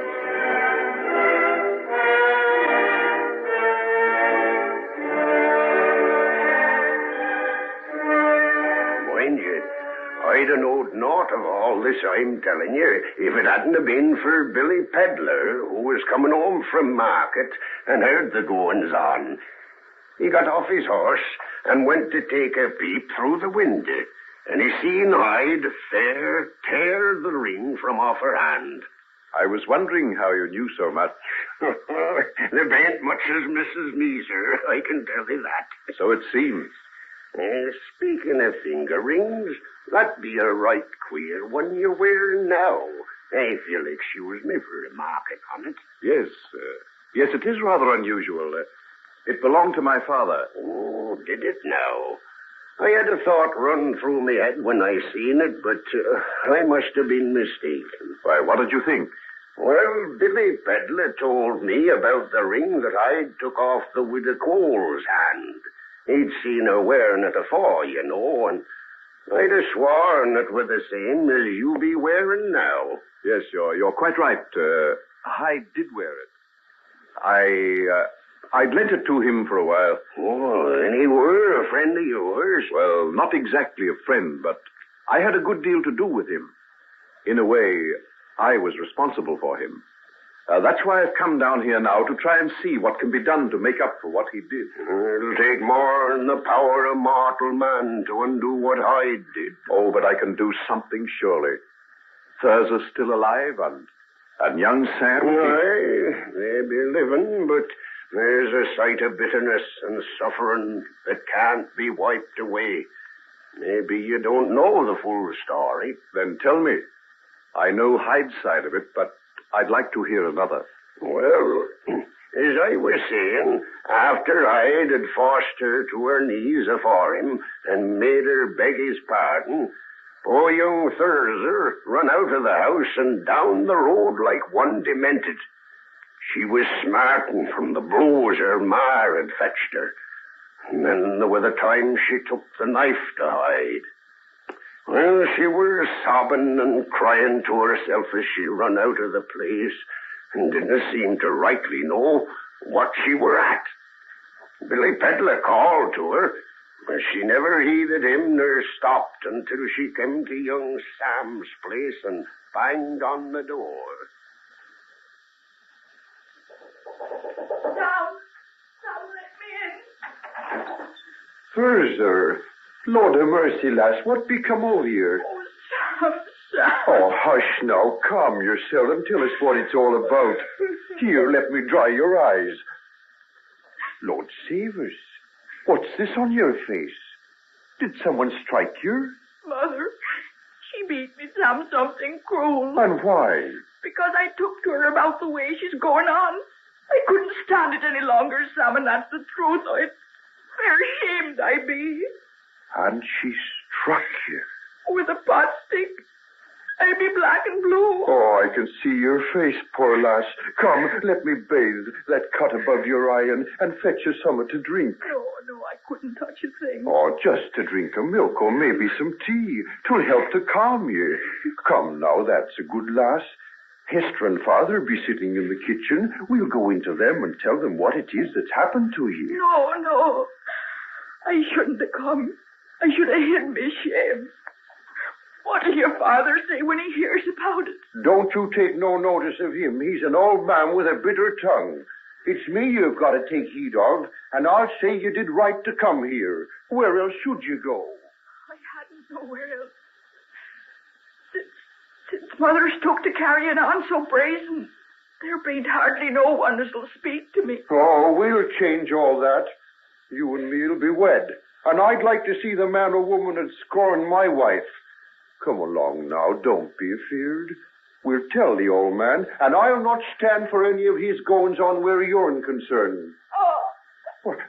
What's the matter, lass? My wrist. You took my wrist. Has your wrist been hurt, too? Let me look at it. Oh! How come you by this? Where'd you get these bruises and these finger marks? Oh, Sammy, it were him. He all but broke it. Him? Do you mean Hyde? Fair mad I were. I can't tell you about it, but I tried to kill him, Sam. I tried to drive a knife into him. I hated him that much. Lord have mercy. And he did this to you? He grabbed me by the wrist and made me drop the knife. And then he forced me down on my knees and made me beg his pardon and thank him for his kindness to Mother. By crikey, I'll choke the cur for this. Who's there, Sam? It be Thursday, Father. She's in trouble. Bring her here, then. Come along, lass. Dry your tears. Hester'll take care of you. And I'll be off to deal with Hyde. Oh, look out for him, Sam.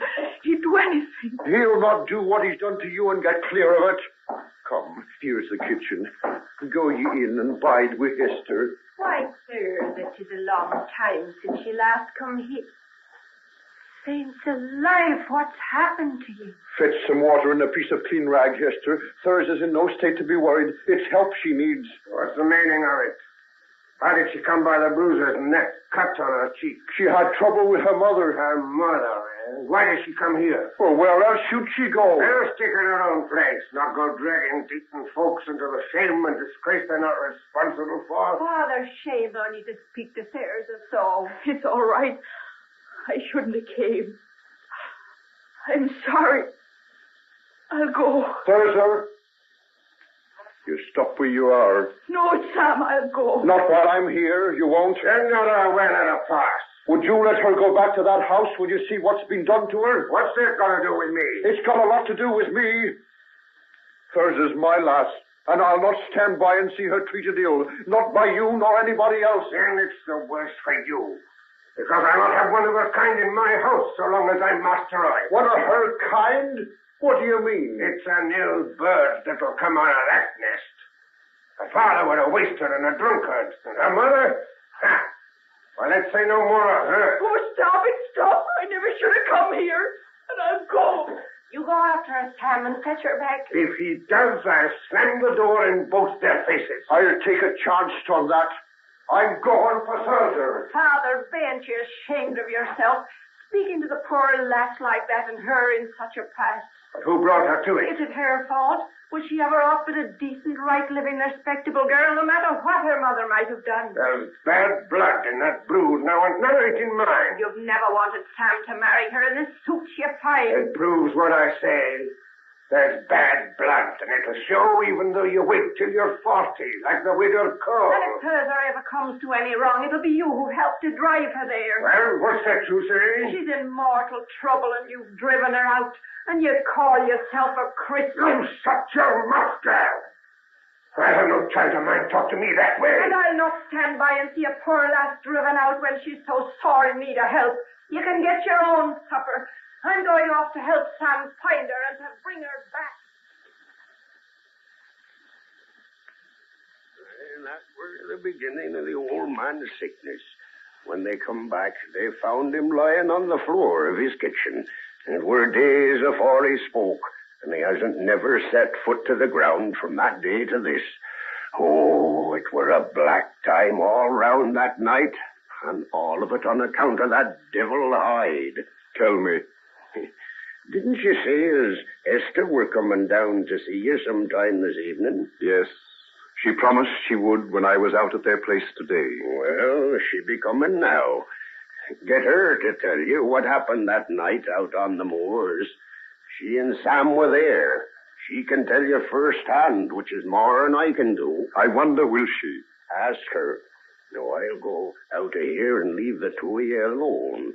It'll be easier for her that way.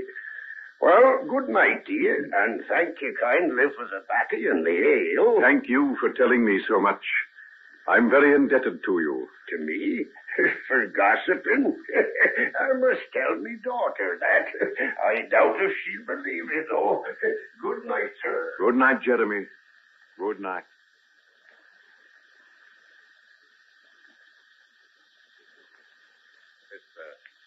I want you to believe that I'd do anything in my power to set the rights, the wrongs you and your brother and Thurza have suffered at the hands of Hyde. the blackest day in my whole life was when I first set eyes on his hideous form and face. Did you ever see the like of it? It fair made my blood run cold. Oh, how could Thurs's mother... Oh, well, that's all past and gone now. She's dead this 3 years past, and all her follies wear. Dead? Aye. She caught a chill that wild night we were searching on the moors for Thurza. Soaked to the bone she were. Naught we could do would make her come inside to cease the search. She were ill a long time after that, and never rightly got over it. And where was Thurza found? At the bottom of one of the old tin workings. She'd been there 2 days before Sam caught a glimpse of her. But how did she get there? The night were awful wild. I guess she didn't rightly know what she were about and stumbled as she ran along. She tried to save herself, poor lass, and hung on to a bit of a bush as she slipped down the side. That's how Sam got track of her. He seed it where it had pulled out by the roots, and he climbed down to look. But she wasn't killed. Not killed, but mortal hurt. Her back it were. She's lay like a log ever since. And Sam went off to South Africa. He never forgave his father for driving her out that night, and never a word has he spoken to him since. It's all but broke poor father's heart. He be a hard man, but Sam were his only son, and the light of his eye. Well, there's something I can do. I can bring Sam back from South Africa and give your father back his son. Aye, but what about poor Thursday? I'm a doctor, a surgeon. I've done many things to help people who've been crippled. I can't say till I've seen her, but it may be possible. To make her well again? Don't hope for too much, but perhaps I can do something. I'd go down on my knees and give thanks every day of my life if you could do something for Sam. It were that drove him off to South Africa as much as anything. He was set on marrying her, cripple or no cripple. And when she wouldn't hear of it, he couldn't stick the place no more. Very well, then. That is my task. I must bring your brother back and give him Thurza, well and strong again.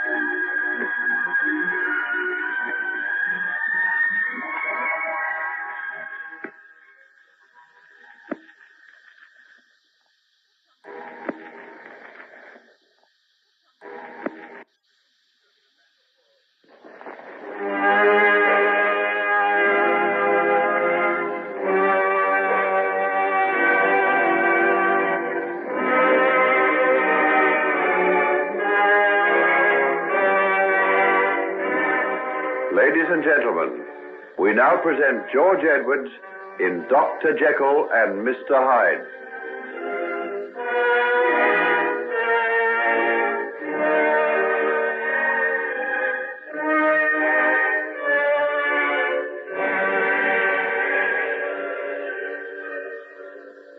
Are you serious? How can such a thing be done? They do say it were her spine that got hurt. It were a terrible fall she had, right down to the bottom of the old tin working. Have any really good doctors seen her? Just the best we had in Bodmin. Bodmin's a very pretty little town, but I don't suppose it boasts anything very outstanding in the way of a bone specialist. Oh, no, there ben't no one there at all as you could rightly call a specialist. Just Dr. Lethbridge. And him not so young neither. Then that gives me fresh hope. I have a friend in London who's performed miracles on people who've been thought to be crippled for life. When do you think I could see her? Well, she be living with her aunt about 9 miles from here. Maybe you could hire a landlord's horse and trap and drive across. Will you come with me? Nay, I couldn't be leaving father for so long. He's asleep now, or I'd never have got away as it is.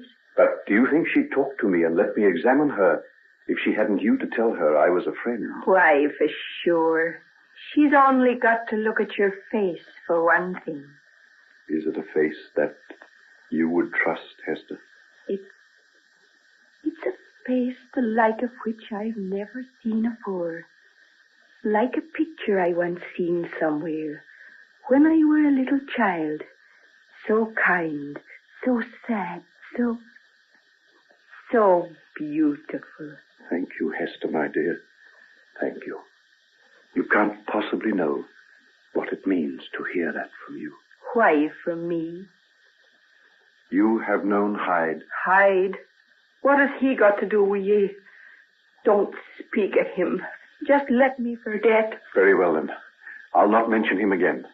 And now, if you'd like to go back to your father, I'll walk along the road with you. That be right kind of you, but there bain't any need. It's bright moonlight, and I hain't far to go. But I feel the need of a little walk. It's rather stuffy in this little room with such a big fire. That's if you don't mind my coming with you. Of course I don't. I'd be glad of your company. Let's go, then. I'll just put on this coat and scarf. By the way, I think I'd rather you didn't say anything to the people in the village about my trying to get Thurza cured and Sam brought back from South Africa. You can rely on me.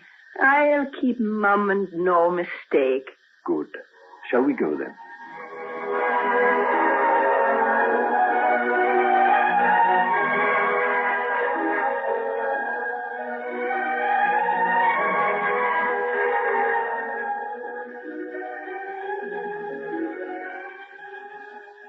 Thurza, I want you to trust me. I've come all the way from London to try and help you, but without your assistance, I can't do anything. Why should you be troubling yourself about me, Dr. Jekyll? Well, that's a question I can't answer. But does it really matter? I've heard your story. In a curious way, I'm compelled to hold myself responsible for things that Hyde did. I want to try and put them right. Isn't that enough? Responsible for Hyde? Then I pity you. You've a load of guilt laid on your soul. That'll wear it to the ground. Yes, I know. Someone once said those words to me a long time ago.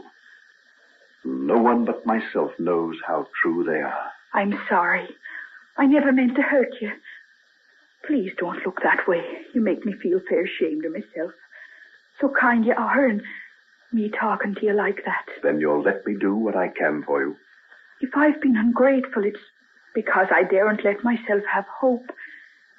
You can't dream what it's like to lie here year after year with nothing to hope for but dying. Now, that's all past. I feel sure that something can be done for you. If you'll let me look at your back and see where the injury was. How did it happen? Did you lose your way and stumble into the old mine? No, I did not lose my way. I knew where I were right enough. Then what happened? Do you remember very much? Why shouldn't I? Is it life that I'd forget? No. No, I suppose not. But I was just interested to know if the fall had caused you to forget any of the things that happened just before the accident. It sometimes does, you know. I remember everything. At night when I lie here in the dark, I can even see his face and hear his voice. You mean Hyde's? You didn't suspect that he were there, did you? I told no one. What were the use? He'd gone. No one had seen Hyde nor hear of him after that night. And Sam, poor lad, he were nigh out of his mind, as it were. He blamed Hyde for what had happened? And wasn't it because of him? If he'd never set foot in Marston Bridge, me and Sam would have been wed this 3 year past. And poor mother, oh, well, let her rest in peace. And you've kept this secret all this time? Aye. But you shouldn't. It's bad for you. You say you see his face and hear his voice when you lie here in the dark. Aye, clear as can be it is.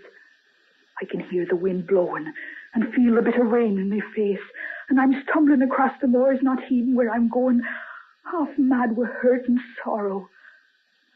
How long I wandered there, I've no way of knowing. They told me afterwards that they were searching for me with lanterns, but I never seen them. And all at once, as I came along the little path near the top of the mine shaft, I seen someone standing afore me. They'll give me a turn, is dead. Who be you? Is it Thurza? Well, well. What are you doing out here alone? Hyde, what be you doing here? I'm on my way to the nearest railway station. I've a kind of idea I'm not very welcome at Marston Bridge much longer. Welcome. You were never welcome. You were hated from the first moment you set foot on the place. You're thinking of Sam's dog? That and all the other things you did. You'll be hated round this place so long as any of us remains alive to remember you. Come, is it so bad as that? Won't your mother think a little kindly of me sometime? How can you mock at her like that? Haven't you done enough without laughing at our shame? My dear child, you take these things too hard. That's what comes of living in a little place like Marston Bridge. If you were in London, for instance... But I'm not. I'm in Marston Bridge. And I've got to live there the rest of my life and suffer the punishment that you brought on us. What punishment will you have to suffer? I were turned out at Sam's house this very night. You were? That's splendid. I never hoped for anything so good as that. Good? Is that what you call good? Broken hearts and broken lives. Have you no pity, no mercy at all in that heart of yours? Pity and mercy, not a grain of it. Don't you know what I am? I'm evil, pure evil. Never before in the entire history of man has there ever been another creature like myself. Hell itself has nothing to rival me. You're mad. I can tell it. It's too dark to see your face, but I can guess the way it looks. It's not a pleasant face, is it? No one likes my face. I love to see the way they shudder and turn sick. How would you like to have it close to yours, my dear? How would you like to feel my cheek against yours? Don't stop it. Get away from me. Oh, let me pass. Not till you've given me a kiss. Do you think it was your mother I really wanted? No. It was you. You beast, you fiend. Let go of me. I'd die before I... Oh, no, you wouldn't. Life is very sweet, my child, and what's a kiss? Soon over, and you'll find it's not so bad. Come now. Be sensible. Never. If you knew the way I hate you. Then I'll take it for myself. I'd have let you off lightly if you'd been civil. Now you'll pay dearly for the things you've said. No, I will not. No, you won't. You little vixen, sink your teeth into me, would you? Oh, so you got away. Look out. Where are you going? Mind the edge of the cutting. Mind. Gone. She's gone. Little fool. Sam Trelawney's dog. That brute hates me.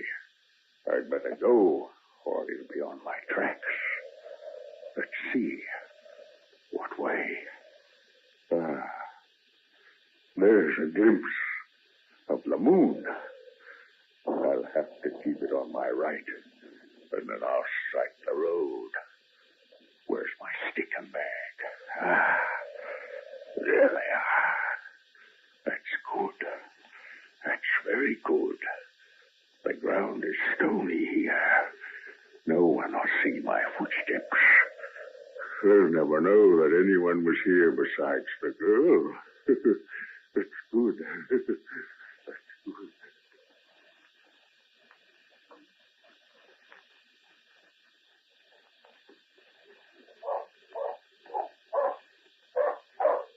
Show your lantern here, Ted. Badger's onto something here. He'd never barked that way for nothing. Where are we?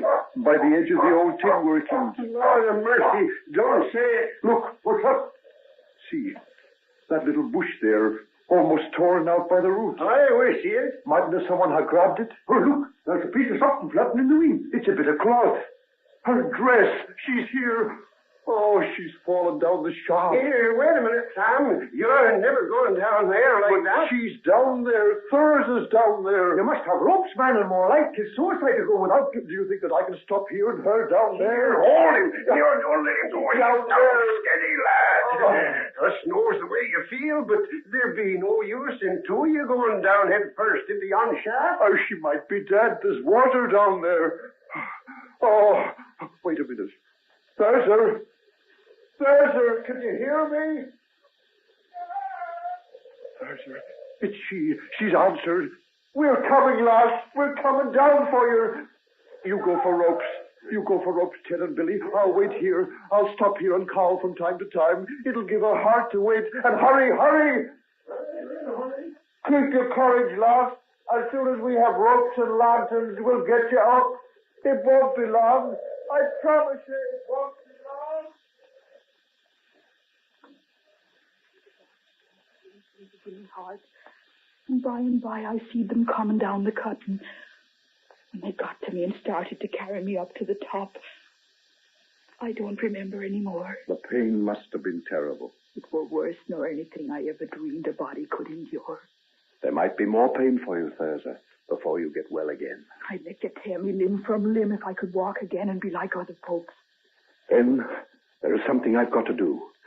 You shall walk through Marston Bridge and back to your own home, and then perhaps you'll not lie in the dark anymore and see the face of Edward Hyde.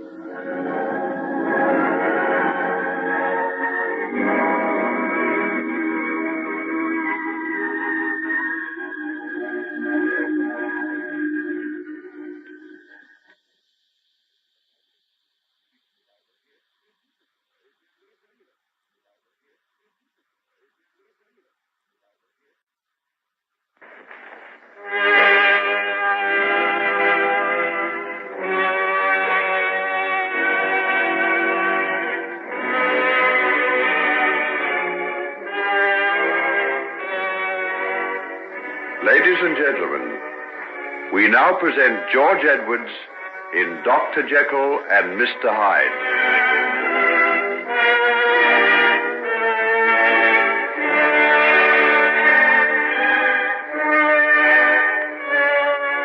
Thursday, I've reserved a special carriage on the train.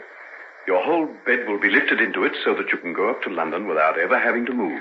Even if you never do aught else for me, Doctor, I'll never forget how kind you've been and what a change you've made in life for me. You just wait till I've finished. I haven't started yet. As soon as you get to London, I'm going to have you taken to a private nursing home. And then we'll get the best specialist in England to have a look at you. Won't you be looking after me? Of course I will, but I'll need help. There are plenty of things that I don't know. I'd rather have you than anybody else, no matter how much they know. You wait till Sir Humphrey sees you. You'll like him. He operated on the little Duke of Cumberland after he was thrown off his horse. They thought he'd never walk again, but a little while ago, I saw him playing football. True? Be that true? As true as you're going to get up off that bed of yours and walk across the room to me inside 6 months. It do seem too wonderful to even think about. And me thinking I'd be lying here, stuck in this little room for the rest of me days. Instead of which you're going up to London, and you're going to start life all over again. Oh, what's this? Not tears? Oh, why should you do all this for me? Will you do something for me? Anything in all the world. Well, get well and strong. Nothing you can ever do will mean so much to me as that. Will you promise? I promise. Come along, then. Put your arms around my neck. I'm going to carry you out of the carriage, outside, and then they'll come and get your bed and take it down to the station. Are you ready? Aye, that I be. Hold hard, then. Don't be afraid. I'll not let you fall. I'd not be afeard of anything with you.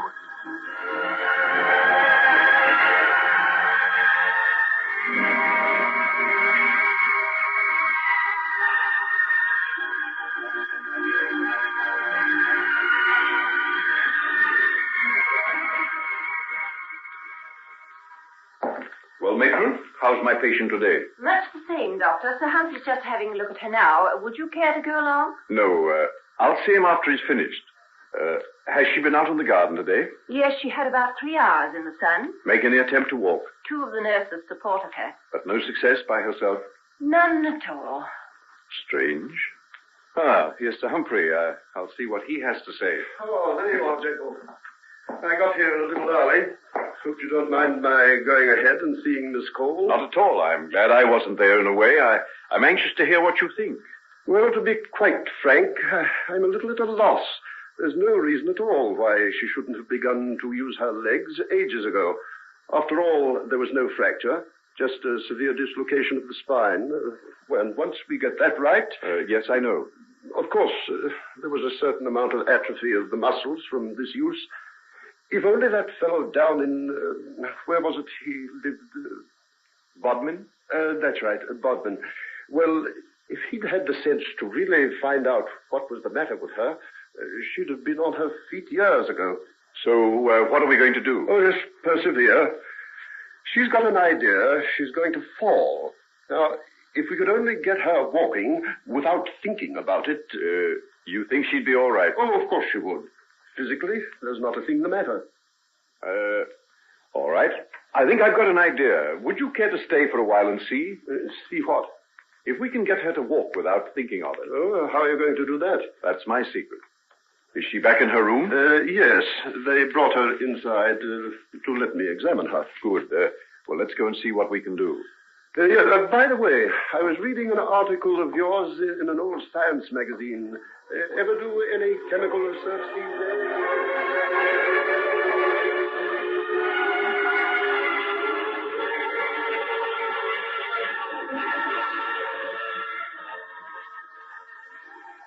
Now, Thurza, I want you to walk across this room. Oh, I'll fall. I know I'll fall. Oh, not you. I got Sir Humphrey to come along specially to tell you that there's not a thing the matter with you. Then why can't I move my legs? You only think you can't. Am I as daft as all that? You're not daft at all. You're just frightened. What about? That you're going to fall. Now, you're going to stand up, and I'm going to take away those crutches like this. Oh, no. Now. You must trust me, Thurza. And when I tell you there's nothing the matter, I mean it.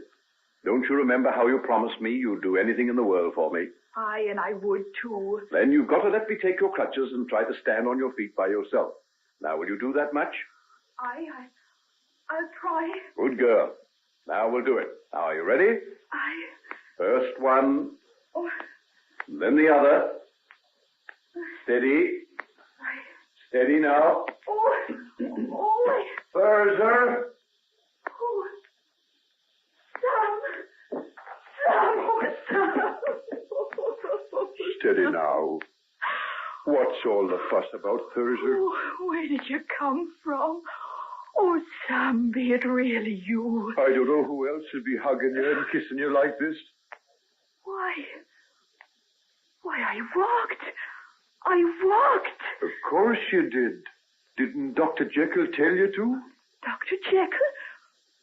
Why, he's gone. Oh. Why, so he has. And the other one, too.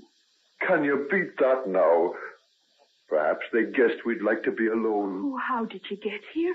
Where did you come from, Sam? I got in yesterday by boat all the way from South Africa. And why did no one tell me you were coming back? Oh, that was part of his plan for curing you. He knew that there had to be someone to take your mind off yourself so that you'd walk without thinking about it. Oh, Sam, it's like a miracle to have you back and to find that I can walk. Oh, Thurza, steady now. Hang on to me. Perhaps you'd better not be too flash with standing up at first. Oh. Let me pick you up and carry you back to your chair. Nay, let me walk. He said that there were nothing wrong with me. I want to prove that he were right. He said I'd walk through Maston Bridge back to me own home, and that I'd not lie in the dark no more and see the face I had would hide. He were right, lads. He were right. You'll walk through Marston Bridge to your own home, and I'll go with you till the day I die.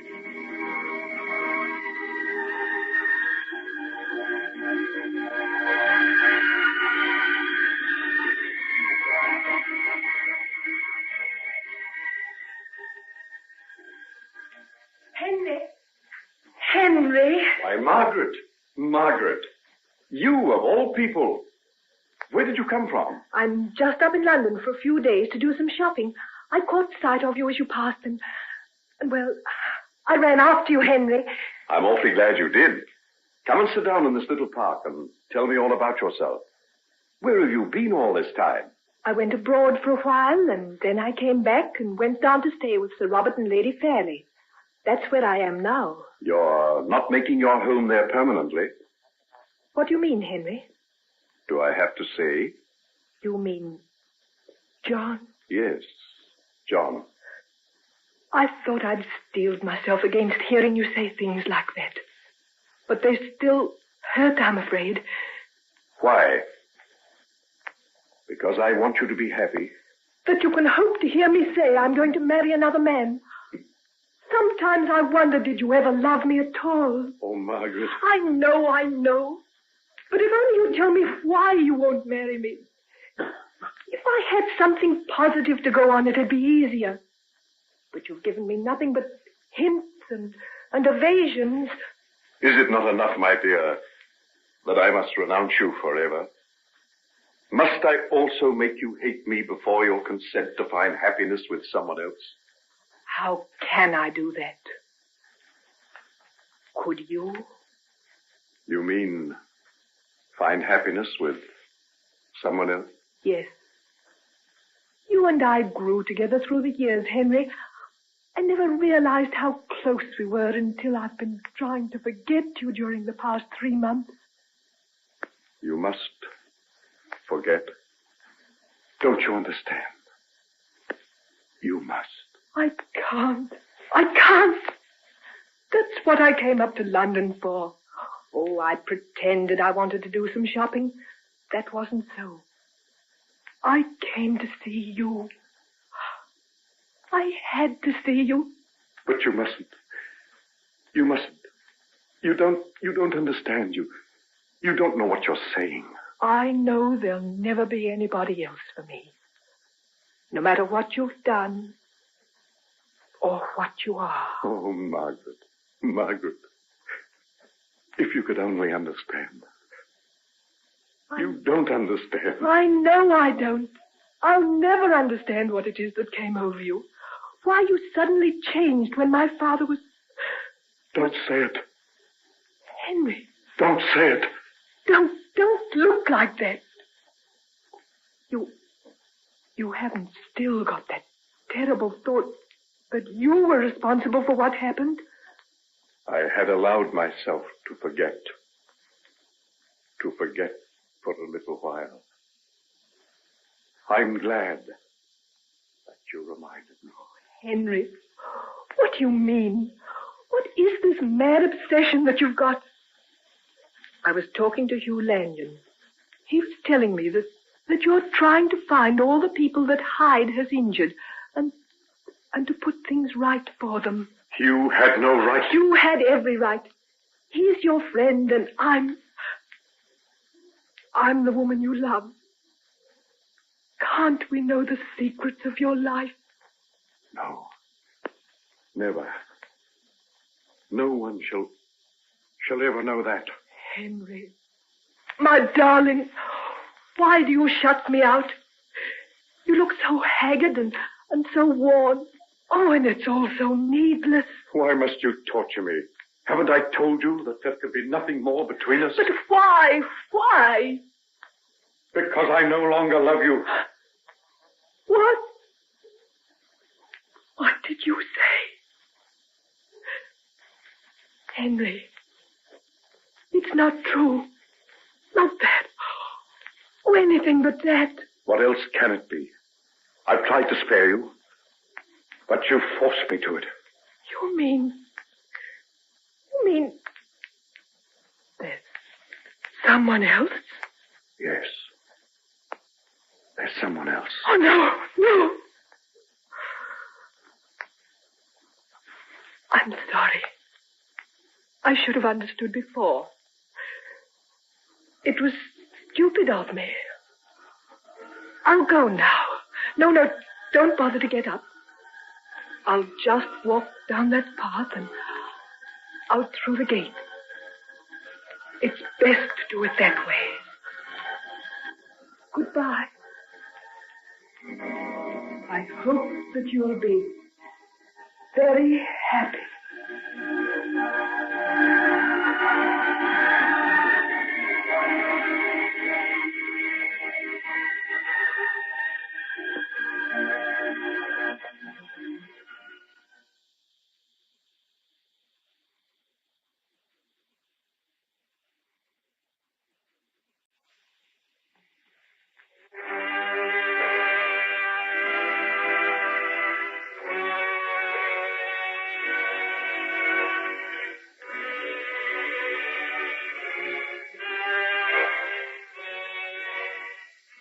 Ladies and gentlemen, we now present George Edwards in Dr. Jekyll and Mr. Hyde.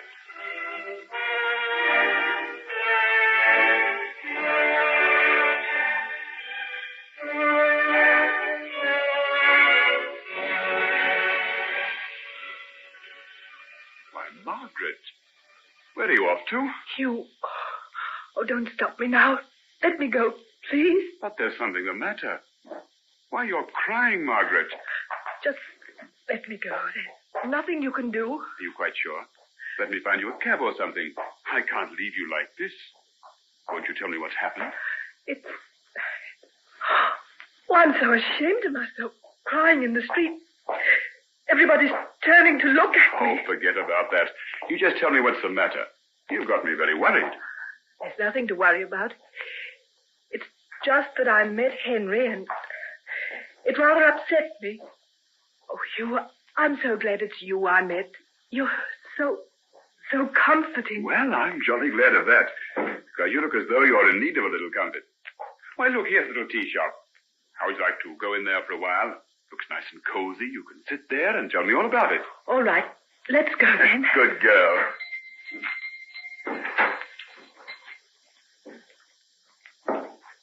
Now, what do you have?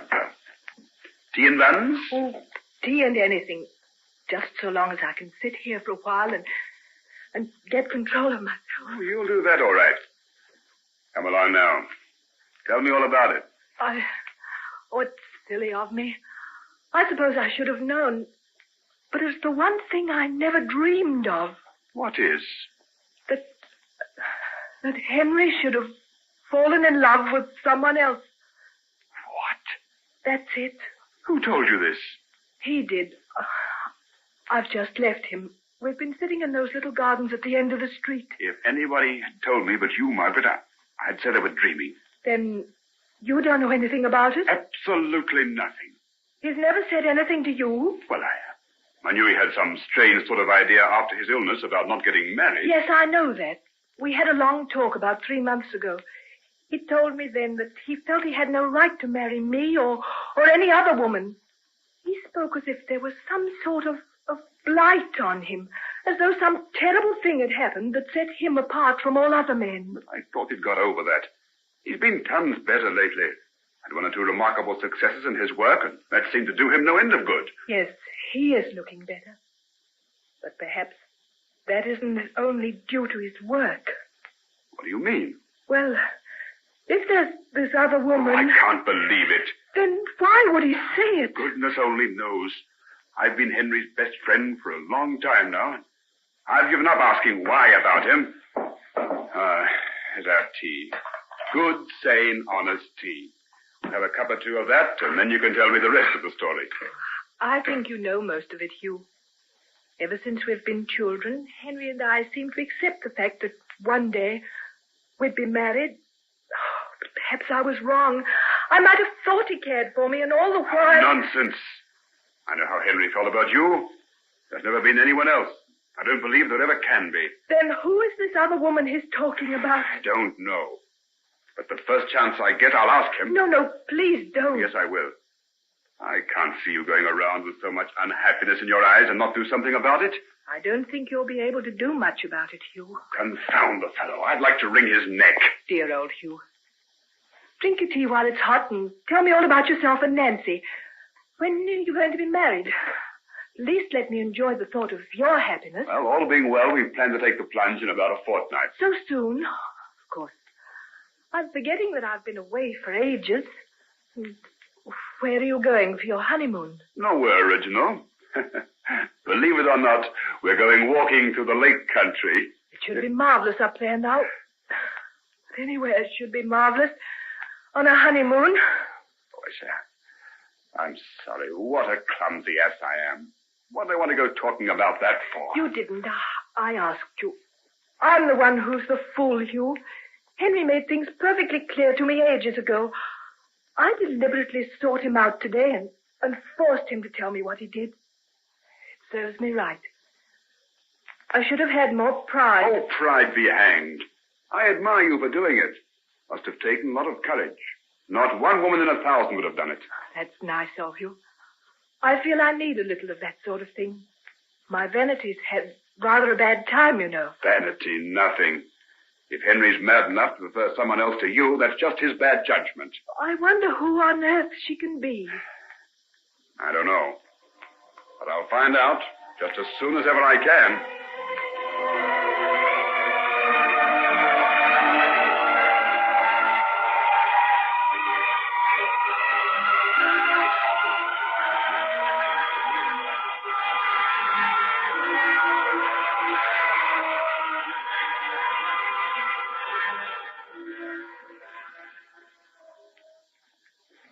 Hello, Peter. Any idea where Dr. Jekyll is? Oh, he was here about 5 minutes ago. I think I heard him say something about checking through some lists of supplies that came in from the drugstore. Oh, probably in the dispensary. I'll have a look. Have things been busy today? Busy? Oh, that's not the word for it. 42 cases in the outpatient department alone. Made me feel ashamed he wasn't here to lend a hand. But I met an old friend and stayed talking. Oh, that must have been nice. Wasn't a bit nice. She's a very rare and splendid person. She's just taken a particularly bad knock.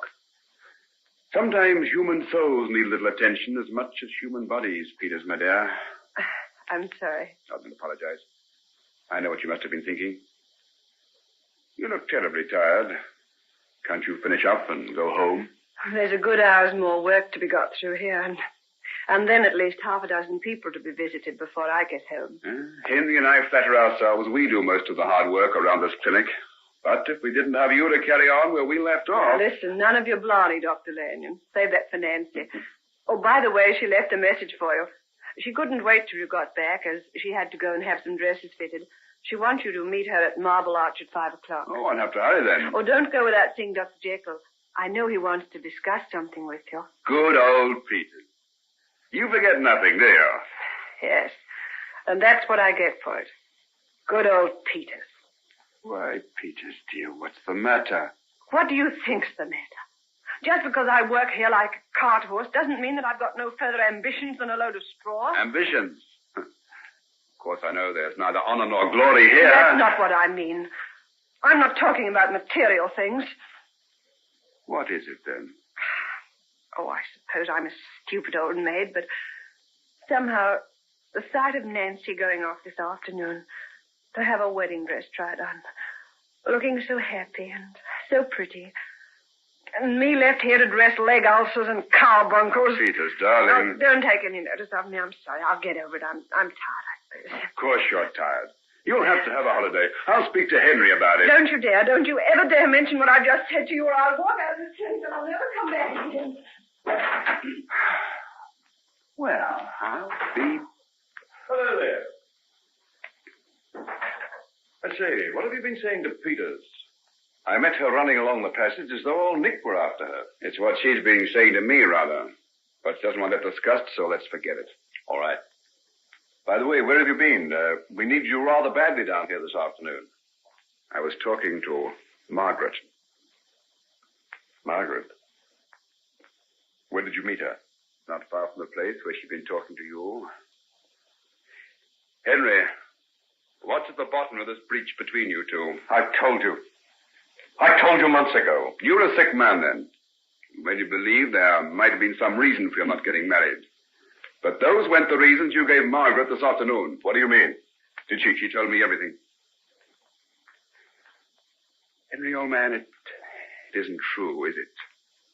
What are you talking about? There isn't any other woman, is there? How do you know? Because I know how you feel about her. Don't think I haven't seen the look on your face when anybody mentions her name. There's no one else in the world for you but her. And I told her so. You what? I told her so. I suppose you had some sort of reason for telling her different. I had some sort of reason. Of course I had, you blundering idiot. How dare you interfere in my private affairs? If I told her one thing, what right had you to say anything different? Henry, I'm awfully sorry. I should think you would be. Do you think I did it lightly without knowing all the consequences? And now you come along and undo all that I've done. She was so unhappy. Well, what if she was? Isn't it better to know the truth and live in a fool's paradise? Then it is the truth? Yes. Yes, the truth. Then I can only apologize all over again. I feel that... Oh, I can't tell you how I feel. That's all right. You meant well. I know that. And of course, you weren't expected to know. The longer I know you, Henry, old man, the less I seem to understand. I know, but bear with me. Bear with me. You don't understand the position I'm in. If I were to lose your friendship... Oh, you'll never do that. I know, Henry. Can I say just one thing more? Go ahead. Are you going to be happy this time? I mean, are you going to be married? Why do you ask that? I've got two reasons. One of them is that I think it would be very good for you. The other is Margaret. Why, what do you mean? I think, if you'll forgive me for saying so, if you were married to somebody else, she might possibly find happiness with John Fairley. You think so? I don't think she will as long as there's a hope for you.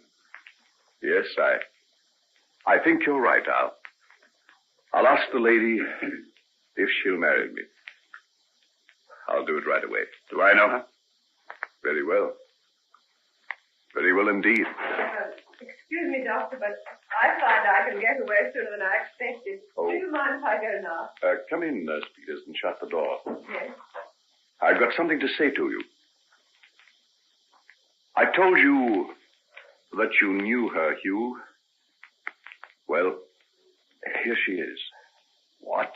Well, what are you talking about? You, my dear. Dr. Lanyon has been chiding me with my bad behavior, Nurse Peters. I have the honor to ask you to be my wife.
Ladies and gentlemen, we now present George Edwards in Dr. Jekyll and Mr. Hyde.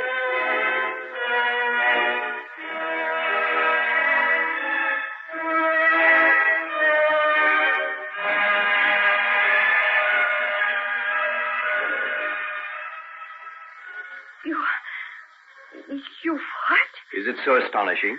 Oh, how could you? It's not fair. Why, what do you mean, Peter? How dare you make fun of me? Fun? I was never more serious in my life. What? You mean it? You don't think I'd say such a thing unless I did, do you? Why, Look here, I'd better go. Yes, perhaps you had. I'll see you tomorrow. Thanks for everything. Nonsense. Good luck. Thanks. I need it. Goodbye. Now, Peter, my dear, let's sit down and talk for a while. Oh, now, come. Don't look at me like that.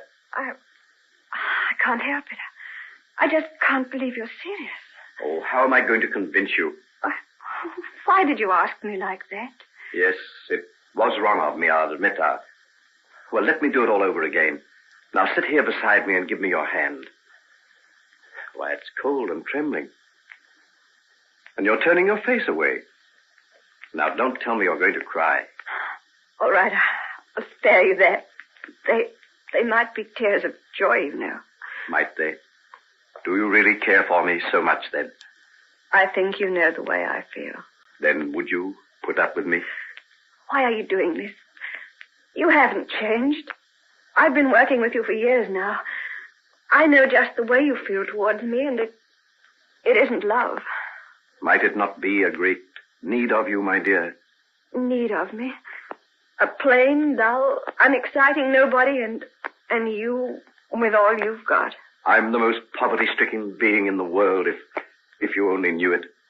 You are? Yes. You imagine that I'm a person to be envied with my fine home and big income. I tell you that I'm the most unhappy and desolate of beings. Why didn't you tell me? My troubles have been of my own making. It didn't seem right to burden another person with them. But don't you know that I've longed to do things for you, anything, so long as it meant being with you? You make me feel very ashamed of myself. And unworthy, Peter, dear. It's only the dregs of a life I'm offering you. To someone who's been starving as long as I have. I warn you, there may be things that you cannot even dream of. Things I can never even tell you about. I've loved you for years without knowing a single thing about you. But supposing I were to tell you that there are chapters in my life that I daren't let a single human creature know about. Not even the woman I marry. Are they past? Are they over and done with? Forever and ever. So help me, God. Then I'll ask nothing about what's no concern of mine. What strange and wonderful and terrible creatures you women are. You'll follow the path of your desire, no matter what pit it may lead you to. Oh, thank heaven for it. We men would be sorry things if we lost you through our sins. I'll try and not make you regret this, my dear. Isn't it more likely that you will regret? Oh, why should I?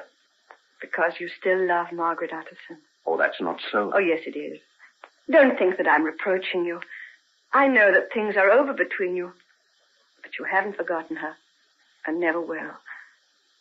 Don't look like that. I understand. I don't hope to take her place.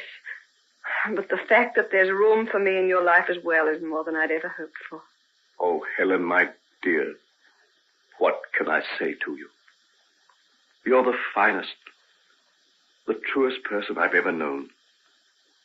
If you will do me the great honor to marry me, you'll give me a happiness I never hoped to deserve. I'll marry you, Henry. And whatever this black thing is that you've got in the background of your life, I'll help you fight it. And if I don't succeed, if it gets too strong for me, I'll still love you, no matter what you've done or what you may become.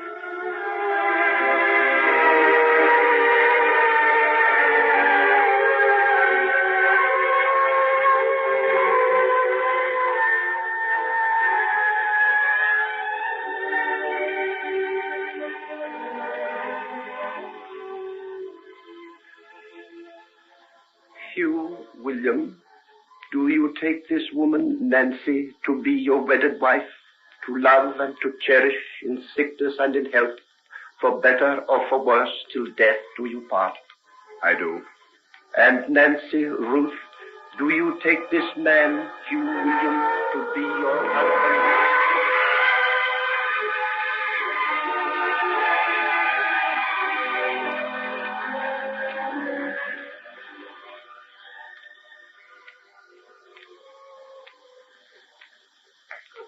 Quickly, the guard's just going to blow his whistle. Oh, signal his hand, Henry. A man can't be allowed to Mr. Trevor sitting off his honeymoon. In you get, Nancy. I'll throw in the bags. Thanks.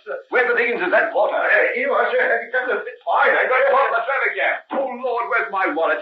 Don't say I've come without any money. Well, take mine, you idiot. Oh, here it is, here it is. Well, thanks. Thank goodness I'm fed. That's great. Never live it down. Nancy, I hope you put in some warm clothes. It might get cold up at the lakes. Of course she has. Sure of everything, didn't you, darling? Hooray, we're off. Goodbye. Goodbye. Well, it's all over. No, just beginning for them. What shall we do now? I should go and see Mrs. Wilkins and take some soup to Emmy Ryan. And I should attend a meeting of the hospital board. But we're neither of us going to do the things we ought to do. We're going to have dinner somewhere and enjoy ourselves instead. Are we? Well, don't you think it's time we did something of the sort? When did you go out on a celebration? I can't remember. Then we'll make this one you'll remember for the rest of your life. And there's another thing we've got to do. What's that? Well, you've been engaged to me for almost 2 weeks now, and you're not yet wearing a ring. There's a shop in Bond Street that I have in mind, and Oh, Henry. would you like to go now? It's only 4 o'clock. Like to? Well, come along then. We'll take this cab and see if we can find something that you'll like.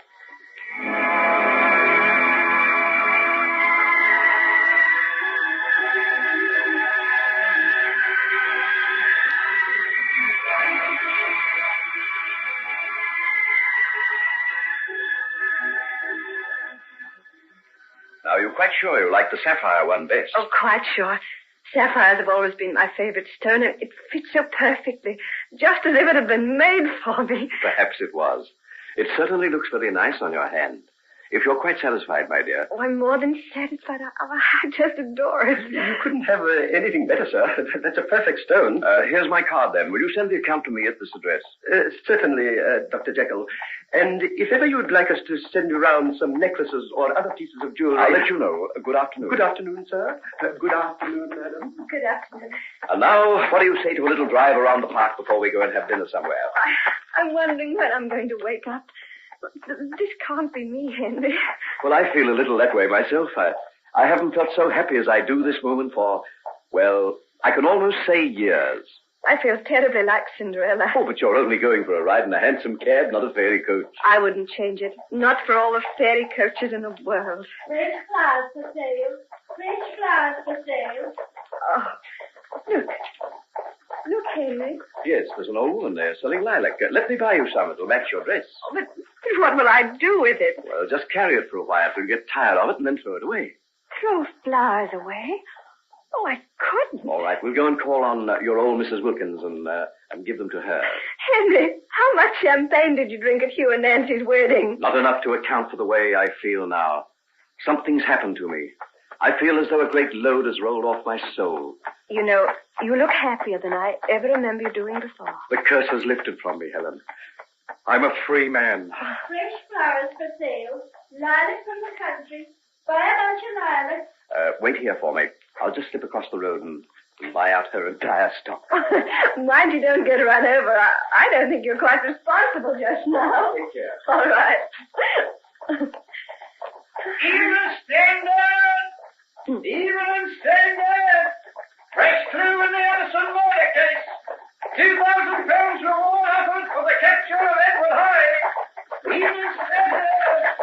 Even standard! Henry! Henry! Let me get you. Is he hurt? Is he hurt? God, Miss Bunny, what's your You stop dead in front of that team of horses. Never seen Where's my father? I shut out him. I swear with you. Here, get back, everybody. Get back. Don't crowd around. I'm a trained nurse. Let me attend to him. Here. What's the matter here? Been an accident, Constable. The gentleman walked fair in front of the horses, he did. Where's the driver? Here, sir. He went, my father. I shouted after him. He were crossing the road, and all of a sudden he stopped dead in his tracks right in front of the horses. I couldn't do a thing. All right. Now let's have a look at him. Now stand back there. Hey, who are you, miss? I'm a friend. I'm a trained nurse. I don't think he's very badly hurt. I mean, he's starting to come round now. Stunned a bit, maybe. Stand back there now and give him some air. What happened? Here. Don't talk to her. You've had an accident.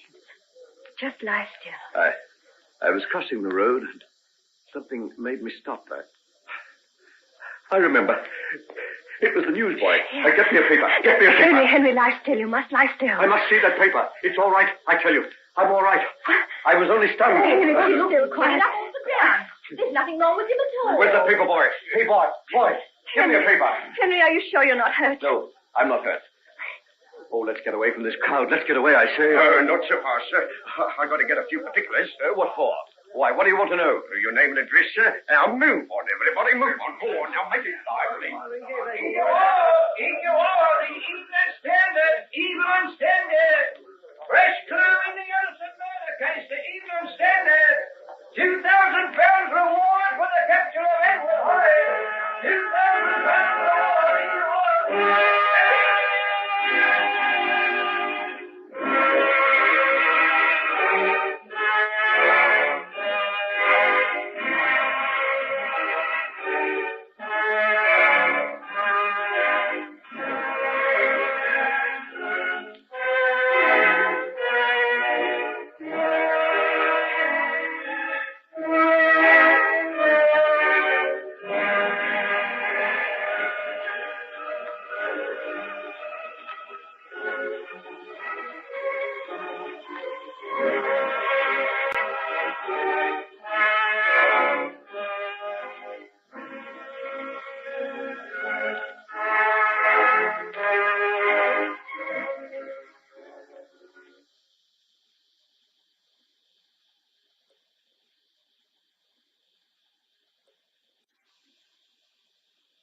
Ladies and gentlemen, we now present George Edwards in Dr. Jekyll and Mr. Hyde.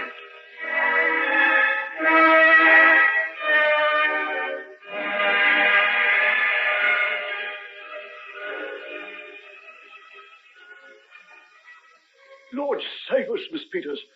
Whatever's happened to the doctor? It's all right, Poole. Just get his bed ready and bring me a basin with plenty of hot water and some towels. Did he meet with an accident? A slight one. I don't think he's seriously injured, but I'll get you to send for Dr. Hunt and get him to examine him. Oh, dear, dear, dear. What a picture Dr. Lanyon's away. It is a pity, but he's on his honeymoon, so we'll just have to make the best of Dr. Hunt. Can you put his arm around your shoulders and help me upstairs with him? Yes, yes, of course. Now. Steady on, sir. Steady on, sir. Just lean on me. Take it easily, Henry. I can manage. Don't try too much, Henry. You've had a bad shaking, to say the least of it. I'll be all right after I've had a night's sleep. Here we are. Here's your room, sir, now. Easy now. Now, through the door, sir. Right. That's right. Now, just wait a minute till I get you a chair. Would you care for some brandy or anything, sir? No, just help me into bed. I'll leave you now.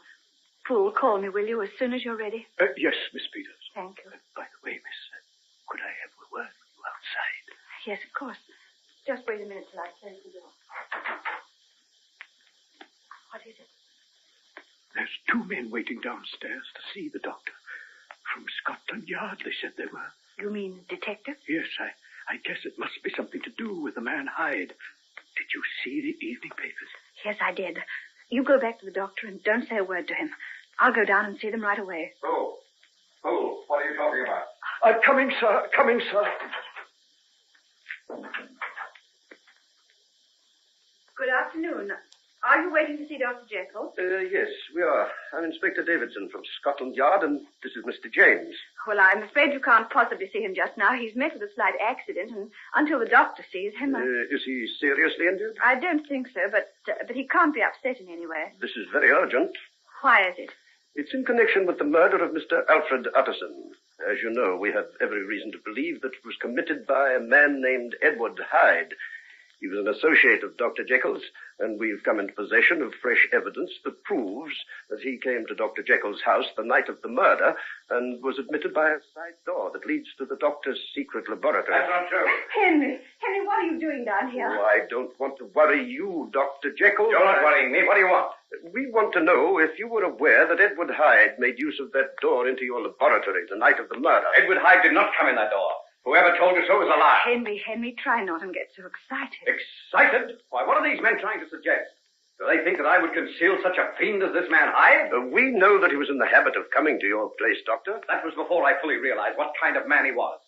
I tell you, I drove him out of my life. I know nothing of him. I don't even know his whereabouts, and hope to heaven that I never set eyes on him again as long as I live. If we could have a look, sir. Look as much as you like. Here. Here are the keys. Thank you. Poke and pry into every nook and cranny in the house. You'll not find anything. Very well, sir. Thank you very much. Come along, James. We'll have a look in that laboratory.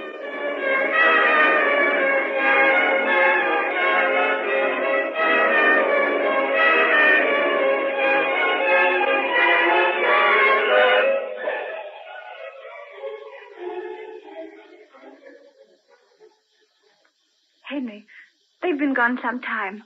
What does it mean? Surely they don't think that Never mind what they think. If they want to have a look, they can. Edward Hyde has disappeared off the face of this earth. And no detective who ever lived will be able to find the slightest trace of him.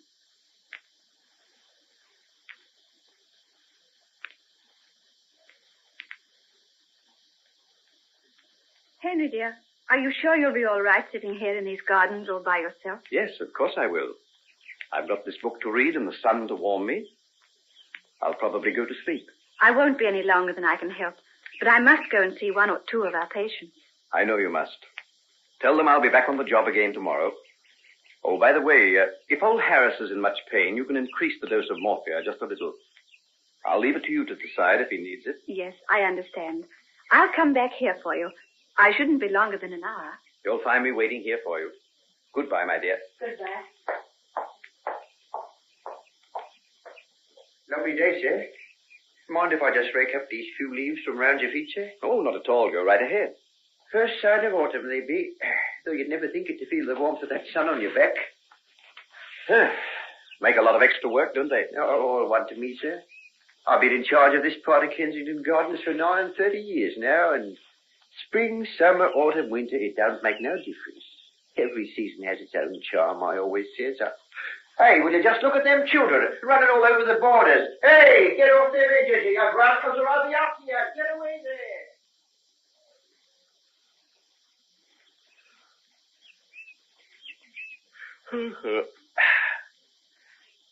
This is good. I don't know when I felt so lazy or so content. You've lost your sense of fear, haven't you? You think you've got rid of Hyde. You've shaken him off. He won't come back to haunt you anymore. You're wrong. He's with you now. You're remembering, aren't you? You're thinking of the things you used to do, the pleasures and the lusts, the frightful things you did. Oh, stop, for pity's sake. Pity? What have I to do with pity? Oh, leave me in peace. What have you and I to do with peace? This woman, Helen, do you think that she'll be able to satisfy you and keep me at bay?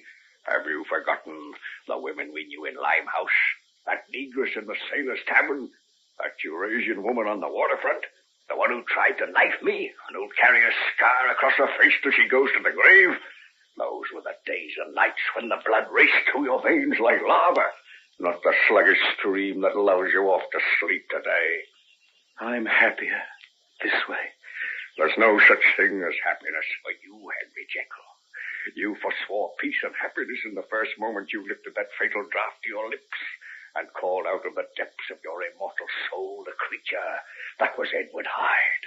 The creature that is stronger than yourself. The creature that even at this moment is claiming you again, is throwing off the shape and form of Henry Jekyll and emerging once again as Hyde. No. Let me go. You can't escape. You can't escape.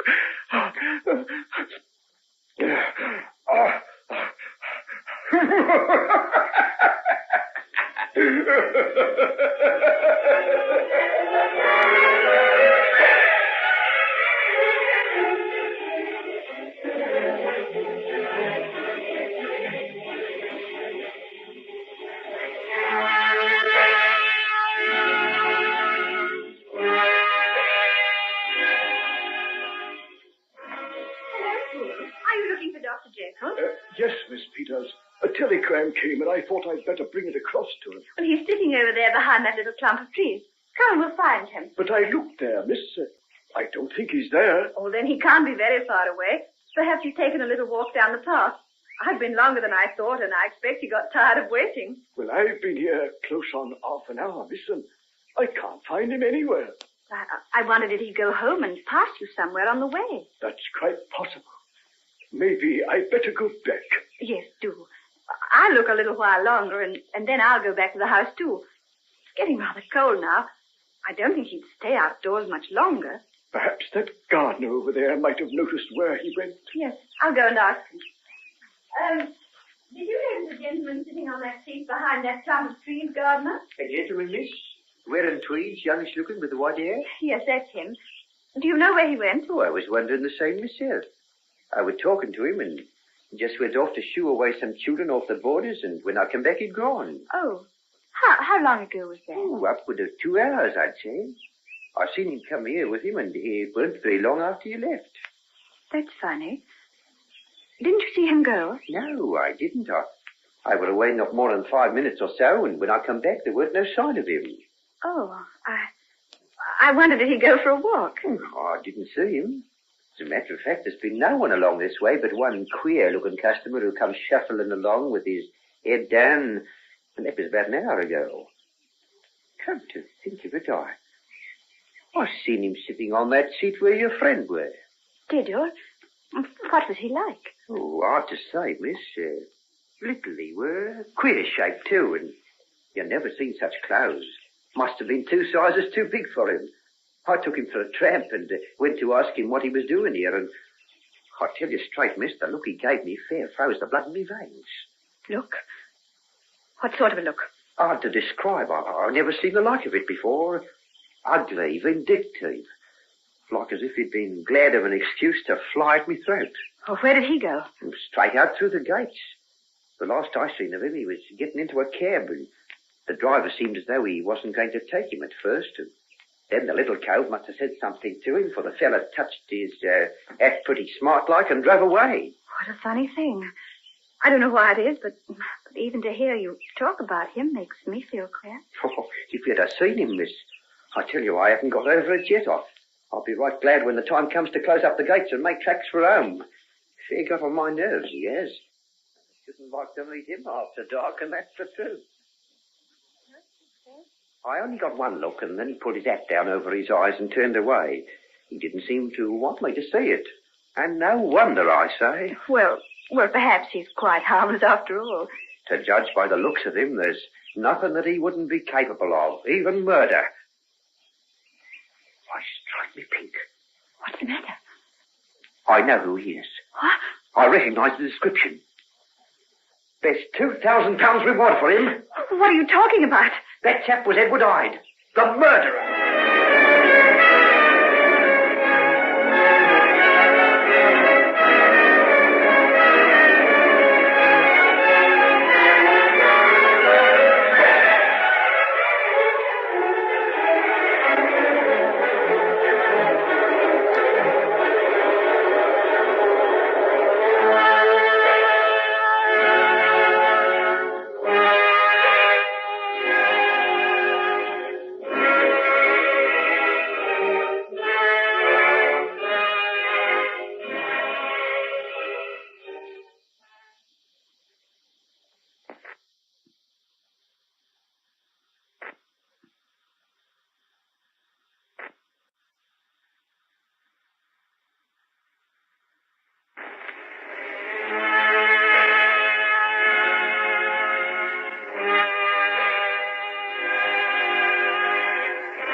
Ladies and gentlemen, we now present George Edwards in Dr. Jekyll and Mr. Hyde.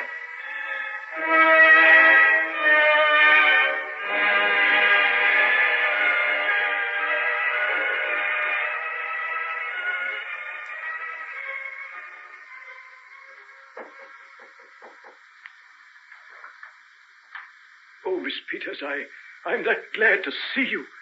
Have you had any word from the master? Yes, well, I've had a letter. So have I, miss. Won't you step inside and see what's to be done? I've got a man with me, Poole. A locksmith. A locksmith? Yes, but I'll explain about it later. He's outside on the footpath. Tell him to come in and then come to me in the doctor's library, will you? Certainly. Will you come inside, my man? Let's take a seat in the hall here, and we'll tell you when we need you. All right, Governor. Mind if I put my bag of tools on the carpet? No, that'll be all right. Just put them on the floor. Poole, what does your letter say? It doesn't say very much, Miss Peters. Just to expect a visit from you and to do everything in my power to help you carry out certain instructions. Here it is, miss, if you'd like to see it. When did you get it? About an hour ago. It was delivered by messenger. A bit of a boy who just pushed it into my hand and ran away before I could ask him anything. That's how I got mine. Oh, Poole, I'm frightened. I feel certain something terrible's happened to the doctor. Listen to what he says in the letter he wrote to me. My life, my honor, my reason depend upon you. If you fail me tonight, I'm lost. No matter what may try to prevent you, do as I ask you. Otherwise, a fate so terrible will descend upon me that I cannot bring myself to put it down on paper. Mercy on me. Whatever can he mean? Let me read the rest of it. Find a reliable locksmith and go at once to my house. Poole, my butler, has his orders and will help you in what you have now to do. Get your man to smash in the door of my private laboratory. When this is done, you are to go in alone and to open the cabinet on the left-hand side of the room and to draw out, with all its contents as they stand, the fourth drawer from the top. This drawer I beg of you to carry back to your room in Bloomsbury exactly as it stands. At midnight, I ask you to be alone and to admit with your own hand a man who will present himself in my name. Place in his hands the drawer you will have brought from my house, and you will have earned my undying gratitude. Do not fail me. Think of me at this hour, in a strange place, laboring under a blackness of distress that no fancy can exaggerate. And yet, if you will faithfully do as I ask, my troubles will roll away like a story that is told. Serve me, my dear Helen, and save your unhappy friend, Henry Jekyll. Why, whatever can it mean? Heaven only knows, Poole. But one thing is clear. We must do as he asks and get him the drawer without any delay. Come along, then.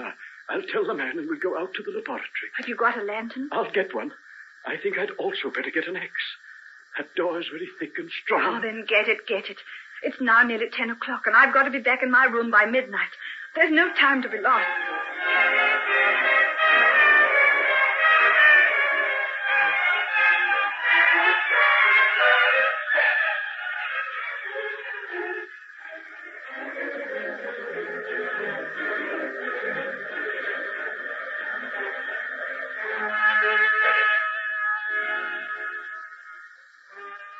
Oh, hurry, man, hurry. Can't you get that lock off? I've never seen a stronger lock in all my life. I've been at it nearly an hour now. Wait a minute till I try this other file. If that won't open it, we'll have to smash in the door. That'll take a bit of doing, too. The doctor had this door specially made. I think I'm going to get it this time. See, it's starting to give. Put your shoulder to it and we'll give it a go. Got it. Good, there you are, miss. I told you I'd never been beat yet. All right, good. Poole, give me the light. I'll go inside and get the drawer. Would you like me to come with you, Miss Peters? No. The doctor said I was to go alone. Just give me the lantern. As soon as I've got the drawer, I'm going to hurry back to my room. You can see that the door's sealed up again after I've gone. Yes, miss, I quite understand. Here's the light. We'll wait out here. All right. Creepy sort of place, this. What's it been used for? The doctor used it for experiments. He hasn't been here lately, has he? Look at all them cobwebs. Oh, blimey, what's that? What's the matter? Are you all right, Miss Peters? Oh, yes, I'm all right. Nothing. A big rat ran across the floor. Lord love me. What's that over in the corner there? That's the doctor's skeleton. The doctor's? He used it for reference. Haven't you seen them in shop windows? Yes, but I ain't seen one hidden away in a beastly creepy place like this. I'll be fair glad to get out of it and no mistake. Well, you won't have to stay much longer. I've got what I wanted, And all you've got to do now is to seal up the door again. You're lucky I brought a spare lock. I'll put it on right away. Would you like me to come across to the house with you, miss? No, Poole, you stay here. I'll let myself out and get a cab. I've got to hurry. In half an hour it'll be midnight.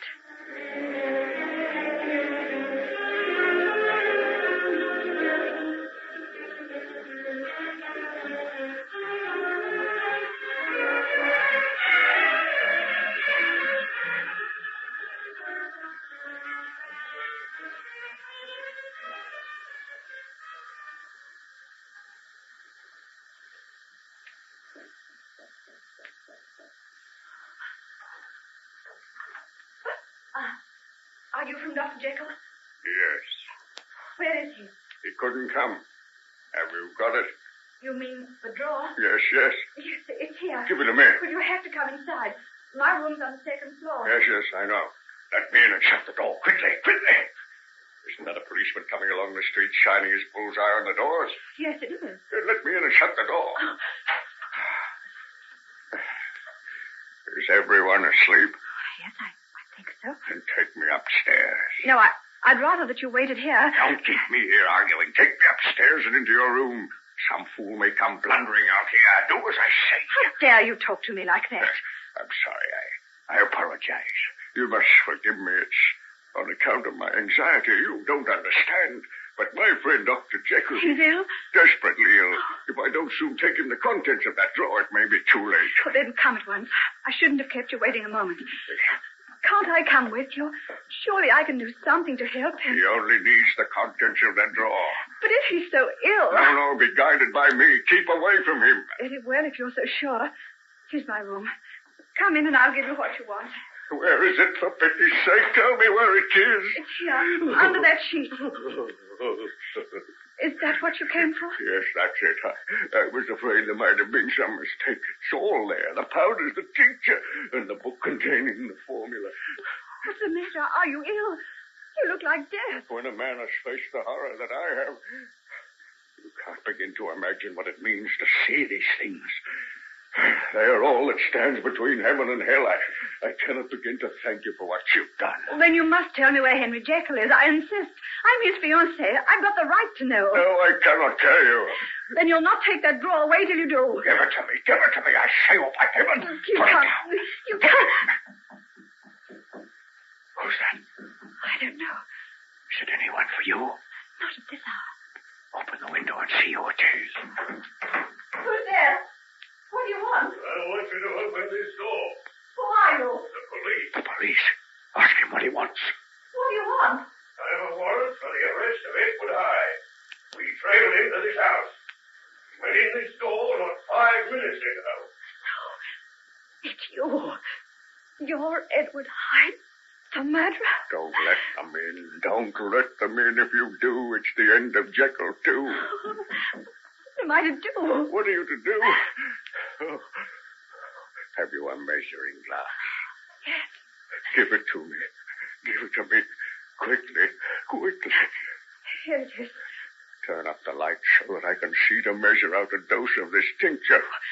What are you going to do? Oh, do as I say. Do as I say and ask no questions. 3, 4, 5, 6 drops. Now the salts. The mixture starts to work.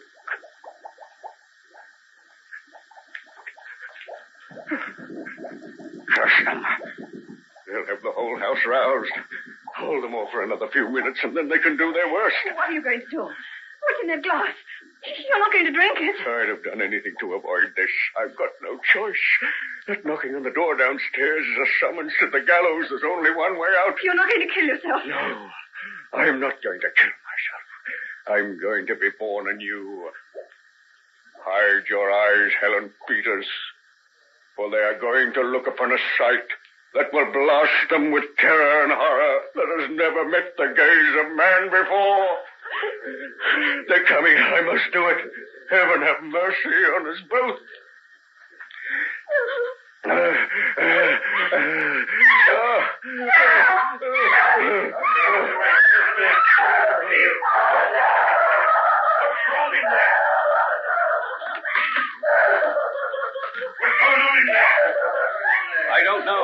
don't know.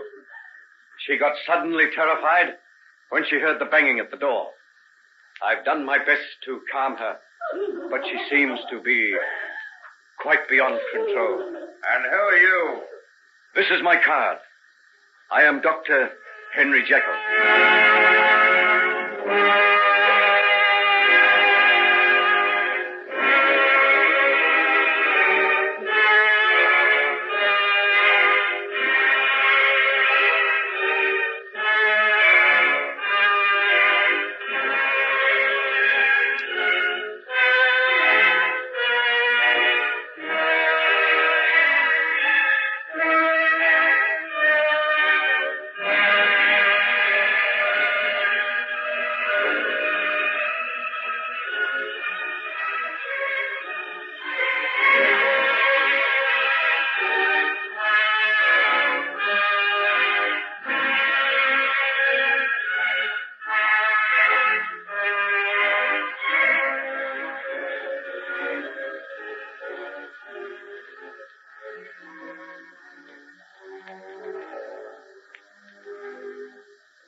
Ladies and gentlemen, we now present George Edwards in Dr. Jekyll and Mr. Hyde.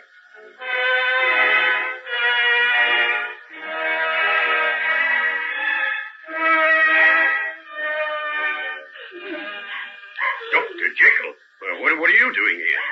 I was called in to attend to this young lady. A serious case of hysteria, I'm afraid. I must ask you to leave us as soon as possible. Otherwise, I can't answer for the results. Huh? What's the matter with her? She had a bad fright earlier in the night, and the sound of you knocking on the door downstairs seemed to have had a violent effect on her. Well, I'm sure I'm very sorry, but we had our orders.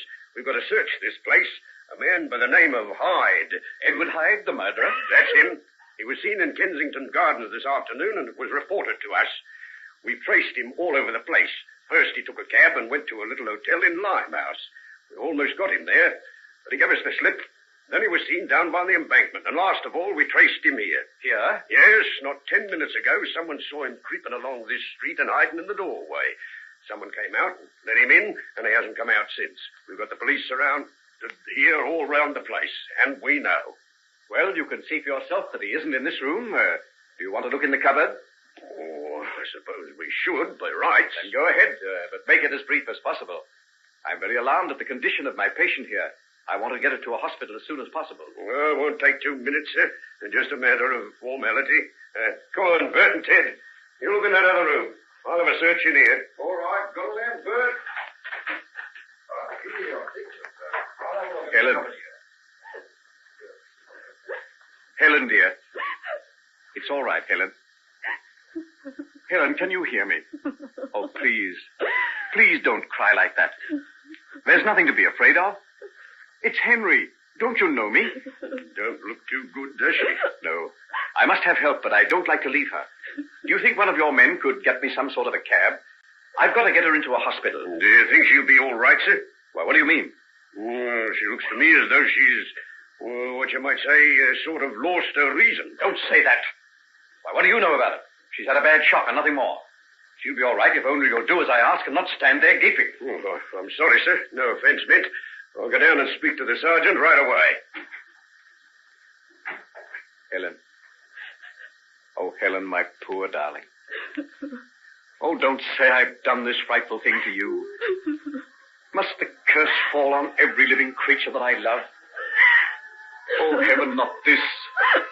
Not this.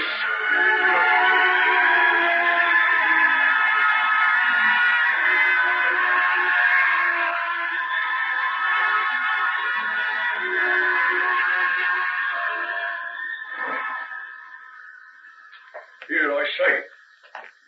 What's going on here? Well, who are you anyway? What do you want? Name is Poole. I come here to see someone in this house. Well, you can't get in here. The place is surrounded. What for? None of your business. What do you want to get inside for? I've got to see a lady. I've got an urgent message for her. Well, it'll have to wait. No one gets in or out of this house till we've got the man we're looking for. Something serious? Just a plain case of murder, that's all. Murder? Here? No, not here. But the cove what done it is. Ever heard of Edward Hyde? Edward Hyde? He's here? Surest thing you know. We tracked him to this place, and we know he hasn't got out. But what would he be doing here? Why, this here is a most respectable neighborhood. Just shows you can't believe appearances. Maybe he came to pay a visit to the young lady you're after. Miss Peters? Why, you must be mad. Peters? Is it her you're after? Yes, why? I just come down from her room. There's something pretty funny the matter with her. Why, what do you mean? The doctor says she's had a fright. If you ask me, she's clean off her head. Miss Peters is? Yes. Right, here they come now. Sergeant's letting them come because the doctor told him it's urgent. The doctor? Why, it's Dr. Jekyll. Do you know him? I'm his servant. We've been looking for him everywhere. Well, there he is, as large as life. Dr. Jekyll! Dr. Jekyll! Why, fool, whatever brings you here? I've been looking for you, sir, everywhere. Well, you found me. Come here, give me a hand with Miss Peters. Take her other arm and help me get her into that car. My goodness, sir, she do look bad. And to think that I was talking to her only this evening when she came to get that drawer from your place. Shut up, you fool. Don't you see those men are listening? I'm sorry, sir.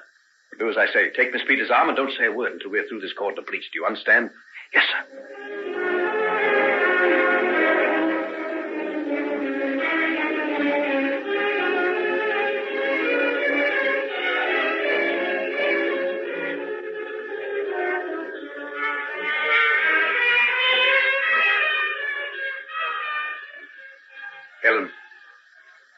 Helen, can you hear me?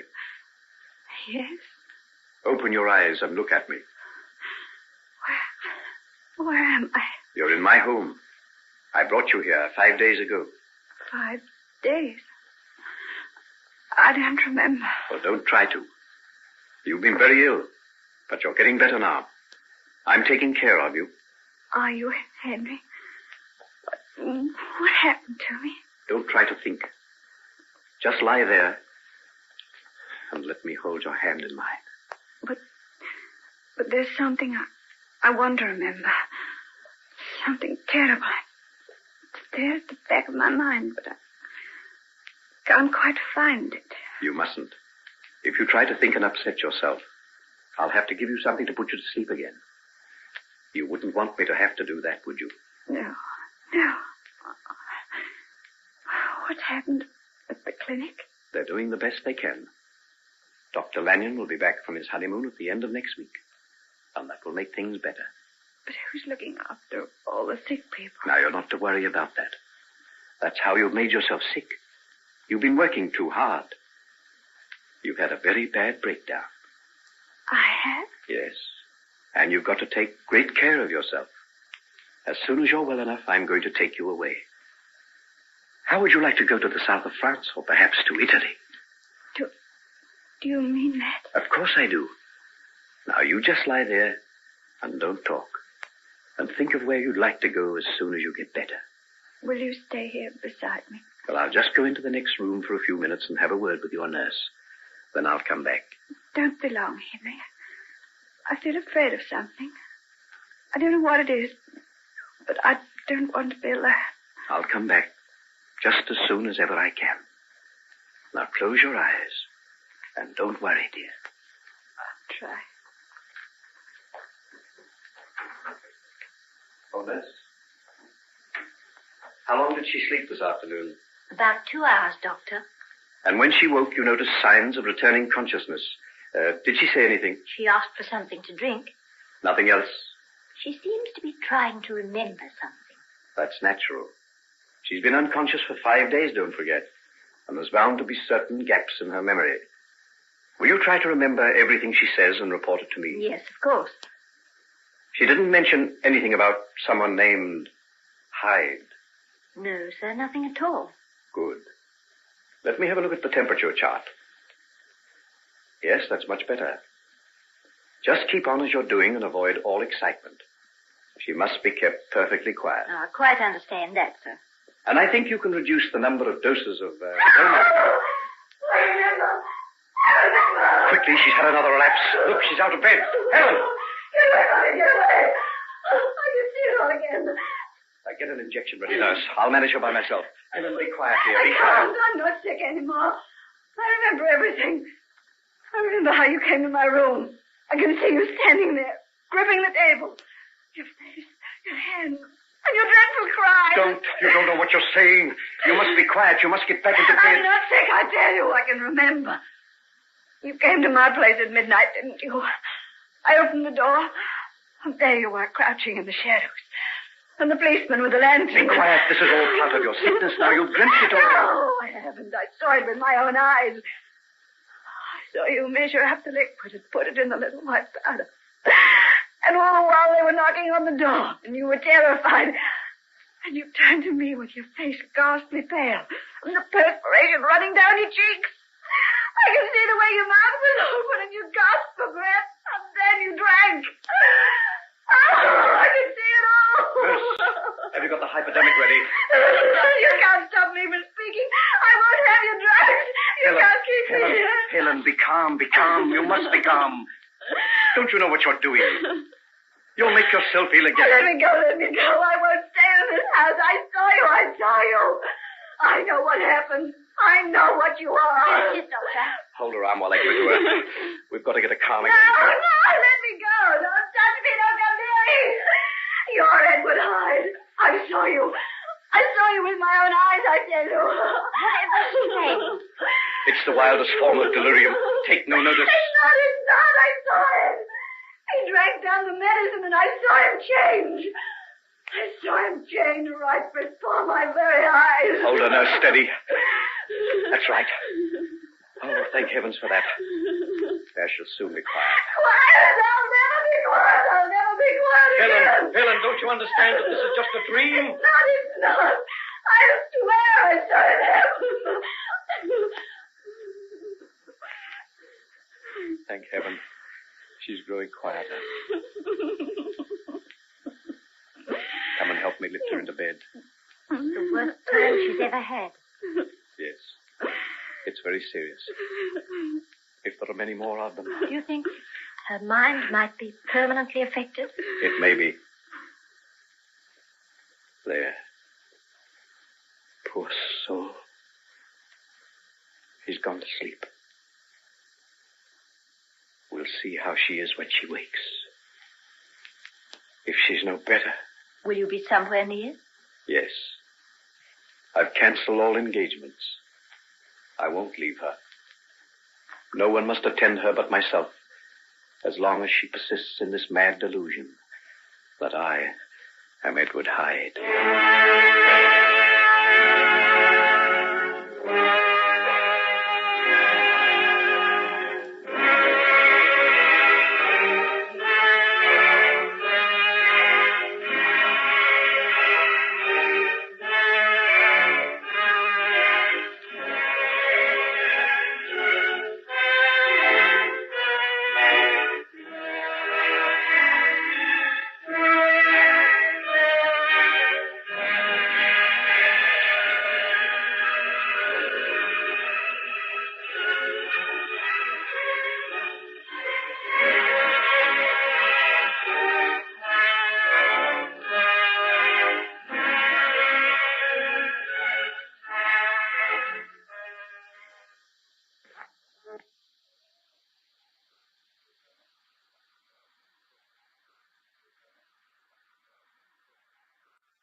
Ladies and gentlemen, we now present George Edwards in Dr. Jekyll and Mr. Hyde.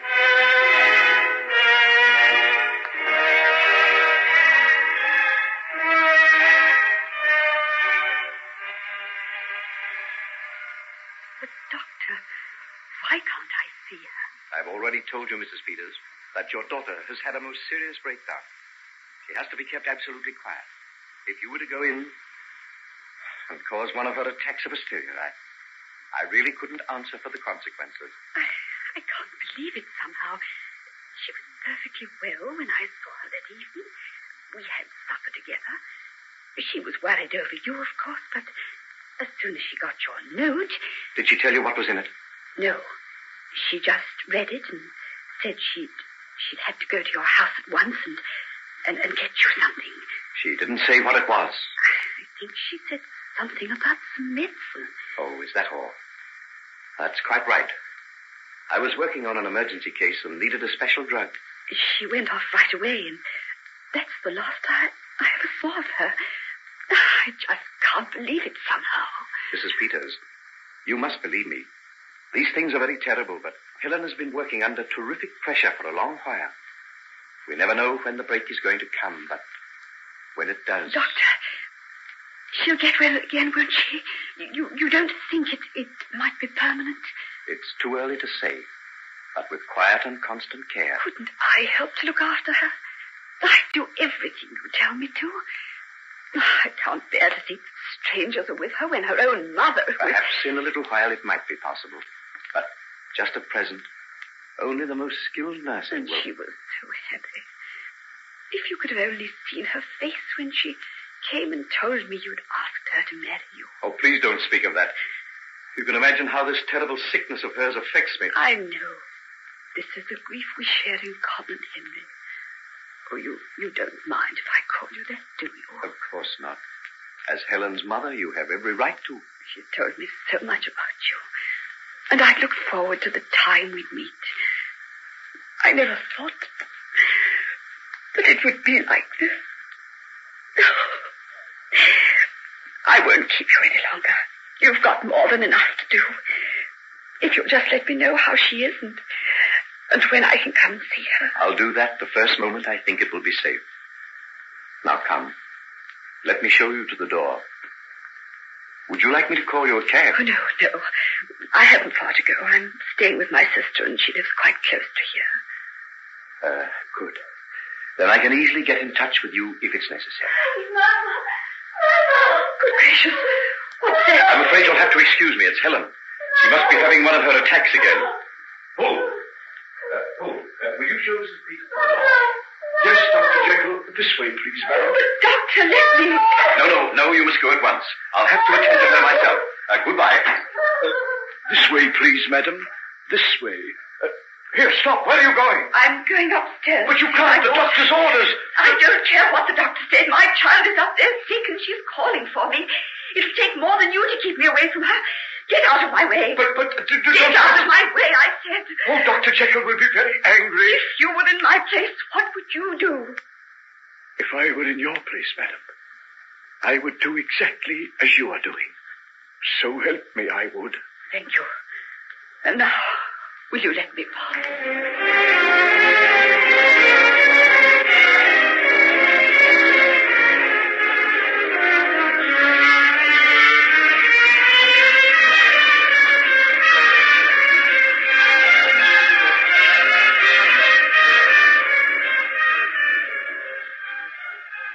I will see my mother, I will, and you can't keep me away from her. Helen, dear, your mother is already gone. She's going to come back later on when you're feeling better. But there's nothing the matter with me now. I don't know why you're keeping me here. It's for your own good, my dear. It's not. It's because you're afraid I'll tell what I know. Oh, dear. The old delusion again. All right. Call it a delusion. Call it anything you like. But let me go. Let me see my mother. Helen, dear, that is not possible. Why? Mother. Oh, Mother. Mrs. Peters, how dare you come up here? I heard her calling me. That is no reason. I told you she was in a highly dangerous condition. Don't you know that you're risking her very sanity? That isn't true. You can see for yourself. Look at her face. Look at her eyes. And do you wonder? Do you think I can ever be the same again after what I saw? Tell your mother what you saw, Helen. I saw... Oh, how can I tell her? No one will believe me. I insist that you tell her. Tell me, Helen. Tell me, dear. Oh, Mother. Oh, perhaps he's right. Perhaps it was a terrible delusion. But tell me, what was it you think you saw? You remember that I got a letter telling me to go to his house and get some medicine? Yes, I remember. I did as he asked and waited for him to come. When the knock came to the door, I opened it. And there on the step I saw, not Henry Jekyll, as I had thought, but Edward Hyde. What? Edward Hyde? The murderer? Yes. But what was he doing there? Did you call for help? No. He told me he'd come from Henry. I was frightened and let him come inside. He asked for the drug. He seemed half beside himself with fear and told me something would happen to Henry if he didn't get it. I took him up to my room. Go on. I showed him the drawer which held the drug. And just as he was about to go, we heard a loud knocking on the street door. It was the police. The police? Yes, they'd seen him come into the house. They'd been trailing him all afternoon and had now come to arrest him for the murder of Mr. Utterson. Oh, Helen, how terrible. But wait, Mother. I opened the window and called down to them. And when I turned back into the room, there was Hyde. I saw it, I tell you, I saw it with my own eyes. What did you see? I saw him rush to the drawer, take out the bottle of red fluid, pour some into a glass, and the white powder. And when it had dissolved, he put it to his lips and drank. I thought it was poison. I rushed forward to seize it from him, but he'd fallen to the floor. I've seen people who've taken strychnine. I've seen epilepsy. But I've never seen anything so terrible as the seizure that he had then. I just stood there, paralyzed with horror. And then he seemed to change. I can't explain it, but his face seemed to swell up and grow black, and his features seemed to melt and alter. His whole body changed before my very eyes. Everything grew black before me. I sprang away and held my hands before my eyes to hide the horror from them. And when I looked again, he'd got up to his feet, was clinging to the edge of the table. And I swear that what I say is true. The man I saw there, gasping for breath, pale and terrible, was Henry Jekyll. Helen, what do you say? Now, will you believe me when I tell you that she is completely unbalanced? I'm not. I saw it, I tell you. Helen, dear, you mustn't upset yourself like this. Oh, Henry, what are we going to do about her? I'll give her another sedative and put her to sleep. Sleep? Sleep? You're always putting me to sleep. Why don't you do the job properly and put me to sleep forever? Helen. Oh, Mother, take me away from here. I'm not mad. If he'll let me go, I'll never tell another living soul what I saw. Helen, my dear, Helen. I'll let you go, my dear, as soon as you are well. As soon as you can persuade me that I imagined it all. I'll never believe that, never. Come now. Take this sleeping draught and rest. You've had far too much excitement, my dear. Take it, Helen. It's for your own good, dear. You too, Mother. You too. Oh, won't anyone believe me? I'm not mad, I tell you. I'm not mad. No, my dear, you're not mad. But you're very, very sick. Now, calm yourself. Now, just drink this down and go to sleep. I'll let your mother come and see you tomorrow. Come now. That's a good girl. Drink it down. That's a good girl.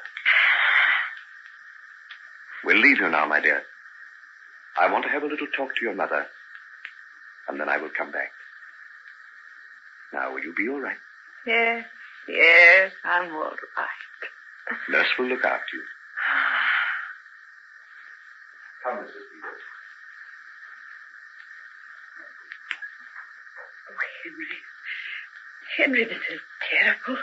You see what I mean? Oh, yes, of course I do. What will be the end of it? I'm hoping that rest and quiet and unremitting care will bring her round. And if not? If this strange delusion doesn't pass, well, we may have to find some way of safeguarding her against herself. You don't mean some sort of home? Well, it's early to think of that, but it may become necessary. Oh, no. Not my lovely sane girl. Don't you think it breaks my heart as much as yours? This most dreadful thing that has ever happened to me. I'd give my very life if I could make her well again. Have you any idea what made her like this? Yes. I believe that she did open the door and saw Edward Hyde standing there. After all, we have the evidence of the police that he came to that house that night.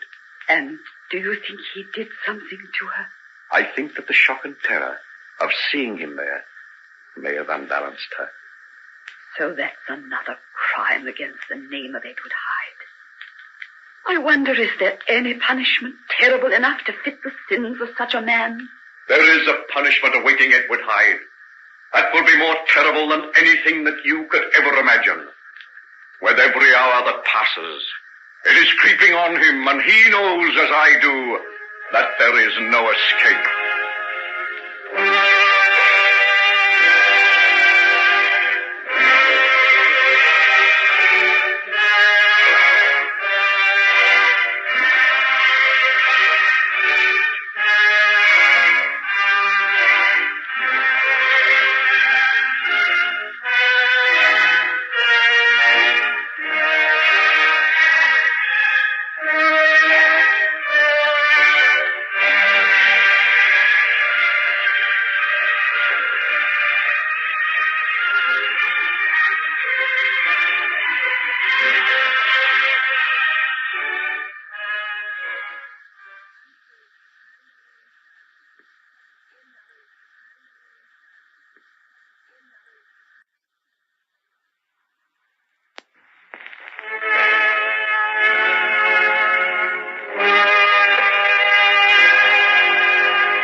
We now present George Edwards in Dr. Jekyll and Mr. Hyde.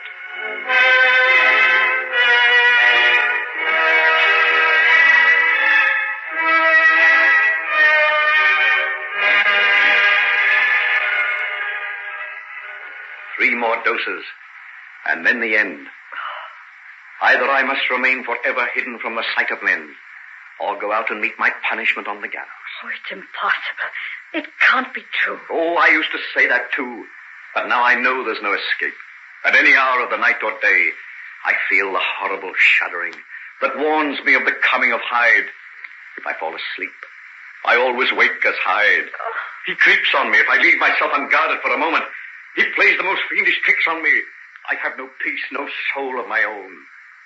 He possesses me like a demon, which only the power of the drug can drive out. And soon, I won't have that. But there must be more. Where did you get it before? I got it from a wholesale chemist several years ago. And have you asked them for more? I've had every chemist in England searching for it. It was a rare kind of mineral salt that came from the Ural Mountains. And can't they get any more? They can. They can supply me with unlimited quantities, but it's useless. It doesn't have the least effect. But why? Isn't it the same? Well, they swear it is.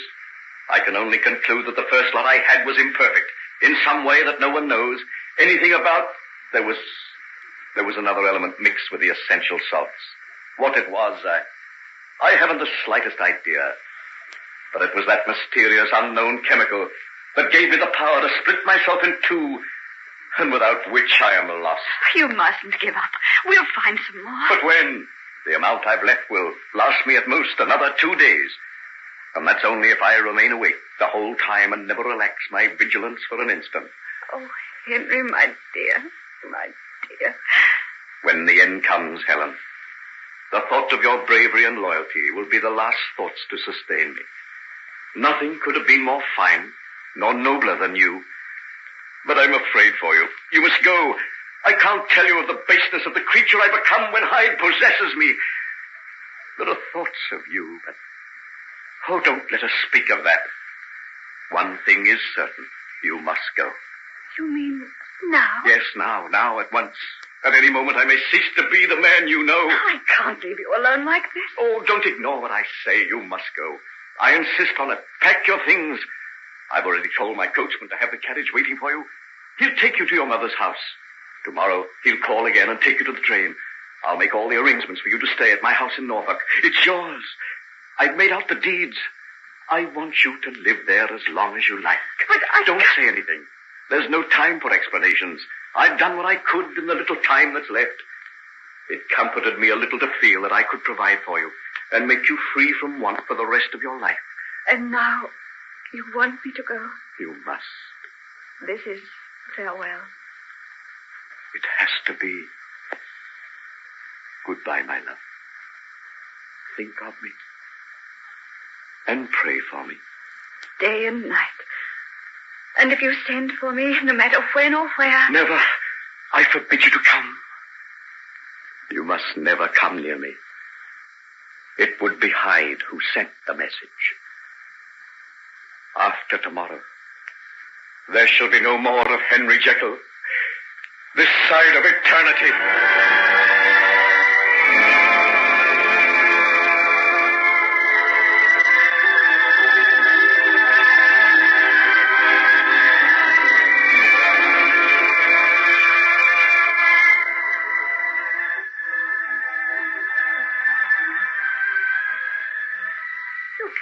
Look, Hugh. I can see him. Oh, see who? The skylark. See, he's right above us. Just like a tiny speck in the blue. Oh, darling, if Jenny Lind herself were floating around singing arias, I'm far too lazy to get excited. If you don't get up and hurry, we'll be late for dinner. Do you know how touchy old Mrs. Harris is over her cooking? She's promised a steak and kidney pudding, too. It's only 12 o'clock. Oh, but we've got about 4 miles to walk back to the village. Well, it's such lovely country. I don't want to have to hurry. All right. Oh, dear. Pull me up. Pull you up? Well, certainly. You may be on your honeymoon, Mrs. Lanyon, but it's time you started on your wifely duties. Come on, pull. Oh, you great lazy brute. There now. See what you've done? Oh, I've fallen backwards into a gorse bush. Oh, help me out. All in good time. You look quite charming sitting there. Oh, have you ever sat in a gorse bush? I've got vivid recollections of a patch of Scotch thistles. Oh, come on, up you get. Come on. Dr. Lanyon. Dr. Lanyon. Hello. Who's that calling down there? I don't know. How funny he looks dressed up in that long frock coat. Looks like somebody's butler on a day off. Oh, wait a minute. Oh, no. It couldn't be. Couldn't be what? Well, I had a funny idea that he was Henry Jekyll's butler, Poole. Well, that's impossible. What'd he be doing up here at the English Lakes? Perhaps he's on a honeymoon, too. Poole? Oh, he's a respectable father of 5 bouncing young Britons. Well, he seems to be very excited over something. Whoever he is. He's waving something in his hand and climbing the hill for all his worth. Well, let's go down and meet him. Till I get there first. Come on. Oh, no, wait. You're right. It is Poole. Oh, don't be silly. It is. I caught a glimpse of his face, and he looked up a moment ago. There. Don't you see? Great Scott. So it is. What on earth is he doing up here? Perhaps something's happened down in London. Why should he come all the way up here to tell us about it? Let's go quickly. I don't like the look of it. There must be something very much the matter to drag Poole out of his native haunts. Give me your hand. We'll take the shortcut down the slope. Oh, Dr. Lanyon, sir. Thank heaven I found you. Oh, what are you doing here? I've come all the way to tell you. I tried to put it in a letter, but it didn't seem possible. What didn't? What's the matter? I don't know, sir, and that's the plain truth. But it's Dr. Jekyll. There is something happened to him. I don't know what it is. For heaven's sake, man, put it in words. Is he ill? Has he disappeared? No, sir. He's at home. Or he was when I left. But he shut himself up in the inner room of his laboratory, and he won't come out. What? I know you'll find it hard to believe, sir. That's why I didn't feel that writing a letter was any use. I had to tell you myself. Well, sit down and tell me. Nancy, you don't mind if we're a little late for Mrs. Harris's beefsteak pudding? Oh, of course not. This is far more important. Oh, indeed, ma'am. You don't know how urgent. Something's happened to the master, though what it is, heaven alone knows. Now, start at the beginning, Poole, and tell us all you know. Well, you know the doctor's way, sir. How he likes to shut himself away in that room and work on his experiments. Well, I didn't take no notice for the first few days. And then when he wrote a note telling me to put his food on a tray and leave it outside the door, and on no account to stay there or allow anyone to come near the place, I began to get worried and no mistake. But why should he want his food put on a tray? I don't know, sir. Unless it was that he didn't want to see or be seen by anyone. This is fantastic. You're not imagining all this. I only wish I was. Look, I brought the note to show you. Read it for yourself. put my food on a tray outside the door of my laboratory. As soon as you have done this, go away at once and do not return under any pretext whatever for at least an hour. In addition to this, do not allow any other person besides yourself to come near the building. These are my explicit instructions and must not be disobeyed. Henry Jekyll. Oh, good heavens. You see, sir? And what's happening while you're away? Well, I had to take a chance. I felt I couldn't get along without your help, Dr. Lanyon. So I got my wife to take the food across. I know the doctor will be angry, but I can't help that. Tell me the rest. Well, sir, it's nearly a week now since he last came out. I can't tell you the awful feeling that's been over us all. We've been creeping round the house as though someone died. 2 of the maids gave notice. I've given orders for lights to be kept burning all night. But that's all nonsense. The doctor probably engaged in some very difficult work. He just doesn't want to be disturbed. Oh, I wish I could think that, Mrs. Lanyon, and that's the truth. And what do you think has happened? It's my belief, sir. There's been foul play. Foul play?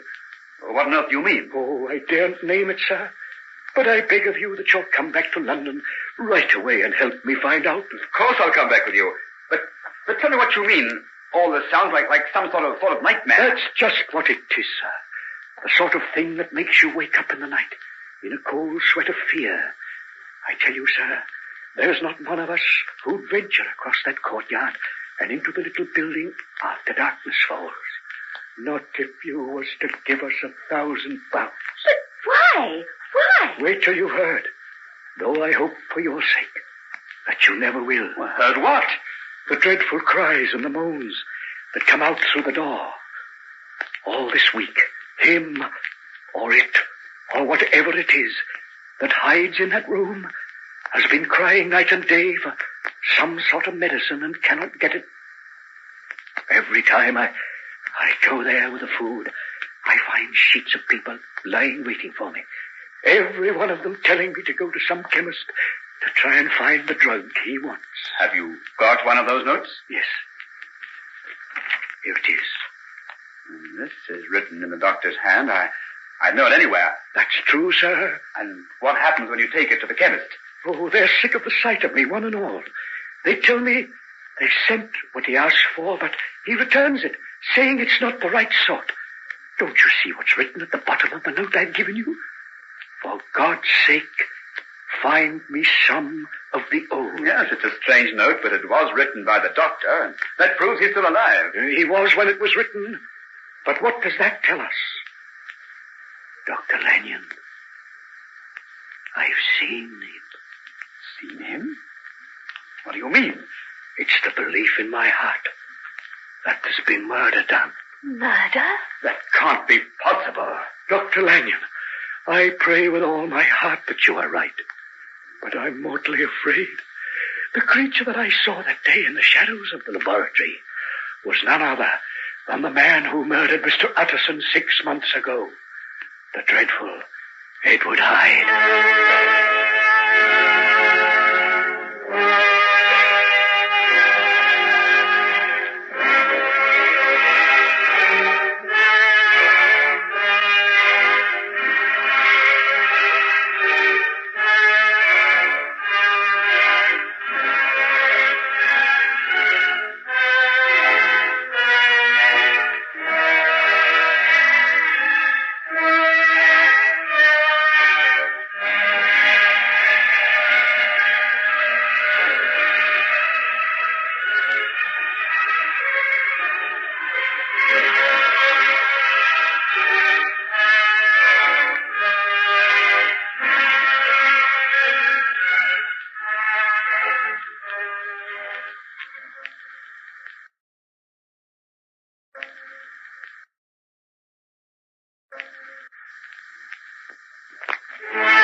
Ladies and gentlemen, we now present George Edwards in Dr. Jekyll and Mr. Hyde.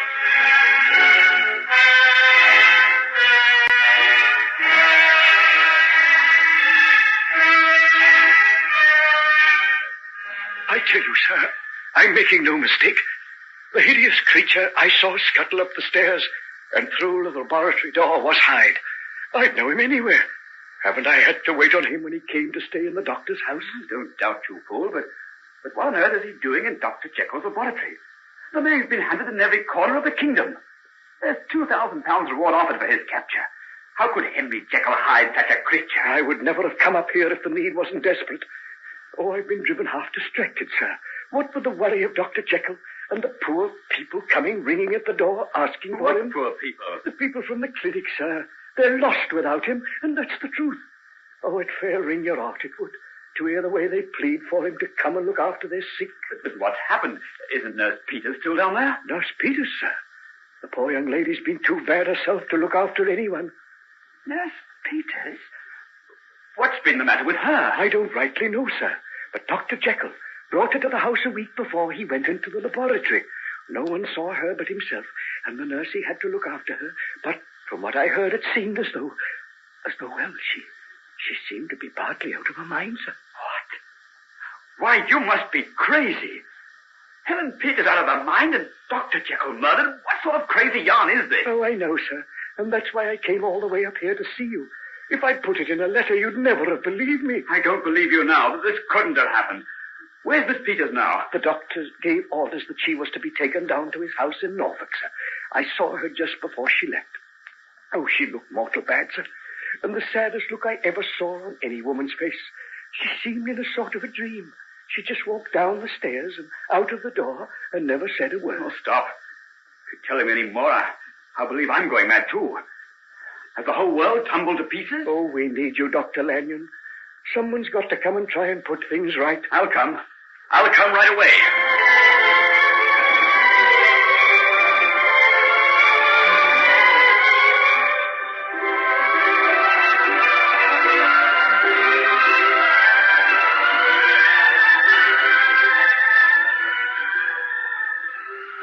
Helen, dear, here's a letter for you.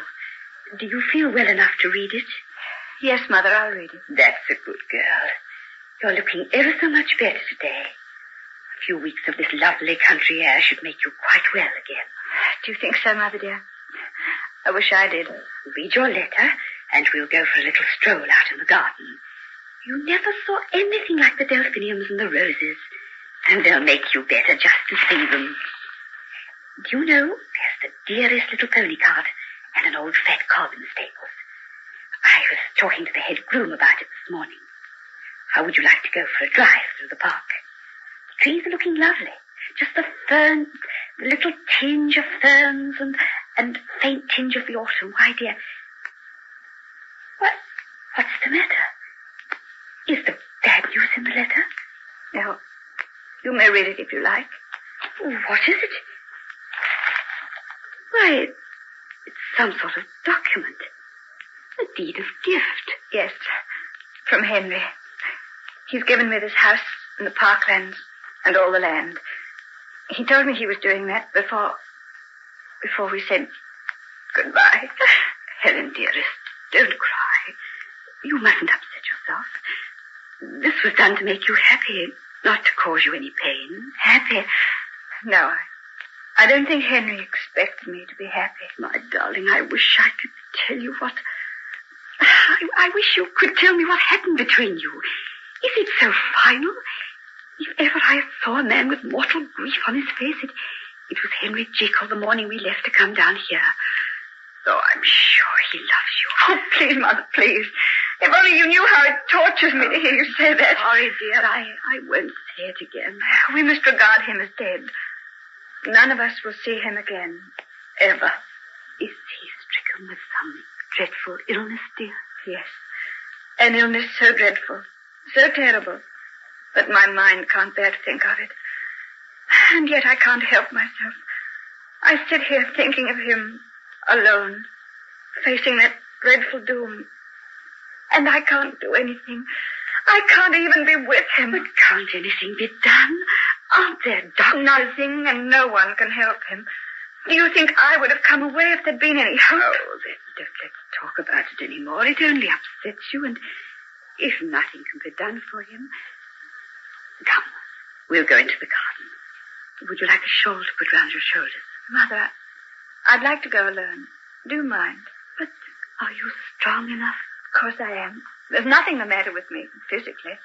Very well, then. But don't walk too far. I'll come down to you in half an hour. Yes, do.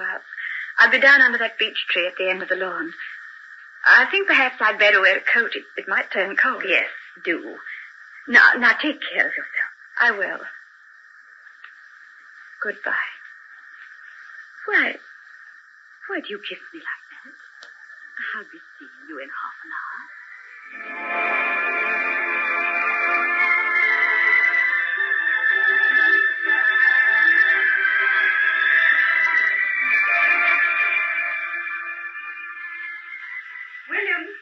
Williams, my mother was telling me that you've got a pony cart and cob here that I could drive. Yes, Miss Peters. Do you think I could have it right away? Well, are you going to drive it yourself, miss? Yes. I'm feeling so much better today that I think I'll go down to the village and do a little shopping. How soon can you have it ready? Oh, it won't take a minute, miss.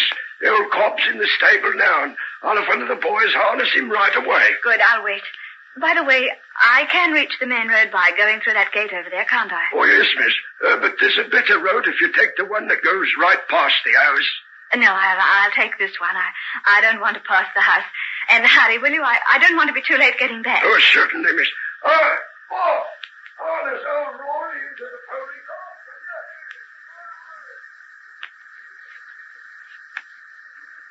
Porter, I want to go to London. Can you tell me when I can catch a train? Yeah, you're dead lucky, miss. There's one due right now. It'll take you as far as Norwich, and then you'll get the express. Oh. Oh, this is coming up to the crossing now. Want a ticket? Yes, first class, please. Any luggage? No, none. Here's your ticket, then. 11 and 9pence, please. Thank you.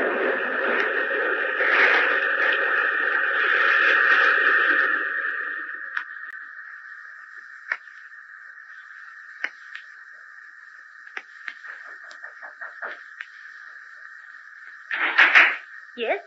What do you want? Is this Dr. Jekyll's place? Yes, but he's not at home. Oh, do you know when he'll be back? No, I haven't any idea. He's been gone for several days now. Oh, don't you know where he is? I need him dreadful bad. My little girl that's ill. Oh, if I don't get him soon, I don't know what'll happen. Well, he isn't here, and it's no use your waiting. Oh, what am I going to do? Oh, can't you get another doctor? I want to come to folks as poor as us, but Dr. Jekyll. We haven't any money to pay him with. Did you go to the clinic? Yes. There's no one there. It's all shut up. Oh, when is Dr. Lanyon coming, Betty? It's terrible with both of them away. Oh, he's on his honeymoon. He won't be back for another week. And even Miss Peters. Oh, it ain't right for 'em all to go and leave us like this. We've learned to count on 'em so much. What's happened, Mrs. Forbes? Miss Peters? Nurse. Oh, thank heaven you're back. Margie's that ill, miss. I've been off out of me mind. What's the matter with her? Oh, it's some sort of fever. She's tossing round and she's burning hot. She hasn't known me for the past 2 days. Oh, can you come and see her, miss? Well, I wanted to see Dr. Jekyll. He isn't here. He's been gone away. There's no one left but you, miss. Oh, don't say you won't come. You would let her die for want of help. All right, I'll come. He would have wished me to.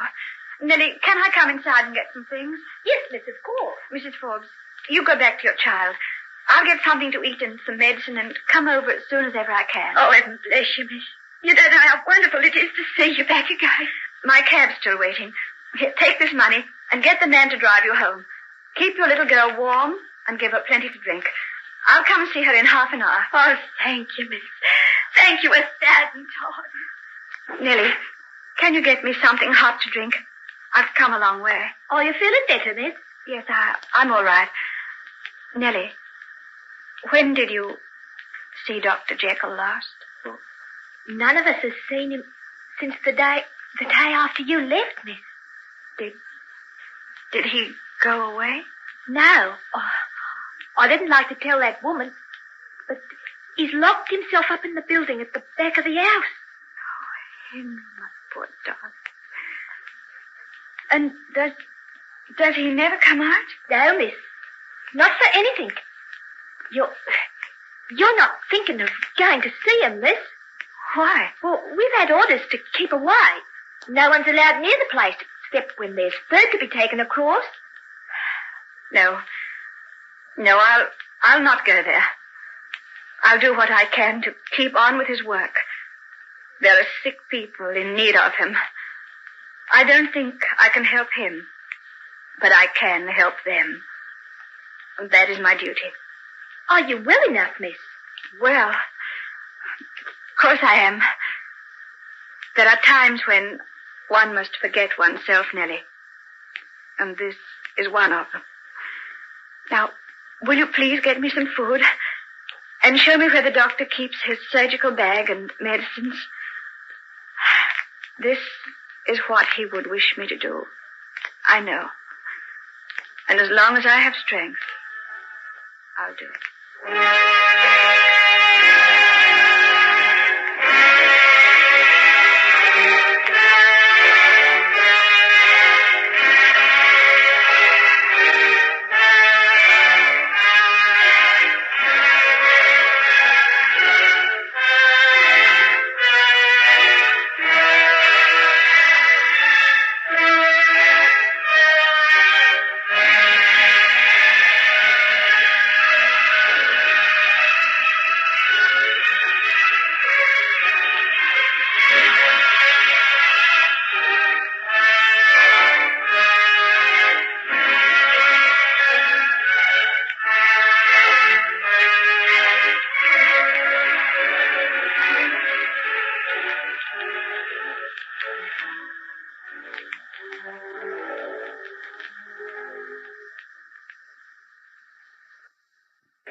We now present George Edwards in Dr. Jekyll and Mr. Hyde.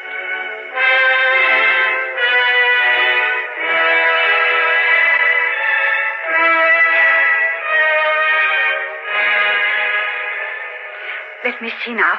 I'll want this little box of medicines, the thermometer, a stethoscope, some cotton wool. Do you know where the doctor keeps his antiseptics, Nellie? I'm not sure, miss, but I think they're in that cabinet over there. Oh, yes, that's right. Now, I wonder what else I'll need. By the way, where's Poole? He went away yesterday morning, miss. Went away? Yes. I'm not certain, but I think he's gone to try and get Dr. Lanyon to come back from his honeymoon. He's been awful worried over the master, miss. Yes, I suppose so. Has Mrs. Poole been in charge while he's away? Yes, miss. She's downstairs now, getting a tray ready to take over to the doctor. A tray? That's his orders, miss. 3 times a day, food's to be taken over to him. It's to be placed outside the door, and then whoever goes over with it is to leave at once. We never see him, miss. There's the empty tray waiting for us when we get back, and not another sign. I see. There's Mrs. Poole coming up with his supper now, miss. Will I tell her you're here? No. I'll go out and see her myself. Ask someone to get me a cab, will you? I must hurry away as soon as I can. Yes, miss. I'll do it right away. Thank you. Mrs. Poole? Lord, Miss Peters, how you gave me a start. I never dreamt of seeing you back here so soon. Are you feeling better, miss? Yes, I'm all right. There was nothing really the matter with me. I only needed a little rest. Tell me, Mrs. Poole, have you seen Dr. Jekyll? No, miss. None of us has. Not since the night after you left. And how was he then? Oh, dreadful, moody and depressed, miss. Never touched a bite of his food and didn't say a word to no one. Poole told me that he spent most of the night in his study writing letters. Round about daybreak, he heard him pacing up and down like as if he had something terrible on his mind. Yes, go on. Well, you know, miss, that Poole's never the one to pry on his master. But the fact is that he was that worried he never slept a wink the whole night through. At last he got that bad that he got up out of his bed. Did he see the doctor? No, miss, but he heard him. He came back pale and trembling and sat on the edge of the bed not knowing what to do. He told me that he heard the doctor sobbing down in that empty room and it fair broke his heart to listen to. Oh, If only I'd been here. Well, I don't know that you could have helped, miss.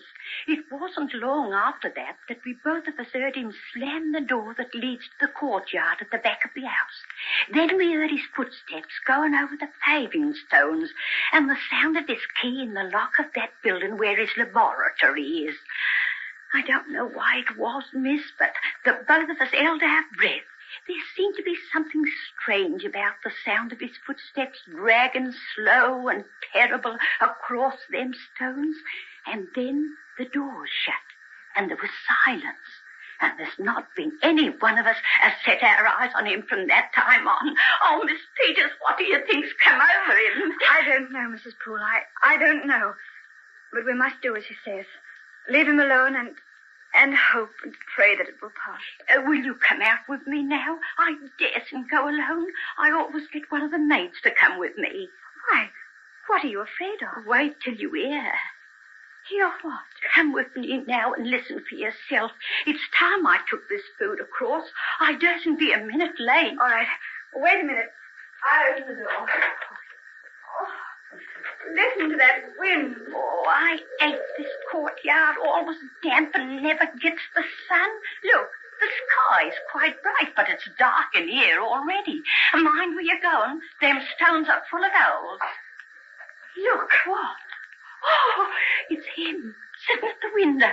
Oh, the poor gentleman, how pale and ill he looks. Oh. He hasn't seen us yet. Don't move. Stay in the doorway, and I'll go and speak to him. Henry? Henry? Helen, what are you doing here? I came to see you, Henry. I heard that you were sick. I'm so glad to see you, dear. You must go away, Helen. Please don't send me away. I just want to be near you in case there's anything that I can do. No, it's quite impossible. You can do nothing. I beg of you to go. Now, at once. But why? Because... Oh, Helen! Henry! Henry, what's the matter? Oh, Miss Peters, Miss Peters. Oh, what does it mean? Did you see? Yes. What's come over him? That look on his face before he shut the window down. It froze the very blood in me veins. Listen. Oh, that's it. That's what we've been hearing all the week. Day and night it is. Do you wonder that none of us dares come out here alone? Oh, this can't go on. We've got to do something. Yes, but what? That's why Poole's gone for Dr. Lanyon. We had to have some help. Oh, but he mightn't be here for days. Oh, I'm going to do something now. Are you willing to come? I've got to go into that place with the food, and none of the others will venture. Come along, then. We'll go together. Oh, just listen to that wind. Oh. Heavens. Dark in here. I can hardly see a thing. There's a lantern just inside the door. Wait a minute till I light it. There. Oh, that's better. Now, you wait here. Where are you going, Miss Peters? I'm going to speak to him through the door. Oh, no, you mustn't. Don't you realize that something dreadful has happened to Dr. Jekyll? You expect me to stand by and do nothing about it? But listen to that voice crying in the room up there. Is that Dr. Jekyll? Who else can it be? Whoever it is that's crying out like that, it's never Dr. Jekyll. I've served him 20 years, miss, and I couldn't be deceived.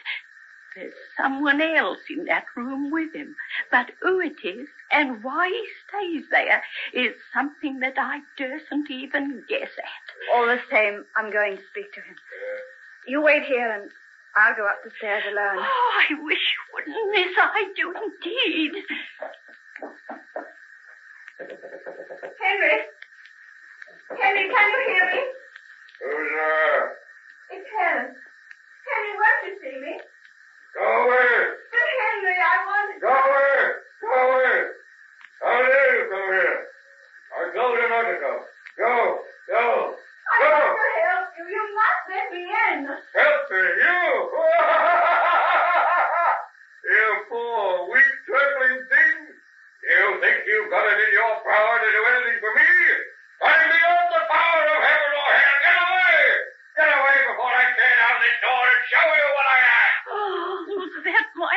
Paul's voice, Miss Peters? No. Oh, you see, it ain't any use. We'll have to wait till Poole comes back with Dr. Lanyon. You there, Miss Peters? Yes, Nellie, what is it? The cab's been waiting for you, miss. The man says he can't stop much longer. Oh, very well. I'll come now. Nellie, will you stay here with Mrs. Poole while she takes the tray to the door? Oh, dear. All right, then. I'll stay if you're nervous. No, it'll be all right. It's just that it fair gives me the creeps over there. Well, if I can go right up to that door and put the tray down, you ought to be able to stay down here. Very well, then, but don't be too long. Oh, you needn't worry over that. You go, Miss Peters. We'll be all right. I must go to that sick child. And if I miss this cab, goodness knows how long it will be before I get another one. Of course, Miss. Nellie, stop looking over your shoulder like that. There's nothing in that corner but a pile of empty boxes. I'll come back just as soon as I can, Mrs. Poole. Will you prepare a room for me?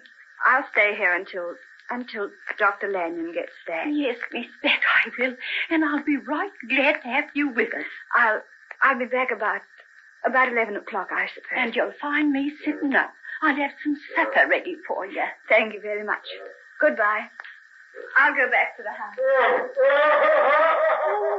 Oh, listen to him. Oh, do worry, Mrs. Poole. I can't abide it if that's the truth. Oh, I'll go up right away. Pull yourself together now like a good girl.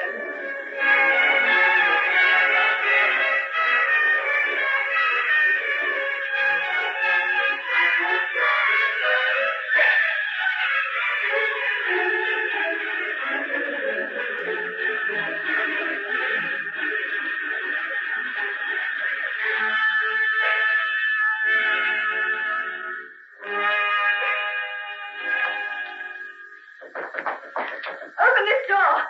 Let me in.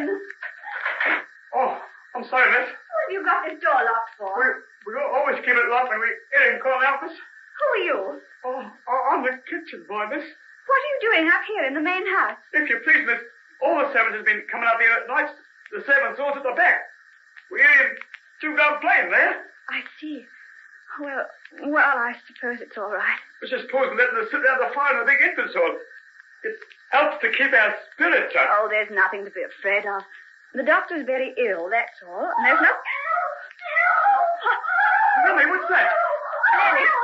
Nellie, here, quiet. What's the matter? I saw him. He came out through the door. Oh, Mrs. Poole. Mrs. Poole, what do you mean? Look at him now. He's coming across the hall. Oh, shut the door.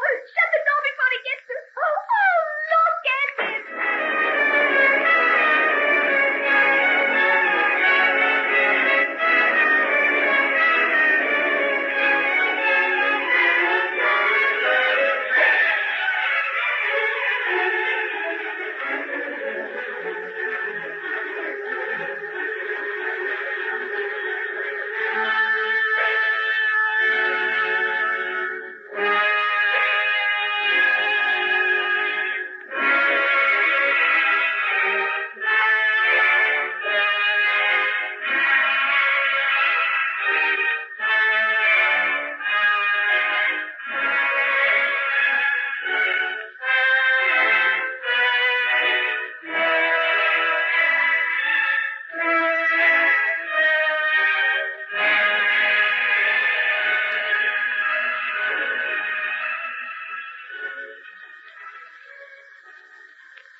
Ladies and gentlemen, we now present George Edwards in Dr. Jekyll and Mr. Hyde.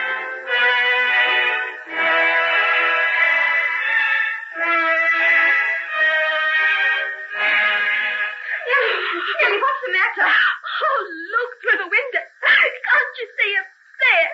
He's crouching in that patch of shadow. Where's Mrs. Poole? Oh, he had a great stick in his hand. I seen him hit her with it. Just as she was bending down, put the tray on the door, outside the door. He hit her? Yes.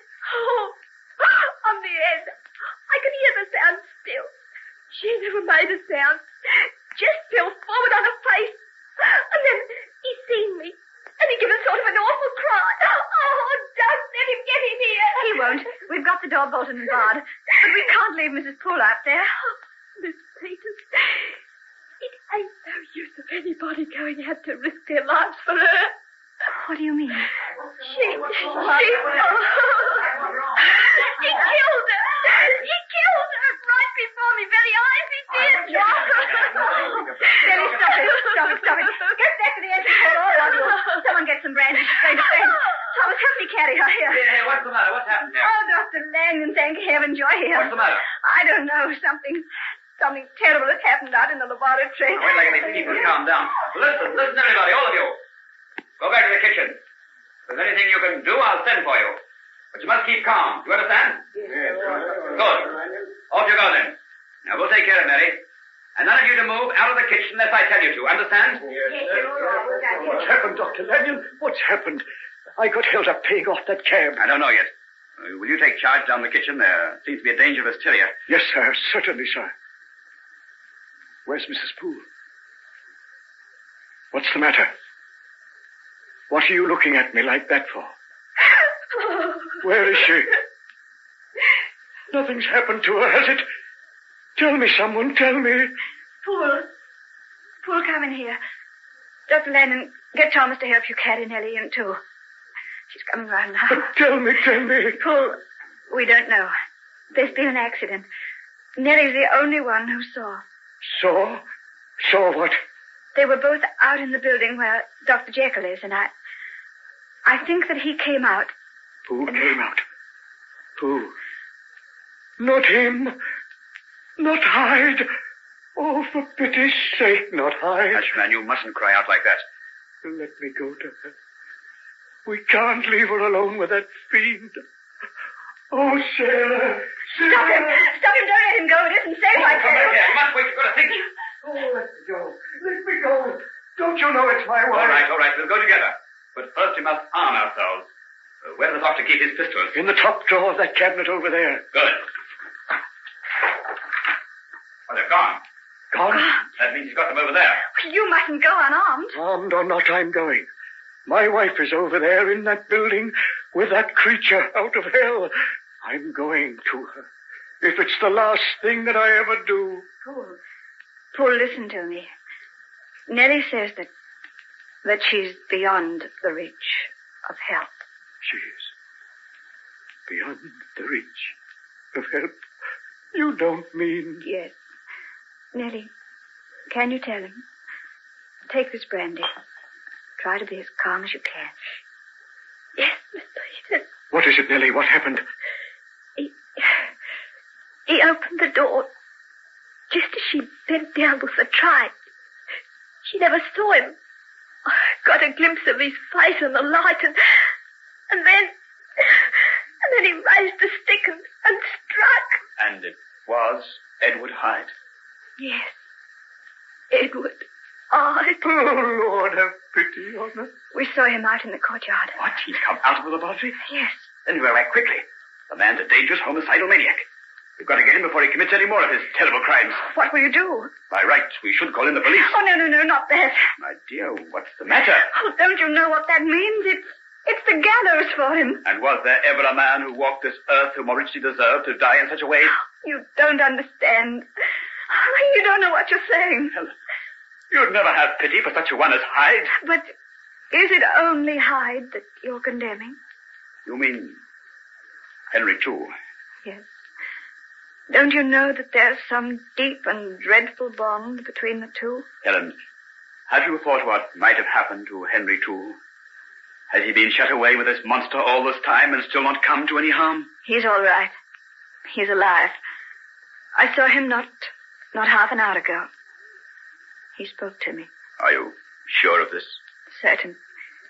He was looking out the window as I went across the courtyard. Then? Well, don't you see that we must try and save him from himself? But how? We can't let Hyde go free. Well, he can't get out of that courtyard. It's surrounded on every side by a high stone wall. The only door into the street outside can't be opened. So how can he escape? And what would you have us do? Sir, if you will excuse me, I'm going out there. I can't stay here while I know my wife is lying in that place. Very well. I'll come too. We'll arm ourselves as best we can. After all, there are two of us. You can take some of the other men. There's Thomas and Bradshaw. And what chance would even Hyde have against 4 of you? All right. Call them, Poole. Tell them to get pokers or sticks of some sort. And don't tell the other servants. Call them upstairs and tell them separately. Can you do this? Aye, sir. I can. But if I so much as get my hands on him, I'm a God-fearing man, Dr. Lanyon. But right from the first moment I set eyes on that evil countenance, I longed to close my fingers round his throat. And now... I know. But we have no power to take justice into our own hands like that. Edward Hyde must face a sterner judge than you or I.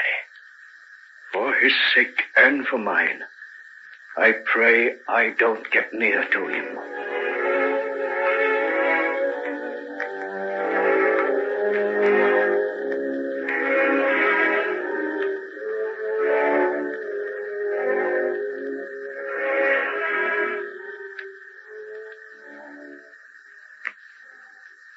Are you ready now? Sorry, we're all ready, sir. Poole, you got the lights? 2 lanterns, Doctor. That will be enough. It isn't really dark yet. Come along, then. Keep together. Be ready to seize him if he's still in the courtyard.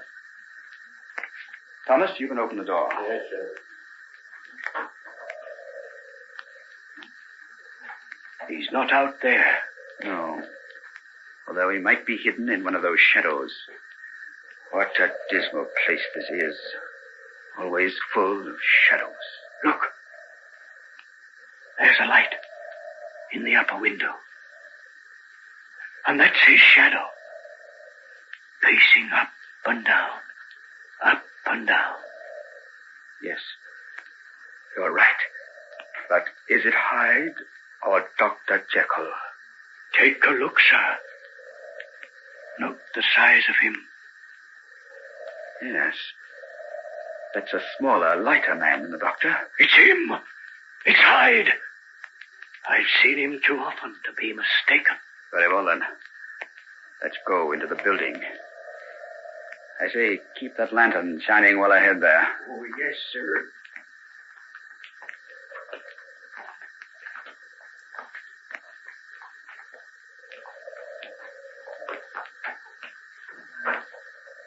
Quiet now.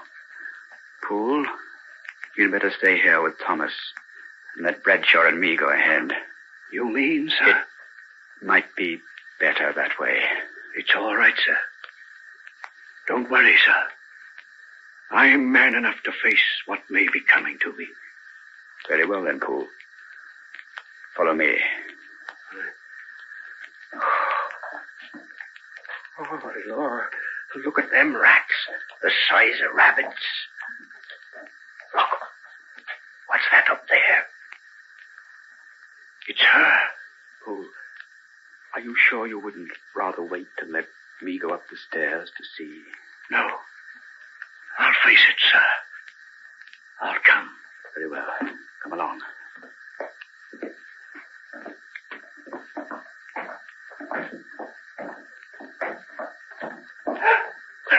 The Lord have mercy on us. Hold the lantern steady. Here, help me turn her over. Yes, sir. Oh, Lord.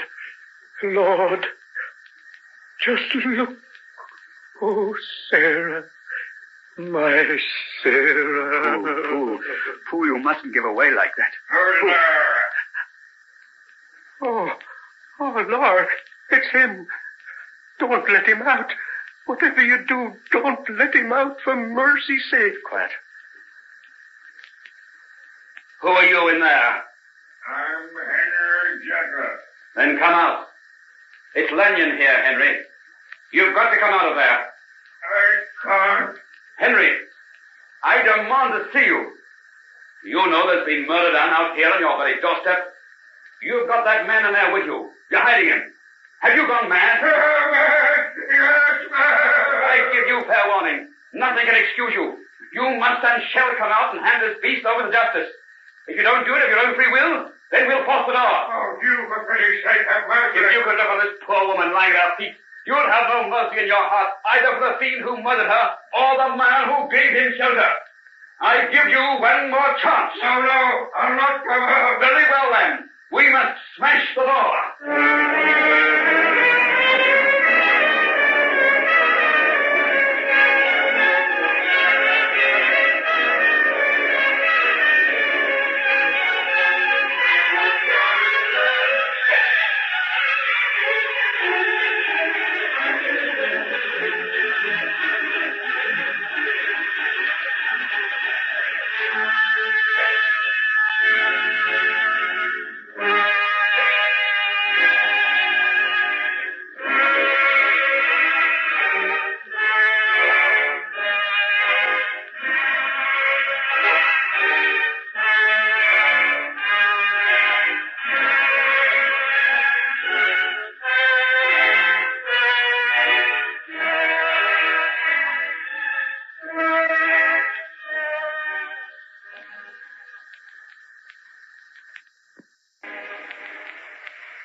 Ladies and gentlemen, we now present George Edwards in Dr. Jekyll and Mr. Hyde.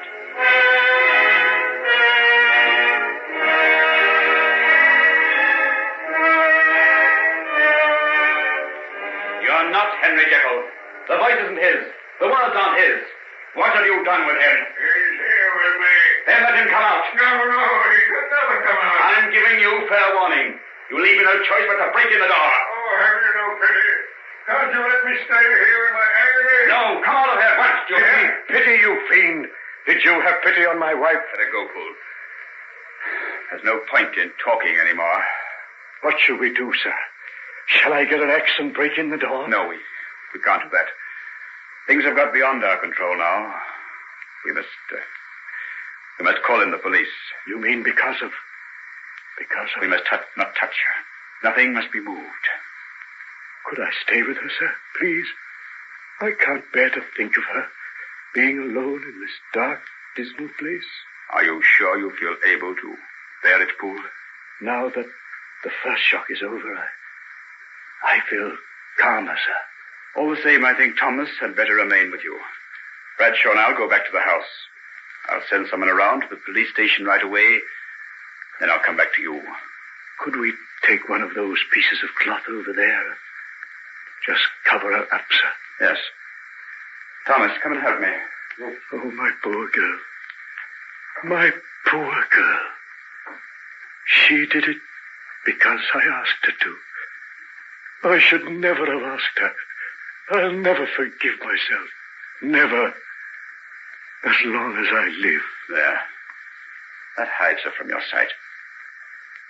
Come along, Bradshaw. We'll go. Bradshaw, you go to the police station and tell them what's happened. Tell them to hurry. We know Hyde's locked in that room now, but at any moment he might take it into his head to break out. Yes, sir. I'll go right away. Is that you, Dr. Lang? Oh, Helen, I was just coming to look for you. What did you find in there? Is she dead? Yes. It was instantaneous, I should think. How dreadful. How unspeakably dreadful. What are you going to do? I've just sent Bradshaw for the police. The police? There's no alternative. I know. So that's to be the end. The gallows. Strange. He told me once of a prophecy. An old gypsy woman on a wind-swept heath. She warned him that this would be his fate. Who were you talking about? Did you know Edward Hyde? Edward Hyde? Yes. Yes, I knew him. But I knew Henry Jekyll best. Helen, look at me. Do you feel all right? I know what you're thinking. Poole told you that I've been ill, didn't he? Yes. They thought I'd gone out of my mind. It wasn't so. And you needn't look at me as though you're afraid of it again. I know what I know. And soon you'll see it and know it too. Can't you tell me what you mean? I can't tell you. You must see for yourself. You must look on a sight that will freeze the blood in your veins and shake your very life to its foundation. Helen, what are you talking don't about? ask me. There are no words. You must wait and see what you will see.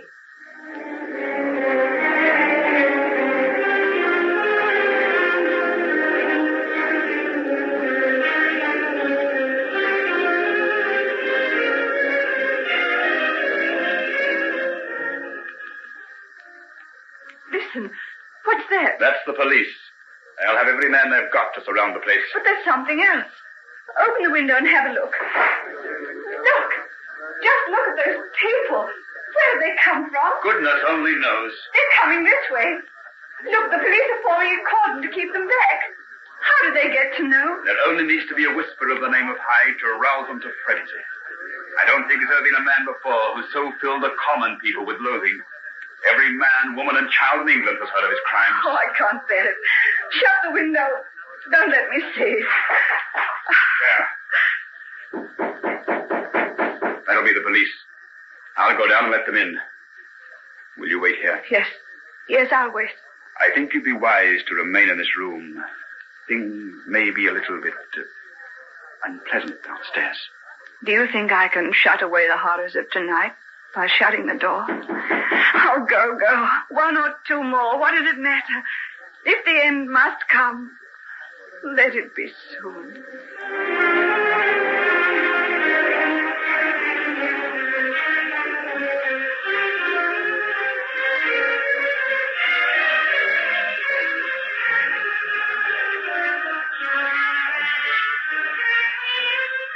You spoke to him through the door, Dr. Lanyon. Yes, just a few minutes ago, Inspector. He can't get out without our knowing it. There's only one door. Is anybody keeping watch? Yes, 2 men. I don't think we ought to delay too long. He's been out once tonight, and we want no more murders. You're right, we don't. I'll get my men. The whole place is surrounded now, but we need half a dozen or so to be with us when we break in. You've got tools? Yes, an axe and a crowbar. You'll need them. The door's particularly thick and strong. Let's get started, then. The men are waiting outside. I'll call them in.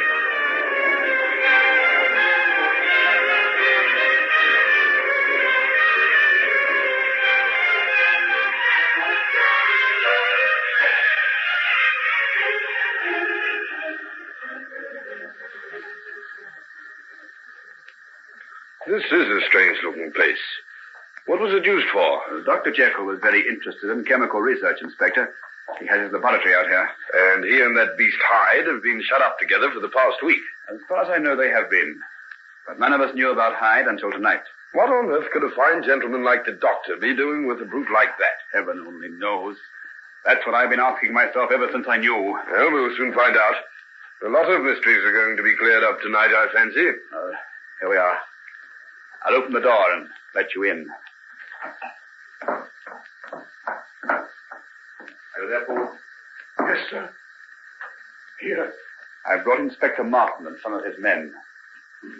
Has anything happened since I left? Listen, Inspector. You can hear him now. Doesn't sound human. No more his. Look what he did to my wife. Oh, just look. Isn't that the work of a fiend? Steady on, old man. You shouldn't have stayed here so long. Do you think the poor soul could be taken across to the house now, Inspector? We thought it better not to move her till you came. But there's no doubt about who did it. None at all. Yes, there's no point in leaving her here any longer. Ted, you and Harry carry her across. We'll be able to do the job without you. I don't think he'll put up much of a fight from the sound of him. I wouldn't depend on that if I were you. Oh, we're all armed. If he shows the least sign of trouble, we'll know how to settle him. No, I'd hate to cheat the hangman of his job. Hanging's too good for him. If I had my way... Never mind, Poole, my poor fellow. We know how you feel. But Hyde will pay the penalty. Never fair. Are you ready, men? Yes, sir. All ready. I'll go up to the door. Have your guns ready and be prepared for anything. Yes, sir.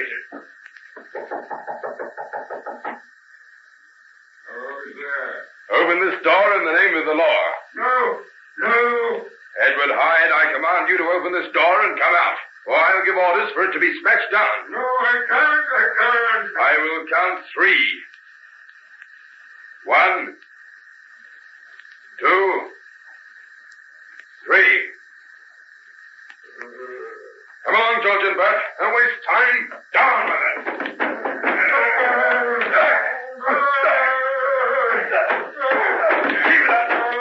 Keep it up. Keep it up, men. Keep it up. We don't want it to slip through our fingers. Stop! Helen. Wait a minute, Inspector. Helen, my dear, you must go back to the house. This is no place for you. Oh, it is. I must be here. You don't understand. Please don't break in that door. You don't know what's there. We know that the murderer of 2 innocent people is there. And something else. Dr. Lanyon, you're his friend. Don't you realize what you're doing? Helen, you mustn't get excited like this. You must calm down. What's come over you? Would you have us let this creature go? Oh, but I love him.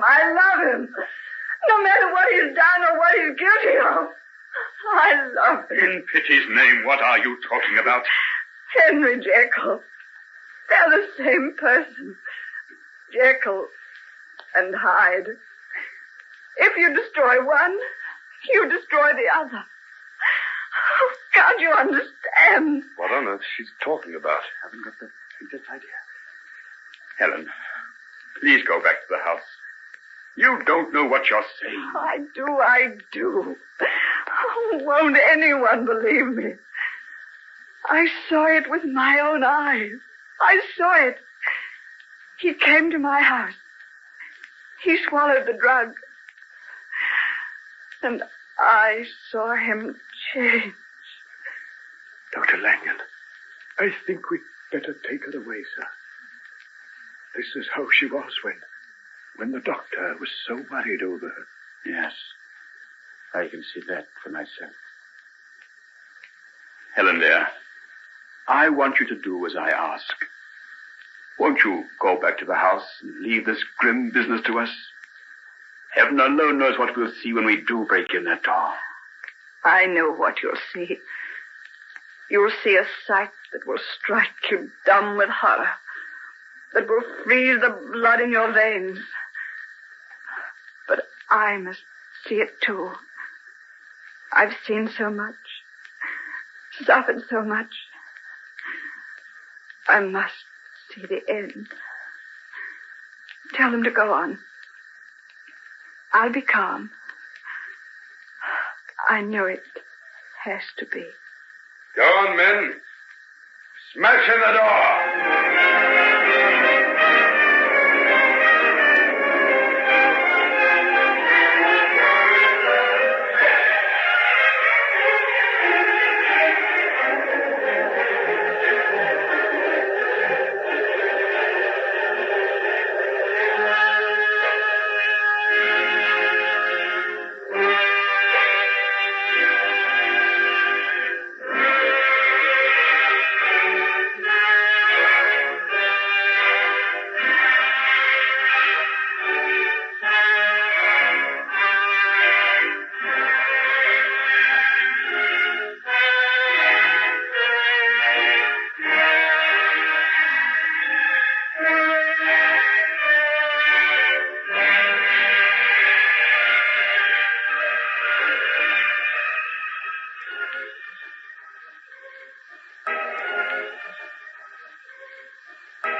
Ladies and gentlemen, we now present George Edwards in the concluding episode of Dr. Jekyll and Mr. Hyde.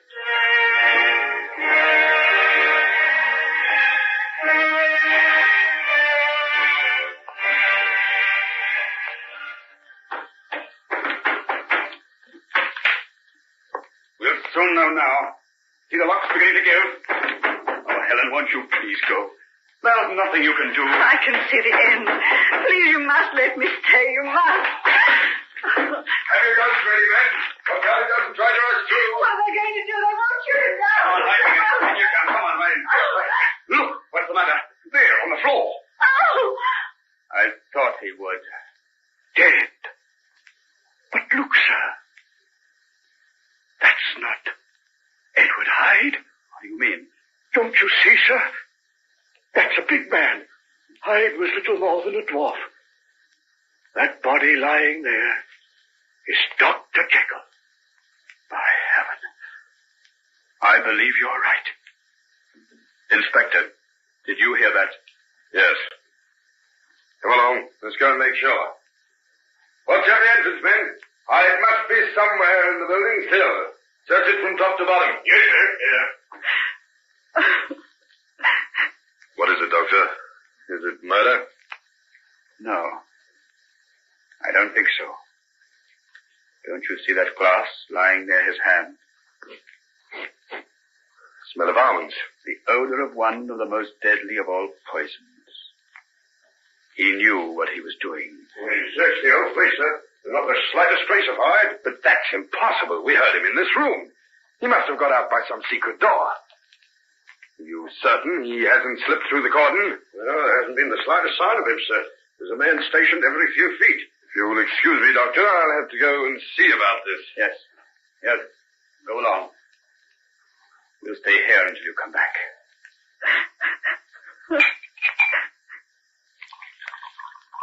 Helen, dear. Drink this. There. And now, my dear, won't you sit down? Why, there's a letter here. Addressed to me. Then read it. I think I know what you'll find written inside. And it seems right that you should read it here, in this room. The place where he made his experiments. The scene of his terrible crime. And his terrible death. You'll make me almost afraid to read. But you must. It's the last chapter in the life of your friend. You must know it. Very well, then. You, my dear friend, when this shall have reached your hands, I shall have passed beyond the scope of mortal friendship and of mortal pain. But because I know the bewilderment and the terror which the act I contemplate will arouse in you, I feel it my duty to tell you the full story of my distorted life. As you know, I was born to a large fortune, endowed with enough graces and distinctions to render life unusually fortunate, and with every guarantee of an honorable and distinguished future. Young Markham, I think, marked the start of that dreadful path which has led me to this tragic end. If it hadn't been for you, I'd never have gone there. Never have spoken to those girls, never drunk their beastly wine. But you wouldn't tell the head, Markham. I would, I tell. Good heavens, Jekyll. Why are you looking at me like that? What's come over you? Don't stare at me that way. Your eyes. What's the matter with your eyes? Keep away. What are you going to do? Don't bare your teeth like that. You're a cannibal. Jekyll, don't. Don't. Keep away from that window. Keep away, you fool. Even you, my dearest friend, never knew the truth about Hetty Wilson. I don't know why I didn't die. That's the truth. I thought about it often enough. I went down to the river once, but there was always the hope that there'd be a letter next day, or I'd see you in the street. You wondered how it came that I was with our old master, Professor Harriet, when he died, and what bond there was between us.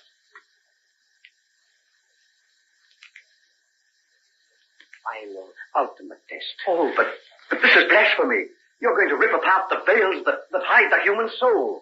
Galileo was threatened with a rack and the wheel of inquisition for the blasphemy of saying that the earth revolved round the sun. And I am prepared to accept the torture that will follow the taking of this preparation for the sake of my beliefs. Are you prepared to stay and witness what follows? Yes. Yes, I'll stay. Good. I now drink to the cause of science. And Margaret. What can I say about Margaret? My only excuse is that I truly loved her. Oh, Henry, if I only understood you better. But there's something so strange and wild about you. At times you seem so old, as though you'd lived for 1,000 years. Don't try to understand me. Just love me, Margaret. Love me forever. No matter what happens, no matter what I do. Otherwise, I'm lost. I know I am. I do love you. Oh, if you only knew how much. Margaret inevitably follows the death of her father. Even as I write, I am sickened with the memory of this most frightful crime in the long register of horrors that lie against the name of Hyde. Hyde, stop this. I've done nothing to you. Haven't you? If you hadn't kept Margaret away from me, Edward Hyde would have ceased to exist long ago. She would have made all the difference. Look on your work, O righteous man, and see what you have called forth out of the darkness of a human soul. You foul obscenity. Take my daughter's name off your lips. You're the vilest, most repulsive creature I've ever set my eyes on. The world will be a better place to be rid of you, and God willing, I shall do it. Yeah, kill me, would you?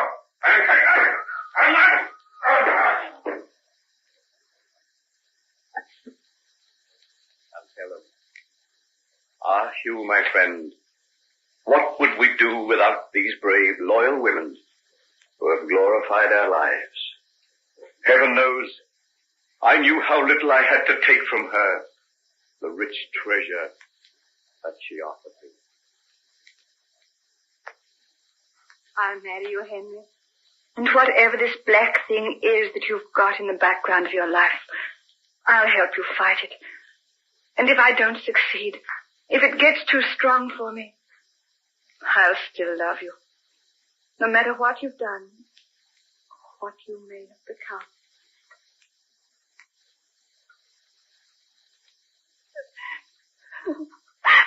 Please stop. I can't stand any more. There are only a few more lines. I think you ought to hear them, Helen dear. Go on, then. You will see by the terms of my will, which I enclose, that provision has been made for you to maintain the clinic and to increase its staff enough to enable you and Helen to cope with the many sick and needy ones who constantly besiege its doors. Here then, as I lay down the pen, seal up my confession, I must bring to an end the life of that unhappy man who was your friend and confidant, Henry Jekyll. This letter is written in his hand. His body lies before me, yet I can't believe. I know. I saw the terrible transformation take place before my very eyes. And even I can't believe. If I make this confession of his public, no one will believe it. They'll say it's the ravings of a madman. We can't do that. Let his secret die with him. There's the fire. All you've got to do is put it in. Have we the right? Henry Jekyll made a great discovery. Perhaps one of the greatest of all time. Someday the dark experiments he made may reach perfection in the hands of other men. It may be that the forces that destroyed him because of his imperfect knowledge may be the means of conferring immeasurable benefits on some suffering wretches who would otherwise be doomed to insanity and death. In the realm of science, nothing is impossible. Those were his very words. Yes, Who are we in our ignorance to condemn him? Who are we to dare destroy the records of his life? What shall we do then? I shall keep this letter. And I'll search this laboratory for every scrap of data, every record he ever made. Professor Marriott passed on the secret of his work to Henry. I must find someone who is worthy to receive the trust from him. Yes. Yes, I think you're right. And now, we'll cover this beloved face for the last time. Turn down the lamp that shed its light so steadfastly on the dark agony of his experiments. And close the door of this little secret room that saw the best and the worst of Henry Jekyll and of Edward Hyde. May God have mercy on his soul.